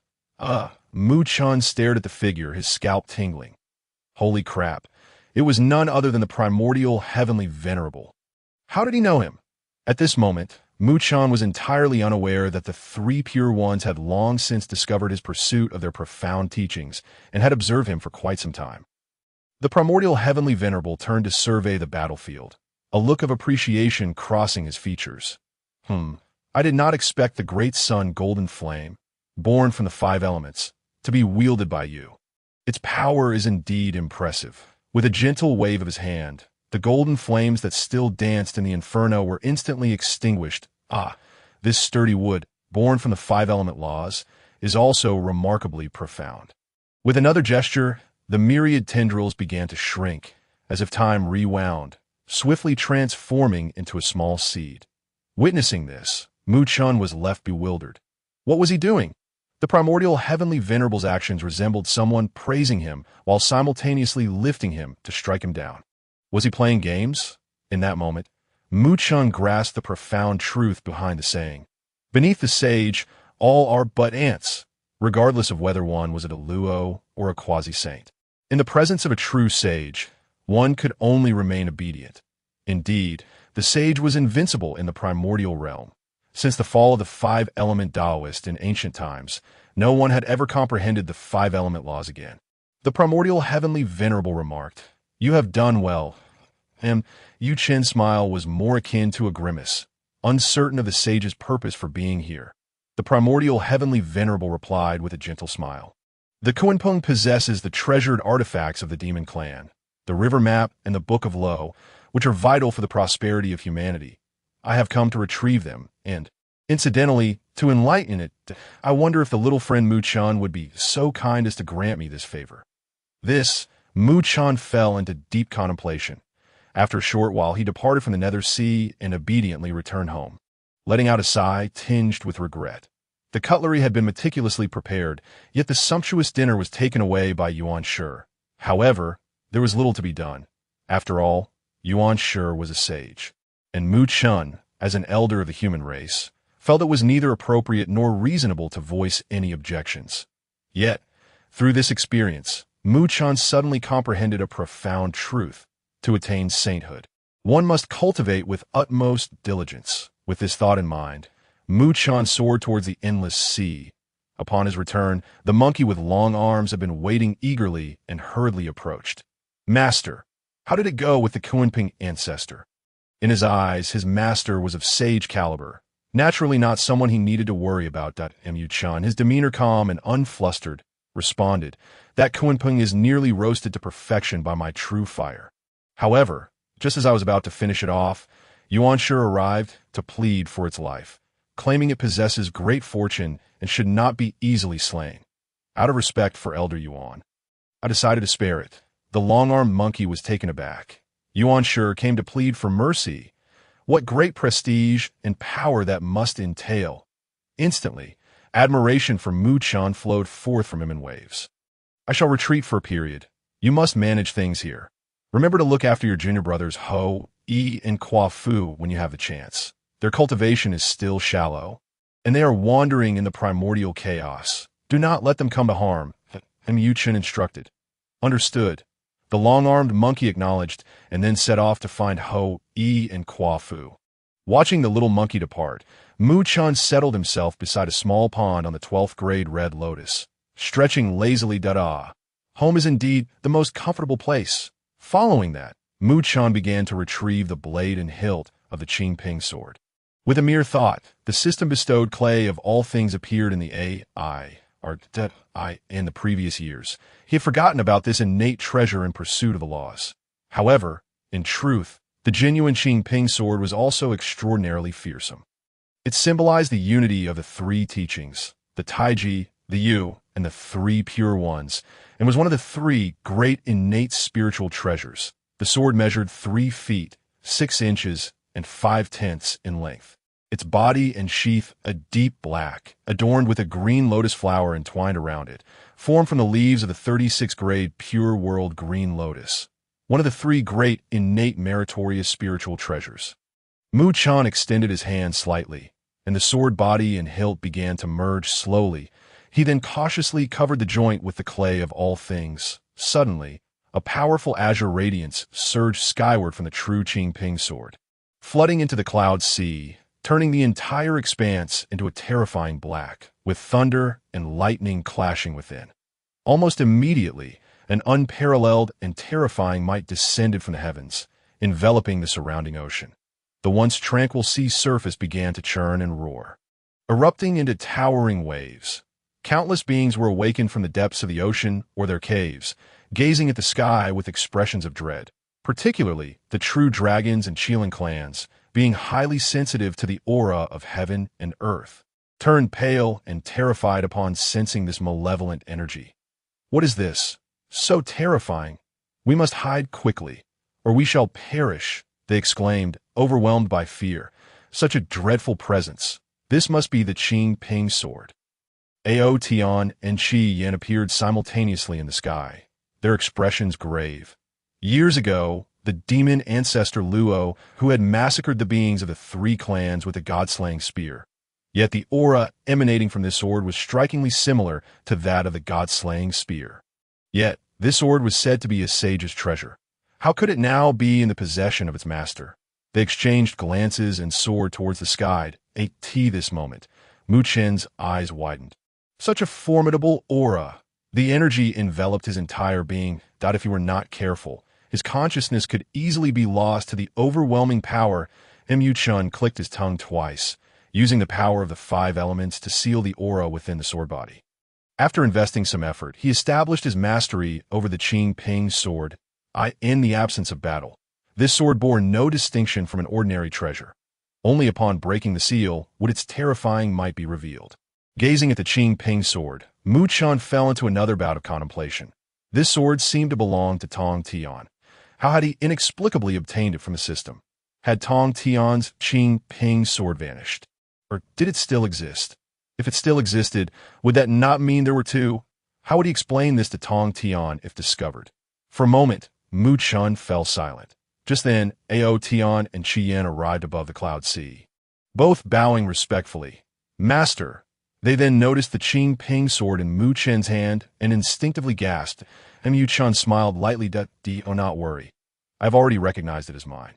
Initially filled with trepidation, Tian and Xian breathed a sigh of relief upon hearing this. Although the Qingping sword exuded a malevolent aura and could easily backfire on its master, the confidence in Mu Chen's words reassured them. They exchanged glances and simultaneously exclaimed, "Congratulations, Master, on subduing an innate meritorious spiritual treasure. The Qingping sword is a sage's weapon. With it in your possession, your power will undoubtedly soar, and it is indeed a cause for celebration." Mu Chen was not overly elated. While it was indeed impressive beneath the sage level, once one reached the sage realm, the sword's might paled in comparison to the laws. Ding! Recognition of the Qingping sword has been detected. Please choose. Option 1. Fish for 2 epochs. Continue to comprehend the power of the 5 elements laws. Upon complete understanding, you may obtain a fragment of the ancient 3,000 laws of Tao, which can be integrated into various laws. Option 2. Showcase quasi-saint strength. Utilize the Qingping sword along with the 5 elements laws to sweep through the primordial chaos, ruling over the vacuum period between the great cataclysm of the witches and demons and the great calamity of the deification. Gaining a significant portion of the heavenly Tao's fortunes. with a chance to replace Hong Jun as the #1 of the heavenly Tao in the future. Mu Chen's eyelids twitched. The rewards from the system this time were quite substantial. It should be noted that in the primordial chaos, one epic equated to 30 fortunes, or 10,800 years. 1 yuan equated to 12 epochs, or 129,600 years. Therefore, 2 epochs represented. Mu Chan raised a finger and pondered for a moment. That seems to be an unfathomable number of years. He stroked his chin, beginning to contemplate. After a brief while, he arrived at a conclusion. Although the second option promised the acquisition of heavenly Tao fortunes and the opportunity to replace Hong Jun, it was clear that Hong Jun could not surpass the heavenly Dao as a transmigrant. Mu Chen's ultimate aspiration was to become an unrestrained existence, perhaps even transcending the heavenly Tao itself. Thus, the second option was immediately dismissed. After becoming a quasi-saint, the most pressing matter would be how to attain sainthood. He did not even possess the complete method for becoming a saint, while the first option would directly provide him with the Tao's teachings on the laws, which was undoubtedly what he needed most at present. I choose option 1. Mu Chun resolved firmly, then closed off the endless sea with a grand formation. He continued his seclusion, following the great cataclysm of the witches and demons. Only a few 100,000 years had passed for Mu Chun, a mere drop in the bucket for the primordial chaos. Particularly, there remains an exceedingly lengthy period until the great calamity of the investiture of the gods. The heavenly court is meticulously orchestrating its strategies among the human race, amplifying its influence. The teachings of the Chan, Jia, and Ren sects are also gradually gathering disciples. Amidst the passage of time, Mu Chen's boundless sea domain is exceptionally tranquil. Having attained the quasi-saint status, his sea domain has expanded to over 100,000 miles. However, due to the presence of true dragons and Xians, this place has become an impenetrable forbidden zone, save for the original inhabitants. Instantly, it appeared vast and spacious. The true dragons and Xians began to disperse across their respective islands, and as they proliferated, an invisible aura enveloped the area, rendering it akin to a celestial paradise from within. While from the outside, it bore no signs of its wonders. During this protracted period of fishing, Mu Chan devoted himself to comprehending the profound mysteries of the 5 elements principles. He eagerly anticipated whether, upon receiving the system's reward for the law fusion method, he would have the opportunity to further grasp other principles in the vast wilderness. Even the mightiest of the 3,000 great Tao divine demons had each only comprehended a single profound mystery. What if by that time he possessed multiple principles? Would he not then emerge as a prodigious talent akin to a dragon soaring beyond realms, cleaving through adversity? With this thought, Mu Chun could not help but chuckle. At that moment, a cautious voice emanated from the clouds. Is Senior Mu Chun present?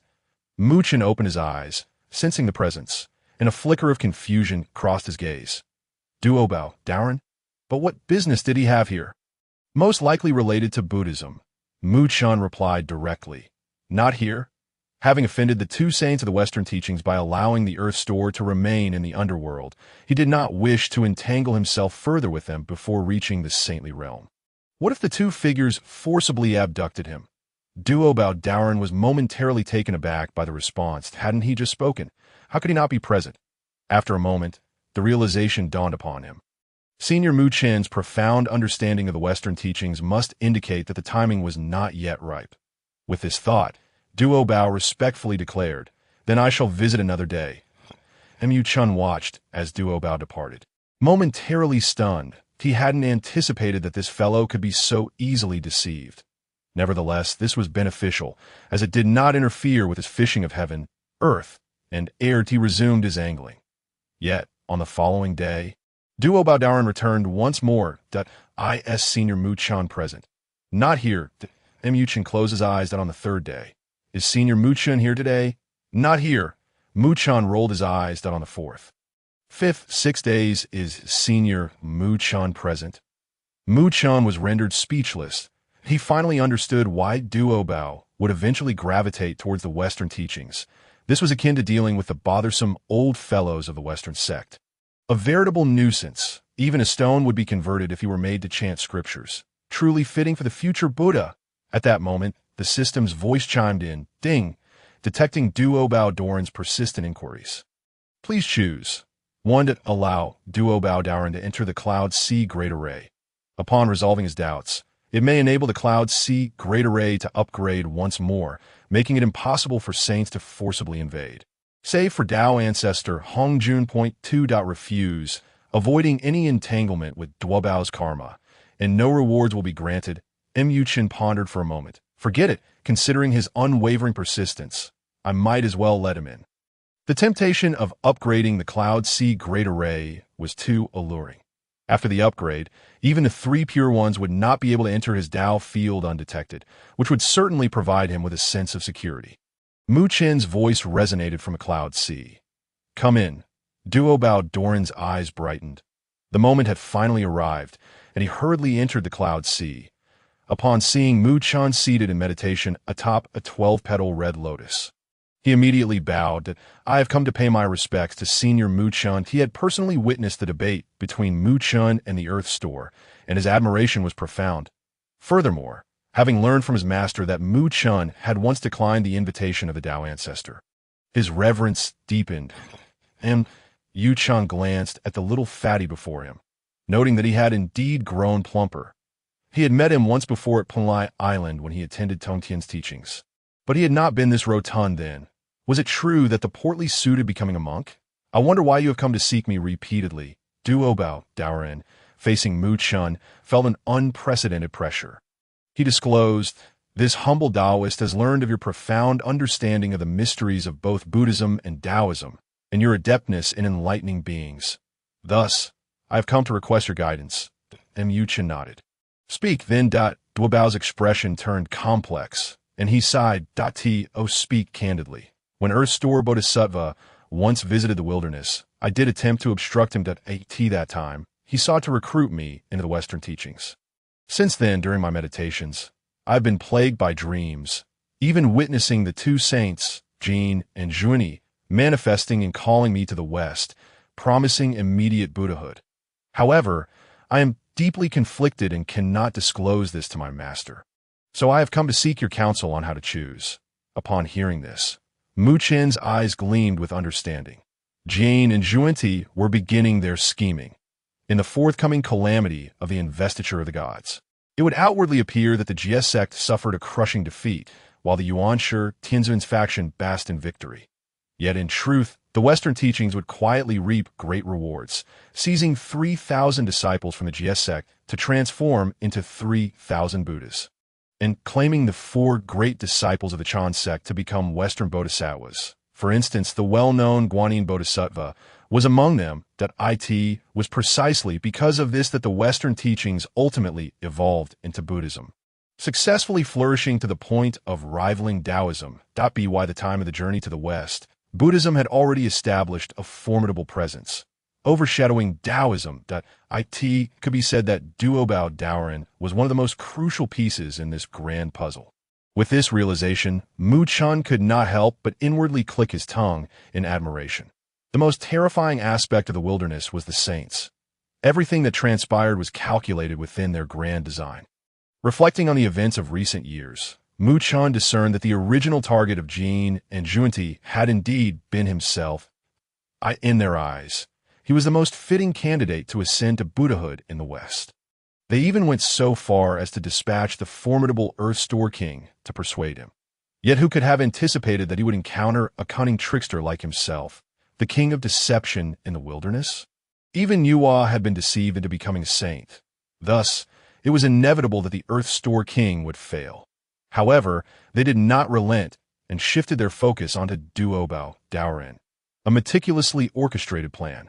Meanwhile, the 3 pure ones, having enjoyed countless eons of comfort, fell behind Jin and Zhuani in this intricate game of strategy.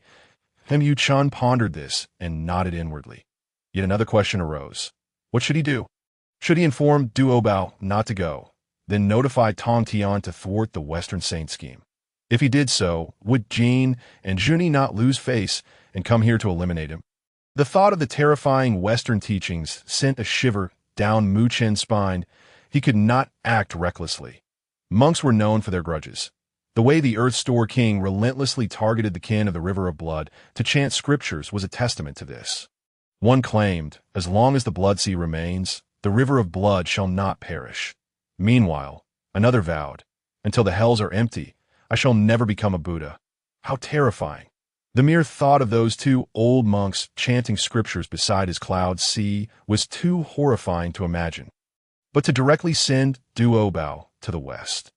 Though one might harbor a certain disfavor towards the Western sect, there exists the notion that disrupting the celestial order and altering the natural course may invoke some form of retribution. After much contemplation, Mu Chen concluded that perhaps the wisest course of action would be to refrain from any involvement.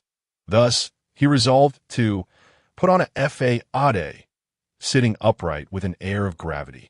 Mu Chen fixed his gaze upon the eyes of Taoist Duo Bao and spoke solemnly. As the saying goes, what one contemplates by day, one dreams of by night. Dare you claim that this matter has not crossed your mind? Taoist Duo Bao was immediately taken aback, his complexion paling significantly. Observing this, Mu Chen thought, goodness, could this little rotund fellow truly be contemplating treachery? Since he was unwilling to divulge his thoughts, Mu Chen decided it best to send him away. Employing a decisive tactic, Mu Chen noticed Duo Bao's expression shift, prompting him to hastily exclaim, I truly do not harbor such thoughts. It is merely that my master harbors a profound disdain for the Western sect. Ever since the Ksitigarbha Bodhisattva spoke of this matter, I have been concerned that it might come to light. As time passed, I found my obsession only growing stronger. Mu Chen replied with an indifferent murmur. Recognizing this as likely a tactic of the Western sect, he then slowly articulated, Are you aware of the concept of the inscrutable will of heaven? Duo Bao nodded, then quickly shook his head. How could I, in the presence of such an esteemed elder as you, dare to claim ignorance of heaven's will? Mu Chen smiled with satisfaction and cleared his throat, stating, as the saying goes, what is destined must come to pass, and what is not cannot be forced. Everything hinges upon fate, and the will of heaven remains immutable. Since this matter is beyond your control, what need is there for your distress? With a slight smirk, Mu Chen added, Moreover, do you truly believe that the celestial sage is a fool? These words may seem reasonable, but in essence, they are mere platitudes. Why not simply enjoy your life without concern? Yet, it appears that these beings of the Primordial Era are quite taken by such rhetoric. For instance, Duo Bao now bears an expression of enlightenment, almost as if he were on the brink of sainthood. Duo Bao pondered, Indeed, my master is one of the most powerful sages in this realm. Could it be that he is entirely unaware of the origins of this matter? If he knows yet remains silent, then my furtive thoughts would undoubtedly reveal my ulterior motives. This realization dawned upon him. Cold sweat broke out upon Duo Bao's brow. Resolving not to dwell further on the issue, he expressed his profound gratitude. Thank you, esteemed Mu Chen, for elucidating my confusion with but a few words. Please accept this small token of appreciation. With that, he deposited a heap of resplendent innate and acquired treasures upon the ground, akin to a small mountain, before departing without a trace of lingering cloud. Mu Chen, witnessing this scene, could only stare in astonishment. After years of fishing, he had never amassed such a bounty in one go. A mere Deluo golden immortal could so casually bestow such treasures.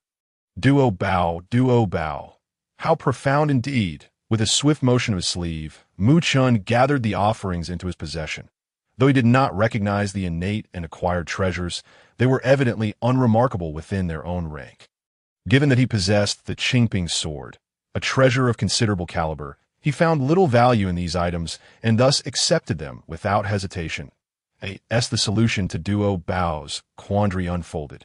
The Cloud Sea array underwent yet another upgrade, rendering it impervious to all saints, save for Hongjun. For a considerable duration, in an instant, the clouds roiled, and an array of fearsome sealing barriers manifested across a million-mile expanse of sea. All beings were momentarily startled, then lazily diverted their gazes towards the Cloud Sea where Mu Chen resided, before returning their focus elsewhere. They were simply accustomed to it, with the Qingping sword and the breakthroughs. The sense of urgency had long since dissipated. Once the sealing barriers surrounding the Cloud Sea array took shape, Mu Chen sensed their formidable power and nodded in approval. With nothing else to occupy his time, he turned his attention to the realm of mortals. He discovered that the era of the three sovereigns had passed, with Yuanshi Tianzun bestowing the river map and Luo book upon Fu Shi, who had become a quasi-saint of the fire cloud cave. Fu Shi then passed these teachings to the present-day Emperor Xin Yuan, thus ushering in a period of great prosperity for humanity. Following the three sovereigns came the era of the five emperors. Observing the plight of humanity during this tumultuous time, Mu Chen could not bear to witness further and withdrew his gaze. Additionally, he noted a peculiar discrepancy. The flow of time in the primordial realm differed from that of the divine continent, moving at a swifter pace. In contrast, time appeared sluggish to the eyes of the primordial cultivators and Mu Chen alike. Moments later, he surmised that this must be a measure instituted by Hong Jun to safeguard humanity. After all, for these powerful beings of the primordial era, closing one's eyes for but a moment could span countless years. What if one moment they were in deep meditation, and the next they awoke to find it was the year 2020? By establishing disparate rates of time, they could meditate for several epochs, while mere centuries or millennia passed in the mortal realm. Let us continue to meditate, Mu Chen murmured, gradually closing his eyes on the following day. Taoist Duo Bao returned in a state of anxious haste. Elder, in my dreams, the figures of Zhuan Ti and Xian declared that I am to lead the Western sect and become their new leader. Mu Chen's expression darkened. The two old monks were truly plotting something grand, even going so far as to divulge it within a dream. You claim it was a dream, yet you still react with such astonishment. Return home and sleep. But do you wish to ascend to the West and become their overlord? A single statement was enough to dismiss Taoist Duo Bao. His utility had diminished, and Mu Chen had no desire to engage in further chatter. He feared that if Tong Tan misunderstood, believing him to have incited Duo Bao's betrayal, he would be unable to clear his name even by leaping into the river of the underworld. On the third day, Duo Bao came rushing back, visibly agitated. Elder, they say the Western sect will transform into Buddhism, and I shall be the next Buddha. Mu Chen smiled. Do you wish to go? Duo Bao shook his head vehemently. I dare not. I dare not. Mu Chen rolled his eyes. Then cease your prattle and depart. Do not disturb my tranquil cultivation. Duo Bao appeared despondent, revealing a hint of concern, but they said no great sect is everlasting. Not even the saints themselves. Suddenly, a jolt ran through Mu Chen's mind. Was the revelation upon them? Wait, how could Zhuan Ti and Xian possibly know the outcome of the Feng Shun calamity? Had they foreseen the future? If that were the case, then Duo Bao must have been aware of this conclusion long before, orchestrating a series of maneuvers during the Feng Shun period and even persuading Tong Tian to confront four saints in single combat. Would that not have dazzled the entirety of the primordial realm, establishing Buddhism's sixth figure? Mu Chen pondered this, yet subsequently dismissed his own thoughts that, if that were true, Duo Bao would be far more formidable than he appeared. Moreover, the Feng Shun calamity was still a distant event. Zhuan Ti and Xian lacked the capability to foresee such a fate. Taoist Duo Bao, perplexed, inquired, Elder, may I see clarification? Is it possible that the Jie sect will undergo a transformation in the future? Duo Bao's thoughts ran deep. Presently, the Jie sect was the most formidable among the three teachings, enjoying the reputation of attracting myriad immortals. As the chief disciple of the Jie sect, he was truly one among many. Logically, he ought to delve into the study of the Tao, inheriting the mantle of Tong Tian. Yet, in his dream, Zhuan Ti and Xian had clearly indicated that nothing was eternal, not even the Jie sect or the saints. The words of a sage are not to be taken lightly. Did this imply that some significant change loomed on the horizon? Could even the Jie sect face obliteration? With this thought, Duo Bao found himself increasingly anxious. Mu Chen, after a moment of contemplation, shook his head. Yes, I've said. All things arise and perish according to their own laws. This is the Tao. Beyond that, I cannot say anything further. You may return. Neither side can provoke the other. It is better to remain silent. After all, it was I who sent Duo Bao to the West, so it is none of my concern. Suddenly, Duo Bao lamented, Senior, why do you clearly know, yet refuse to tell me? Mu Chen sighed, contemplating It is not that I do not wish to share, dear brother. It is simply that I cannot. Otherwise, not only would you face troubles in becoming the leader of Buddhism, but I would also find myself entangled in complications. Hearing this long sigh, Duo Bao misunderstood. Who could possess such unspeakable secrets that even a venerable figure like Mu Chun could not disclose? In the vast expanse of the primordial chaos, apart from the sages, who else could it be? Presently, there are but a few sages, all the mightiest beings in the primordial realm. But would a confrontation among the strongest not lead to a battle of sages? The thought nearly shattered Duo Bao's resolve. Unbeknownst to him, he had inadvertently glimpsed the true future. Yet, the mere possibility of it left him utterly terrified. The distinction between the Western two saints and the orthodox Taoism of the three pure ones had evidently emerged. Was a conflict impending? Reflecting on Mu Chun's initial words, "It is beyond your control. It is better to accept it with equanimity." Duo Bao realized that the senior had already provided him with a method. Grateful for Mu Chun's guidance, he vowed to remember it. With that, he took his leave, shedding the earlier tension for an expression of tranquility and ease. He turned and departed. Mu Chun, however, was left in bewilderment, unsure how Duo Bao had suddenly attained clarity. But it was for the best. He had no desire to be troubled. Thus, Mu Chun ascended upon the clouds and resumed his cultivation. Upon returning to the Bo Palace, Duo Bao became notably quieter, even exhibiting a hint of self-abandonment that he reasoned that if things were as he envisioned, then nothing he did truly mattered. It all hinged on whether his master could endure the tribulation. What difference did it make whether he cultivated or not? Beneath the sages, all are but ants, was not merely a saying. Contemplating this, Duo Bao felt disheartened, growing indifferent towards the very pursuit of cultivation he once cherished. In the days that followed, his demeanor gradually shifted. His once meticulous approach to cultivation and tasks turned languid. Adopting a more carefree and natural attitude, he grew fond of descending to the mortal realm for explorations or simply lounging and admiring the clouds. Gradually, he became enamored with this serene and leisurely existence. Duo Bao began to perceive the suffering of the mortal world. If even the sages could not fully control their destinies, then what use was there for all beings? Striving diligently in their cultivation, they could not escape this celestial prison. If so, was their entire existence merely a series of tribulations? How dull, Duo Bao murmured, shaking his head. In the Western Pure Land, the deities murmured softly. The two saints, Jin and Junti, exchanged a knowing smile. Excellent. Meanwhile, on the cloud sea, Mu Chun remained oblivious to the subtle transformation occurring within Duo Bao. He was entirely focused on his fishing rod. The small pond had rarely yielded anything. Over countless years, he had only managed to catch a few low-tier treasures and elixirs, which paled in comparison to system rewards. However, today was different. As he gently lifted the rod, he found something vaguely familiar, yet unseen for many years. If his guess was correct, this was a bottle of Pepsi. Mu Chun was taken aback. Just gazing at the unmistakable logo and color, he confirmed he was not mistaken. He carefully grasped the bottle, cautiously uncapping it for a sip. A pungent flavor surged into his mind, bringing back that familiar joy.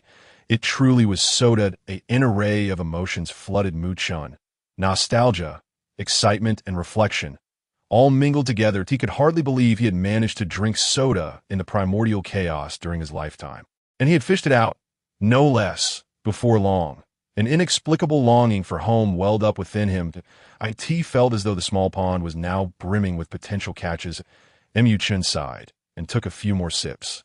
Reluctant to finish the bottle in one go, he set it beside the pond, intending to savor it again later. For who could predict when he might have the opportunity to fish another?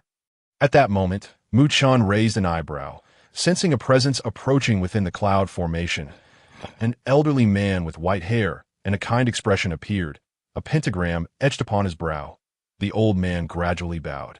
Speaking respectfully, "I am the little deity of the White Emperor Star, here on the orders of the Jade Emperor to convey some directives."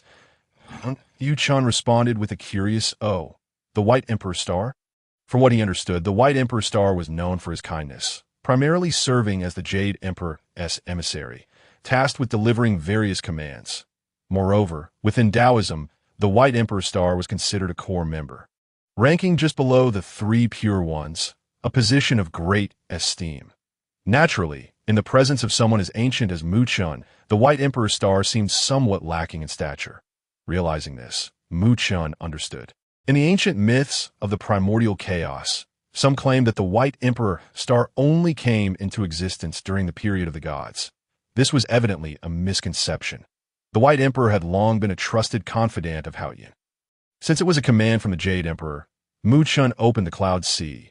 The White Emperor star approached the pond, bowing slightly upon seeing Mu Chun.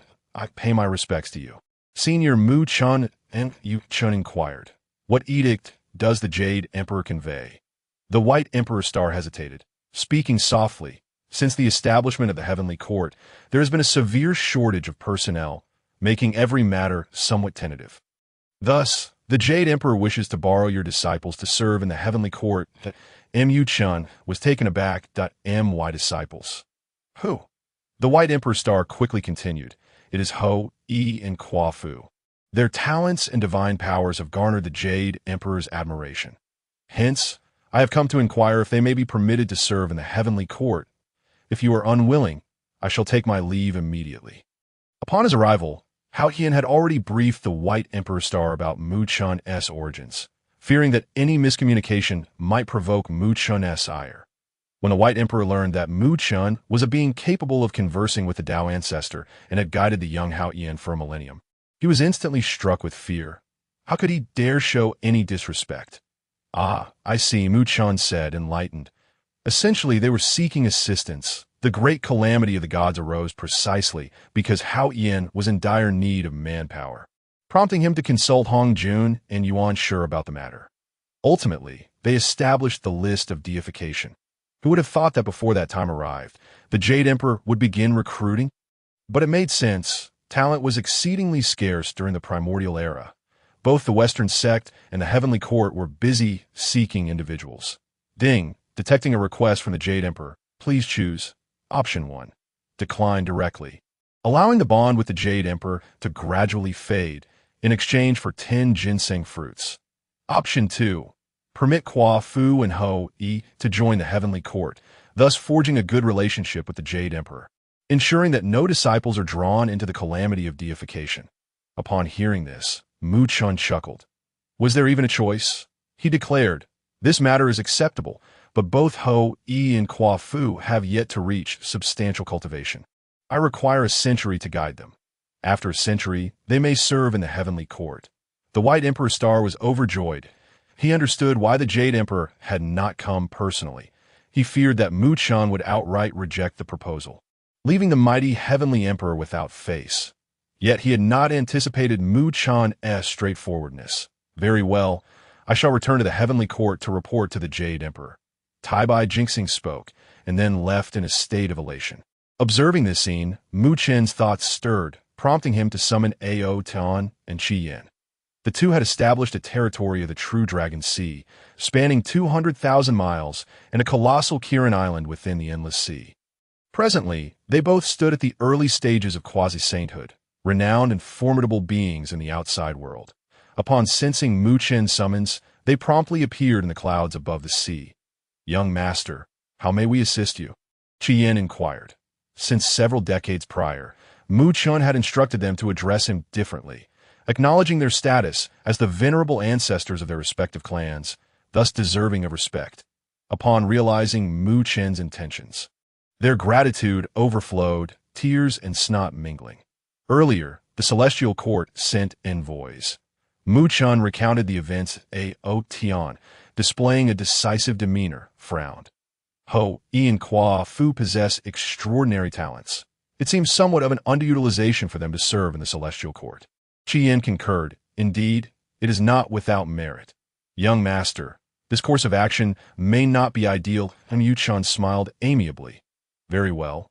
If they shall not go, then you too shall." Their expressions faltered momentarily. Tian stroked his beard, speaking earnestly, that said, "Kwa Fu and Ho Yi are still young. This could serve as a valuable opportunity for training. The Celestial Court is a commendable choice." Xian nodded emphatically. Indeed, there is wisdom in what you say. Mu Chun fixed them with a flat stare, a slight smirk tugging at the corners of his mouth.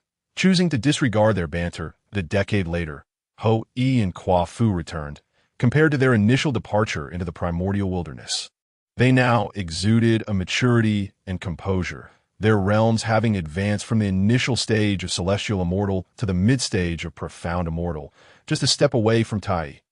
Greetings, Master, they knelt in reverence. Their faces suffused with an indescribable respect. Since their travels through the primordial wilderness, they had gained a deeper understanding of their master's immense power. Yu Chen nodded slightly. Among his disciples, only Ho, Yi, and Kwa Fu were now of the human race, making them particularly favored. From this day forth, you shall cultivate here for a century, after which you will journey to the celestial court to serve, Mu Chen commanded. The two exchanged glances, still unaware of the Jade Emperor's interest in them. Ho Yi, ever perceptive, inquired curiously, Master, what is our purpose in the celestial court? Mu Chun, discerning Ho Yi's thoughts, chuckled, You will simply enjoy good food and drink there, engaging in whatever tasks are light and easy. Do you understand the concept of being a civil servant? Having accompanied Mu Chun for a time in the mortal realm, Ho Yi and Kwa Fu were well acquainted with many of their master's quirky terminologies, including that of civil servants. They exchanged glances and replied, We shall heed Master S' decree. In the ensuing century, Mu Chun imparted to them essential divine abilities, the true God S' thunder control and the art of shrinking the earth to an inch. He also produced 2 postnatal treasures from his sleeve, both gifted by Duo Bao, one a divine bow, the other an axe, perfectly suited for the two of them. After 100 years, their divine abilities began to take shape, and they stood on the threshold of Taiyi. They prepared to set forth for the celestial court. Master, shall we go empty-handed? Kwa Fu asked with curiosity. Mu Chen pondered, feeling it somewhat inappropriate. However, asking him to part with treasures seemed too much to ask.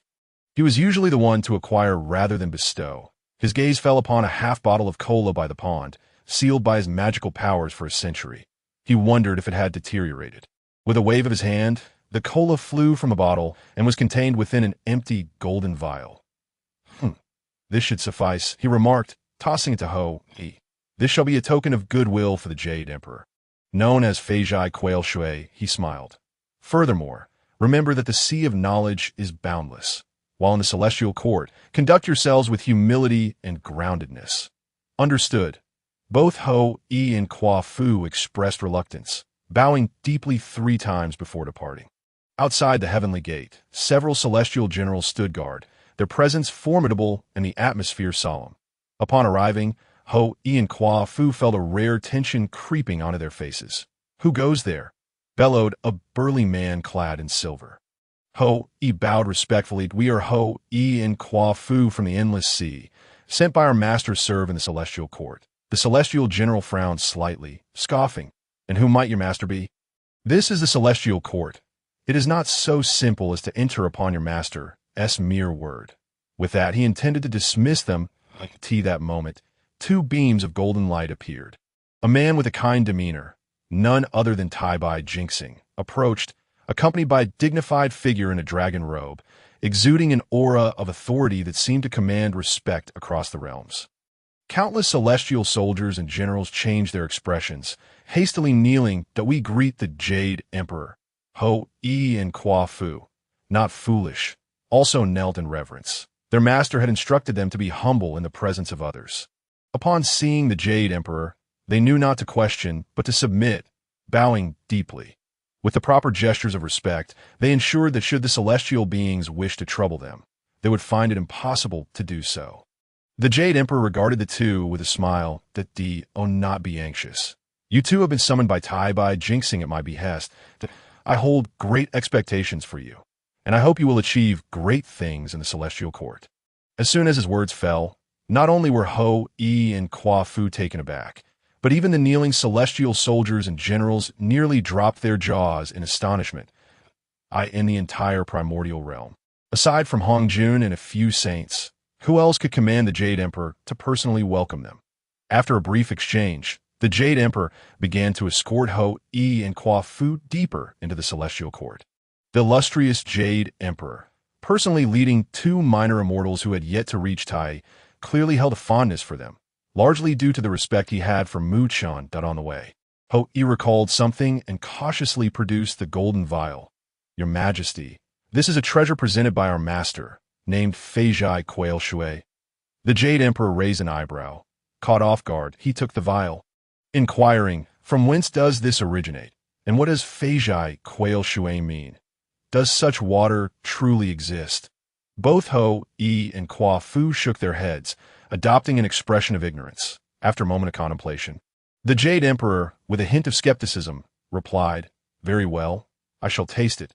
With a flourish, he raised the vial and took a sip. In the next instant, the Jade Emperor's brow furrowed slightly, causing Yi and Qua Fu's hearts to drop. They had witnessed the vial of Taiyi Xuanxian being sealed for a century. None could predict whether it might harbor any issues that it seemed their master had hesitated upon lifting it. What if the Jade Emperor were to suffer ill effects? Would they face immediate repercussions? As their anxiety peaked, suddenly, the Jade Emperor's brow unfurled, his eyes sparkling with delight, a broad smile illuminating his face. "Excellent, excellent. This is truly remarkable. I have never tasted such exquisite water before. No, it is divine nectar." Originally, the Jade Emperor had grown accustomed to savoring the exquisite nectar of the heavenly realm, harboring a deep-seated disdain and condescension for other beverages. Even gifts from Muchan were no exception. However, much to his astonishment, this sentiment was swiftly and utterly vanquished in an instant. The Jade Emperor promptly inquired, "Senior Muchan, your thoughtfulness is truly commendable. I must share this delightful drink with my esteemed ministers. Might I inquire if there is more from your master?" Yi and Qua Fu scratched their heads, bearing expressions of utter ignorance. "Very well. I shall personally send the Star of Tai to inquire on my behalf." The Jade Emperor sighed, a look of regret etched upon his face. Yet his spirits were soon rekindled as he proclaimed with grandeur, "I did not anticipate Senior Muchan's unparalleled generosity. A token of my gratitude. Should you wish to assume any official positions in the heavenly court, feel free to speak your desires. And I shall oblige." At that moment, even Muchan himself was unaware that, with merely half a bottle of cola, Yi and Qua Fu would become the Jade Emperor's two favored individuals. 3 days later, Yi and Qua Fu hastily returned to the endless sea. Observing their demeanor, Muchan inquired curiously, "What troubles you?" With utmost respect, Yi and Qua Fu replied, "Master, that delightful beverage has captured the Jade Emperor's favor. Not only did he personally escort us, but he also granted us the liberty to choose our official roles in the heavenly court that we do not know how long it will be until we serve there. Thus we have come to bid farewell once more." And Yu Chen's expression turned peculiar as he stroked his chin. Contemplating, it seems cola is indeed a coveted commodity, regardless of its location. Were an ordinary person, a single sip would likely be fatal. I wonder if the Jade Emperor will experience any discomfort after consuming a century's worth of cola. However, one would presume that deities do not suffer from digestive issues. Right? By the way, what positions have you both taken in the heavenly court? Muchan's curiosity piqued, aware that the current heavenly court was sparsely populated, with many powerful positions yet to be filled. Should Qua Fu and Yi rise to prominence, it would undoubtedly alleviate many future burdens. Qua Fu scratched his head, a simple smile gracing his face that I told the Jade Emperor that I wished to move mountains. So he appointed me as the mountain-moving deity, tasked with altering the landscape of the primordial world. That Yu Chen's lips curled slightly. Moving mountains. This seems rather unpromising. That is it not akin to a modern-day brick mover? Muchan sighed inwardly, turning to Yi. "And you?" He hesitated momentarily before responding. "I expressed to His Majesty my fondness for moon-gazing, and thus I have been assigned as the guardian of the moon outside the Moon Palace." Muchan, well then, one is a brick mover, and the other a gatekeeper. It appears I can place no reliance on either of you. Muchan gazed at Yi, sighing, after all these years. "Have you not moved on?" Yi's expression shifted, and he merely bowed his head in silence.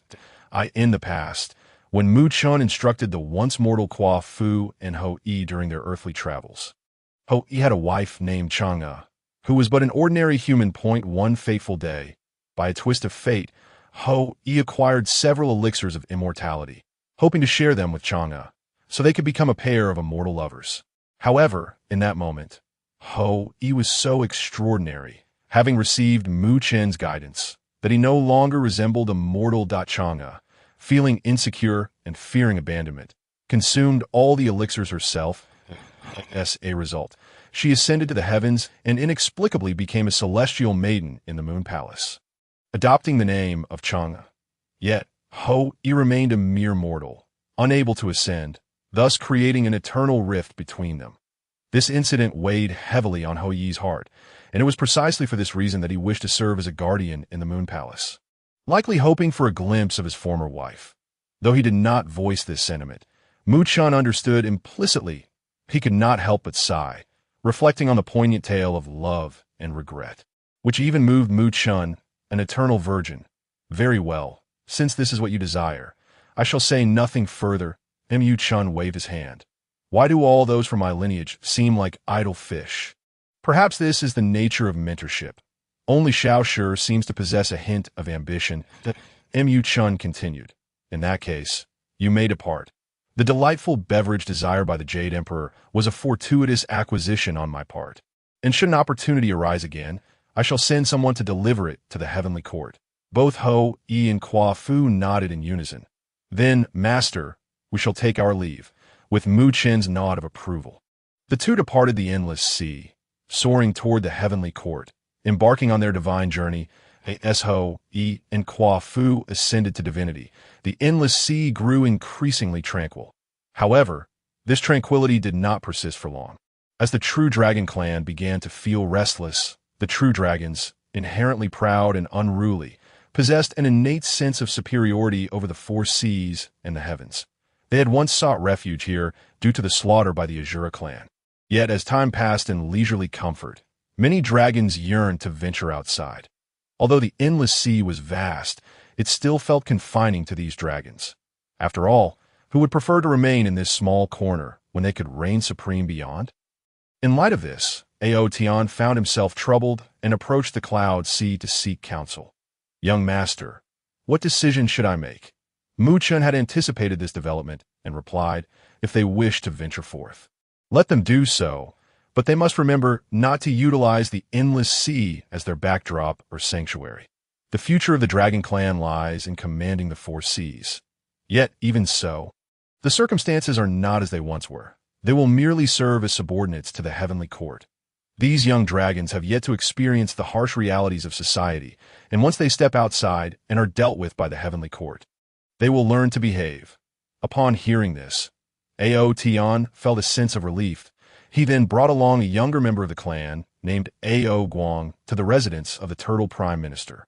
Prime Minister, my Dragon Clan's youth is about to embark on a journey to unify the seas. I wonder if you have any insights or strategies to share. In Tian's view, anyone capable of assisting the young master in managing the endless sea must possess extraordinary abilities. The Turtle Prime Minister, who was currently enjoying drinks with the three demons, took this inquiry seriously. Over the lengthy passage of time, the three demons had consistently aided the Turtle Prime Minister in managing the affairs of the Endless Sea, demonstrating unwavering loyalty.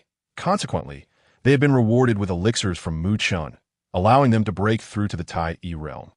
Upon hearing Tian's question, the Turtle Prime Minister did not dare to be dismissive. After careful consideration, he replied, the Dragon Clan is unparalleled, but the most challenging aspect of unifying the seas will be how to effectively manage the four seas. After all, the vastness of the four seas is immense, teeming with countless beings. Therefore, I propose establishing dragon palaces across the four seas, with 4 dragon kings overseeing them, managing numerous shrimp and crab soldiers to maintain peace in the oceans. This way, the dignity of the Dragon Clan can be upheld, ensuring its longevity. The Turtle Prime Minister's words were heartfelt, as he had managed the endless sea for countless millennia and possessed abundant experience. Upon hearing this, Tian's eyes sparkled with realization. Absolutely. What a brilliant idea. He expressed his gratitude repeatedly. After departing from the Turtle Prime Minister's residence, Ao Tian turned to Ao Guang and asked, Ao Guang, do you understand? At that moment, Ao Guang, still a youthful boy with budding dragon horns, replied earnestly, Elder, I understand. Having received an affirmative response, Ao Tian allowed Ao Guang and his dragon kin to depart. As for those remaining in the vast seas, there were merely a handful of aged or juvenile dragons. Unlike the dragon clan, the Xian tribe harbored no such ambitions. They had only recently ventured from the boundless ocean to explore the primordial world. In fact, one of them had even journeyed to the divine land, seemingly by happenstance driving away the demon race, and subsequently becoming a herald of good fortune for humanity, transforming into a totem. The future custom of celebrating the new year with firecrackers to mimic the roar of the Xian would take root from this very incident. All of this was observed by Mu Chen, who found himself somewhat at a loss for words. After all this time, it turned out that the division of the four seas and dragon palaces was merely the idea of his own turtle minister. Of course, for Mu Chen, all of this was merely trivial conversation during moments of boredom. His primary concern lay in his understanding of the 5 elemental laws. He had even temporarily set aside his own cultivation. After all, the end of his fishing was still far off, and time was ample. Under the passage of such time, several hundred years slipped by. Ao Tian and Xian, having been born at the dawn of the Dragonhan calamity, had now reached a venerable age. They were currently in deep seclusion, unlikely to awaken unless there were significant upheavals in the heavens and earth. After all, only a saint could hope to be immortal, and even quasi-saints could not escape the consequences of the great calamity. It was not uncommon for quasi-saints to fall during such tribulations. One day, Mu Chen opened his eyes and reeled in a bottle of cola, unable to suppress a smile. Over the years, he had gradually caught 18 bottles of cola, which he had placed beside the pond.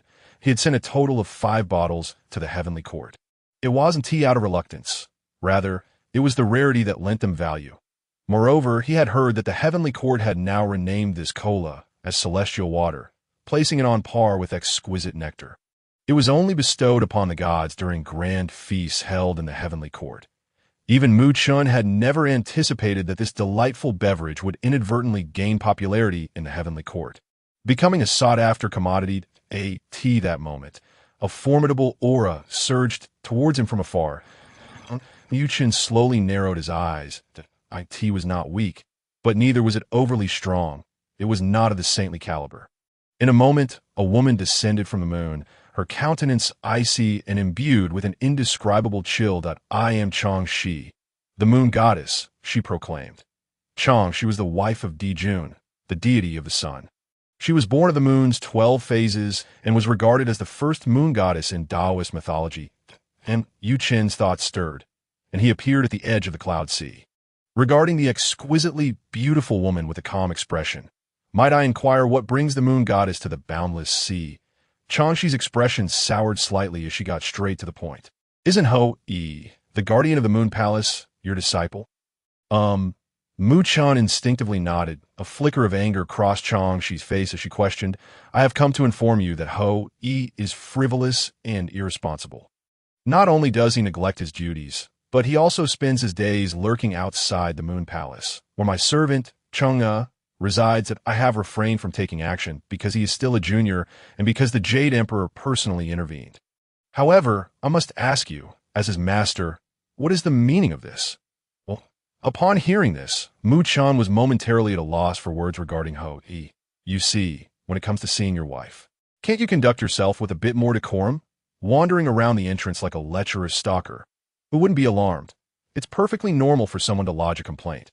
However, Mu Chen was also puzzled. As the moon goddess, why would Changshi come to seek him out over such a trivial matter? It felt akin to a mother confronting the parents of a child who had wronged her daughter. Mu Chen pondered, while Ho-Yi's actions are indeed inappropriate, this matter seems to have little to do with you. Does it? Changshi replied coldly. Chang'e is my daughter. How could this matter not concern me? Mu Chen was taken aback.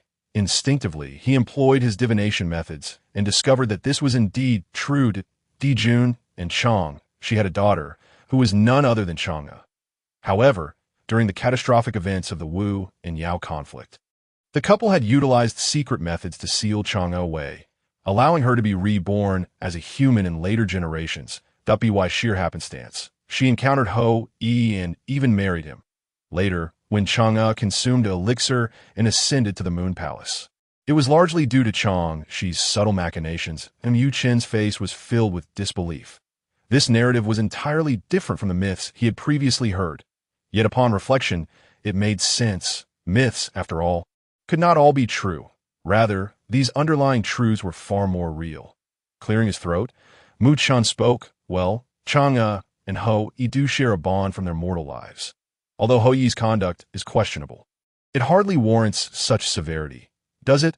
At his words, a hint of disdain crossed Xi's face, a mere remnant of an ancient witch clan, now reduced to a mere gatekeeper in the Taiyi realm, dares to rekindle ties with me and Dijun's daughter. I have come to inform you that Ho Yi must promptly report to the Jade Emperor and distance himself from my daughter, or he shall bear the consequences. She had already investigated Ho Yi's background thoroughly. Now, her expression reflected that of a wealthy mother-in-law looking down upon a poor son in Dashlaw, Dijun's wife, and the moon goddess above the lunar stars. She harbored a deep-seated animosity towards the witch clan, and her standards were exceedingly high. Even her attitude towards Mu Chen bore an innate condescension. However, upon hearing those words, Mu Chen's smile faded. He replied calmly, "It seems you have not stepped outside in many years, have you?" She frowned slightly. And what of it? Since the calamity of the Wu and Yao, she had resided in the Moon Palace, rarely making her presence known in the primordial realm, save for matters concerning her daughter. This time, she had come directly here, angered by Ho Yi's actions towards her daughter, without even bothering to inquire about Mu Chen's background. To her, aside from a few saints and the heavenly court, all other cultivators were inconsequential. Regardless, I merely wish to inform you. Suddenly, Mu Chen's expression shifted dramatically, a chilling aura emanating from him. The M.Y. disciple is not someone you, a mere Luo golden immortal, can refer to as a gatekeeper. The M.Y. deference towards you is only out of respect for my disciple. In terms of experience, cultivation, and strength, what do you possess to act arrogantly before me? Do not think that just because you are the moon goddess, the entirety of the Moon Palace would not fall under my might with a mere flick of my hand. Each word resonated like thunder. And as his voice fell, Mu Chen's entire being surged upwards, enveloped by an incomparably terrifying aura that swept across the sky. This time, Mu Chen exuded an overwhelming dominance. First and foremost, he was not cowardly. When he had emerged from seclusion to aid Xiao Shi in reclaiming her honor, he had dared to slay even the peak quasi-saint Kunpeng. Secondly, Ho Yi and Kwa Fu were disciples he held in high regard. Although they had yet to achieve remarkable success, Mu Chen's nature was fiercely protective, especially when others looked down upon them without cause. This trait had remained unchanged within him. Moreover, and most importantly, she was merely a Luo golden immortal. Although she wielded profound celestial powers, she was ultimately no match for him. In terms of background, the demon clan led by Dijun had long perished. The new heavenly court, with the Jade Emperor respecting she for the sake of appearances, could not possibly provide her with support. Ultimately, she had only the Saint Nuwa to rely upon, but what relation did Nuwa have with him? It was laughable. After all, she had once bestowed him with phoenixes and monkeys. With such a connection, could she truly contend with him? Considering all of this, and with she having the audacity to act arrogantly at his doorstep, Mu Chen concluded that he could no longer tolerate it. The aura of the quasi-saint erupted forth like a volcanic mountain. The entire sky was shrouded in ominous clouds. Xi's pupils suddenly constricted, and though her cold, aloof visage remained proud, it was suffused with shock. A quasi-saint indeed. He was utterly astounded, his mouth agape, rendered speechless. Initially, he believed that Ho Yi was merely a lowly Taiyi realm human cultivator, and that his master was not significantly powerful. Yet, who could have imagined that Mu Chen was actually a quasi-saint? Instinctively, Xi's thoughts stirred, and countless stars manifested to protect her. Simultaneously, she unleashed a divine ability that altered the very heavens and the earth. Beneath her feet, the world transformed. Innumerable celestial bodies swirled around her. Ethereal and chilling in an instant, The two found themselves amidst the vastness of the starry cosmos, observing the colossal stones and planets that spiraled around them. Mu Chen bore an expressionless countenance, a hint of scorn curling at the corners of his lips. With a flick of his finger, a ripple of ethereal essence spread forth. Boom! Those stars, imbued with the essence of countless great paths, erupted in a cataclysmic explosion, disintegrating in an instant. He then stomped fiercely with his right foot, causing the starry expanse beneath to quake violently, revealing countless visible fissures. These cracks, like a spider's web, spread in all directions, transforming the celestial realm into a fragile glass about to shatter. With a crackling sound, the starry sky burst apart, sending innumerable fragments floating in the air in an instant. The two were transported back to the boundless ocean. Under the quasi-saint, even the great Luo golden immortal seemed as insignificant as an ant. The moon goddess Xiangxi almost simultaneously spat out a mouthful of golden blood, her complexion pale and teetering on the brink of collapse, just as Mu Chen prepared to send her flying with a single slap. He recalled that she might be Ho Yi's future mother-in-law, and reluctantly withdrew his hand. This is but a minor reprimand. Should you remain unconvinced, feel free to seek me out, Mu Chen declared. It has been many years since I last struck someone. Oddly enough, I find myself nostalgic. However, what transpired next astonished him. Xiangxi, covering her chest, took the initiative to rise and bowed deeply. Realizing her grave error in offending a senior, she humbly sought forgiveness, hoping he would not dwell on the matter. Mu Chen was initially taken aback, but soon he admired her understanding. Xiangxi, as the wife of Emperor Jun and a survivor of the War of the Witches and Demons, certainly possessed qualities that set her apart from the foolish. She understood the gravity of her situation. Acknowledging her fault and offending a quasi-saint in the primordial world was unequivocally unwise. To take the initiative in admitting her mistake was indeed the wisest course of action. Mu Chen shook his head. If that is the case, let this matter be settled. His imposing aura dissipated in an instant. However, Xiangxi bit her lips slightly, her tone resolute. I still oppose the union between Ho Yi and Chang'e. Even if he is your disciple, I maintain that he is unworthy of my daughter. Upon hearing this, Mu Chen felt a sense of helplessness. What could he do if the mother-in-law disapproved of the son-in-law? He couldn't simply impose his will do to his cultivation level. That would be utterly unbecoming. The plight of parents everywhere. The primordial world is no different. Mu Chen pondered for a moment and, with an uncertain tone, suggested, Ho Yi is sincere. Perhaps you might observe him more closely. As a gesture of goodwill, I happen to have a few bottles of celestial water bestowed by the heavenly court. Would the moon goddess care to sample them? With a gentle wave of his sleeve, a bottle of cola encased in silver materialized before Chang 11. This celestial water. Xiangxi's eyes brightened. Over the years, she had often heard of the heavenly court's renowned celestial water, yet had never had the chance to taste it. In the next moment, she picked up the silver bottle and took a delicate sip. Then, she fell silent, her expression somewhat dazed. Mu Chen cautiously inquired, in light of this bottle of celestial water, might the moon goddess extend me a favor? After an extended pause, she firmly shook her head.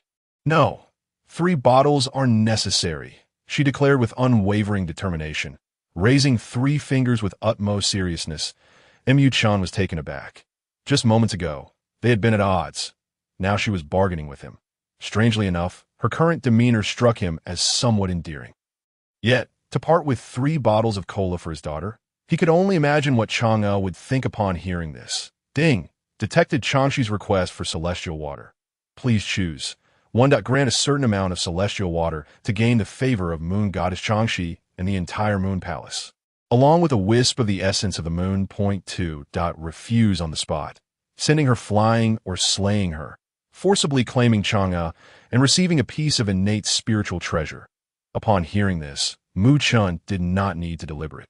No matter how one viewed it, he was not so cruel-hearted. Moreover, for the happiness of his disciple, it was his duty as a master to take action. After some contemplation, Mu Chen smiled slowly. I can certainly provide it. But you must understand that I have only offered 5 bottles of celestial water to the heavenly court over the years. To go demand 3 at once seems rather excessive.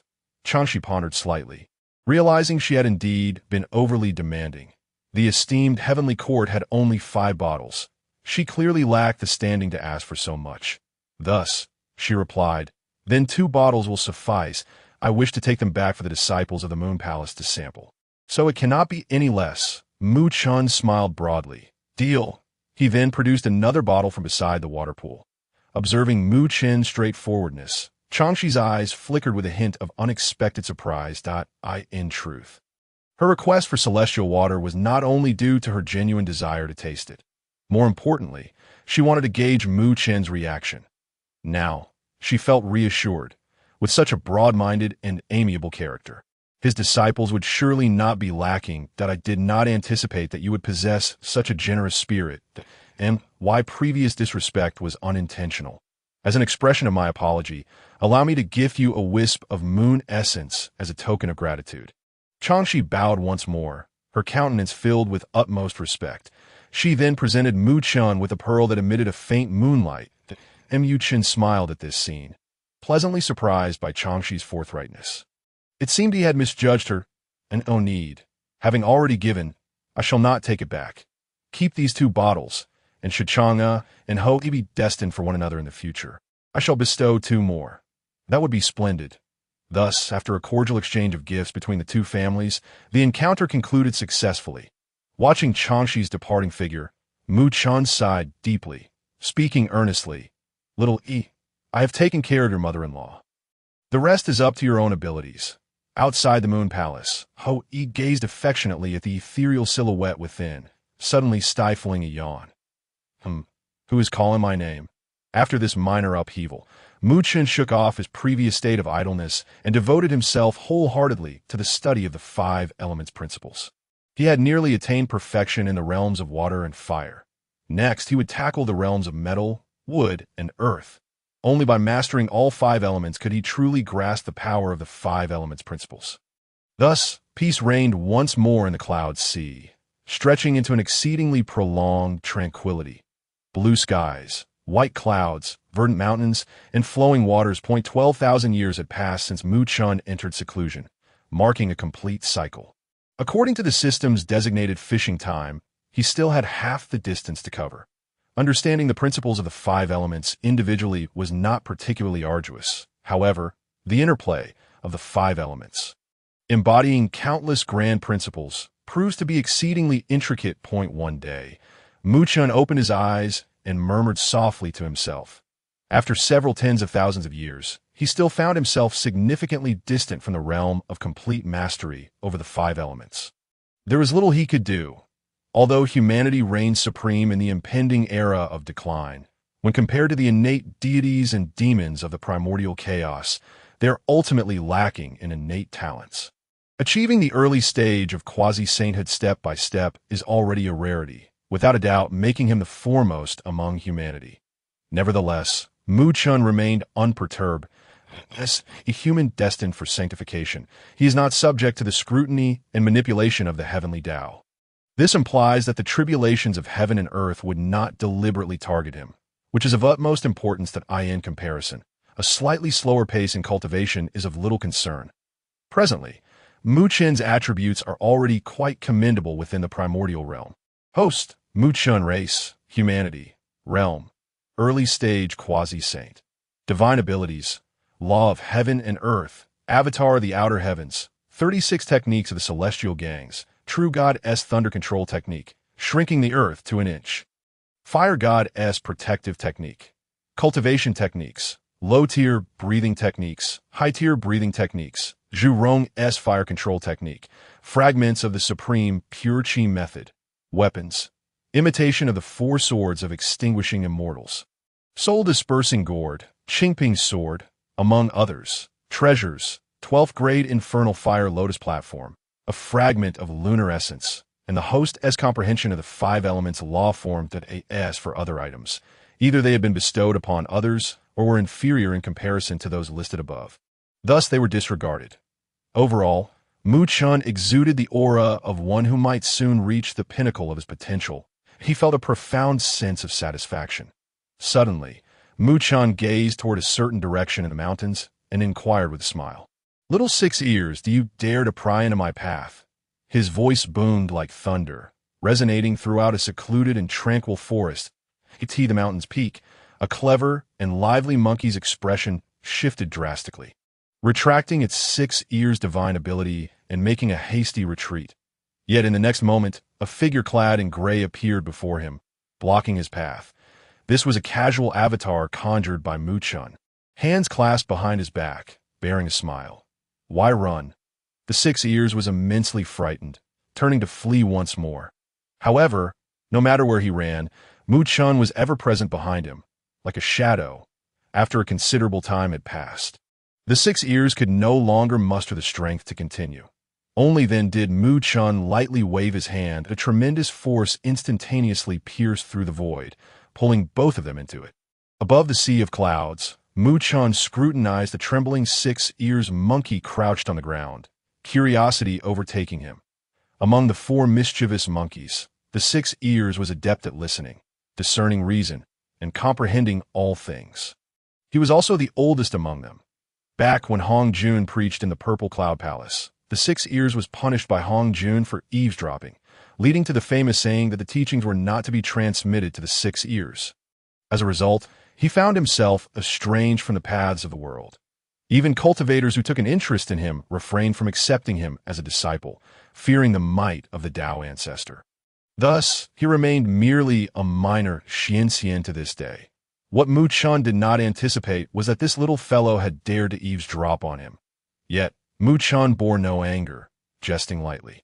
Little 6 ears, you possess quite the audacity. Has the Tao Ancestor not taught you a lesson sufficient for your transgressions? Spare me, esteemed elder. I shall never dare again. The 6 ears immediately knelt, pleading for mercy. Over the endless years, due to Hong Jun's words, he had lived a most miserable existence. Despite his immense talent, he could not gain entry into the realm of cultivation. The existence of Muchan Sea of Clouds was something he had unwittingly discovered. Back when Muchan debated with the King of Earth's door, he happened to be present and was left in awe. However, who would have thought that his first use of the 6 ears' divine ability would lead to his exposure, instilling even greater fear within him? Just as Muchan was about to speak, he heard a beep. Detection of 6 ears visit. Please choose. 1. Subdue 6 ears as a disciple, impart divine abilities, and receive a piece of innate treasure, albeit potentially inciting Hong Jun's dissatisfaction and attention. 2. To casually slay him. With no rewards. 3. Reveal a sliver of heavenly secrets to 6 ears, guiding him on his path, and receive the 6 ears' divine ability. Listening to this, Muchan's gaze momentarily flickered. To slay him? He was not fond of committing acts of violence. Moreover, having reached the quasi-saint level, it would be rather trivial to strike down a mere Xian. As for the innate treasure, it held some allure, yet it paled in comparison to the repercussions of inciting Hong Jun's ire. Thus, only the 3rd option remained, although the 6 ears' divine ability was not particularly potent. It was undeniably practical. After a moment of contemplation, Muchan slowly spoke. Then, why did you eavesdrop? The 6 ears replied honestly, I wish to cultivate and no longer remain a mere Xian. Please spare me.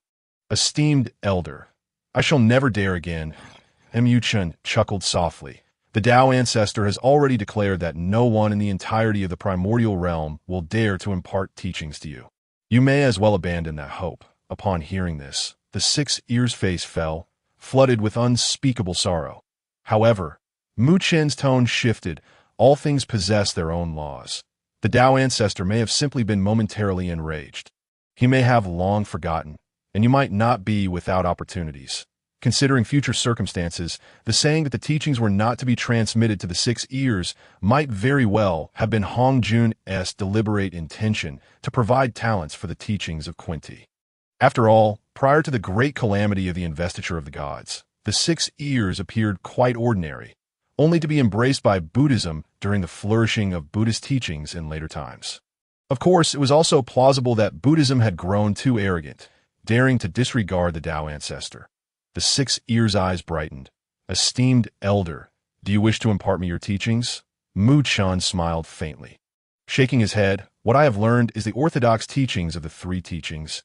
Naturally, I cannot. Yet the world is not limited to Taoist teachings. You may continue to seek your own opportunities. With that, Mu Chen gently waved his sleeve, sending him directly to the land outside the endless sea. He could only offer guidance up to this point. Moreover, while this monkey possessed immense potential, nurturing it would require an inordinate amount of time and resources. One hulking ape had already consumed most of his resources and time. Acquiring another would undoubtedly stir chaos. He simply could not afford it as a traveler from another world. Mu Chen's thoughts on accepting disciples were rather novel. Meanwhile, the Six Ears found himself abruptly deposited outside the forest, landing on the ground with a thud, yet remaining utterly unresponsive. His mind was consumed by Mu Chen's words. What I have learned is the orthodox teachings of the three teachings. Naturally, I cannot. Yet the world is not limited to Taoist teachings. You may continue to seek your own opportunities. The Six Ears scratched his head. The world is not limited to Taoist teachings. Are not all things in the world generated by the Tao? If my opportunities do not lie within the Tao, where then can they be found? The Six Ears remained perplexed for an entire day, watching as the sun rose in the east and set in the west. Suddenly, he recalled how Mu Chen had glanced westward just before departing. Wait, the West, the Western teachings. In an instant, he grasped the significance. Leaping up from the ground, his face alight with excitement and joy. Of course. Esteemed elder must be referring to the Western teachings. Only the Western teachings emphasize self-liberation, pursuing not merely the concept of the Tao. Thank you, esteemed elder, for your guidance. I shall never forget. The Six Ears monkey knelt repeatedly, then rose, enthusiastically rushing toward the west. The primordial realm is vast and sparsely populated, fraught with countless dangers. No one dares to traverse the primordial realm save for those above the Daoyuo level. This journey would take the Six Ears many years. Yu Chen observed the Six Ears moving toward the west from above the sea of clouds. Knowing he had comprehended his intentions, and slowly withdrew his gaze. Beep! Detection of the host guiding the Six Ears monkey. Six Ears divine ability acquired. Yu Chen could only feel a warmth rising in his ears. Countless subtle sounds began to flood into his consciousness from the world around him. It must be said, this divine ability was indeed remarkably convenient and intriguing. In an instant, Mu Chen discovered the hushed whispers of innumerable beings engaged in conversation. Brother Goldfish, why does the master of the boundless sea never emerge from the mountains? You may not be aware, but I have heard from my ancestors that the master of the boundless sea is a powerful practitioner who has existed since before countless epochs. It is said that some have even had the fortune to witness this individual attaining the status of a great Luo golden immortal. What if they have been a great Luo golden immortal for so long? Aren't they now an ancient demon? Indeed, Mu Chen couldn't help but smirk. The divine ability spread into the mountains. Quickly, my golden and silver axe has been stolen by that bear demon on the neighboring mountain. Let us go and retrieve it. It is said that the bear demon possesses formidable powers. We are no match for it. Fear not. The bear demon has a fondness for honey from beehives. You distract it, and I shall take action. All right. Mu Chen chuckled softly, finding the situation rather amusing. With a shift in thought, he arrived at a certain peak. Yesterday, the Ziyu Taoist from Jiuzhuangguan wished to become my Tao partner. Huh. Sister, did you agree? I informed him that there was no one in my residence on the night of the full moon. Wow. And then what happened? What came next? Indeed, there was truly no one. He knocked on the door the entire night. Mu Chen. Huh. A woman. No, wait. A female demon. Mu Chen rolled his eyes and began to extend his divine ability into the heavens. Unbeknownst to him, he arrived at the heavenly court with an air of mischief. The six-eared divine ability, as an innate power of the six-eared macaque, enables one to hear the myriad sounds of the world, making it exceedingly difficult to detect. Now, with Mu Chen possessing quasi-saint cultivation, its potency was further amplified. Effortlessly, he traversed through the southern heavenly gate, unnoticed by several heavenly soldiers. This moment, the nefarious heart of the 8 trigrams within Mu Chen was burning fiercely.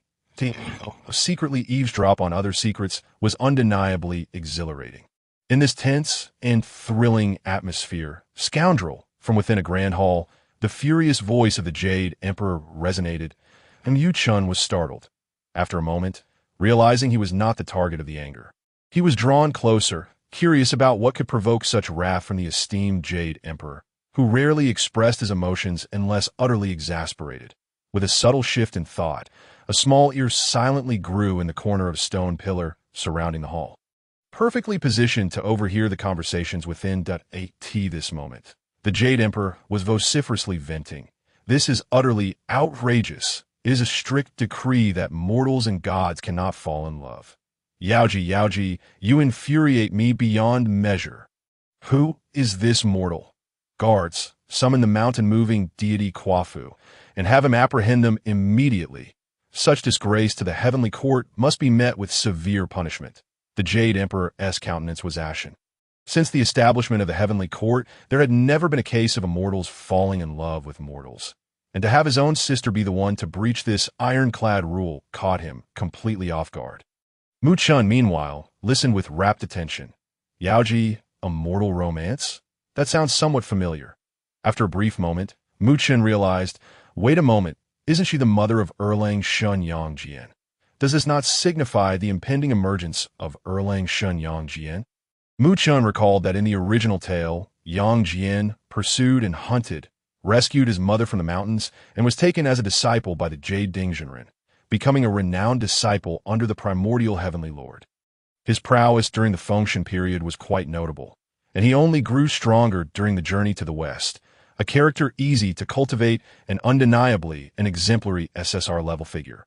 With this thought, Mu Chun began to entertain some schemes of his own. Ding! Detected that the host has inadvertently touched upon the plot of Yangjian. Please choose. One to secretly protect Yaoji while the Jade Emperor pursues her, increasing Yangjian's favorability and making it easier to take him as a disciple. Point 2, remain indifferent and leave. Point 3, to bring Yangjian and Yaoji back to the heavenly court, gaining favor with the Jade Emperor and securing 5,000 heavenly soldiers to guard the boundless sea. After some contemplation, Mu Chun decided on the third option. Such a promising card as Yangjian must be collected. After all, the Jade Dingzhenren's acceptance of disciples was not previously arranged by the primordial heavenly lord. Thus, there was no fear of offending a saint. With this resolve, Mu Chun slowly retracted his six-eared divine ability. Subsequently, a significant event unfolded in the heavenly court. The Jade Emperor's sister, Yaoji, had descended to the mortal realm, falling in love with a mortal and even injuring the heavenly soldiers sent to capture them. Quafu could have apprehended them, but, upon receiving a transmission from his master, feigned weakness in battle and retreated back to the heavenly court. In these times, an immortal falling in love with a mortal would undoubtedly make headlines in today's news. Not to mention, in the following year, Yaoji bore 3 sons with a mortal named Yang Tianyu, the eldest Yang Jiao, the second Yang Jian, born with a divine eye that limits his powers, and the youngest Yang Chan. Upon learning this news, the Jade Emperor's fury intensified. He dispatched countless celestial beings to pursue and capture them without regard for life. During their flight, Yang Jiao met a tragic end, and Yaoji was captured, imprisoned beneath Peach Mountain for countless millennia. Only Yang Jian and Yang Chan were left to wander the world, continuing their escape. Throughout this time, Mu Chun kept a watchful eye on the Shenzhou continent.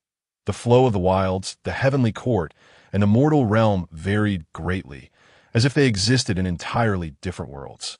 After a long while, Mu Chun finally awaited this conclusion, but he stood up, dusted himself off, and thought, "It is time for me to take action.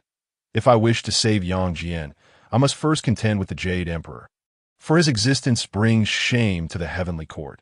However, fortunately, I once had a connection with the Jade Emperor, and given the favor of the Kola water, it should not pose too great a problem." With a flicker of thought, he dispatched a doppelganger possessing the cultivation of a great Luo golden immortal, departing from the sea of clouds in the Shenzhou continent, by a brook in a forest. A pair of weary young siblings hid behind the trees. Despite their faces being smeared with dirt and fatigue, their features remained strikingly perfect. Yang Jian and Yang Chan this moment. Their fortune was not particularly favorable. Not only were they being pursued by heavenly generals, but they had also inadvertently wandered into a demon forest, beset by a pack of demonic beasts. had it not been for Yang Jian activating his third eye in a moment of crisis. The siblings might have already perished within the maws of the demons. "Brother, are we going to die?" Yang Chan asked weakly. "No, I will protect you. We will rescue our mother." The second son of Erlang Shun, though ragged, spoke with unwavering resolve. Just then, a beam of golden light descended from the heavens, landing directly before the two. Startled, Yang Jian and Yang Chan initially feared it was the heavenly pursuers to their surprise. A young man clad in gray emerged from within, devoid of any imposing aura, exuding an air as gentle as a spring breeze. "Who are you?" Yang Jian asked cautiously, and Yu Chen wasted no time in revealing himself, stating with authority, "I am Mu Chun, the master of the boundless sea."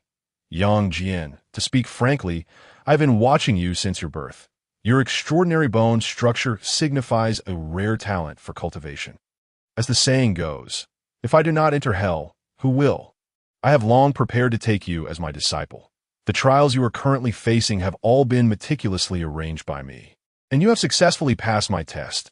Henceforth, the task of upholding justice in the wilds and maintaining world peace shall be entrusted to you."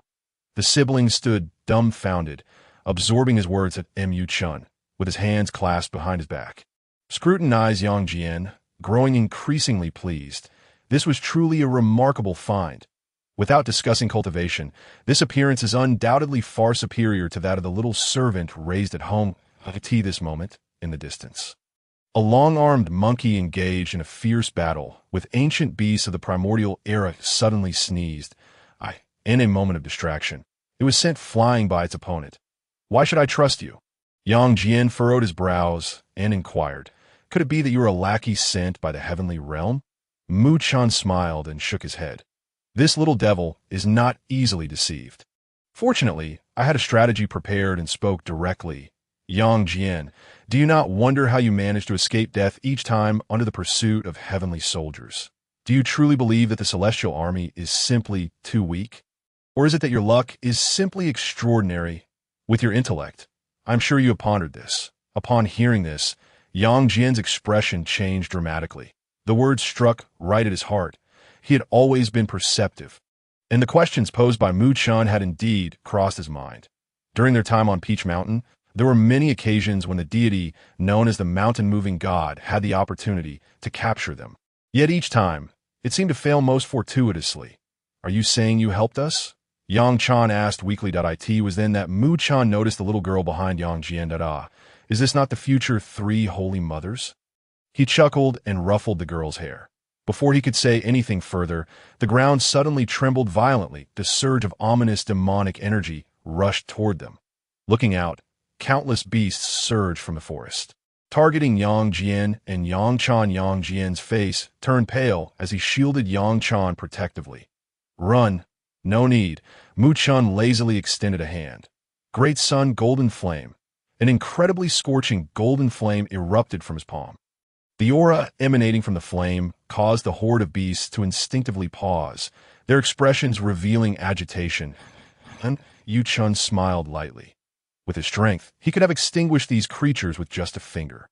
However, being outside, it was also time to put on a show in front of Yang Jian. Otherwise, these siblings would remain unaware of their own capabilities. Thus, he flicked his fingers, and a spark flew from his palm toward the beast horde. According to Mu Chen's initial plan, the spark would reach the center of the horde and then explode with a tremendous force. Under the cataclysmic chaos, all would witness a colossal mushroom cloud rising into the sky, allowing him to depart without a backward glance, accompanied by the awestruck Yang Jian siblings, shrouded in glory and anonymity. Truly, just imagining it was magnificent. However, an awkward situation arose. The palm-sized golden flame, upon leaving Mu Chen's hand, instantly shrank to the size of a flickering flame, struggling to float forward in a most pitiful manner. All the beasts were left in a stupor, seemingly having never encountered such a feeble flame. More alarmingly, halfway through its flight, the flame suddenly plummeted to the ground as if it had lost all strength. With a crackling sound, it ignited a small spark, akin to a golden fart, before vanishing into the ether. Witnessing this scene, the atmosphere fell into an eerie silence. Yang Jian, Yang Chan. Countless beasts. Feeling the accusatory and bewildered gazes directed at him from behind, Mu Chan could only manage a sheepish grin. This is quite the predicament. The laws of the 5 elements are too formidable that I never expected even the avatar of a Luo golden immortal would find it somewhat challenging to wield. For a moment, Mu Chan was left speechless. A furious monkey demon shouted, "Damn it! Charge! Follow the orders of Lord Jiao Wang, and capture Yang Jian and Yang Chan alive. As for this human who seeks to amuse, just eliminate him."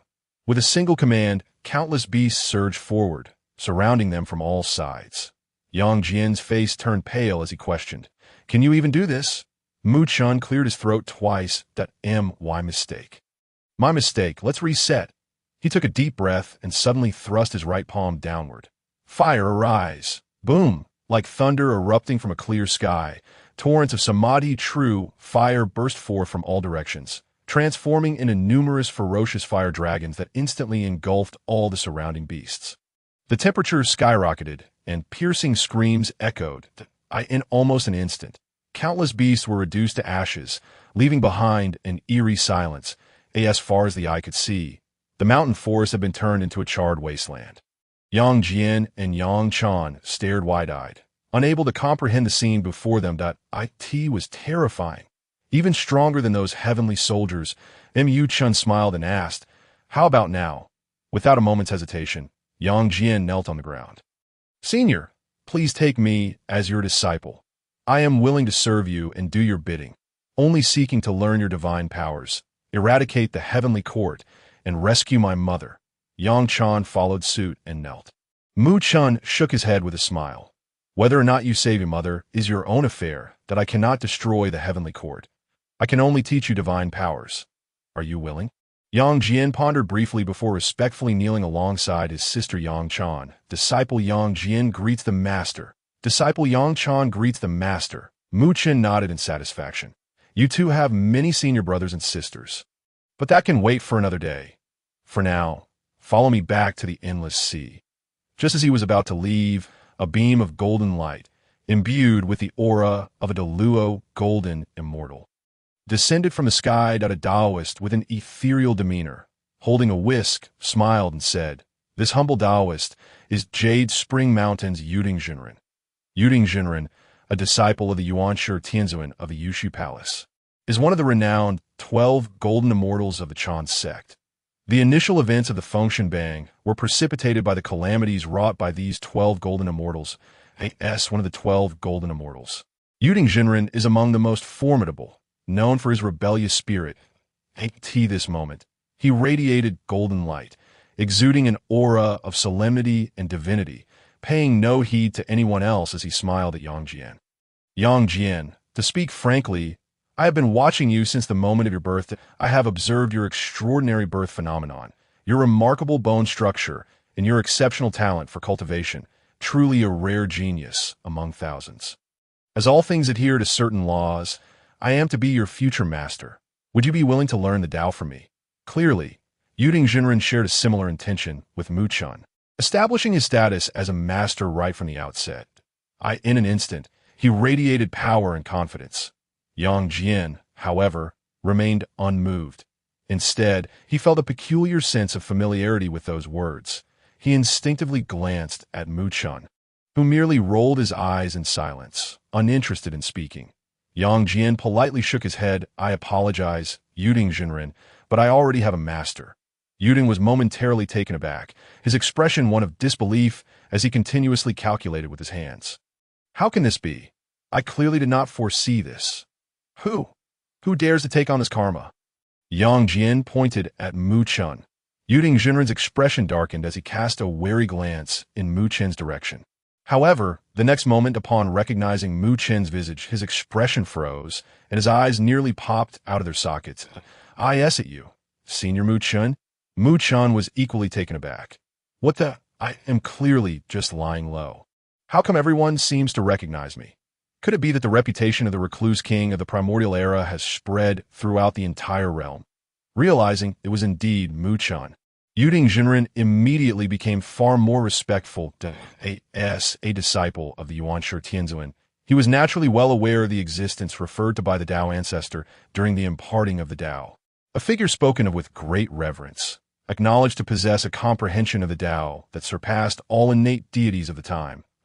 It is easy to imagine just how powerful he must be. Many years ago, the renowned conflict between Buddhism and Taoism took place in the primordial wilderness, but he had once observed this spectacle from a distance out of curiosity, which enabled him to remember Mu Chen's visage with remarkable clarity. Suddenly, the expression of Yu Ding Zhanren turned profoundly melancholic and aggrieved. He had been attentive to his disciple, Yang Jian, since childhood. Over the years, he had come to appreciate Yang Jian's disposition, which aligned perfectly with his own preferences, thus resolving to take him as his disciple. However, to his dismay, he found that someone had already claimed that right, none other than the esteemed Mu Chen. Beep, the system announced, detecting the host competition with Yu Ding Zhanren for a disciple, prompting the host to make a choice. 1. Employ sheer force to drive him away, incurring animosity with the 12 golden immortals of the Chan sect. 2. Deceive him, persuading Yu Ding Zhanren to willingly relinquish his desire to take on a disciple, thereby acquiring the method of the Zhou Tian starry array. 3. Surrender Yang Jian to Yu Ding Zhanren as a disciple, gaining the favor of the 12 golden immortals of the Chan sect. Upon hearing this, Mu Chen deliberated little, and he was resolute in not letting go to AS for resorting to force that did not quite align with his character.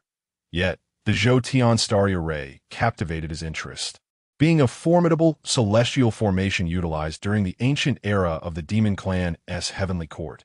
Therefore, succinctly put, he recognized that he had no choice but to unleash his grand strategy. With this thought, Mu Chen sighed in solitude, reminiscing about how he had previously deceived saints, at the very least those of the Xitigarbal level. Now, however, he found himself attempting to hoodwink a mere Yu Ding Zhanren.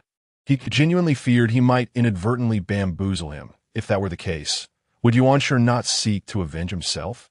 Caution, caution, Mu Chen silently admonished himself, while Yu Ding pondered for an extended period before waving his hand, sending Yang Jian and Yang Chen to a distance. Gritting his teeth, he finally spoke. Senior, Yang Jian is a disciple I have chosen to impart my teachings to. Could you bear to part with him? Mu Chen took a deep breath, then donned the guise of a heartbroken actor, immediately displaying a semblance of profound sorrow. Xiao Ding, do you truly believe my desire to take on disciples is solely for my own benefit? Am I so obtuse as to be unaware of your intentions to take Yang Jian as your disciple? Yu Ding blinked, a look of bewilderment adorning his face as he hesitantly replied. Is that? Mu Chen sighed, shaking his head. In truth, I have come here solely to rescue you. This revelation. Yu Ding Zhanren appeared utterly astonished. Rescue me? He queried, brows furrowing in confusion. May I ask, what do you mean by that? Mu Chen smiled faintly, his expression laden with inscrutable depth. Are you aware of Yang Jian's origins? After a moment of serious contemplation, Yu Ding responded, Yang Jian is the son of Yao Ji and also the nephew of the Jade Emperor. I know that the heavenly court is currently pursuing them.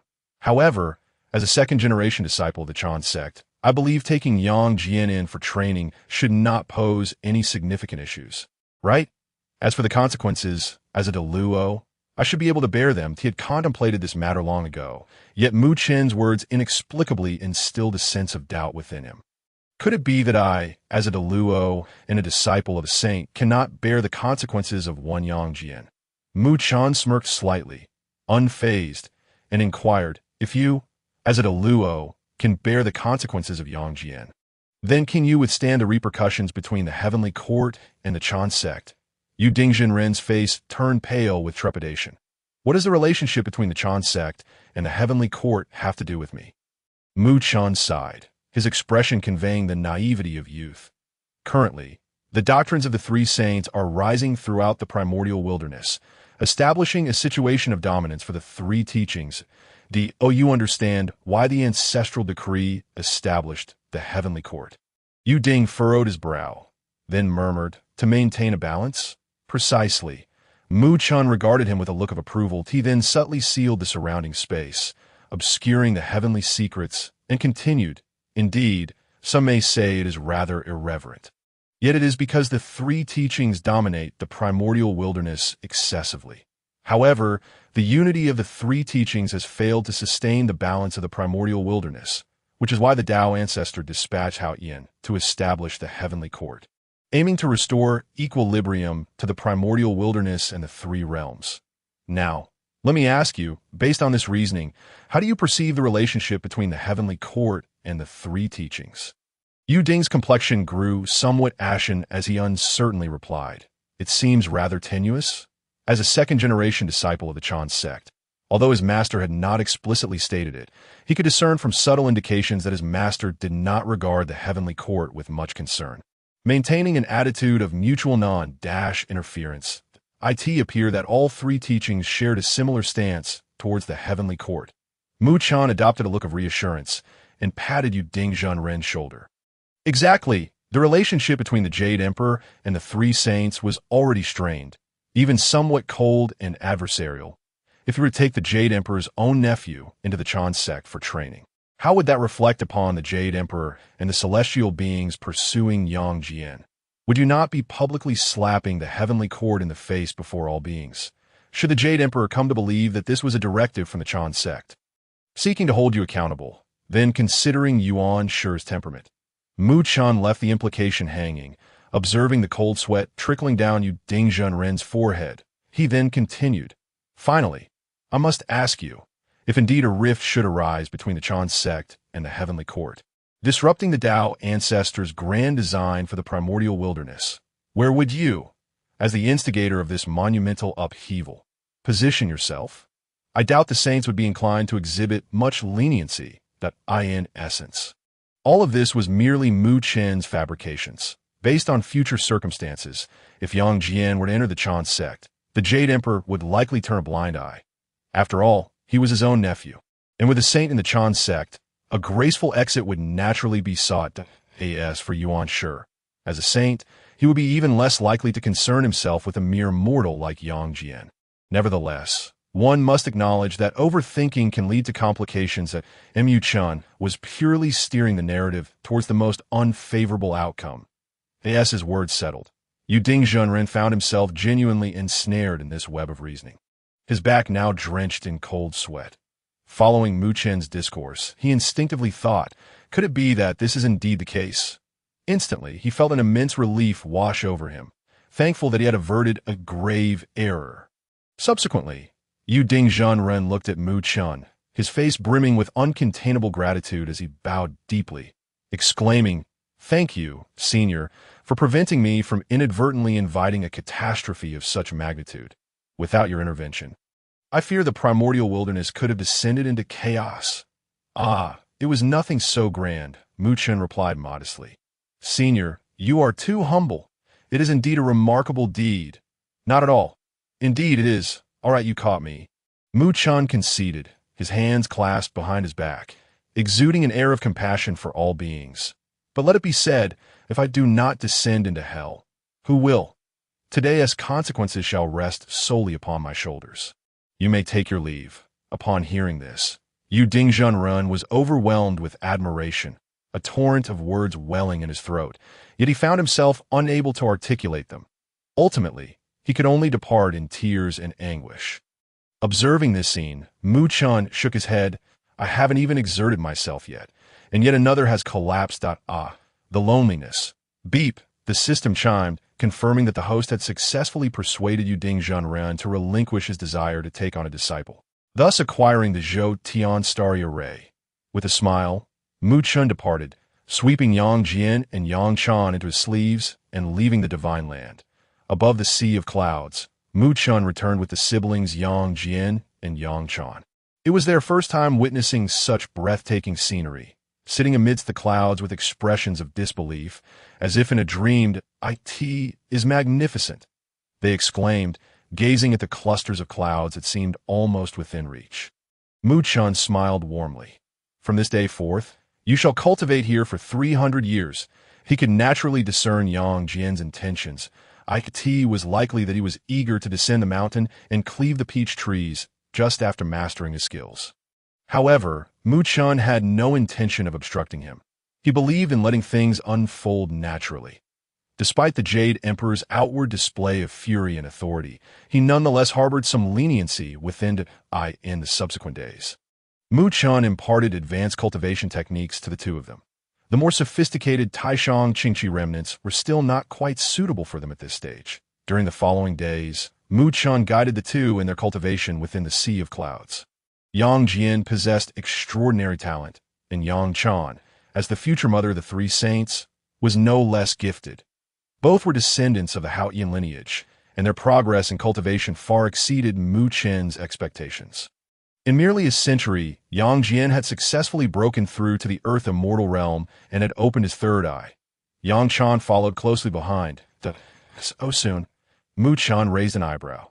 Once they both achieved their breakthroughs, he planned to pass on the 36 techniques of Tiangang to them and assess their progress. At this moment, the disparity in their talents became evident. Yang Chan encountered some obstacles, while Yang Jian advanced with astonishing speed. Chen silently nodded in approval.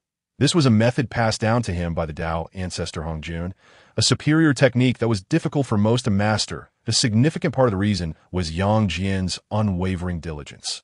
He was driven by an inner determination, practicing tirelessly day and night. Even Chen was somewhat taken aback. However, he refrained from saying much, as he understood Yang Jian's feelings. After all, his mother was still suffering beneath the Peach Mountain. Under such a heavy atmosphere, 3 centuries passed. Yang Jian opened his eyes, his physique now remarkably tall, and said earnestly, "Master, I wish to return to the mortal realm." Chen smiled and asked, "Are you certain you can rescue your mother now?" Yang Jian gritted his teeth and replied, "Even if I cannot succeed, I must it has been 300 years. I cannot wait any longer." "Very well." Chen nodded. He casually handed him an axe. "This is the mountain-cleaving axe. Use it, and remember to take your mother away once you are done." Yang Chan timidly interjected, "Master, I also wish to." Chen shook his head. "Your cultivation is still too shallow. You would not be of great help. Remain here and focus on your training." Yang Jian concurred, nodding vigorously. "That's right, little sister. Just stay and cultivate with Master." With that, he grasped the axe and dashed down from the Sea of Clouds. Chen, smiling, instructed, "Continue your cultivation. You must not fall behind your brother." Yang Chan, gentle and obedient, responded softly and ran off to watch from a distance. This moment, the Sea of Clouds gradually parted, and Chen turned to the side and smiled. The arrival of the Jade Emperor truly brings glory to this humble abode. A beam of golden light slowly transformed into the imposing figure of a middle-aged man, exuding an air of dominance. It was Haotian. Clad in casual attire, he nonetheless could not conceal his imposing presence. Upon seeing Chen, a trace of sorrow crossed his face, and he sighed, "Senior Chen, you have truly put me in a difficult position." Chen's eyes widened in feigned innocence. "What? How have I made things difficult for the Jade Emperor? Please tell me, and I shall rectify it at once." Observing Chen's blatant antics, the Jade Emperor rolled his eyes, momentarily at a loss for words. Seeing the Jade Emperor's predicament, Chen seized the opportunity to press on, saying, "Oh dear, Jade Emperor, Yang Jian and Yang Chan are, after all, your nephew and niece. Can you truly bear to harm them? I'm merely providing you with an opportunity to save face." The Jade Emperor rubbed his forehead, exhaling deeply.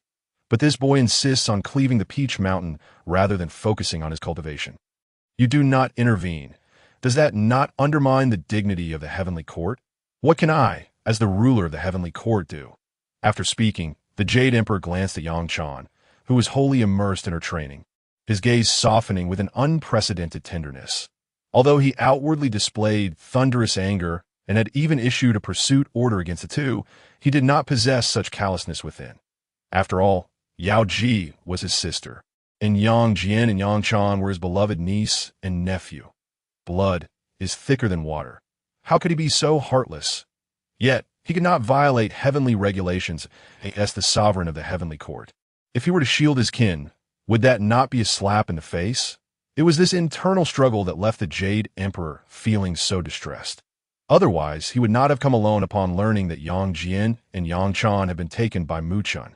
Having spent a millennium alongside the young Haotian, Mu Chun understood the Jade Emperor's thoughts. He then resolutely proclaimed, Yang Jian's endeavor to cleave the Peach Mountain is his own affair and demonstrates great filial piety. It will surely be remembered throughout the ages. Why not send someone to pursue him, and later claim he was taken to the endless sea for cultivation? I will bear the consequences of this. At that moment, Mu Chun displayed an unprecedented assertiveness. The Jade Emperor stroked his chin, a flicker of uncertainty crossing his gaze. This does not seem quite right, does it? Upon hearing this, Mu Chun feigned despair, dramatically lamenting, "Oh, little Xian, have you truly stopped listening to my words? Have you forgotten the days we spent fishing under the moonlight? Woe is me. I cannot go on living. Little Xian no longer heeds my words." Mu Chun then ceased his act, opting instead for a more theatrical display. He plopped down on the steps, throwing a tantrum. The Jade Emperor, upon hearing this, wore an expression of exasperation, his hand pressed to his forehead. Although he had known for a long time that Senior Mu Chen's temperament was rather unconventional, he had never anticipated such a scene. How could a dignified quasi-saint behave in such a way? If the denizens of the heavenly court witnessed this, they would surely be left speechless. Xian sighed in resignation. Fine. Let this matter be as Senior Mu Chen wishes. However, there is still one issue. Mu Chen sprang up from the ground. His demeanor now carefree, as if the previous display of petulance had never occurred. He quickly asked, "What issue?" He had utterly abandoned his pride for the sake of his disciples, for in the future, his plans for retirement depended on the likes of the Tongbi monkey, the 3 fire phoenixes, and Yang Jian, his formidable disciples. The Jade Emperor cleared his throat, elongating his tone.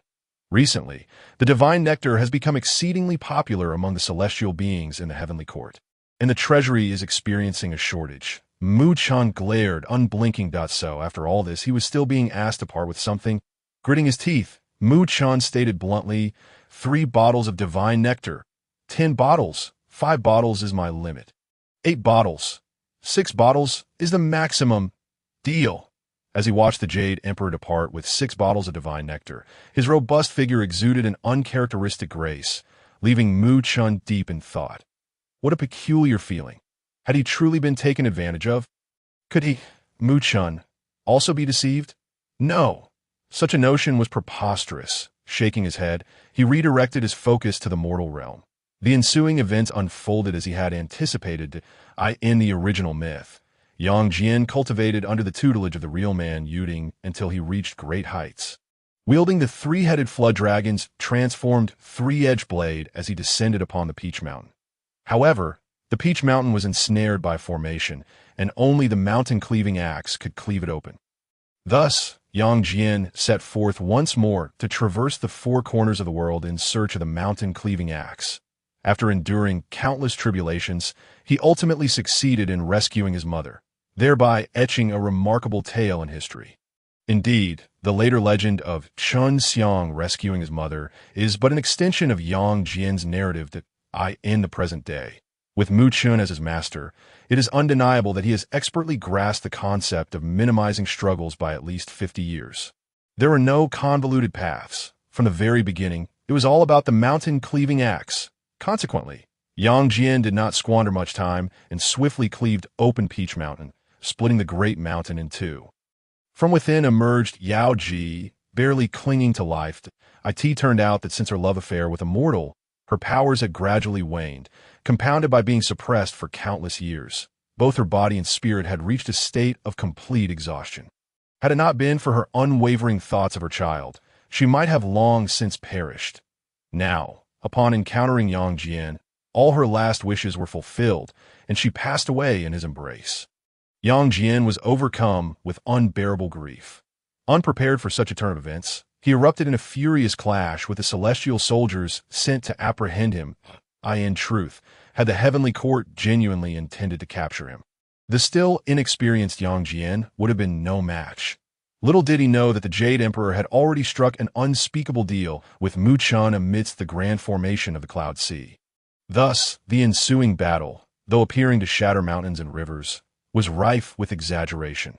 Regrettably, Yang Jian remained oblivious, retreating amidst the fray, seemingly escaping the heavenly court's pursuit, returning instead to the boundless seas that I in later generations.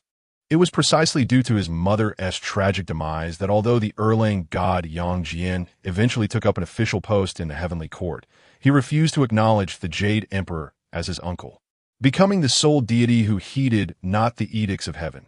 This meant he could act upon any command, but he would not entertain the Jade Emperor's pretensions of familiarity, dismissing him entirely. At this moment, Master Jian cried, his eyes bloodshot as he knelt upon the ground, delivering the news of Yao Ji's death. Upon hearing this, Xian's eyes too brimmed with tears, and the two wept together. Observing this scene, Chen remained undisturbed, gazing skyward. The will of heaven is difficult to defy. All that could be done was to focus on cultivation. If they wish to alter their fate, they must endeavor in their practice. This sentiment resonated deeply with Chen. Having traversed into the Primordial Era, he too once languished in profound solitude.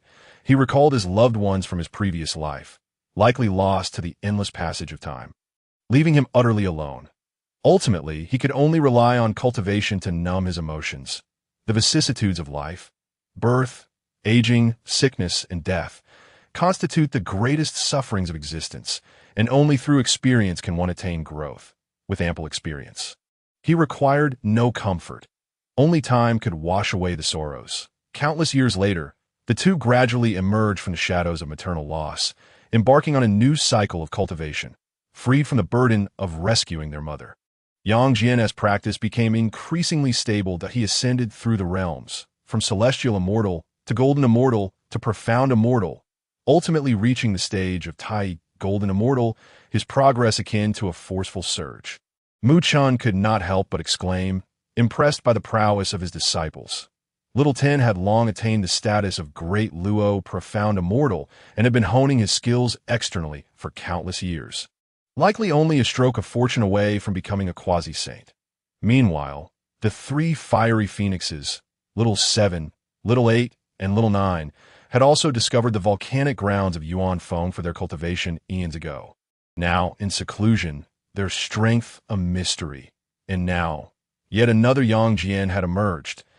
Chen felt an inexplicable pressure rising within him, pondering that he could not allow himself to be surpassed by his disciples, and thus resumed his deep study of the five elements law. One day, Jian opened his eyes, kneeling before a water pool, and earnestly declared, "Master, I recall that the three-headed flood dragon still wreaks havoc across the divine continent.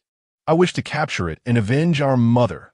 Upon hearing this, Chen sighed, realizing it was time to reclaim his weapon that he inquired, "Can you manage alone?"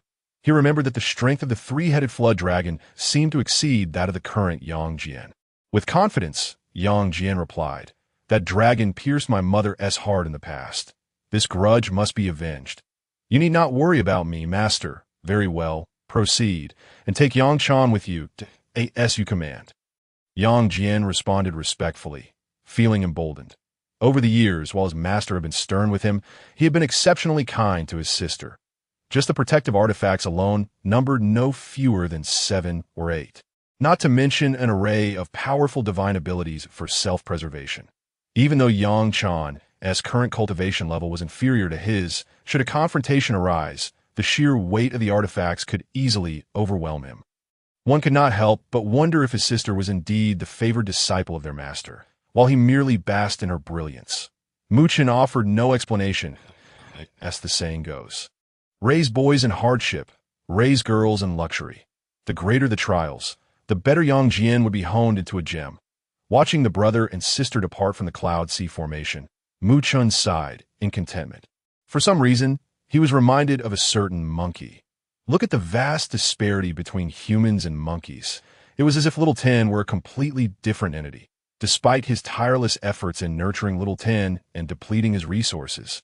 That monkey still returned each time in a pitiful state, seeking his assistance. Of course, these thoughts were merely jest in Chen's mind.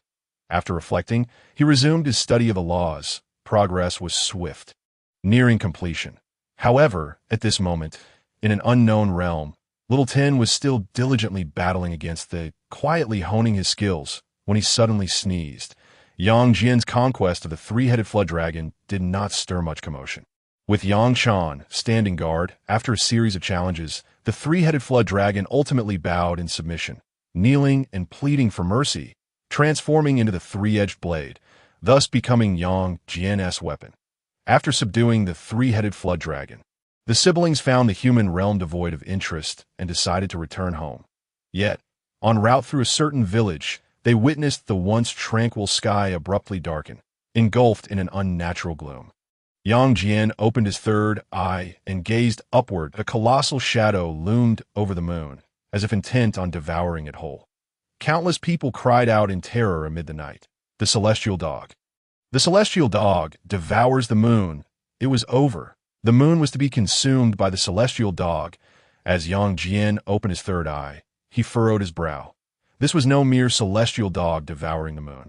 It was evidently a colossal black dog eclipsing the moon's light, descending upon the village as though regarding the inhabitants as its prey. "Little sister, step aside." Yangshan blinked, asking, "Brother, should I unleash the three-flame true fire?" Yang Jian shook his head, "And oh need, I shall handle this myself." With that, the three-edged blade materialized in his hand, and he charged straight at the celestial dog. Boom! The three-edged blade struck the enormous black dog with tremendous force. The ground erupted violently, fracturing into countless fissures. Roar! The black dog yelped in pain, swinging a paw at Yang Jian. Though it seemed slow, it transpired in an instant. Bang! Bang! Bang! The man and the dog clashed on the ground, shattering the earth into numerous deep pits. The villagers in the distance watched in terror, trembling in fear. Time passed, and Yang Jian pointed two fingers toward his third eye. True God's thunder law. In an instant, a tremendous bolt of lightning erupted from his eye, crashing down upon the black dog.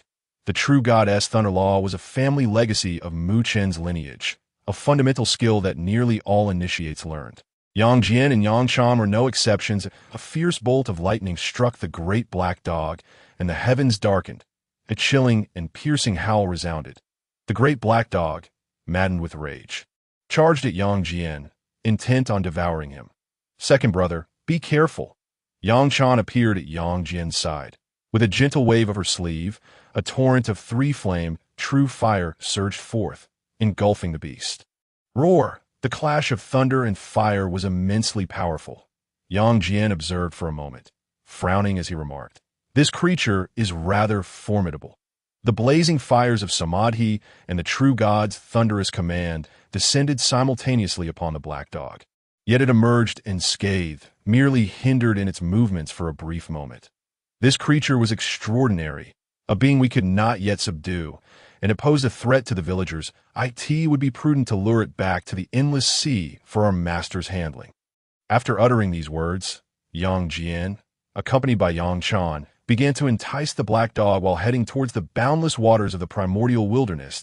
It took them a full 2 to 3 years, as they traversed the entire expanse of the divine land, leading the celestial dog away from the mortal realm, thus giving rise to the widely circulated legend of the celestial dog devouring the moon.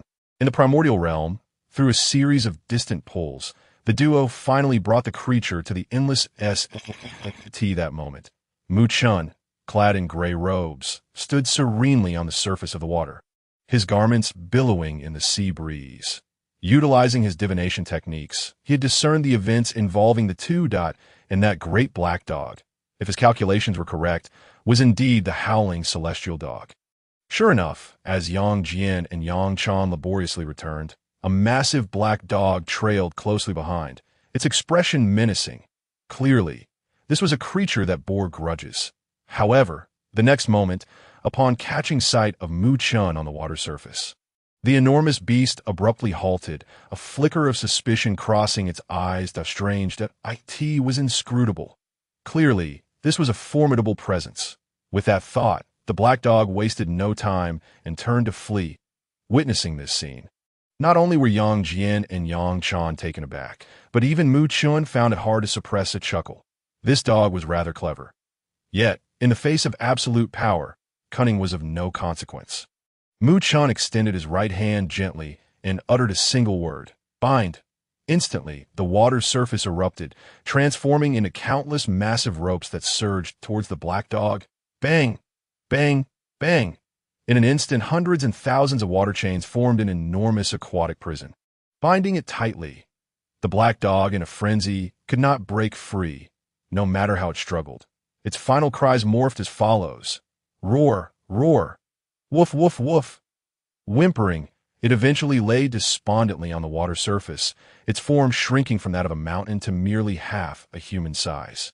And it promptly began to sleep. Chen, observing this, found amusement in the situation. That wasn't this simply a Chinese rural dog. Master, this black dog possesses immense physical strength, far beyond our capacity to handle. Jian and Chen approached. Clarifying the circumstances, that Chen replied with a faint smile. This is a creature of the heavens and earth. Your current cultivation is still lacking in comparison. Hence, you feel powerless against it, but it is not a significant matter. Jian inquired curiously, so how do we deal with this great black dog? Chen glanced at the still discontented black dog and replied with a smile, starve it. After a few years of hunger, it will naturally become docile. When it came to dealing with dogs, Chen was certainly well-versed. What if it was the howling celestial dog? At the end of the day, it was still just a dog. Chen timidly asked, Master, what if starving it for years doesn't work? Then we continue to starve it. What if it still refuses to pay us any mind? Starve it until it perishes. Upon hearing such emotionless words, even the black dog's eyelids, which had remained closed, involuntarily trembled. This fellow was truly ruthless. The black dog tugged at the corner of its mouth. That I am not human, but you are indeed a dog, it thought indignantly. After all, I reached the golden immortal realm long ago. Eating is a pleasure, but I do not consume grains, so starvation is not an option. Chen seemed to see through its thoughts and continued. Not only must it be starved, but it also cannot be allowed to leave. Let us confine it for a while. Upon hearing this, the black dog could no longer remain still. Freedom had always been the most important standard in the primordial wilderness. If it were trapped here for several epochs, it would undoubtedly be a fate worse than death. In an instant, it conceded. Woo! Its tail wagged at Chen, wearing a pitiful expression. Jian, witnessing this, felt a pang of compassion and pleaded. Master, isn't this too cruel to it? Chen nodded vigorously beside him. Cruel? Chen retorted. This time, even the black dog nodded vigorously, its head bobbing like a rattle drum, and Chen smiled faintly and said, Cruel? If so, since you have offended my disciple, you must recognize my disciple as your master for 5,000 years, during which you shall protect him. After 5,000 years, I shall grant you your freedom. As the words fell, the black dog's expression revealed hesitation. That Tio refuse would mean being confined for countless years. Tio accept, however, would challenge its pride as a gifted demonic beast, given Jian's current strength. It was not something it felt compelled to respect, and thus it instinctively resisted. Chen understood the black dog's thoughts all too well. He said calmly, Rest assured, a mere demon beast from the divine land will not bring you any loss by recognizing you as a master. If you agree, I can gift you a large bone to chew on during your idle moments. With a wave of his sleeve, a bone resembling a giant stick was tossed into view. This was a postnatal spiritual treasure, one that Chen had fished out from a pond long ago, regrettably gathering dust in the corners of the cloud sea over the years. The black dog, upon seeing this, raised an eyebrow. That muttered under its breath. Even if it's a postnatal spiritual treasure, one should at least have a primordial one. That Chen smirked. The dog has standards. The next moment, Chen remained silent, merely tapping the bone lightly against the surface of the sea. Boom! The entire sea split apart in an instant, the waters erupting, waves soaring higher than the heavens. Then, holding the bone, Chen feigned an expression of deep regret as he coldly chuckled. Apologies, my hand slipped. The black dog, at that moment, it sensed a deep malice that it felt that if it uttered a single refusal, this bone might not be merely a bone. Imagining that scenario sent shivers down its spine. Without hesitation, it immediately laid down before Jian, a solemn and serious expression on its face. That I have met my master. Master, I possess no name, but from now on, I shall be your dog. Only then did Mu Chun nod in satisfaction, restoring his amiable smile. With a thought, the water prison vanished. In the original text, this dog indeed followed Yang Jian, establishing a formidable reputation. Moreover, this dog is considered somewhat of a cheat in the investiture of the gods, daring to bite anything, even the great Luo golden immortals, showcasing its immense power, if it weren't for his own formidable strength. Strikingly handsome appearance and overwhelming presence, it might have posed some difficulty, Mu Chun thought to himself, brimming with self-admiration. Yang Jian stroked the black dog's head, equally delighted.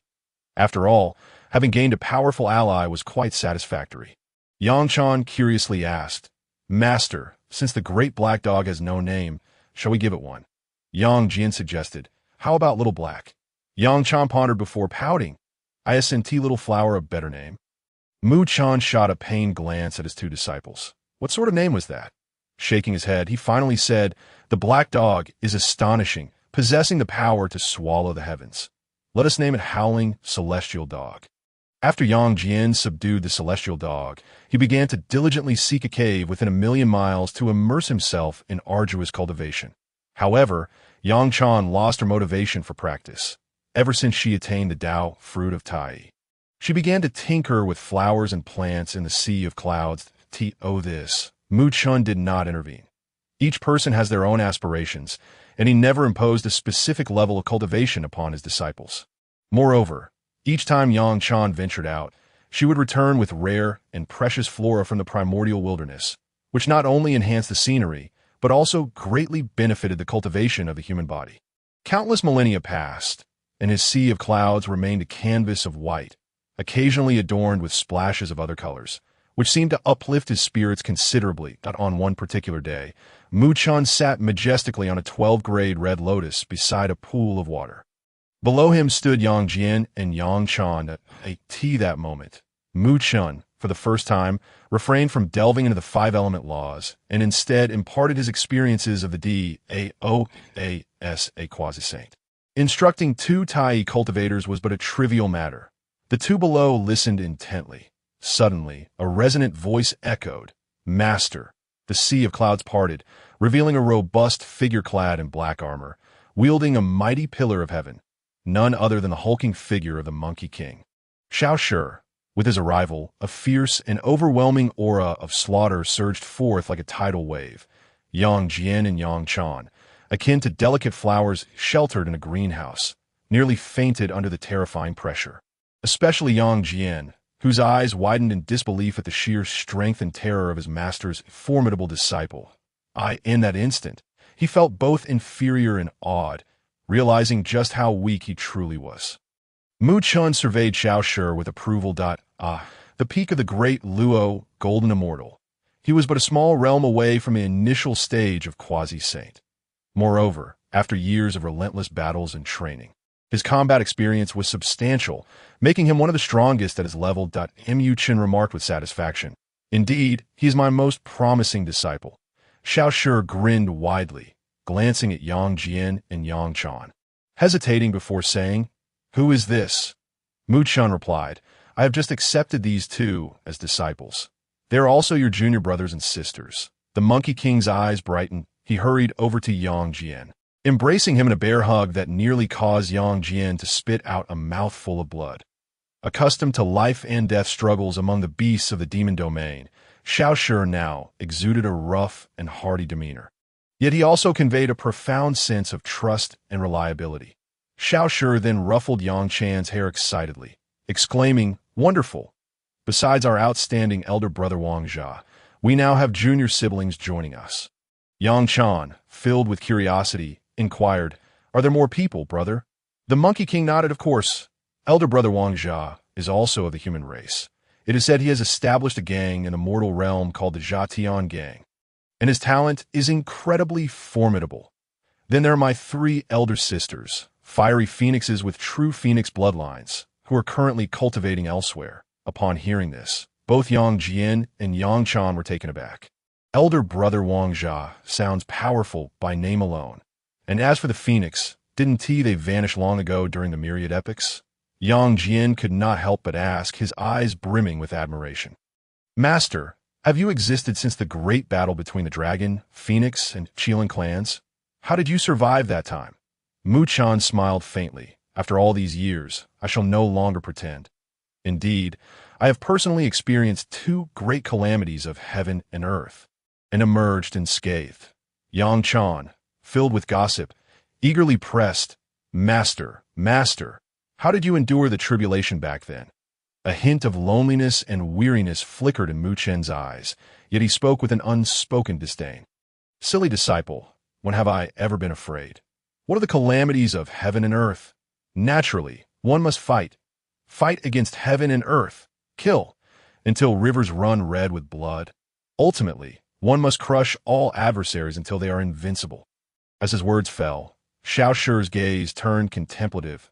He was uncertain about the initial calamity, but during the second, he had followed his master and seemed to recall that Mu Chan had never left the Sea of Clouds.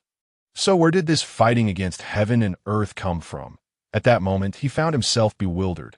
Alongside him, the celestial dog in the corner, gnawing on a bone, wore an expression of doubt and disbelief. You can fool the master and the monkey, but do you think you can deceive a dog? Mu Chan glanced at Yang Jian and Yang Chan's reactions, nodding with satisfaction. Then, casting a disapproving look at the monkey and the dog, he spent an hour regaling his two disciples with tales of his past glories in summary, he narrated how he wielded a watermelon knife, disregarding the myriad gods and demons, traversing from the extreme south to the extreme north of the primordial wilderness. For 3 days and nights without blinking, the essence of his tale glorified 8 words: life and death regarded lightly. Fight if you are unconvinced. By the time he finished, Yang Jian and Yang Chan's eyes sparkled with admiration, almost kneeling in reverence, exclaiming, "Master is mighty. How did you become so powerful? Please enlighten us." Yang Jian was fervent in his desire to become stronger, particularly after sensing the aura of the Monkey King, which intensified his resolve. The method, Mu Chan explained slowly, extending a finger with a serious demeanor. There is but one word, and that is survive. The Monkey King, squatting in the corner, weakly interjected, "Master, that seems to be 2 words." "Leave." Mu Chan remained unfazed, continuing, "Survive. Survive until your formidable enemies are vanquished. Survive until you become the strongest being in the world. This is the ultimate meaning of survival." Mu Chan smiled. "The path of survival was created by me. Among the 3,000 great paths, it is the most unique that if one wishes to become the strongest, one must first learn to survive and develop. If you cannot even preserve your own life, how can you hope to endure the myriad celestial beings, to become the strongest in the world?" Each word resonated with emphasis and passion. Mu Chan had indeed expressed his innermost thoughts after countless years. No one had listened to him.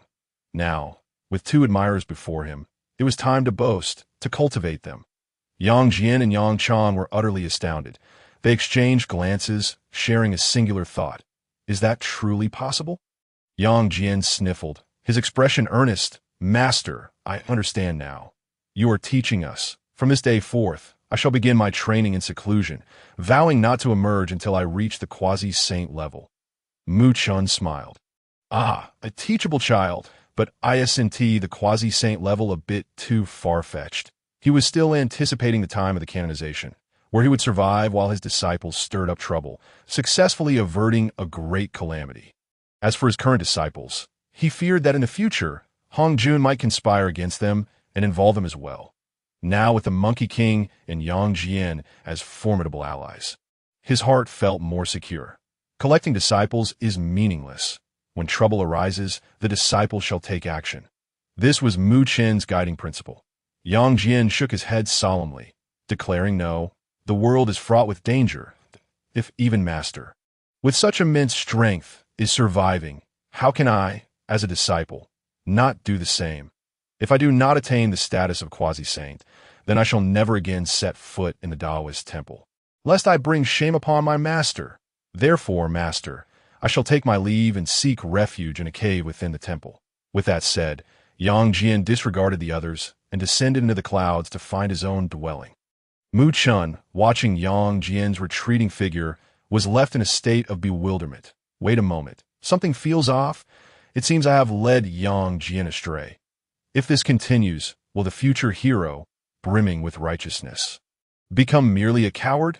The thought of this scene made Mu Chun swallow hard. This narrative was indeed rather peculiar.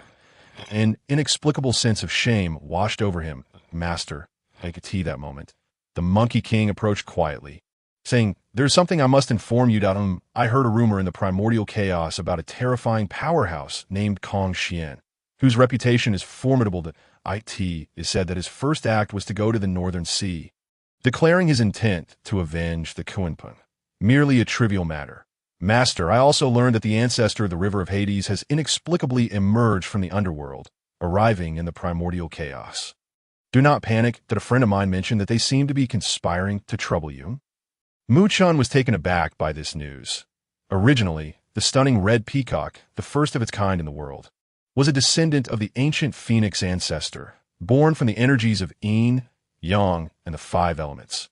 This peacock was notoriously ferocious, feeding on humans, particularly possessing the divine ability of the five-color divine light, which could obliterate anything in its path, creating its own realm within that divine light. Mu Chun recalled that during the great calamity of the gods, even Luo and the lantern-bearer were no match for it. It was even proclaimed to be the strongest being below the saints, had it not been later subdued by the Western teachings Saint Quan Ti as a mount. The Fengshen Bang would have taken much longer to complete. As for the ancestor of the river of Hades, Mu Chun was not surprised. After all those years of witnessing his kin transformed into the gatekeepers of the Western teachings while the king of the underworld recited his scriptures, it was only natural that he would be driven to seek vengeance. However, two individuals joining forces, both are quasi-saints, one an immortal ancient monster, the other claiming to be the strongest being beneath the saints. This, Mu Chun had never faced two opponents in alliance before, and he felt a twinge of insecurity. When will they come? Mu Chun inquired. The Monkey King shook his head. I do not know. It seems they are still deliberating. Very well. Let us proceed as such, Mu Chun replied casually, then resumed his cultivation. After all, he had managed to deal with the Kunpun when he first comprehended the laws of the five elements. Now, after so many years, his understanding had deepened further. He should be able to test his strength against two. If it fails, he could always retreat into the Sea of Clouds. Presently, the great formation of the Sea of Clouds required considerable effort even for saints to penetrate. Two quasi-saints likely lacked such capability. Watching this unfold, the Monkey King felt assured that his master did not regard the two adversaries with any seriousness. This only solidified his belief that his master was indeed at the saintly level. If he were not a saint, how could he possess the confidence to dismiss both Xian and the ancestor of the river of Hades? In time, the Monkey King's worries dissipated. After bidding farewell to his master, he continued his battles in the demon realm, striving toward the status of a quasi-saint. Time flowed endlessly, and the primordial chaos did not mark the years. Feeling a sense of pressure, Mu Chun devoted himself wholeheartedly to understanding the laws of the five elements. One day, he opened his eyes. Within his pitch-black pupils flickered five distinct glimmers, and he began to float in mid-air. Gold, wood, water, fire, earth, the five elements harmonized. A terrifying aura of five colors erupted from his being, shooting upwards like a beam of light into the sky, transforming the entire sea of clouds into a dazzling display of the five elements. At last, he had succeeded. Mu Chun rose to his feet, a satisfied smile gracing his lips. After years of relentless study, the laws of the five elements had finally reached completion. The understanding of the five elements during the Primordial Era likely mirrored his own comprehension now. Naturally, Mu Chen's combat prowess began to skyrocket. Ding! The host has successfully caught the essence of the duality, obtaining the remnants of the ancient 3,000 laws of enlightenment. The 3,000 laws of enlightenment. The ability to cultivate multiple of the 3,000 great laws simultaneously. Possessing various laws will exponentially enhance combat strength. Fusing 3 laws grants power comparable to that of a saint of merit. Fusing 5 laws can directly lead to the status of a saint. Current laws understood by the host. 1. The law of the 5 elements. Upon hearing this, Mu Chun took a deep breath He was astounded. 3 laws could allow him to barely contend with a saint. 5 laws could grant him the status of a saint. Incredible! Pangu attained enlightenment through sheer strength, battling against 3,000 demon gods with merely the law of strength. If the number of laws were unlimited, he could potentially fuse them infinitely, making his combat prowess nearly boundless. He might even reach a level that transcended the heavenly Tao. With this thought, Mu Chen became increasingly excited. Although the method of enlightenment he possessed was merely a remnant, merging 2 or 3 laws should be feasible. Ding! The system detects that the host is about to encounter a grave crisis involving an assault from 3 quasi-saints. Please choose Option 1. Remain behind closed doors, relying on the sea of clouds formation to evade the crisis, with no rewards. Option 2. Engage in battle outside the sea of clouds. After resolving the crisis, you may randomly obtain another law. Listening to these 2 choices, Mu Chen pondered. This seems somewhat inconsistent with the nature of the king of survival in the primordial chaos, does it not? Moreover, were there not only Xian and the ancestor of the river of Hades? Why was it now 3 quasi-saints attacking? For a moment, Mu Chen found himself in a dilemma to go or not to go. That was the question. However, the allure of the laws was simply too compelling. This was far more enticing than any innate supreme treasure. Now that Mu Chen possessed the method, what he truly needed was the laws. After a long period of contemplation, Mu Chen finally inhaled deeply, a serious glint appearing in his eyes. Damn it! What am I being cowardly for? Such a golden opportunity to obtain the laws should not be squandered. If all else fails, I can simply retreat to the ocean. After all, a 1T die. Having resolved this, Mu Chen began to prepare for battle, simultaneously pondering the identity of the 3rd individual who bore a grudge against him. The system would never lead him astray. So the ancestor of the river of Hades and Xian must have an accomplice that in the extreme southern region. There lay a river of Hades linked to the underworld, precisely the territory where Mu Chen had previously burned the Kunping. After countless millennia of transformation, the surrounding landscape remained a desolate wasteland, a stark reminder of the devastation wrought by that great battle. This moment, the ancestor of the river of Hades stood there, his expression dark and sullen. The red hair atop his head had vanished, leaving behind a conspicuous bald head. Before long, a colossal peacock soared from the horizon, transforming into a radiant figure clad in garments of 5 colors. He glanced at the ancestor of the river of Hades, his expression peculiar. "What happened to your hair?" Upon hearing this, the ancestor of the river of Hades coldly smirked. "If you were constantly disturbed by an old coot chanting scriptures next to your abode, leaving you restless day and night, you would be no better off than I am." Xian burst into laughter, tinged with a hint of schadenfreude. The ancestor of the river of Hades gritted his teeth and said coldly, "I will surely slay that Mu Chen. How dare he deceive the king of the underworld into bringing my blood sea of the underworld to ruin? Now, countless of my shuriken have become the lapdogs of the Western teachings. This enmity cannot go unpunished." Xian replied indifferently, "We are united in this matter." After engaging in battle with Kunpeng, Brother Kunpeng suffered severe injuries and was subsequently subdued by the primordial saint. While I find myself powerless against that sage, I am determined to eliminate Mu Chen. At this point, Xian, filled with impatience and overflowing pride, declared, "By the way, where is the 3rd ally you mentioned? If it weren't for waiting for him, I would have acted a millennium ago. As long as it's not a saint, I have yet to encounter an opponent worthy of my attention." He shook his head. Casting a glance at the seed, a faint buzzing sound emerged, and a minuscule mosquito, invisible to the naked eye, emerged from the ocean's surface, in the boundless sea. Years later, Mu Chen once again stepped out of the cloud sea. His long hair, cascading down, clad in gray robes and cloth shoes, he exuded an ethereal aura. At first glance, the depths of his eyes contained a chilling detachment, embodying a singular word: impressive. He appeared atop a massive reef, hands clasped behind his back, surveying the vast expanse of the sea that stretched for 100,000 miles, but a serene tranquility enveloped the area, with countless beings in the ocean depths resting and thriving.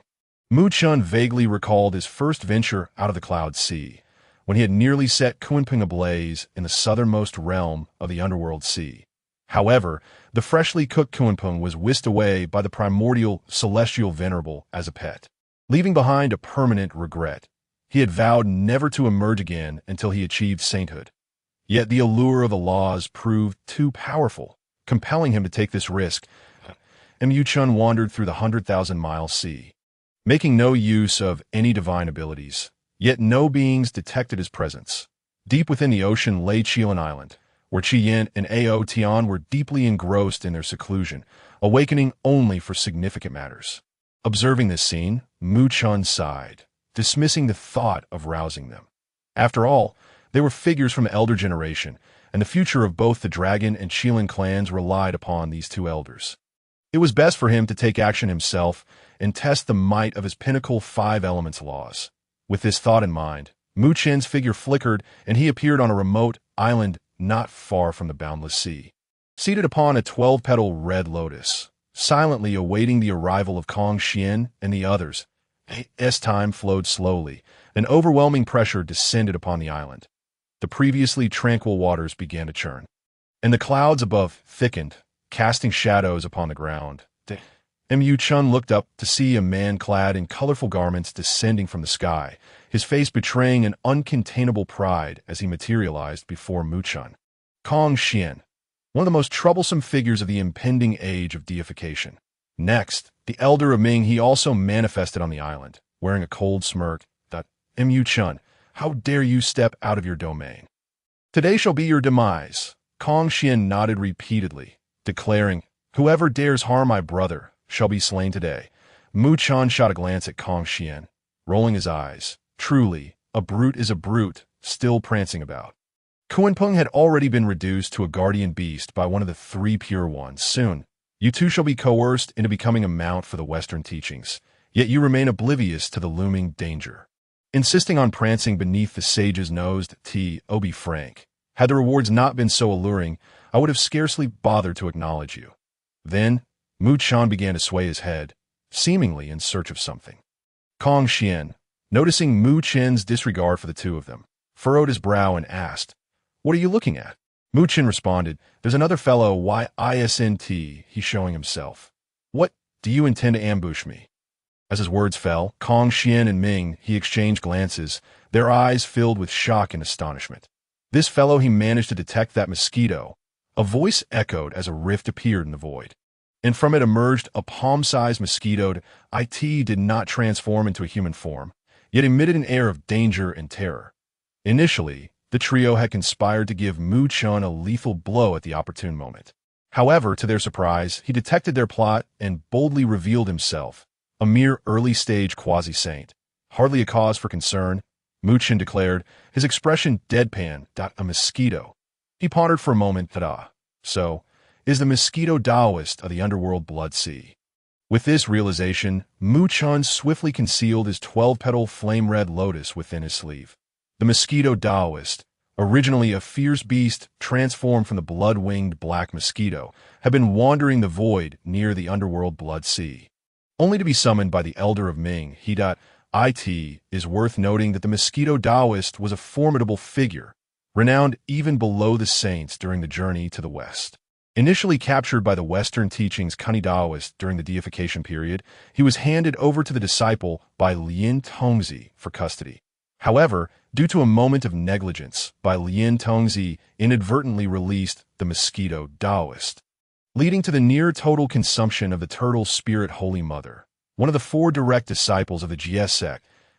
If that were not enough, after draining the turtle spirit Holy Mother to a mere shell, the mosquito Taoist, insatiable, flew to the Western blissful world to feast upon the 12-petal merit golden lotus of the Western teachings, ultimately consuming 3 petals and reducing it to a 9-petal lotus. Thus, recalling this, Chen hurriedly tucked away his red lotus. Though the mosquito Taoist appeared singular, when employing his divine abilities, he could manifest a swarm of mosquitoes capable of devouring great Luo golden immortals. Frankly, in Chen's eyes, this fellow was even more difficult to handle than Xian. Squinting, Chen remarked, it seems each of you has lived longer than the last. 3 against 1. Do you not feel any shame? The elder of Ming, he chuckled coldly. What a joke. The art of group assault was specifically highlighted by the Tao Ancestor during his teachings at the Purple Cloud Palace. Wherein lies the need for shame? Kong Xian scoffed. The words of the Tao Ancestor undoubtedly carry profound truths. A mere ant like you could never comprehend. The mosquito Taoist, flapping his wings incessantly, sneered. What a country bumpkin, unaware of the art of group assaults. Mu Chan thought to himself, nearly spitting out a mouthful of old blood. It seems the group assault technique taught by Hong Jun was indeed passed down by him. Yet these three fellows had the audacity to look down upon it. With this in mind, Mu Chan felt as though he had lifted a stone only to drop it on his own foot. Forget it. No more idle chatter. Let us see how I will deal with you. Shaking his head lightly, he began to ascend into the sky. In the next moment, terrifying radiance erupted from his body, resembling a brilliant beam of light shooting towards the heavens. Open, Mu Chan uttered softly, as the brilliance in his brow surged forth, revealing a glimmer of a Taiyi Xuanxian diagram in vermilion. Subsequently, his gray attire transformed into a long coat of black and white, the sleeves billowing as if infused with boundless energy. This was the very form of the five elements laws that had once trampled Kunpeng. Now, having fully comprehended it, Mu Chan was far more formidable than before.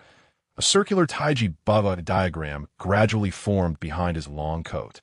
The light of the five elements swirling in an indescribably ancient and vibrant manner.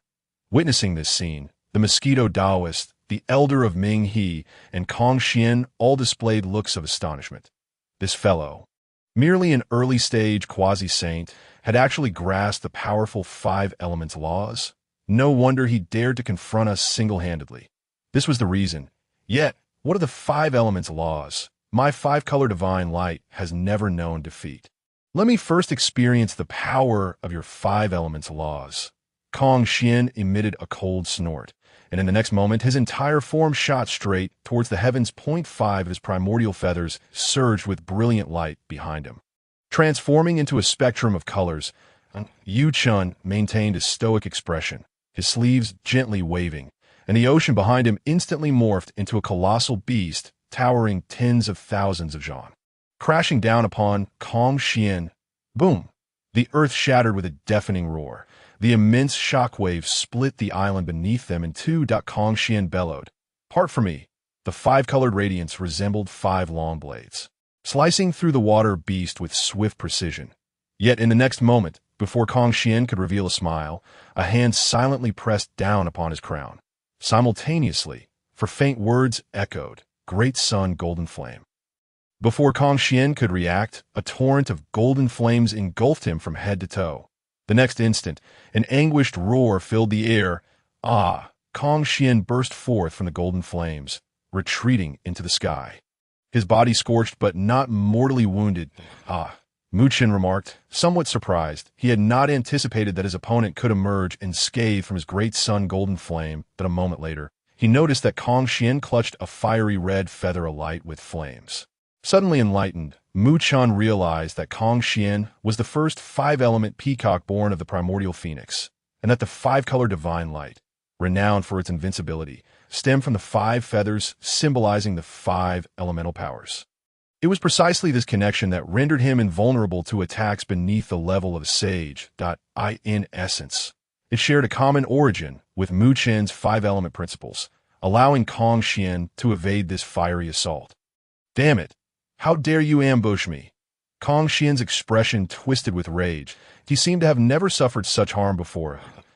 In a fit of fury, he transformed into a gigantic peacock, with powerful flaps of his wings. A tempestuous gale akin to blades surged forth, violently cleaving through the island. Even the mosquito Taoist and the ancestor of the underworld retreated into the distant sky to avoid being caught in the tumult. Mu Chan stood with one hand behind his back, his right hand extending forward as a spinning five-element 8 trigrams formation materialized before him. Bang, bang, bang, countless gales slammed against the grand formation, vanishing without a trace. Is this your power, Kong Xian?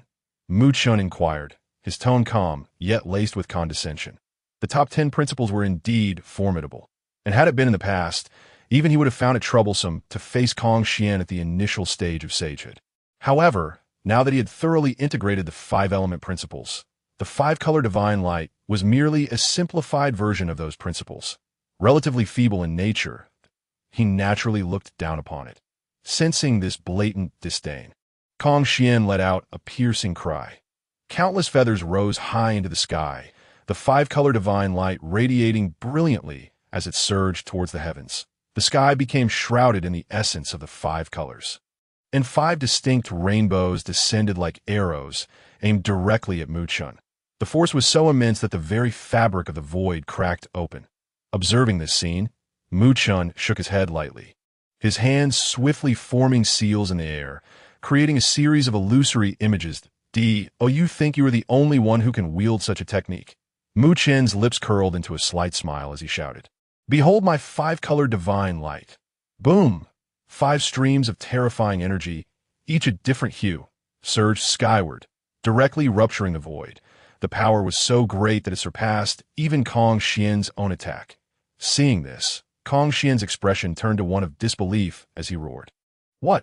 In the next moment, the two identical techniques collided mid-air. Boom! A colossal shockwave rippled outward from the center, obliterating everything in its path. Mountains, clouds, and earth disintegrated into nothingness. All who witnessed this spectacle shut their eyes in response. Yet, Muchun's five-color divine light evidently proved stronger. After a brief stalemate, it shattered Kong Xian's 5 rainbows and struck him directly. Bang! The latter plummeted like a kite severed from its string, crashing down into the depths of the ocean. A massive whirlpool, 1,000 meters long, formed on the surface of the sea. The sound of the waves echoed ominously. Observing this, the ancestor of the underworld and mosquito Taoist were left speechless. The latter exclaimed in shock, "How could you possess Kong Xian's exclusive five-color divine light technique?" Muchun exhaled softly, glancing at his palm with a grin. Indeed, it had worked. Just moments ago, he had a sudden inspiration, since Kong Xian's 5 feathers were manifestations of the 5 elements, granting him the ability to wield the five-color divine light. Then, as the sole master of the 5-element principles in the present primordial realm, he too should be able to manifest it. The outcome exceeded his expectations. Having observed Kong Xian's use of the technique, he was now able to utilize it himself, and with even greater potency. It seemed he had acquired another trump card for the future. With this thought, Muchun turned his gaze towards the ancestor of the underworld and the mosquito Taoist, smiling as he declared, "It is your turn now." The ancestor of the underworld and the mosquito Taoist exchanged glances, a fierce glint flashing in their eyes. Both were seasoned warriors, having endured countless battles and the passage of time. Although astonished, they would not be easily intimidated. Furthermore, with the formidable power exhibited by their opponent at the initial stage of sagehood, they knew that failing to eliminate him now would only lead to greater complications later. Kill! The ancestor of the underworld's aura erupted instantaneously. 2 swords radiating boundless malice emerged from the void. Yuan, Tu, and Abi. These innate spirit treasures, born with the ancestor of the underworld, were the epitome of the path of slaying, devoid of karmic repercussions. It was with these 2 blades that he had carved out the realm of Azura. With a single sweep of his sword, a terrifying arc of sword energy surged forth, and Muchun was well aware of the sword's ferocity. With a slight stamp of his foot, his entire form vanished from sight. The ground where he had stood was cleaved as if by a laser, splintering into countless fragments. Muchun reappeared high in the sky, his right index finger pointed towards the heavens. True God's thunder law. Boom! In an instant, the sky darkened with ominous clouds. Bolts of purple lightning, as thick as mountains, rained down mercilessly upon the ancestor of the underworld. Bang! Bang! Bang! It was as if the heavens were collapsing. Witnessing this scene, Muchun was inexplicably reminded of a lyric. Look, the thunder! This transcendent cultivation astounds the heavens, plunging the purple gold hammer.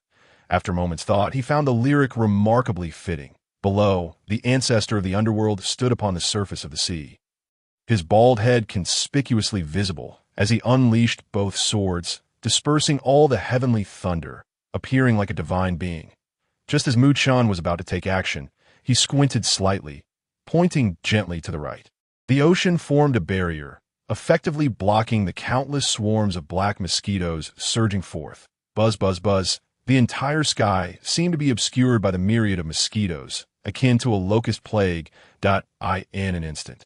Even the seawater was consumed. Chen frowned. The mosquito Taoist possessed countless avatars. As long as the main body remained, these swarms would be endless and exceedingly troublesome. After contemplating this, Mu Chen's right hand formed seals, summoning the great sun golden flame once more. However, to his astonishment, the innumerable mosquitoes showed no fear, piercing through the golden flames and charging directly at Mu Chen. I am immortal and indestructible, absorbing boundless karma. How could your mere great sun golden flame harm me? Mu Chen twirled and maneuvered in midair, retrieving the 9-9 red cloud soul-dispersing gourd, capable of unleashing a force so potent it could send one's soul into disarray. Yet, it merely succeeded in temporarily dispersing the swarm of mosquitoes. Futile! Such a treasure can hardly harm me. The mosquito Taoist bellowed with arrogant laughter. Upon hearing this, Mu Chen abruptly halted in the air. Recalling a certain matter, with a smile, he inquired, if the great sun golden flame cannot affect you, then what of this? As he extended his right hand, a fiery crimson flame began to ascend gradually. From within this inferno emanated a terrifying aura, one that could incinerate all karmic retribution. Witnessing the blazing flame, the once relentless swarm of mosquitoes suddenly froze in their pursuit. Red Lotus karmic fire? Instinctively, the swarm developed a sense of dread towards the conflagration, as if confronting a natural enemy. Mu Chen waved his hand gently. Go. The engulfing Red Lotus karmic fire transformed into countless palm-sized flames. Densely compacted, surging towards the myriad mosquitoes, the cacophony ensued as the once unstoppable swarm was met with a pungent scent of burning point one by one. The mosquitoes were reduced to ashes, their remnants falling to the ground. The remaining insects began to panic and flee. With a mere gesture, Mu Chen directed the Red Lotus karmic fire towards the retreating swarm. Having comprehended the 5 elements, he was capable of wielding most flames from primordial times. The Red Lotus karmic fire, thanks to his mastery of the karmic fire Red Lotus treasure, had long been thoroughly understood. It served as the perfect countermeasure against the mosquito Taoist. This moment. The mosquito swarm, transformed by the mosquito Taoist, fled in disarray, utterly defenseless against the fire capable of consuming karmic ties. Just as he resolved this situation, the sea erupted with a tremendous roar. Xian, who had been thrust into the depths of the ocean, emerged with his gaping maw aimed directly at Mu Chen. Beast, begone! Mu Chen exclaimed coldly that a towering and robust tree surged from the seabed, its numerous branches entwining to form hands that firmly clasped Xian. With a swift motion of his right hand, he thrust him back into the ocean's depths. Mu Chen, multitasking, bombarded the ancient ancestor of the underworld with heavenly lightning, repelled the mosquito Taoist with a Red Lotus karmic fire, all while allocating the remainder of his focus to deal with Xian. This moment, Mu Chen stood alone, battling against 3 quasi-saints without yielding an inch. Should others witness this scene, they would undoubtedly question their existence. How formidable! Meanwhile, outside the Purple Cloud Palace, apart from the figures of Xuanti and Jin, the 3 Pure Ones and Nuwa observed this grand battle from afar. Initially engaged in a profound discussion within the palace, they were drawn to the spectacle of combat. As saints, they governed the cosmos, and naturally, they would not miss a confrontation involving 4 quasi-saints. Yet, in their eyes, even the clash of quasi-saints seemed trivial. However, as they watched, unusual expressions appeared on their faces. Nuwa couldn't help but express her astonishment, remarking on how Mu Chen, despite lacking a solidified realm, possessed such profound insights into laws and combat prowess. A level of mastery unattainable by ordinary quasi-saint initial stage practitioners. Laozi nodded in agreement, recognizing the magnificence of the 5 elemental laws. Tong Tian and Yuan Shi exchanged glances, clearly astonished by Mu Chen's display of strength. Yet, a glimmer of intrigue flickered in their eyes. For if this was all there was, it would be insufficient to decisively overcome the ancient ancestor of the underworld and his companions. Strangely, they found themselves curious to witness Mu Chen's defeat. After all, his numerous exploits had left them in awe, and they had yet to witness him falter for his demise. That was out of the question. Nuwa, being the most invested in this battle, had undergone countless years of seclusion. Her cultivation was inscrutable even to them that if a crisis truly arose, her intervention would render the three quasi-saints mere ants. As time gradually passed, Mu Chen felt his magical energy depleting exponentially. Fortunately, the power of the five elements continued to absorb the essence of the world, showing no immediate signs of exhaustion. However, if this state persisted, he would ultimately find himself at an impasse. Mu Chen possessed several powerful artifacts. Yet the mosquito Taoist could siphon the grade of magical treasures, while Kong Xian's multicolored divine light could seize any artifact. Thus, Mu Chen had refrained from employing any magical artifacts, a testament to his battle awareness. I cannot afford to delay any longer, Mu Chen declared. In the next moment, he halted his magical arts. The heavenly lightning ceased, the karmic fire vanished, and the colossal tree returned to the seabed. Observing this, the ancient ancestor of the underworld, wielding dual swords, sneered, "Have you resigned to your fate, accepting a desperate struggle in vain?" Kong Xian's countenance twisted with malevolence. "Kneeling in supplication is futile. Today, I shall swallow you whole and reduce you to a puddle of blood." Mu Chen remained silent, his body soaring straight into the sky.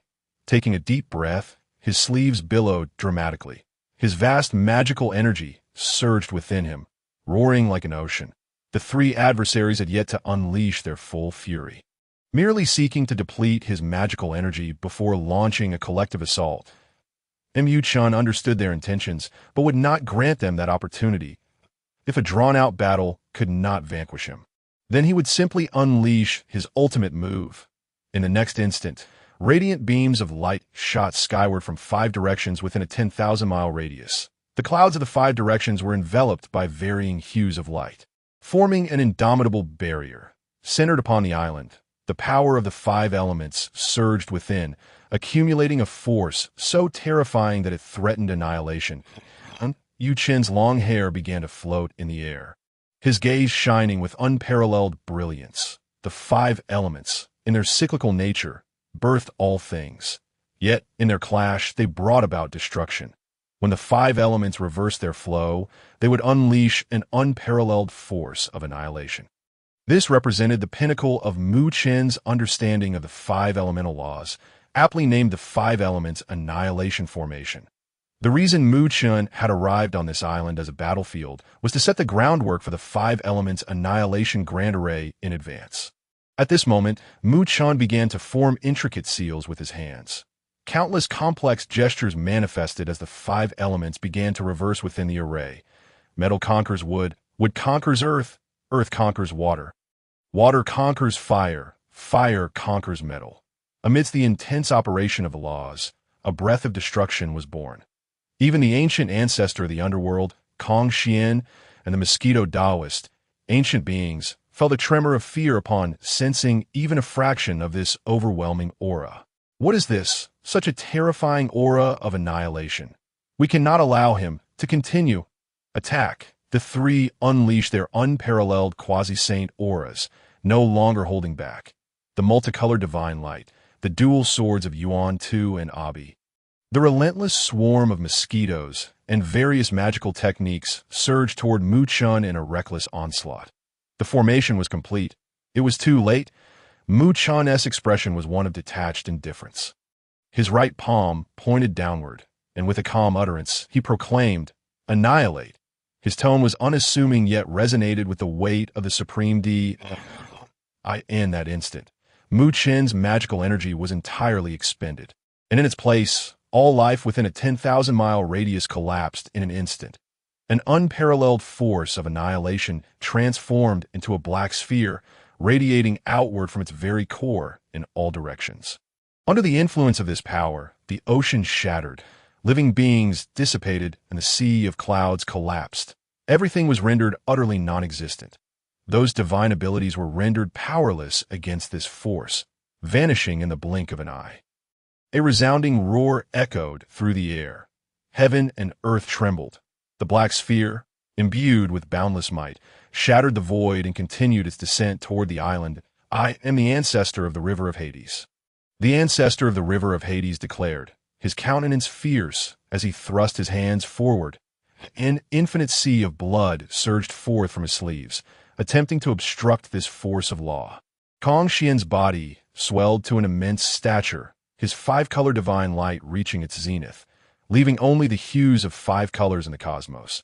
The mosquito Taoist transformed directly into an endless swarm of mosquitoes.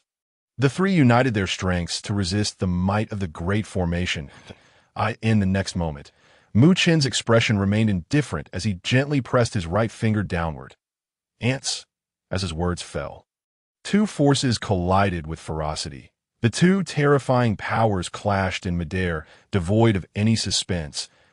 In an instant, the black sphere controlled by Mu Chen overwhelmed the forces of the three quasi-saints, crashing violently into the surface of the sea. Boom! With a tremendous explosion, the void shattered, and space was directly punctured, creating a vast, pitch-black abyss from which purplish-red lightning surged forth. The seawater at the epicenter surged outward in waves, boiling and melting away. The vast ocean within a radius of 10,000 miles transformed into a vacuum in an instant. Mu Chen's garments and hair billowed wildly, suspended in midair. As the aftershock subsided, he gradually descended to the ground. It seems I may have overstepped, he murmured to himself. But where were the others? Although the ancestor of the river of Hades was not a saint, he possessed an almost immortal constitution. The phrase, as long as the sea of blood exists. The river of Hades shall not perish was no mere jest. Moreover, both Xian and the mosquito Taoist were cloaked in the fortunes of the Tao, making death a formidable challenge. That moment. A blood-red light erupted from beneath the ocean's rocky bed. The ancestor of the river of Hades was half ruined.